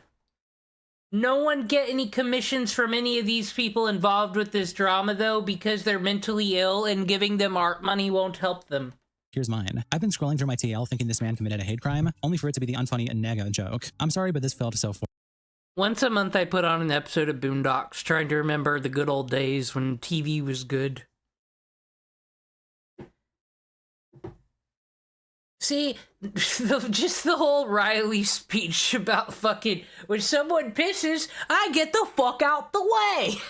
Force. And Red Division replies, all this Kovacs drama sounds like this, attaching a Discord meme where your local Norwegian says, I'm wrapping up a storm. I wish you guys could listen. And Isabella says, I thought it had one P at first. And your local Norwegian says, Jesus Christ, I'm so sorry you saw that. I said wrapping, not. And Isabella says, yeah. And your local Norwegian says, Jesus Christ, I'm so sorry. And Dimitri replies with this meme in the caption, I'm making a collection. And it's someone sending a meme on Discord saying, my kid's banging at the car window, begging to be let out as they burn in the sun. And Avocado Dreams replies, what the f is wrong with you? That's not funny like at all. God, I need to leave right now. I can't handle this. Oh, my CSS quote tweets the post with this gif of speed in the caption, nega short for negative. Read him as much as you want. He was aware of what he was saying. Miriam quote tweets the post by saying, non-black people be like, God, this is such a nothing burger. He just made a racist joke when he was only 23. You black people really need to settle down. You're too aggressive. And Quantum Physics says, 7 years ago, didn't say it, freaked out over the fact that they thought one of their friends said it, then joked about it later on. Sure, man. XIV quote tweets the post by saying, to any non-black people reading this, please do not tell black people that just because he apologized that it means they have to forgive him. They are free to make their own choice in this matter because it is about them and not you. Please be respectful towards black people. Katie.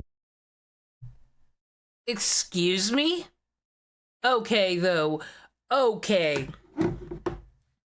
No one ever said, hey, black people, we need you to get your attitude together over these voice actors right now because they feel bad about what they did. Like I said, you don't need to put people's words in their mouth in a situation like this.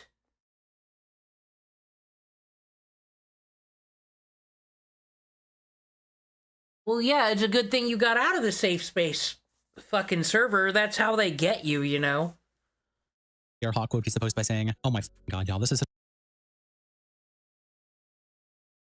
like, I mean, it is a... But at the same time, did anybody die?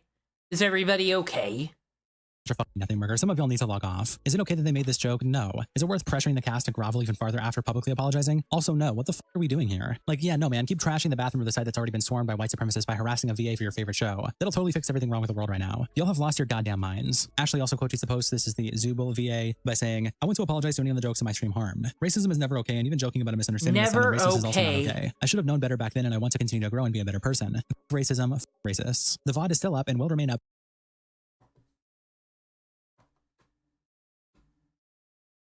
Guys, they did it. They're going on a journey and they're growing as a person. It's true.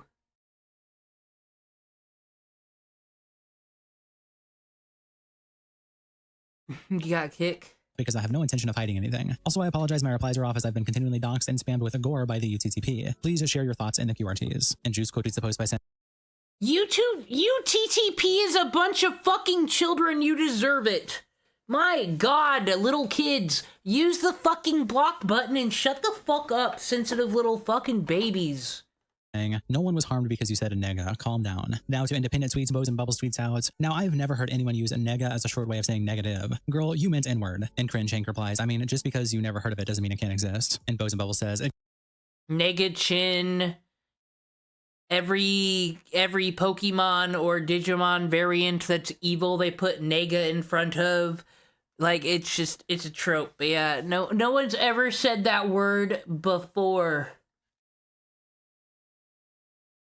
Can't exist because I said so. Caviar replies, this is the clip of where she says it, but I'm going to be real, it did not sound like she said nega. I think I know the answer to this one. Notice you, Senpai. Aaron, sure, nigga. We notice you. Sure, mega?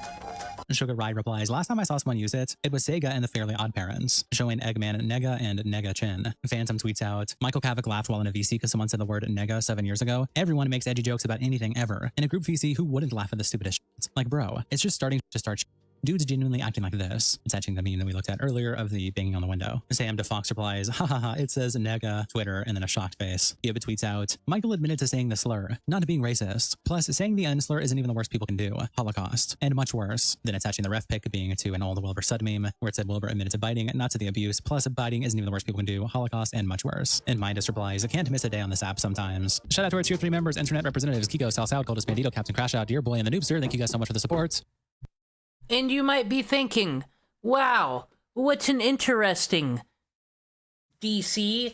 Why did you bring that up? We could have done Hassan Piker drama instead, you know, but Internet versus this was from 5 days ago, and the drama has continued with this Digital Circus TV show, Drama Nega. All right, time to go into it. This is where it's really gonna heat up.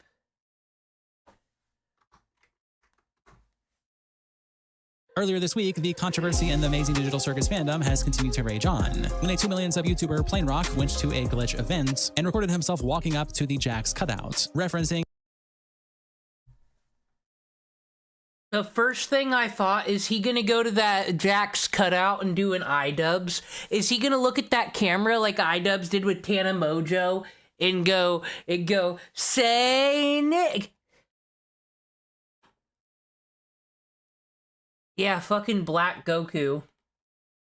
The nega shirt situation that we covered in the first part. Very quickly, this clip blew up online, with Glitch even making a statement addressing the situation, but many Amazing Digital Circus fans were still upset, given that they entirely ignored the whole controversy with their voice actor. The fandom also stated that because of everything happening, future events will probably be unsafe for Black people to attend, along with stating that the cause of everything blowing up. They definitely need to not go to no hip-hop conventions then, fucking damn. I'm sorry, what do you mean it won't be safe for Black people to attend? Does everybody forget that there's laws in this country and that no matter what everybody thinks? Like, look, we got the fucking body cams. If anyone's going around not saving the Black people from the evil digital racist, I'm sure something will fucking happen. Like, what is this shit even mean? I'm so sick of this. I'm Hassan Piker. I couldn't go to TwitchCon because it's not safe. I mean, it wasn't for Emiru, but that's because it was TwitchCon. But fucking Jesus Christ, everyone's such a little crybaby. So sick of it. I want to go back to the 90s where we all raged against the machine together. Fuck. Up is actually due me being a fucking user. We go back. Time is a flat circle, though. It doesn't fucking matter. This will never change.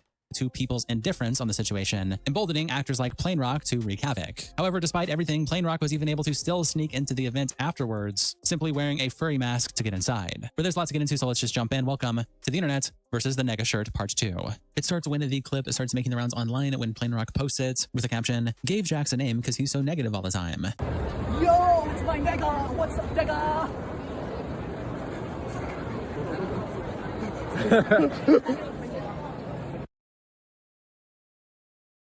This poor fucking IDUBBBZ fan. Bye, nigga. NEGA. Yeah. Cancel. Yeah. Holy consequences. Sorry. Who the fuck is Plain Rock? Are they cool, though? He kind of seems like uncool, like, I made that character cut out. Get consequences. Take that, Kovic. Oh my god. Okay, nice seeing you. Nice seeing you too. Insensitive Society replies, this is 2 Sigma. IDUBBBZ would be proud. Technical says, that's my nega. Yeah, you all got the reference. Sanana the Scanana replies to Plain Rock's clip by saying, you look exactly how you sound, both in voice and on Twitter. I don't know, says, haha, saying racial slurs are so funny. Aren't they so funny? Hey, why is no one laughing? Gangalina says, I used to think you were cool. JP replies to the clip by saying, sees the entire TADC cast get canceled for a joke from 7 years ago, proceeds to make the same joke present day, and Coffee says that wasn't even the same joke, since we clearly know what he meant this time. And Mr. Banana says, all they did was just laugh at a joke here. This guy just straight up says the N-word like it's nothing. Sarah quotes the clip by saying, I grew up watching this guy destroy Nintendo Switches and what the fuck is he doing now? Xena says, you guys genuinely don't like black people. Oh my god. Amazing Kane says, the fans of Michael KK Kovac, and ladies and gentlemen, I don't care if this guy's a grifter or not, lol. My point still stands. Final points, suck my dick. And ASO says, I guarantee Plain Rock hasn't watched a single episode of TADC. And I know you know he's a grifter, but you're using him to put. Yeah, what the fuck does Plain Rock have to do with the digital circus? He makes content about... Okay, so he's... I love how people acted like there was a standard. He used to destroy consoles that could have made children happy, and it was funny. But now, he's saying a fake N-word. Push your see, guys, see agenda. All the way off and focus on some bigger issues in the world. Mars says, and this is why racism is always that deep. I don't ever want to hear another word from a raccoon or a non-black person about this topic ever again. And Shortcake says, that deep? A grown-ass man being using stupid words to get into your nerve. Can I ask what raccoon means? I thought it was, you know, slur against black people, but... Oh no, there's a different... What does it mean? Or does it mean like... It wouldn't mean like half, would it? I've never heard it used in that context, so I'm just curious. Versus that deep. I'm sorry to disappoint you, but you were falling for the bully who slaps his ass in front of you while singing mocking little songs at you. Irby tweets out these screenshots from the video with the caption, look at his face. All smiles. I've never seen someone so giddy to pretend to say a slur. Not even in high school. And Pizza Papa says, have you all forgotten? Attaching a screenshot of IDUBBBZ and Tana. Estelle tweets out, yo, Glitch, Gooseworks, can you guys like speak up about the corny non-blacks in your fan base getting a little too brave yelling racial slurs in public now? Your silence regarding the anti-blackness currently being enabled in your community irks me. It's getting dangerous. You guys... Honestly, this is such a nothing burger compared to like the bridge incident that... And it's a fucking... Who gives a fuck? When it's voice actors, who really cares? I hate to say this, but like... It's a fucking cartoon that's not real. These are... What is the voice actors from some of our older shows we watch been saying? We don't fucking know because the internet wasn't around. But I also don't give a shit about cancel culture anymore. If you're fucking...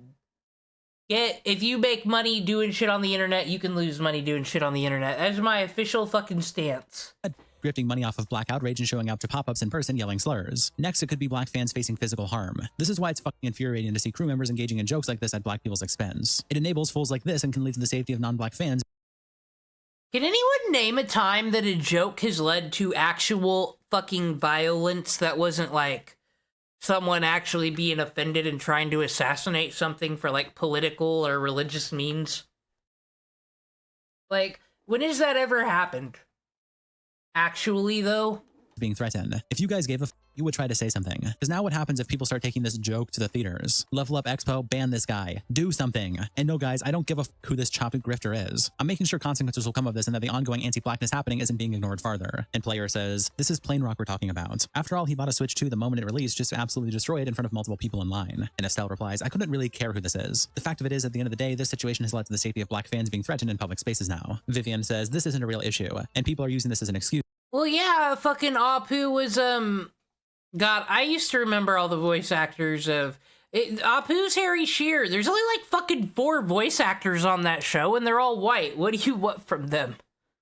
Used to be racist in real life spaces. And Estelle says, I can't see in the video, but if there had been black fans in the area, just imagine how uncomfortable that has to be for them. And Vivian says, it's actually infuriating me, because that video is what we've been warning people about. Goose and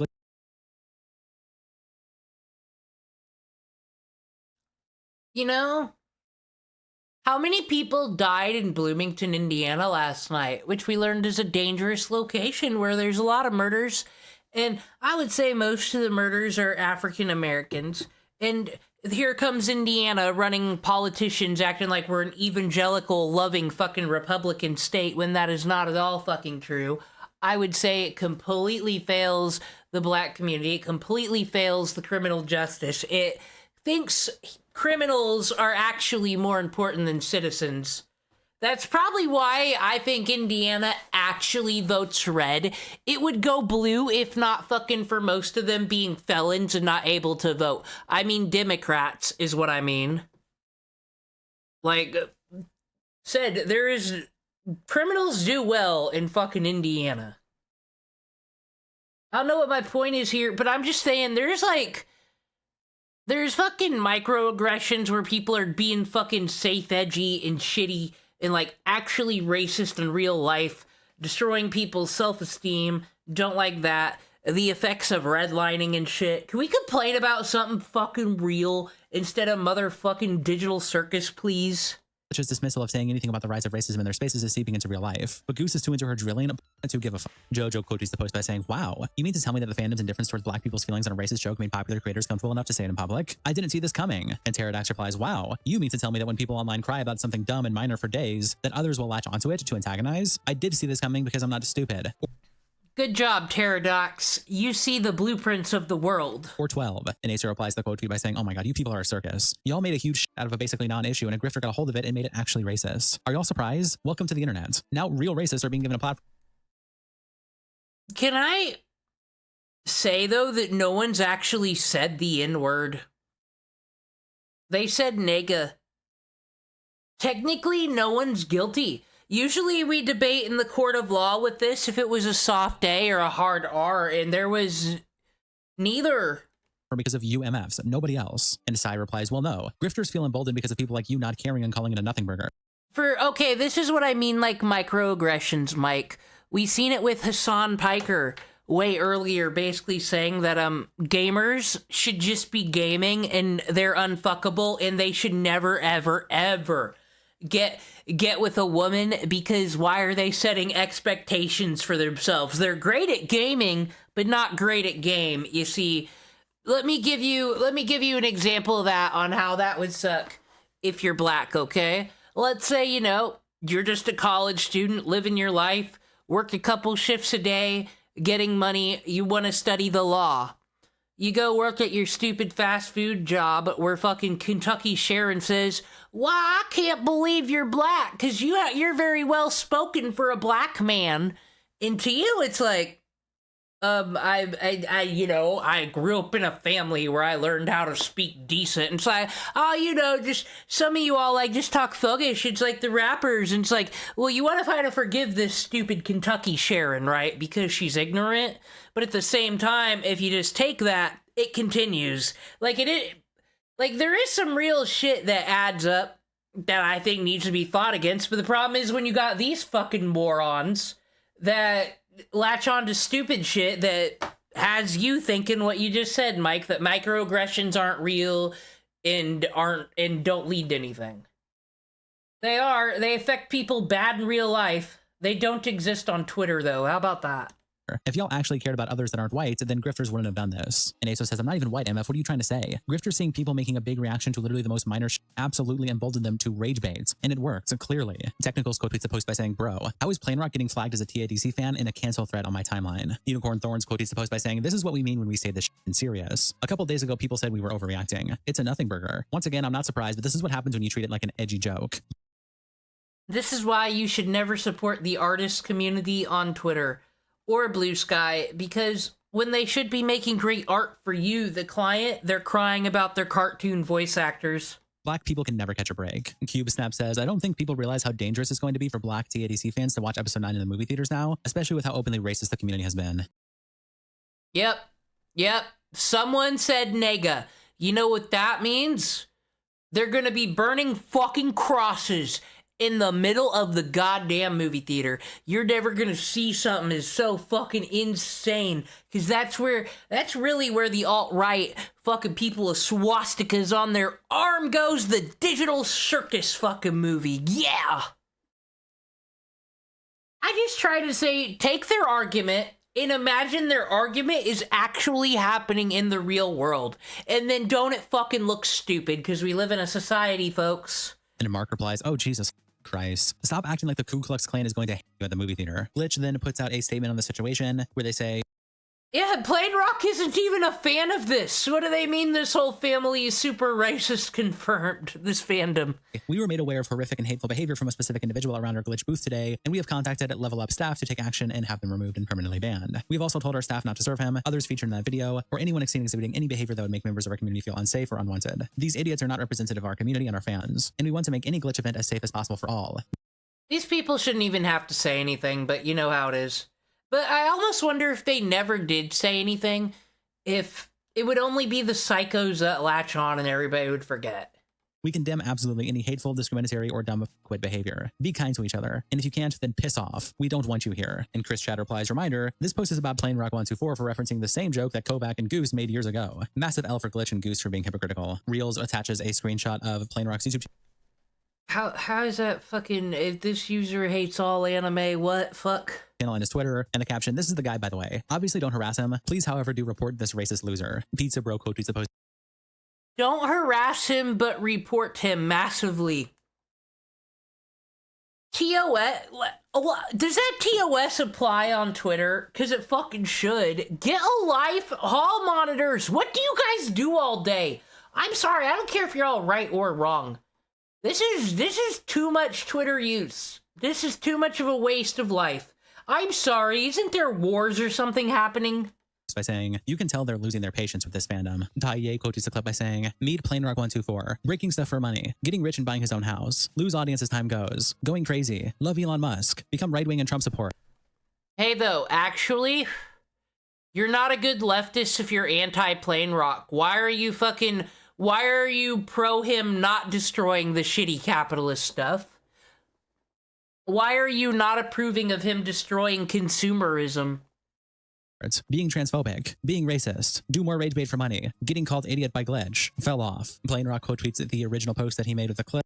Yeah, I lived in the day where we dare said the W word, and Turkey Tom almost got canceled for that shit. Let's not play. With the screenshot of Glitch's statement and the caption, "Who could they possibly be talking about?" And Leany replies, "Plain Rock, you ruined this event for me. I was there. I was a witness. I am traumatized. I had just spent my entire disability check on merch and nega plushies, and now I'm scarred for life from your actions. How dare you?" Drag replies to Got him.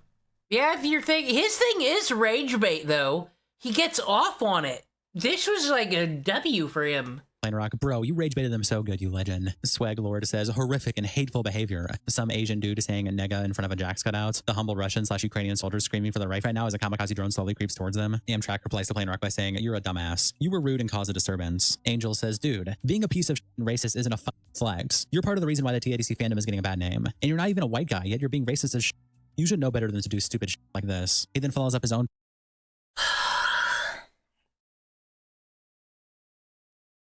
I've said this several times, and I said this on Discord, and this is regards to the Papa Gut drama, where he's going off on Caleb Hammer and saying, "Oh, you're a both sides guy, but you're actually a piece of shit because you 1000% don't agree with my team sport side, because I don't see what unbiased takes fucking Papa Gut has that just doesn't completely lean left, except, oh, Herbert W. Walker Bush made a good speech one time about you.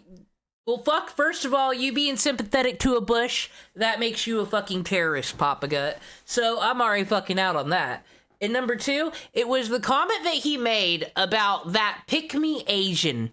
Caleb Hammer is not Asian as far as I'm concerned, so he's talking about someone else, and I don't know who. It's either gotta be a VTuber or it's fucking Decoy Voice. I just have a feeling it's Decoy Voice, and I find that to be a fucking microaggression.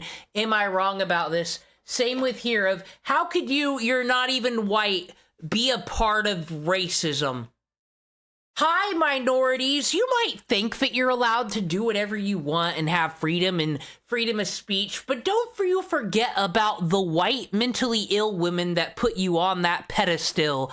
I'll have you know. Don't you go against the grain and be a part of any narrative that isn't everyone's racist and oppressed all day. If you are non-white and you go against that fucking narrative, you're out of the club. We'll fucking deport you. Don't play. Post with another image. This time it is him at the event again, except he's wearing a beanie and a mask, took off his glasses, and brought a printout of the glitch statements, and is holding it up to the camera. But I mean, that's a whole microaggression discussion on its own about how it's almost like racism against Asians have been tolerated way more. Like, you would, like, people say things to Asians that they would never fucking say to a black person, and I argue it's kind of Disney's fault. But that's a controversy for another day. And he captions it with a yawning emoji. And then he follows up saying, yes, I was able to tap in with my free creator badge tied to my username I got on day 1. They didn't even care to disable it, or couldn't. Jankinator replies to Plain Rock by saying, genuinely, you have to be one of the greatest rage baiters of all time. And Hazel says, white people don't say troll anymore. They say rage baiter. And Jankinator says, get with the times, Gramp. Mongolian says, I genuinely want to hate, but this dude low-key a menace. Jojo quote tweets a post by saying, I haven't seen security this dog since Smash events. Boogie says, oh, he's wearing the mask to hide his identity. Nah, bro, glitch fans just smell that bad. And Plain Rock follows up with this screenshot of himself wearing a furry mask. And the caption, this is how I made sure I could get past security. Has anyone considered this? Wait, what? This is how you defeat facial fucking recognition security. Did you know the user who owns Madison Square Garden uses that facial recognition technology to make sure anyone who's ever said anything bad about him isn't allowed to go there? Well, fucking, he could be defeated. They just gotta turn to the fur.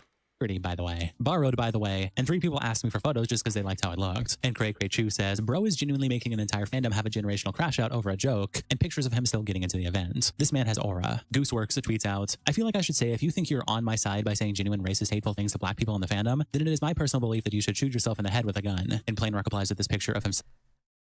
Okay, I can't wait till they try to cancel you fucking 10 years from now for being like, this user thinks that suicide is okay, when whatever fucking culture shift we go through to where this becomes more serious than racism somehow. I would just never make statements like that. Just saying. Reading the tweet in the caption, a good thing I didn't do that. Only gave your purple cartoon rabbit a cool nickname. I would hope you're talking about someone else. Otherwise, anyone falsely accused with this horrific rhetoric would feel unsafe. Actually, after reading more into it, I can see why you... Did this person just... Is that one of the Digital Circus people? Did Plain Rock just rage bait this person? Because like I said, that felt a bit extreme. He went there and he said the word nega. And who in the comics are attacking who in the comments are attacking black people? Does Twitter versus not show us the racism? You also can't do that on Twitter despite what people think. You'll get in trouble and get banned for a day. Fucking insane. You have to post such an extreme post for all this drama to appease certain people, but I now see they will never be satisfied. This is why I'm edgy, so I don't attract and have to deal with these types of people. I hope you can have a good retirement after the movie and live off TATC money forever, because no one deserves the most annoying fan base ever. Marley replies to Gooseworks by saying, didn't you say you were going to replace Shadman? That was kind of funny though. I wouldn't want the fan base. I wouldn't want the Has-Been Hotel fucking fan base. I wouldn't want a motherfucking Digital Circus. Or fucking Deadwing Dorks. There's the most group of fucking autistic people ever.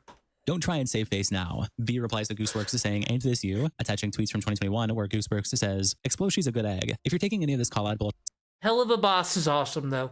Seriously, you might be a little dumb. And Forever Lost replied, don't think you're supposed to talk to a minor in a manner though, especially since he was aware of that beforehand. And Gooseworks says she was also a minor at the time. Like, come on, you guys. And Forever Lost replies, didn't know their pronouns. So that's an error on my fault. They may not be a groomer, but it's incredibly inappropriate for a 17-year-old to talk that way to a 14-year-old.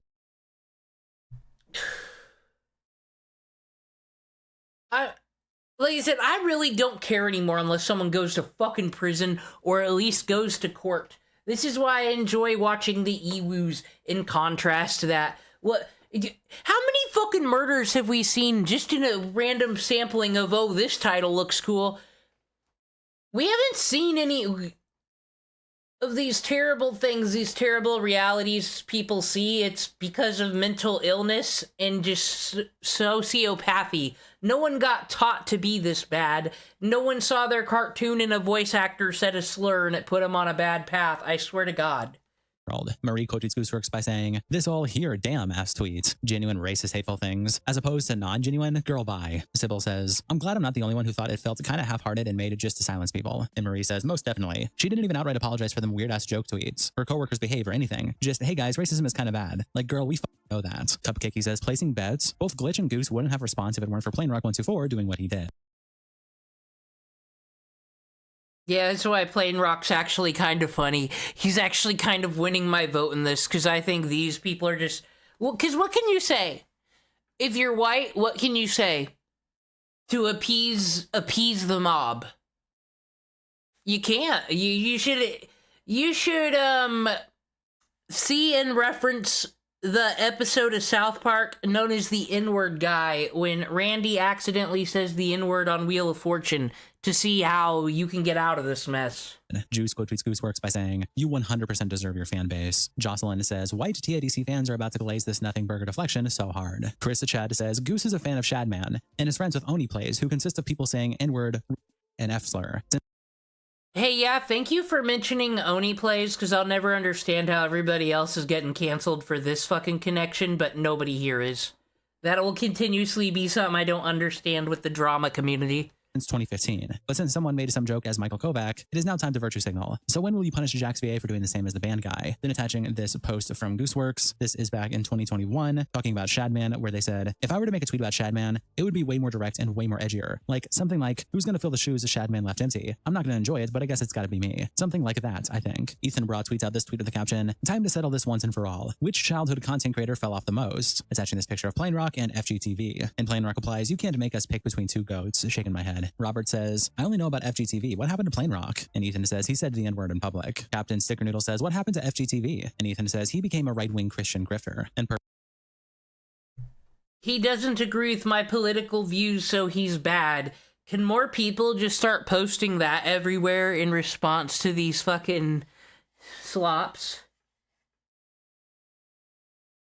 Person replies, "He doesn't agree with my political views, so he's bad." And Izzy quotes the post by saying, "Unfortunately, as a former fan of Plain Rock, he is actually stuck in 2018. Plain Rock also tweets out these screenshots with the caption, "People are emailing mid-up expo to make sure I'm banned the day after it ended. Bye-bye. Don't forget to remove me from your creator Discord I'm still in." And there's this screenshot that is an email saying, "Dear attendee, thank you for bringing this What are these creator discords? I would never. matter to our attention. We want to inform you that the creator involved has been removed from our program and is no longer affiliated with our events. We are also continuing to fully cooperate with Glitch Productions regarding this incident to ensure it is handled appropriately. We sincerely apologize for any inconvenience or concern the situation may have caused. The safety, comfort, and overall experience of our attendees remain our top priority." Guys, I'm sorry to be an insensitive ninny. I think I've done enough work here explaining microaggressions and how they're terrible, but the slippery slope and how it can be co-opted by fucking whiners and complainers here. No one said the N-word. Okay, so maybe that would... Because he said it is an inside joke in a way. Was it funny? No. But okay, unfunny joke. Fucking let it end there. Why is Plain Rock here? And we are committed to maintaining a respectful and welcoming environment for all. If you have any additional questions or would like to share further feedback, please do not hesitate to reach out. And then there's this screenshot here, but it looks like just various creators saying thank you for the event. And then Plain Rock has a message typed saying nega at the bottom, but he hasn't sent it. He also tweets out this statement on his page, and essentially it's him saying that he apologizes for his actions and referencing the whole situation. However, the point of the post here at the bottom is that there is an AI prompt answering, giving him tips for posting, such as post it where the original video was shared, and keep it text-based or a simple unmonetized video. Do not get defensive in the comments. And Bombstrap replies, "The thought of my goat was washed until I read the last part." Dr. News says, "Such a touching apology. A white tear just ran down my leg. Respect." Kirby saying says, "I thought you were genuinely going to apologize, but of course Plain Rock being a piece of like usual." Wander to LA says, "This MF, I was about to believe he changed until he forgot to remove the AI. Dumbass." Detective Deckard says, "Great apology, and great instructions at the end for others to use for their own apologies. An apology that gives. And honestly, that just plain rocks. Once, twice, quadrice, a lady." Shout out to our tier 3 members, internet representatives, Kiko, South. You know what? That's a funny meme. That's a fun place to end it. Oh man, Papa Gut is off the Patreon. We don't have to see him no more for his evil ways. Alright, fans. Friends. Guys, I've been going for 8 hours. I'm glad that we stayed on long enough to talk to Fuyin. That's what matters. But it's time to go. I'm glad we looked at a new, fresh drama. I'm glad we can determine that Jeremy the Quartering is gross. His Ren Fair appearance was gross. The sector is still gross. Good night, Fuyin. Thank you, Twitch people and my fake kick bots. It's really helping my self-esteem. But fun things on the horizon. That was just another fun hanging out with my friends chat. I think I'm all caught up on crime now, almost. I did watch that wizard one off stream, though, the fake wizard Ewu. That was pretty funny. You'll never know my reaction to it.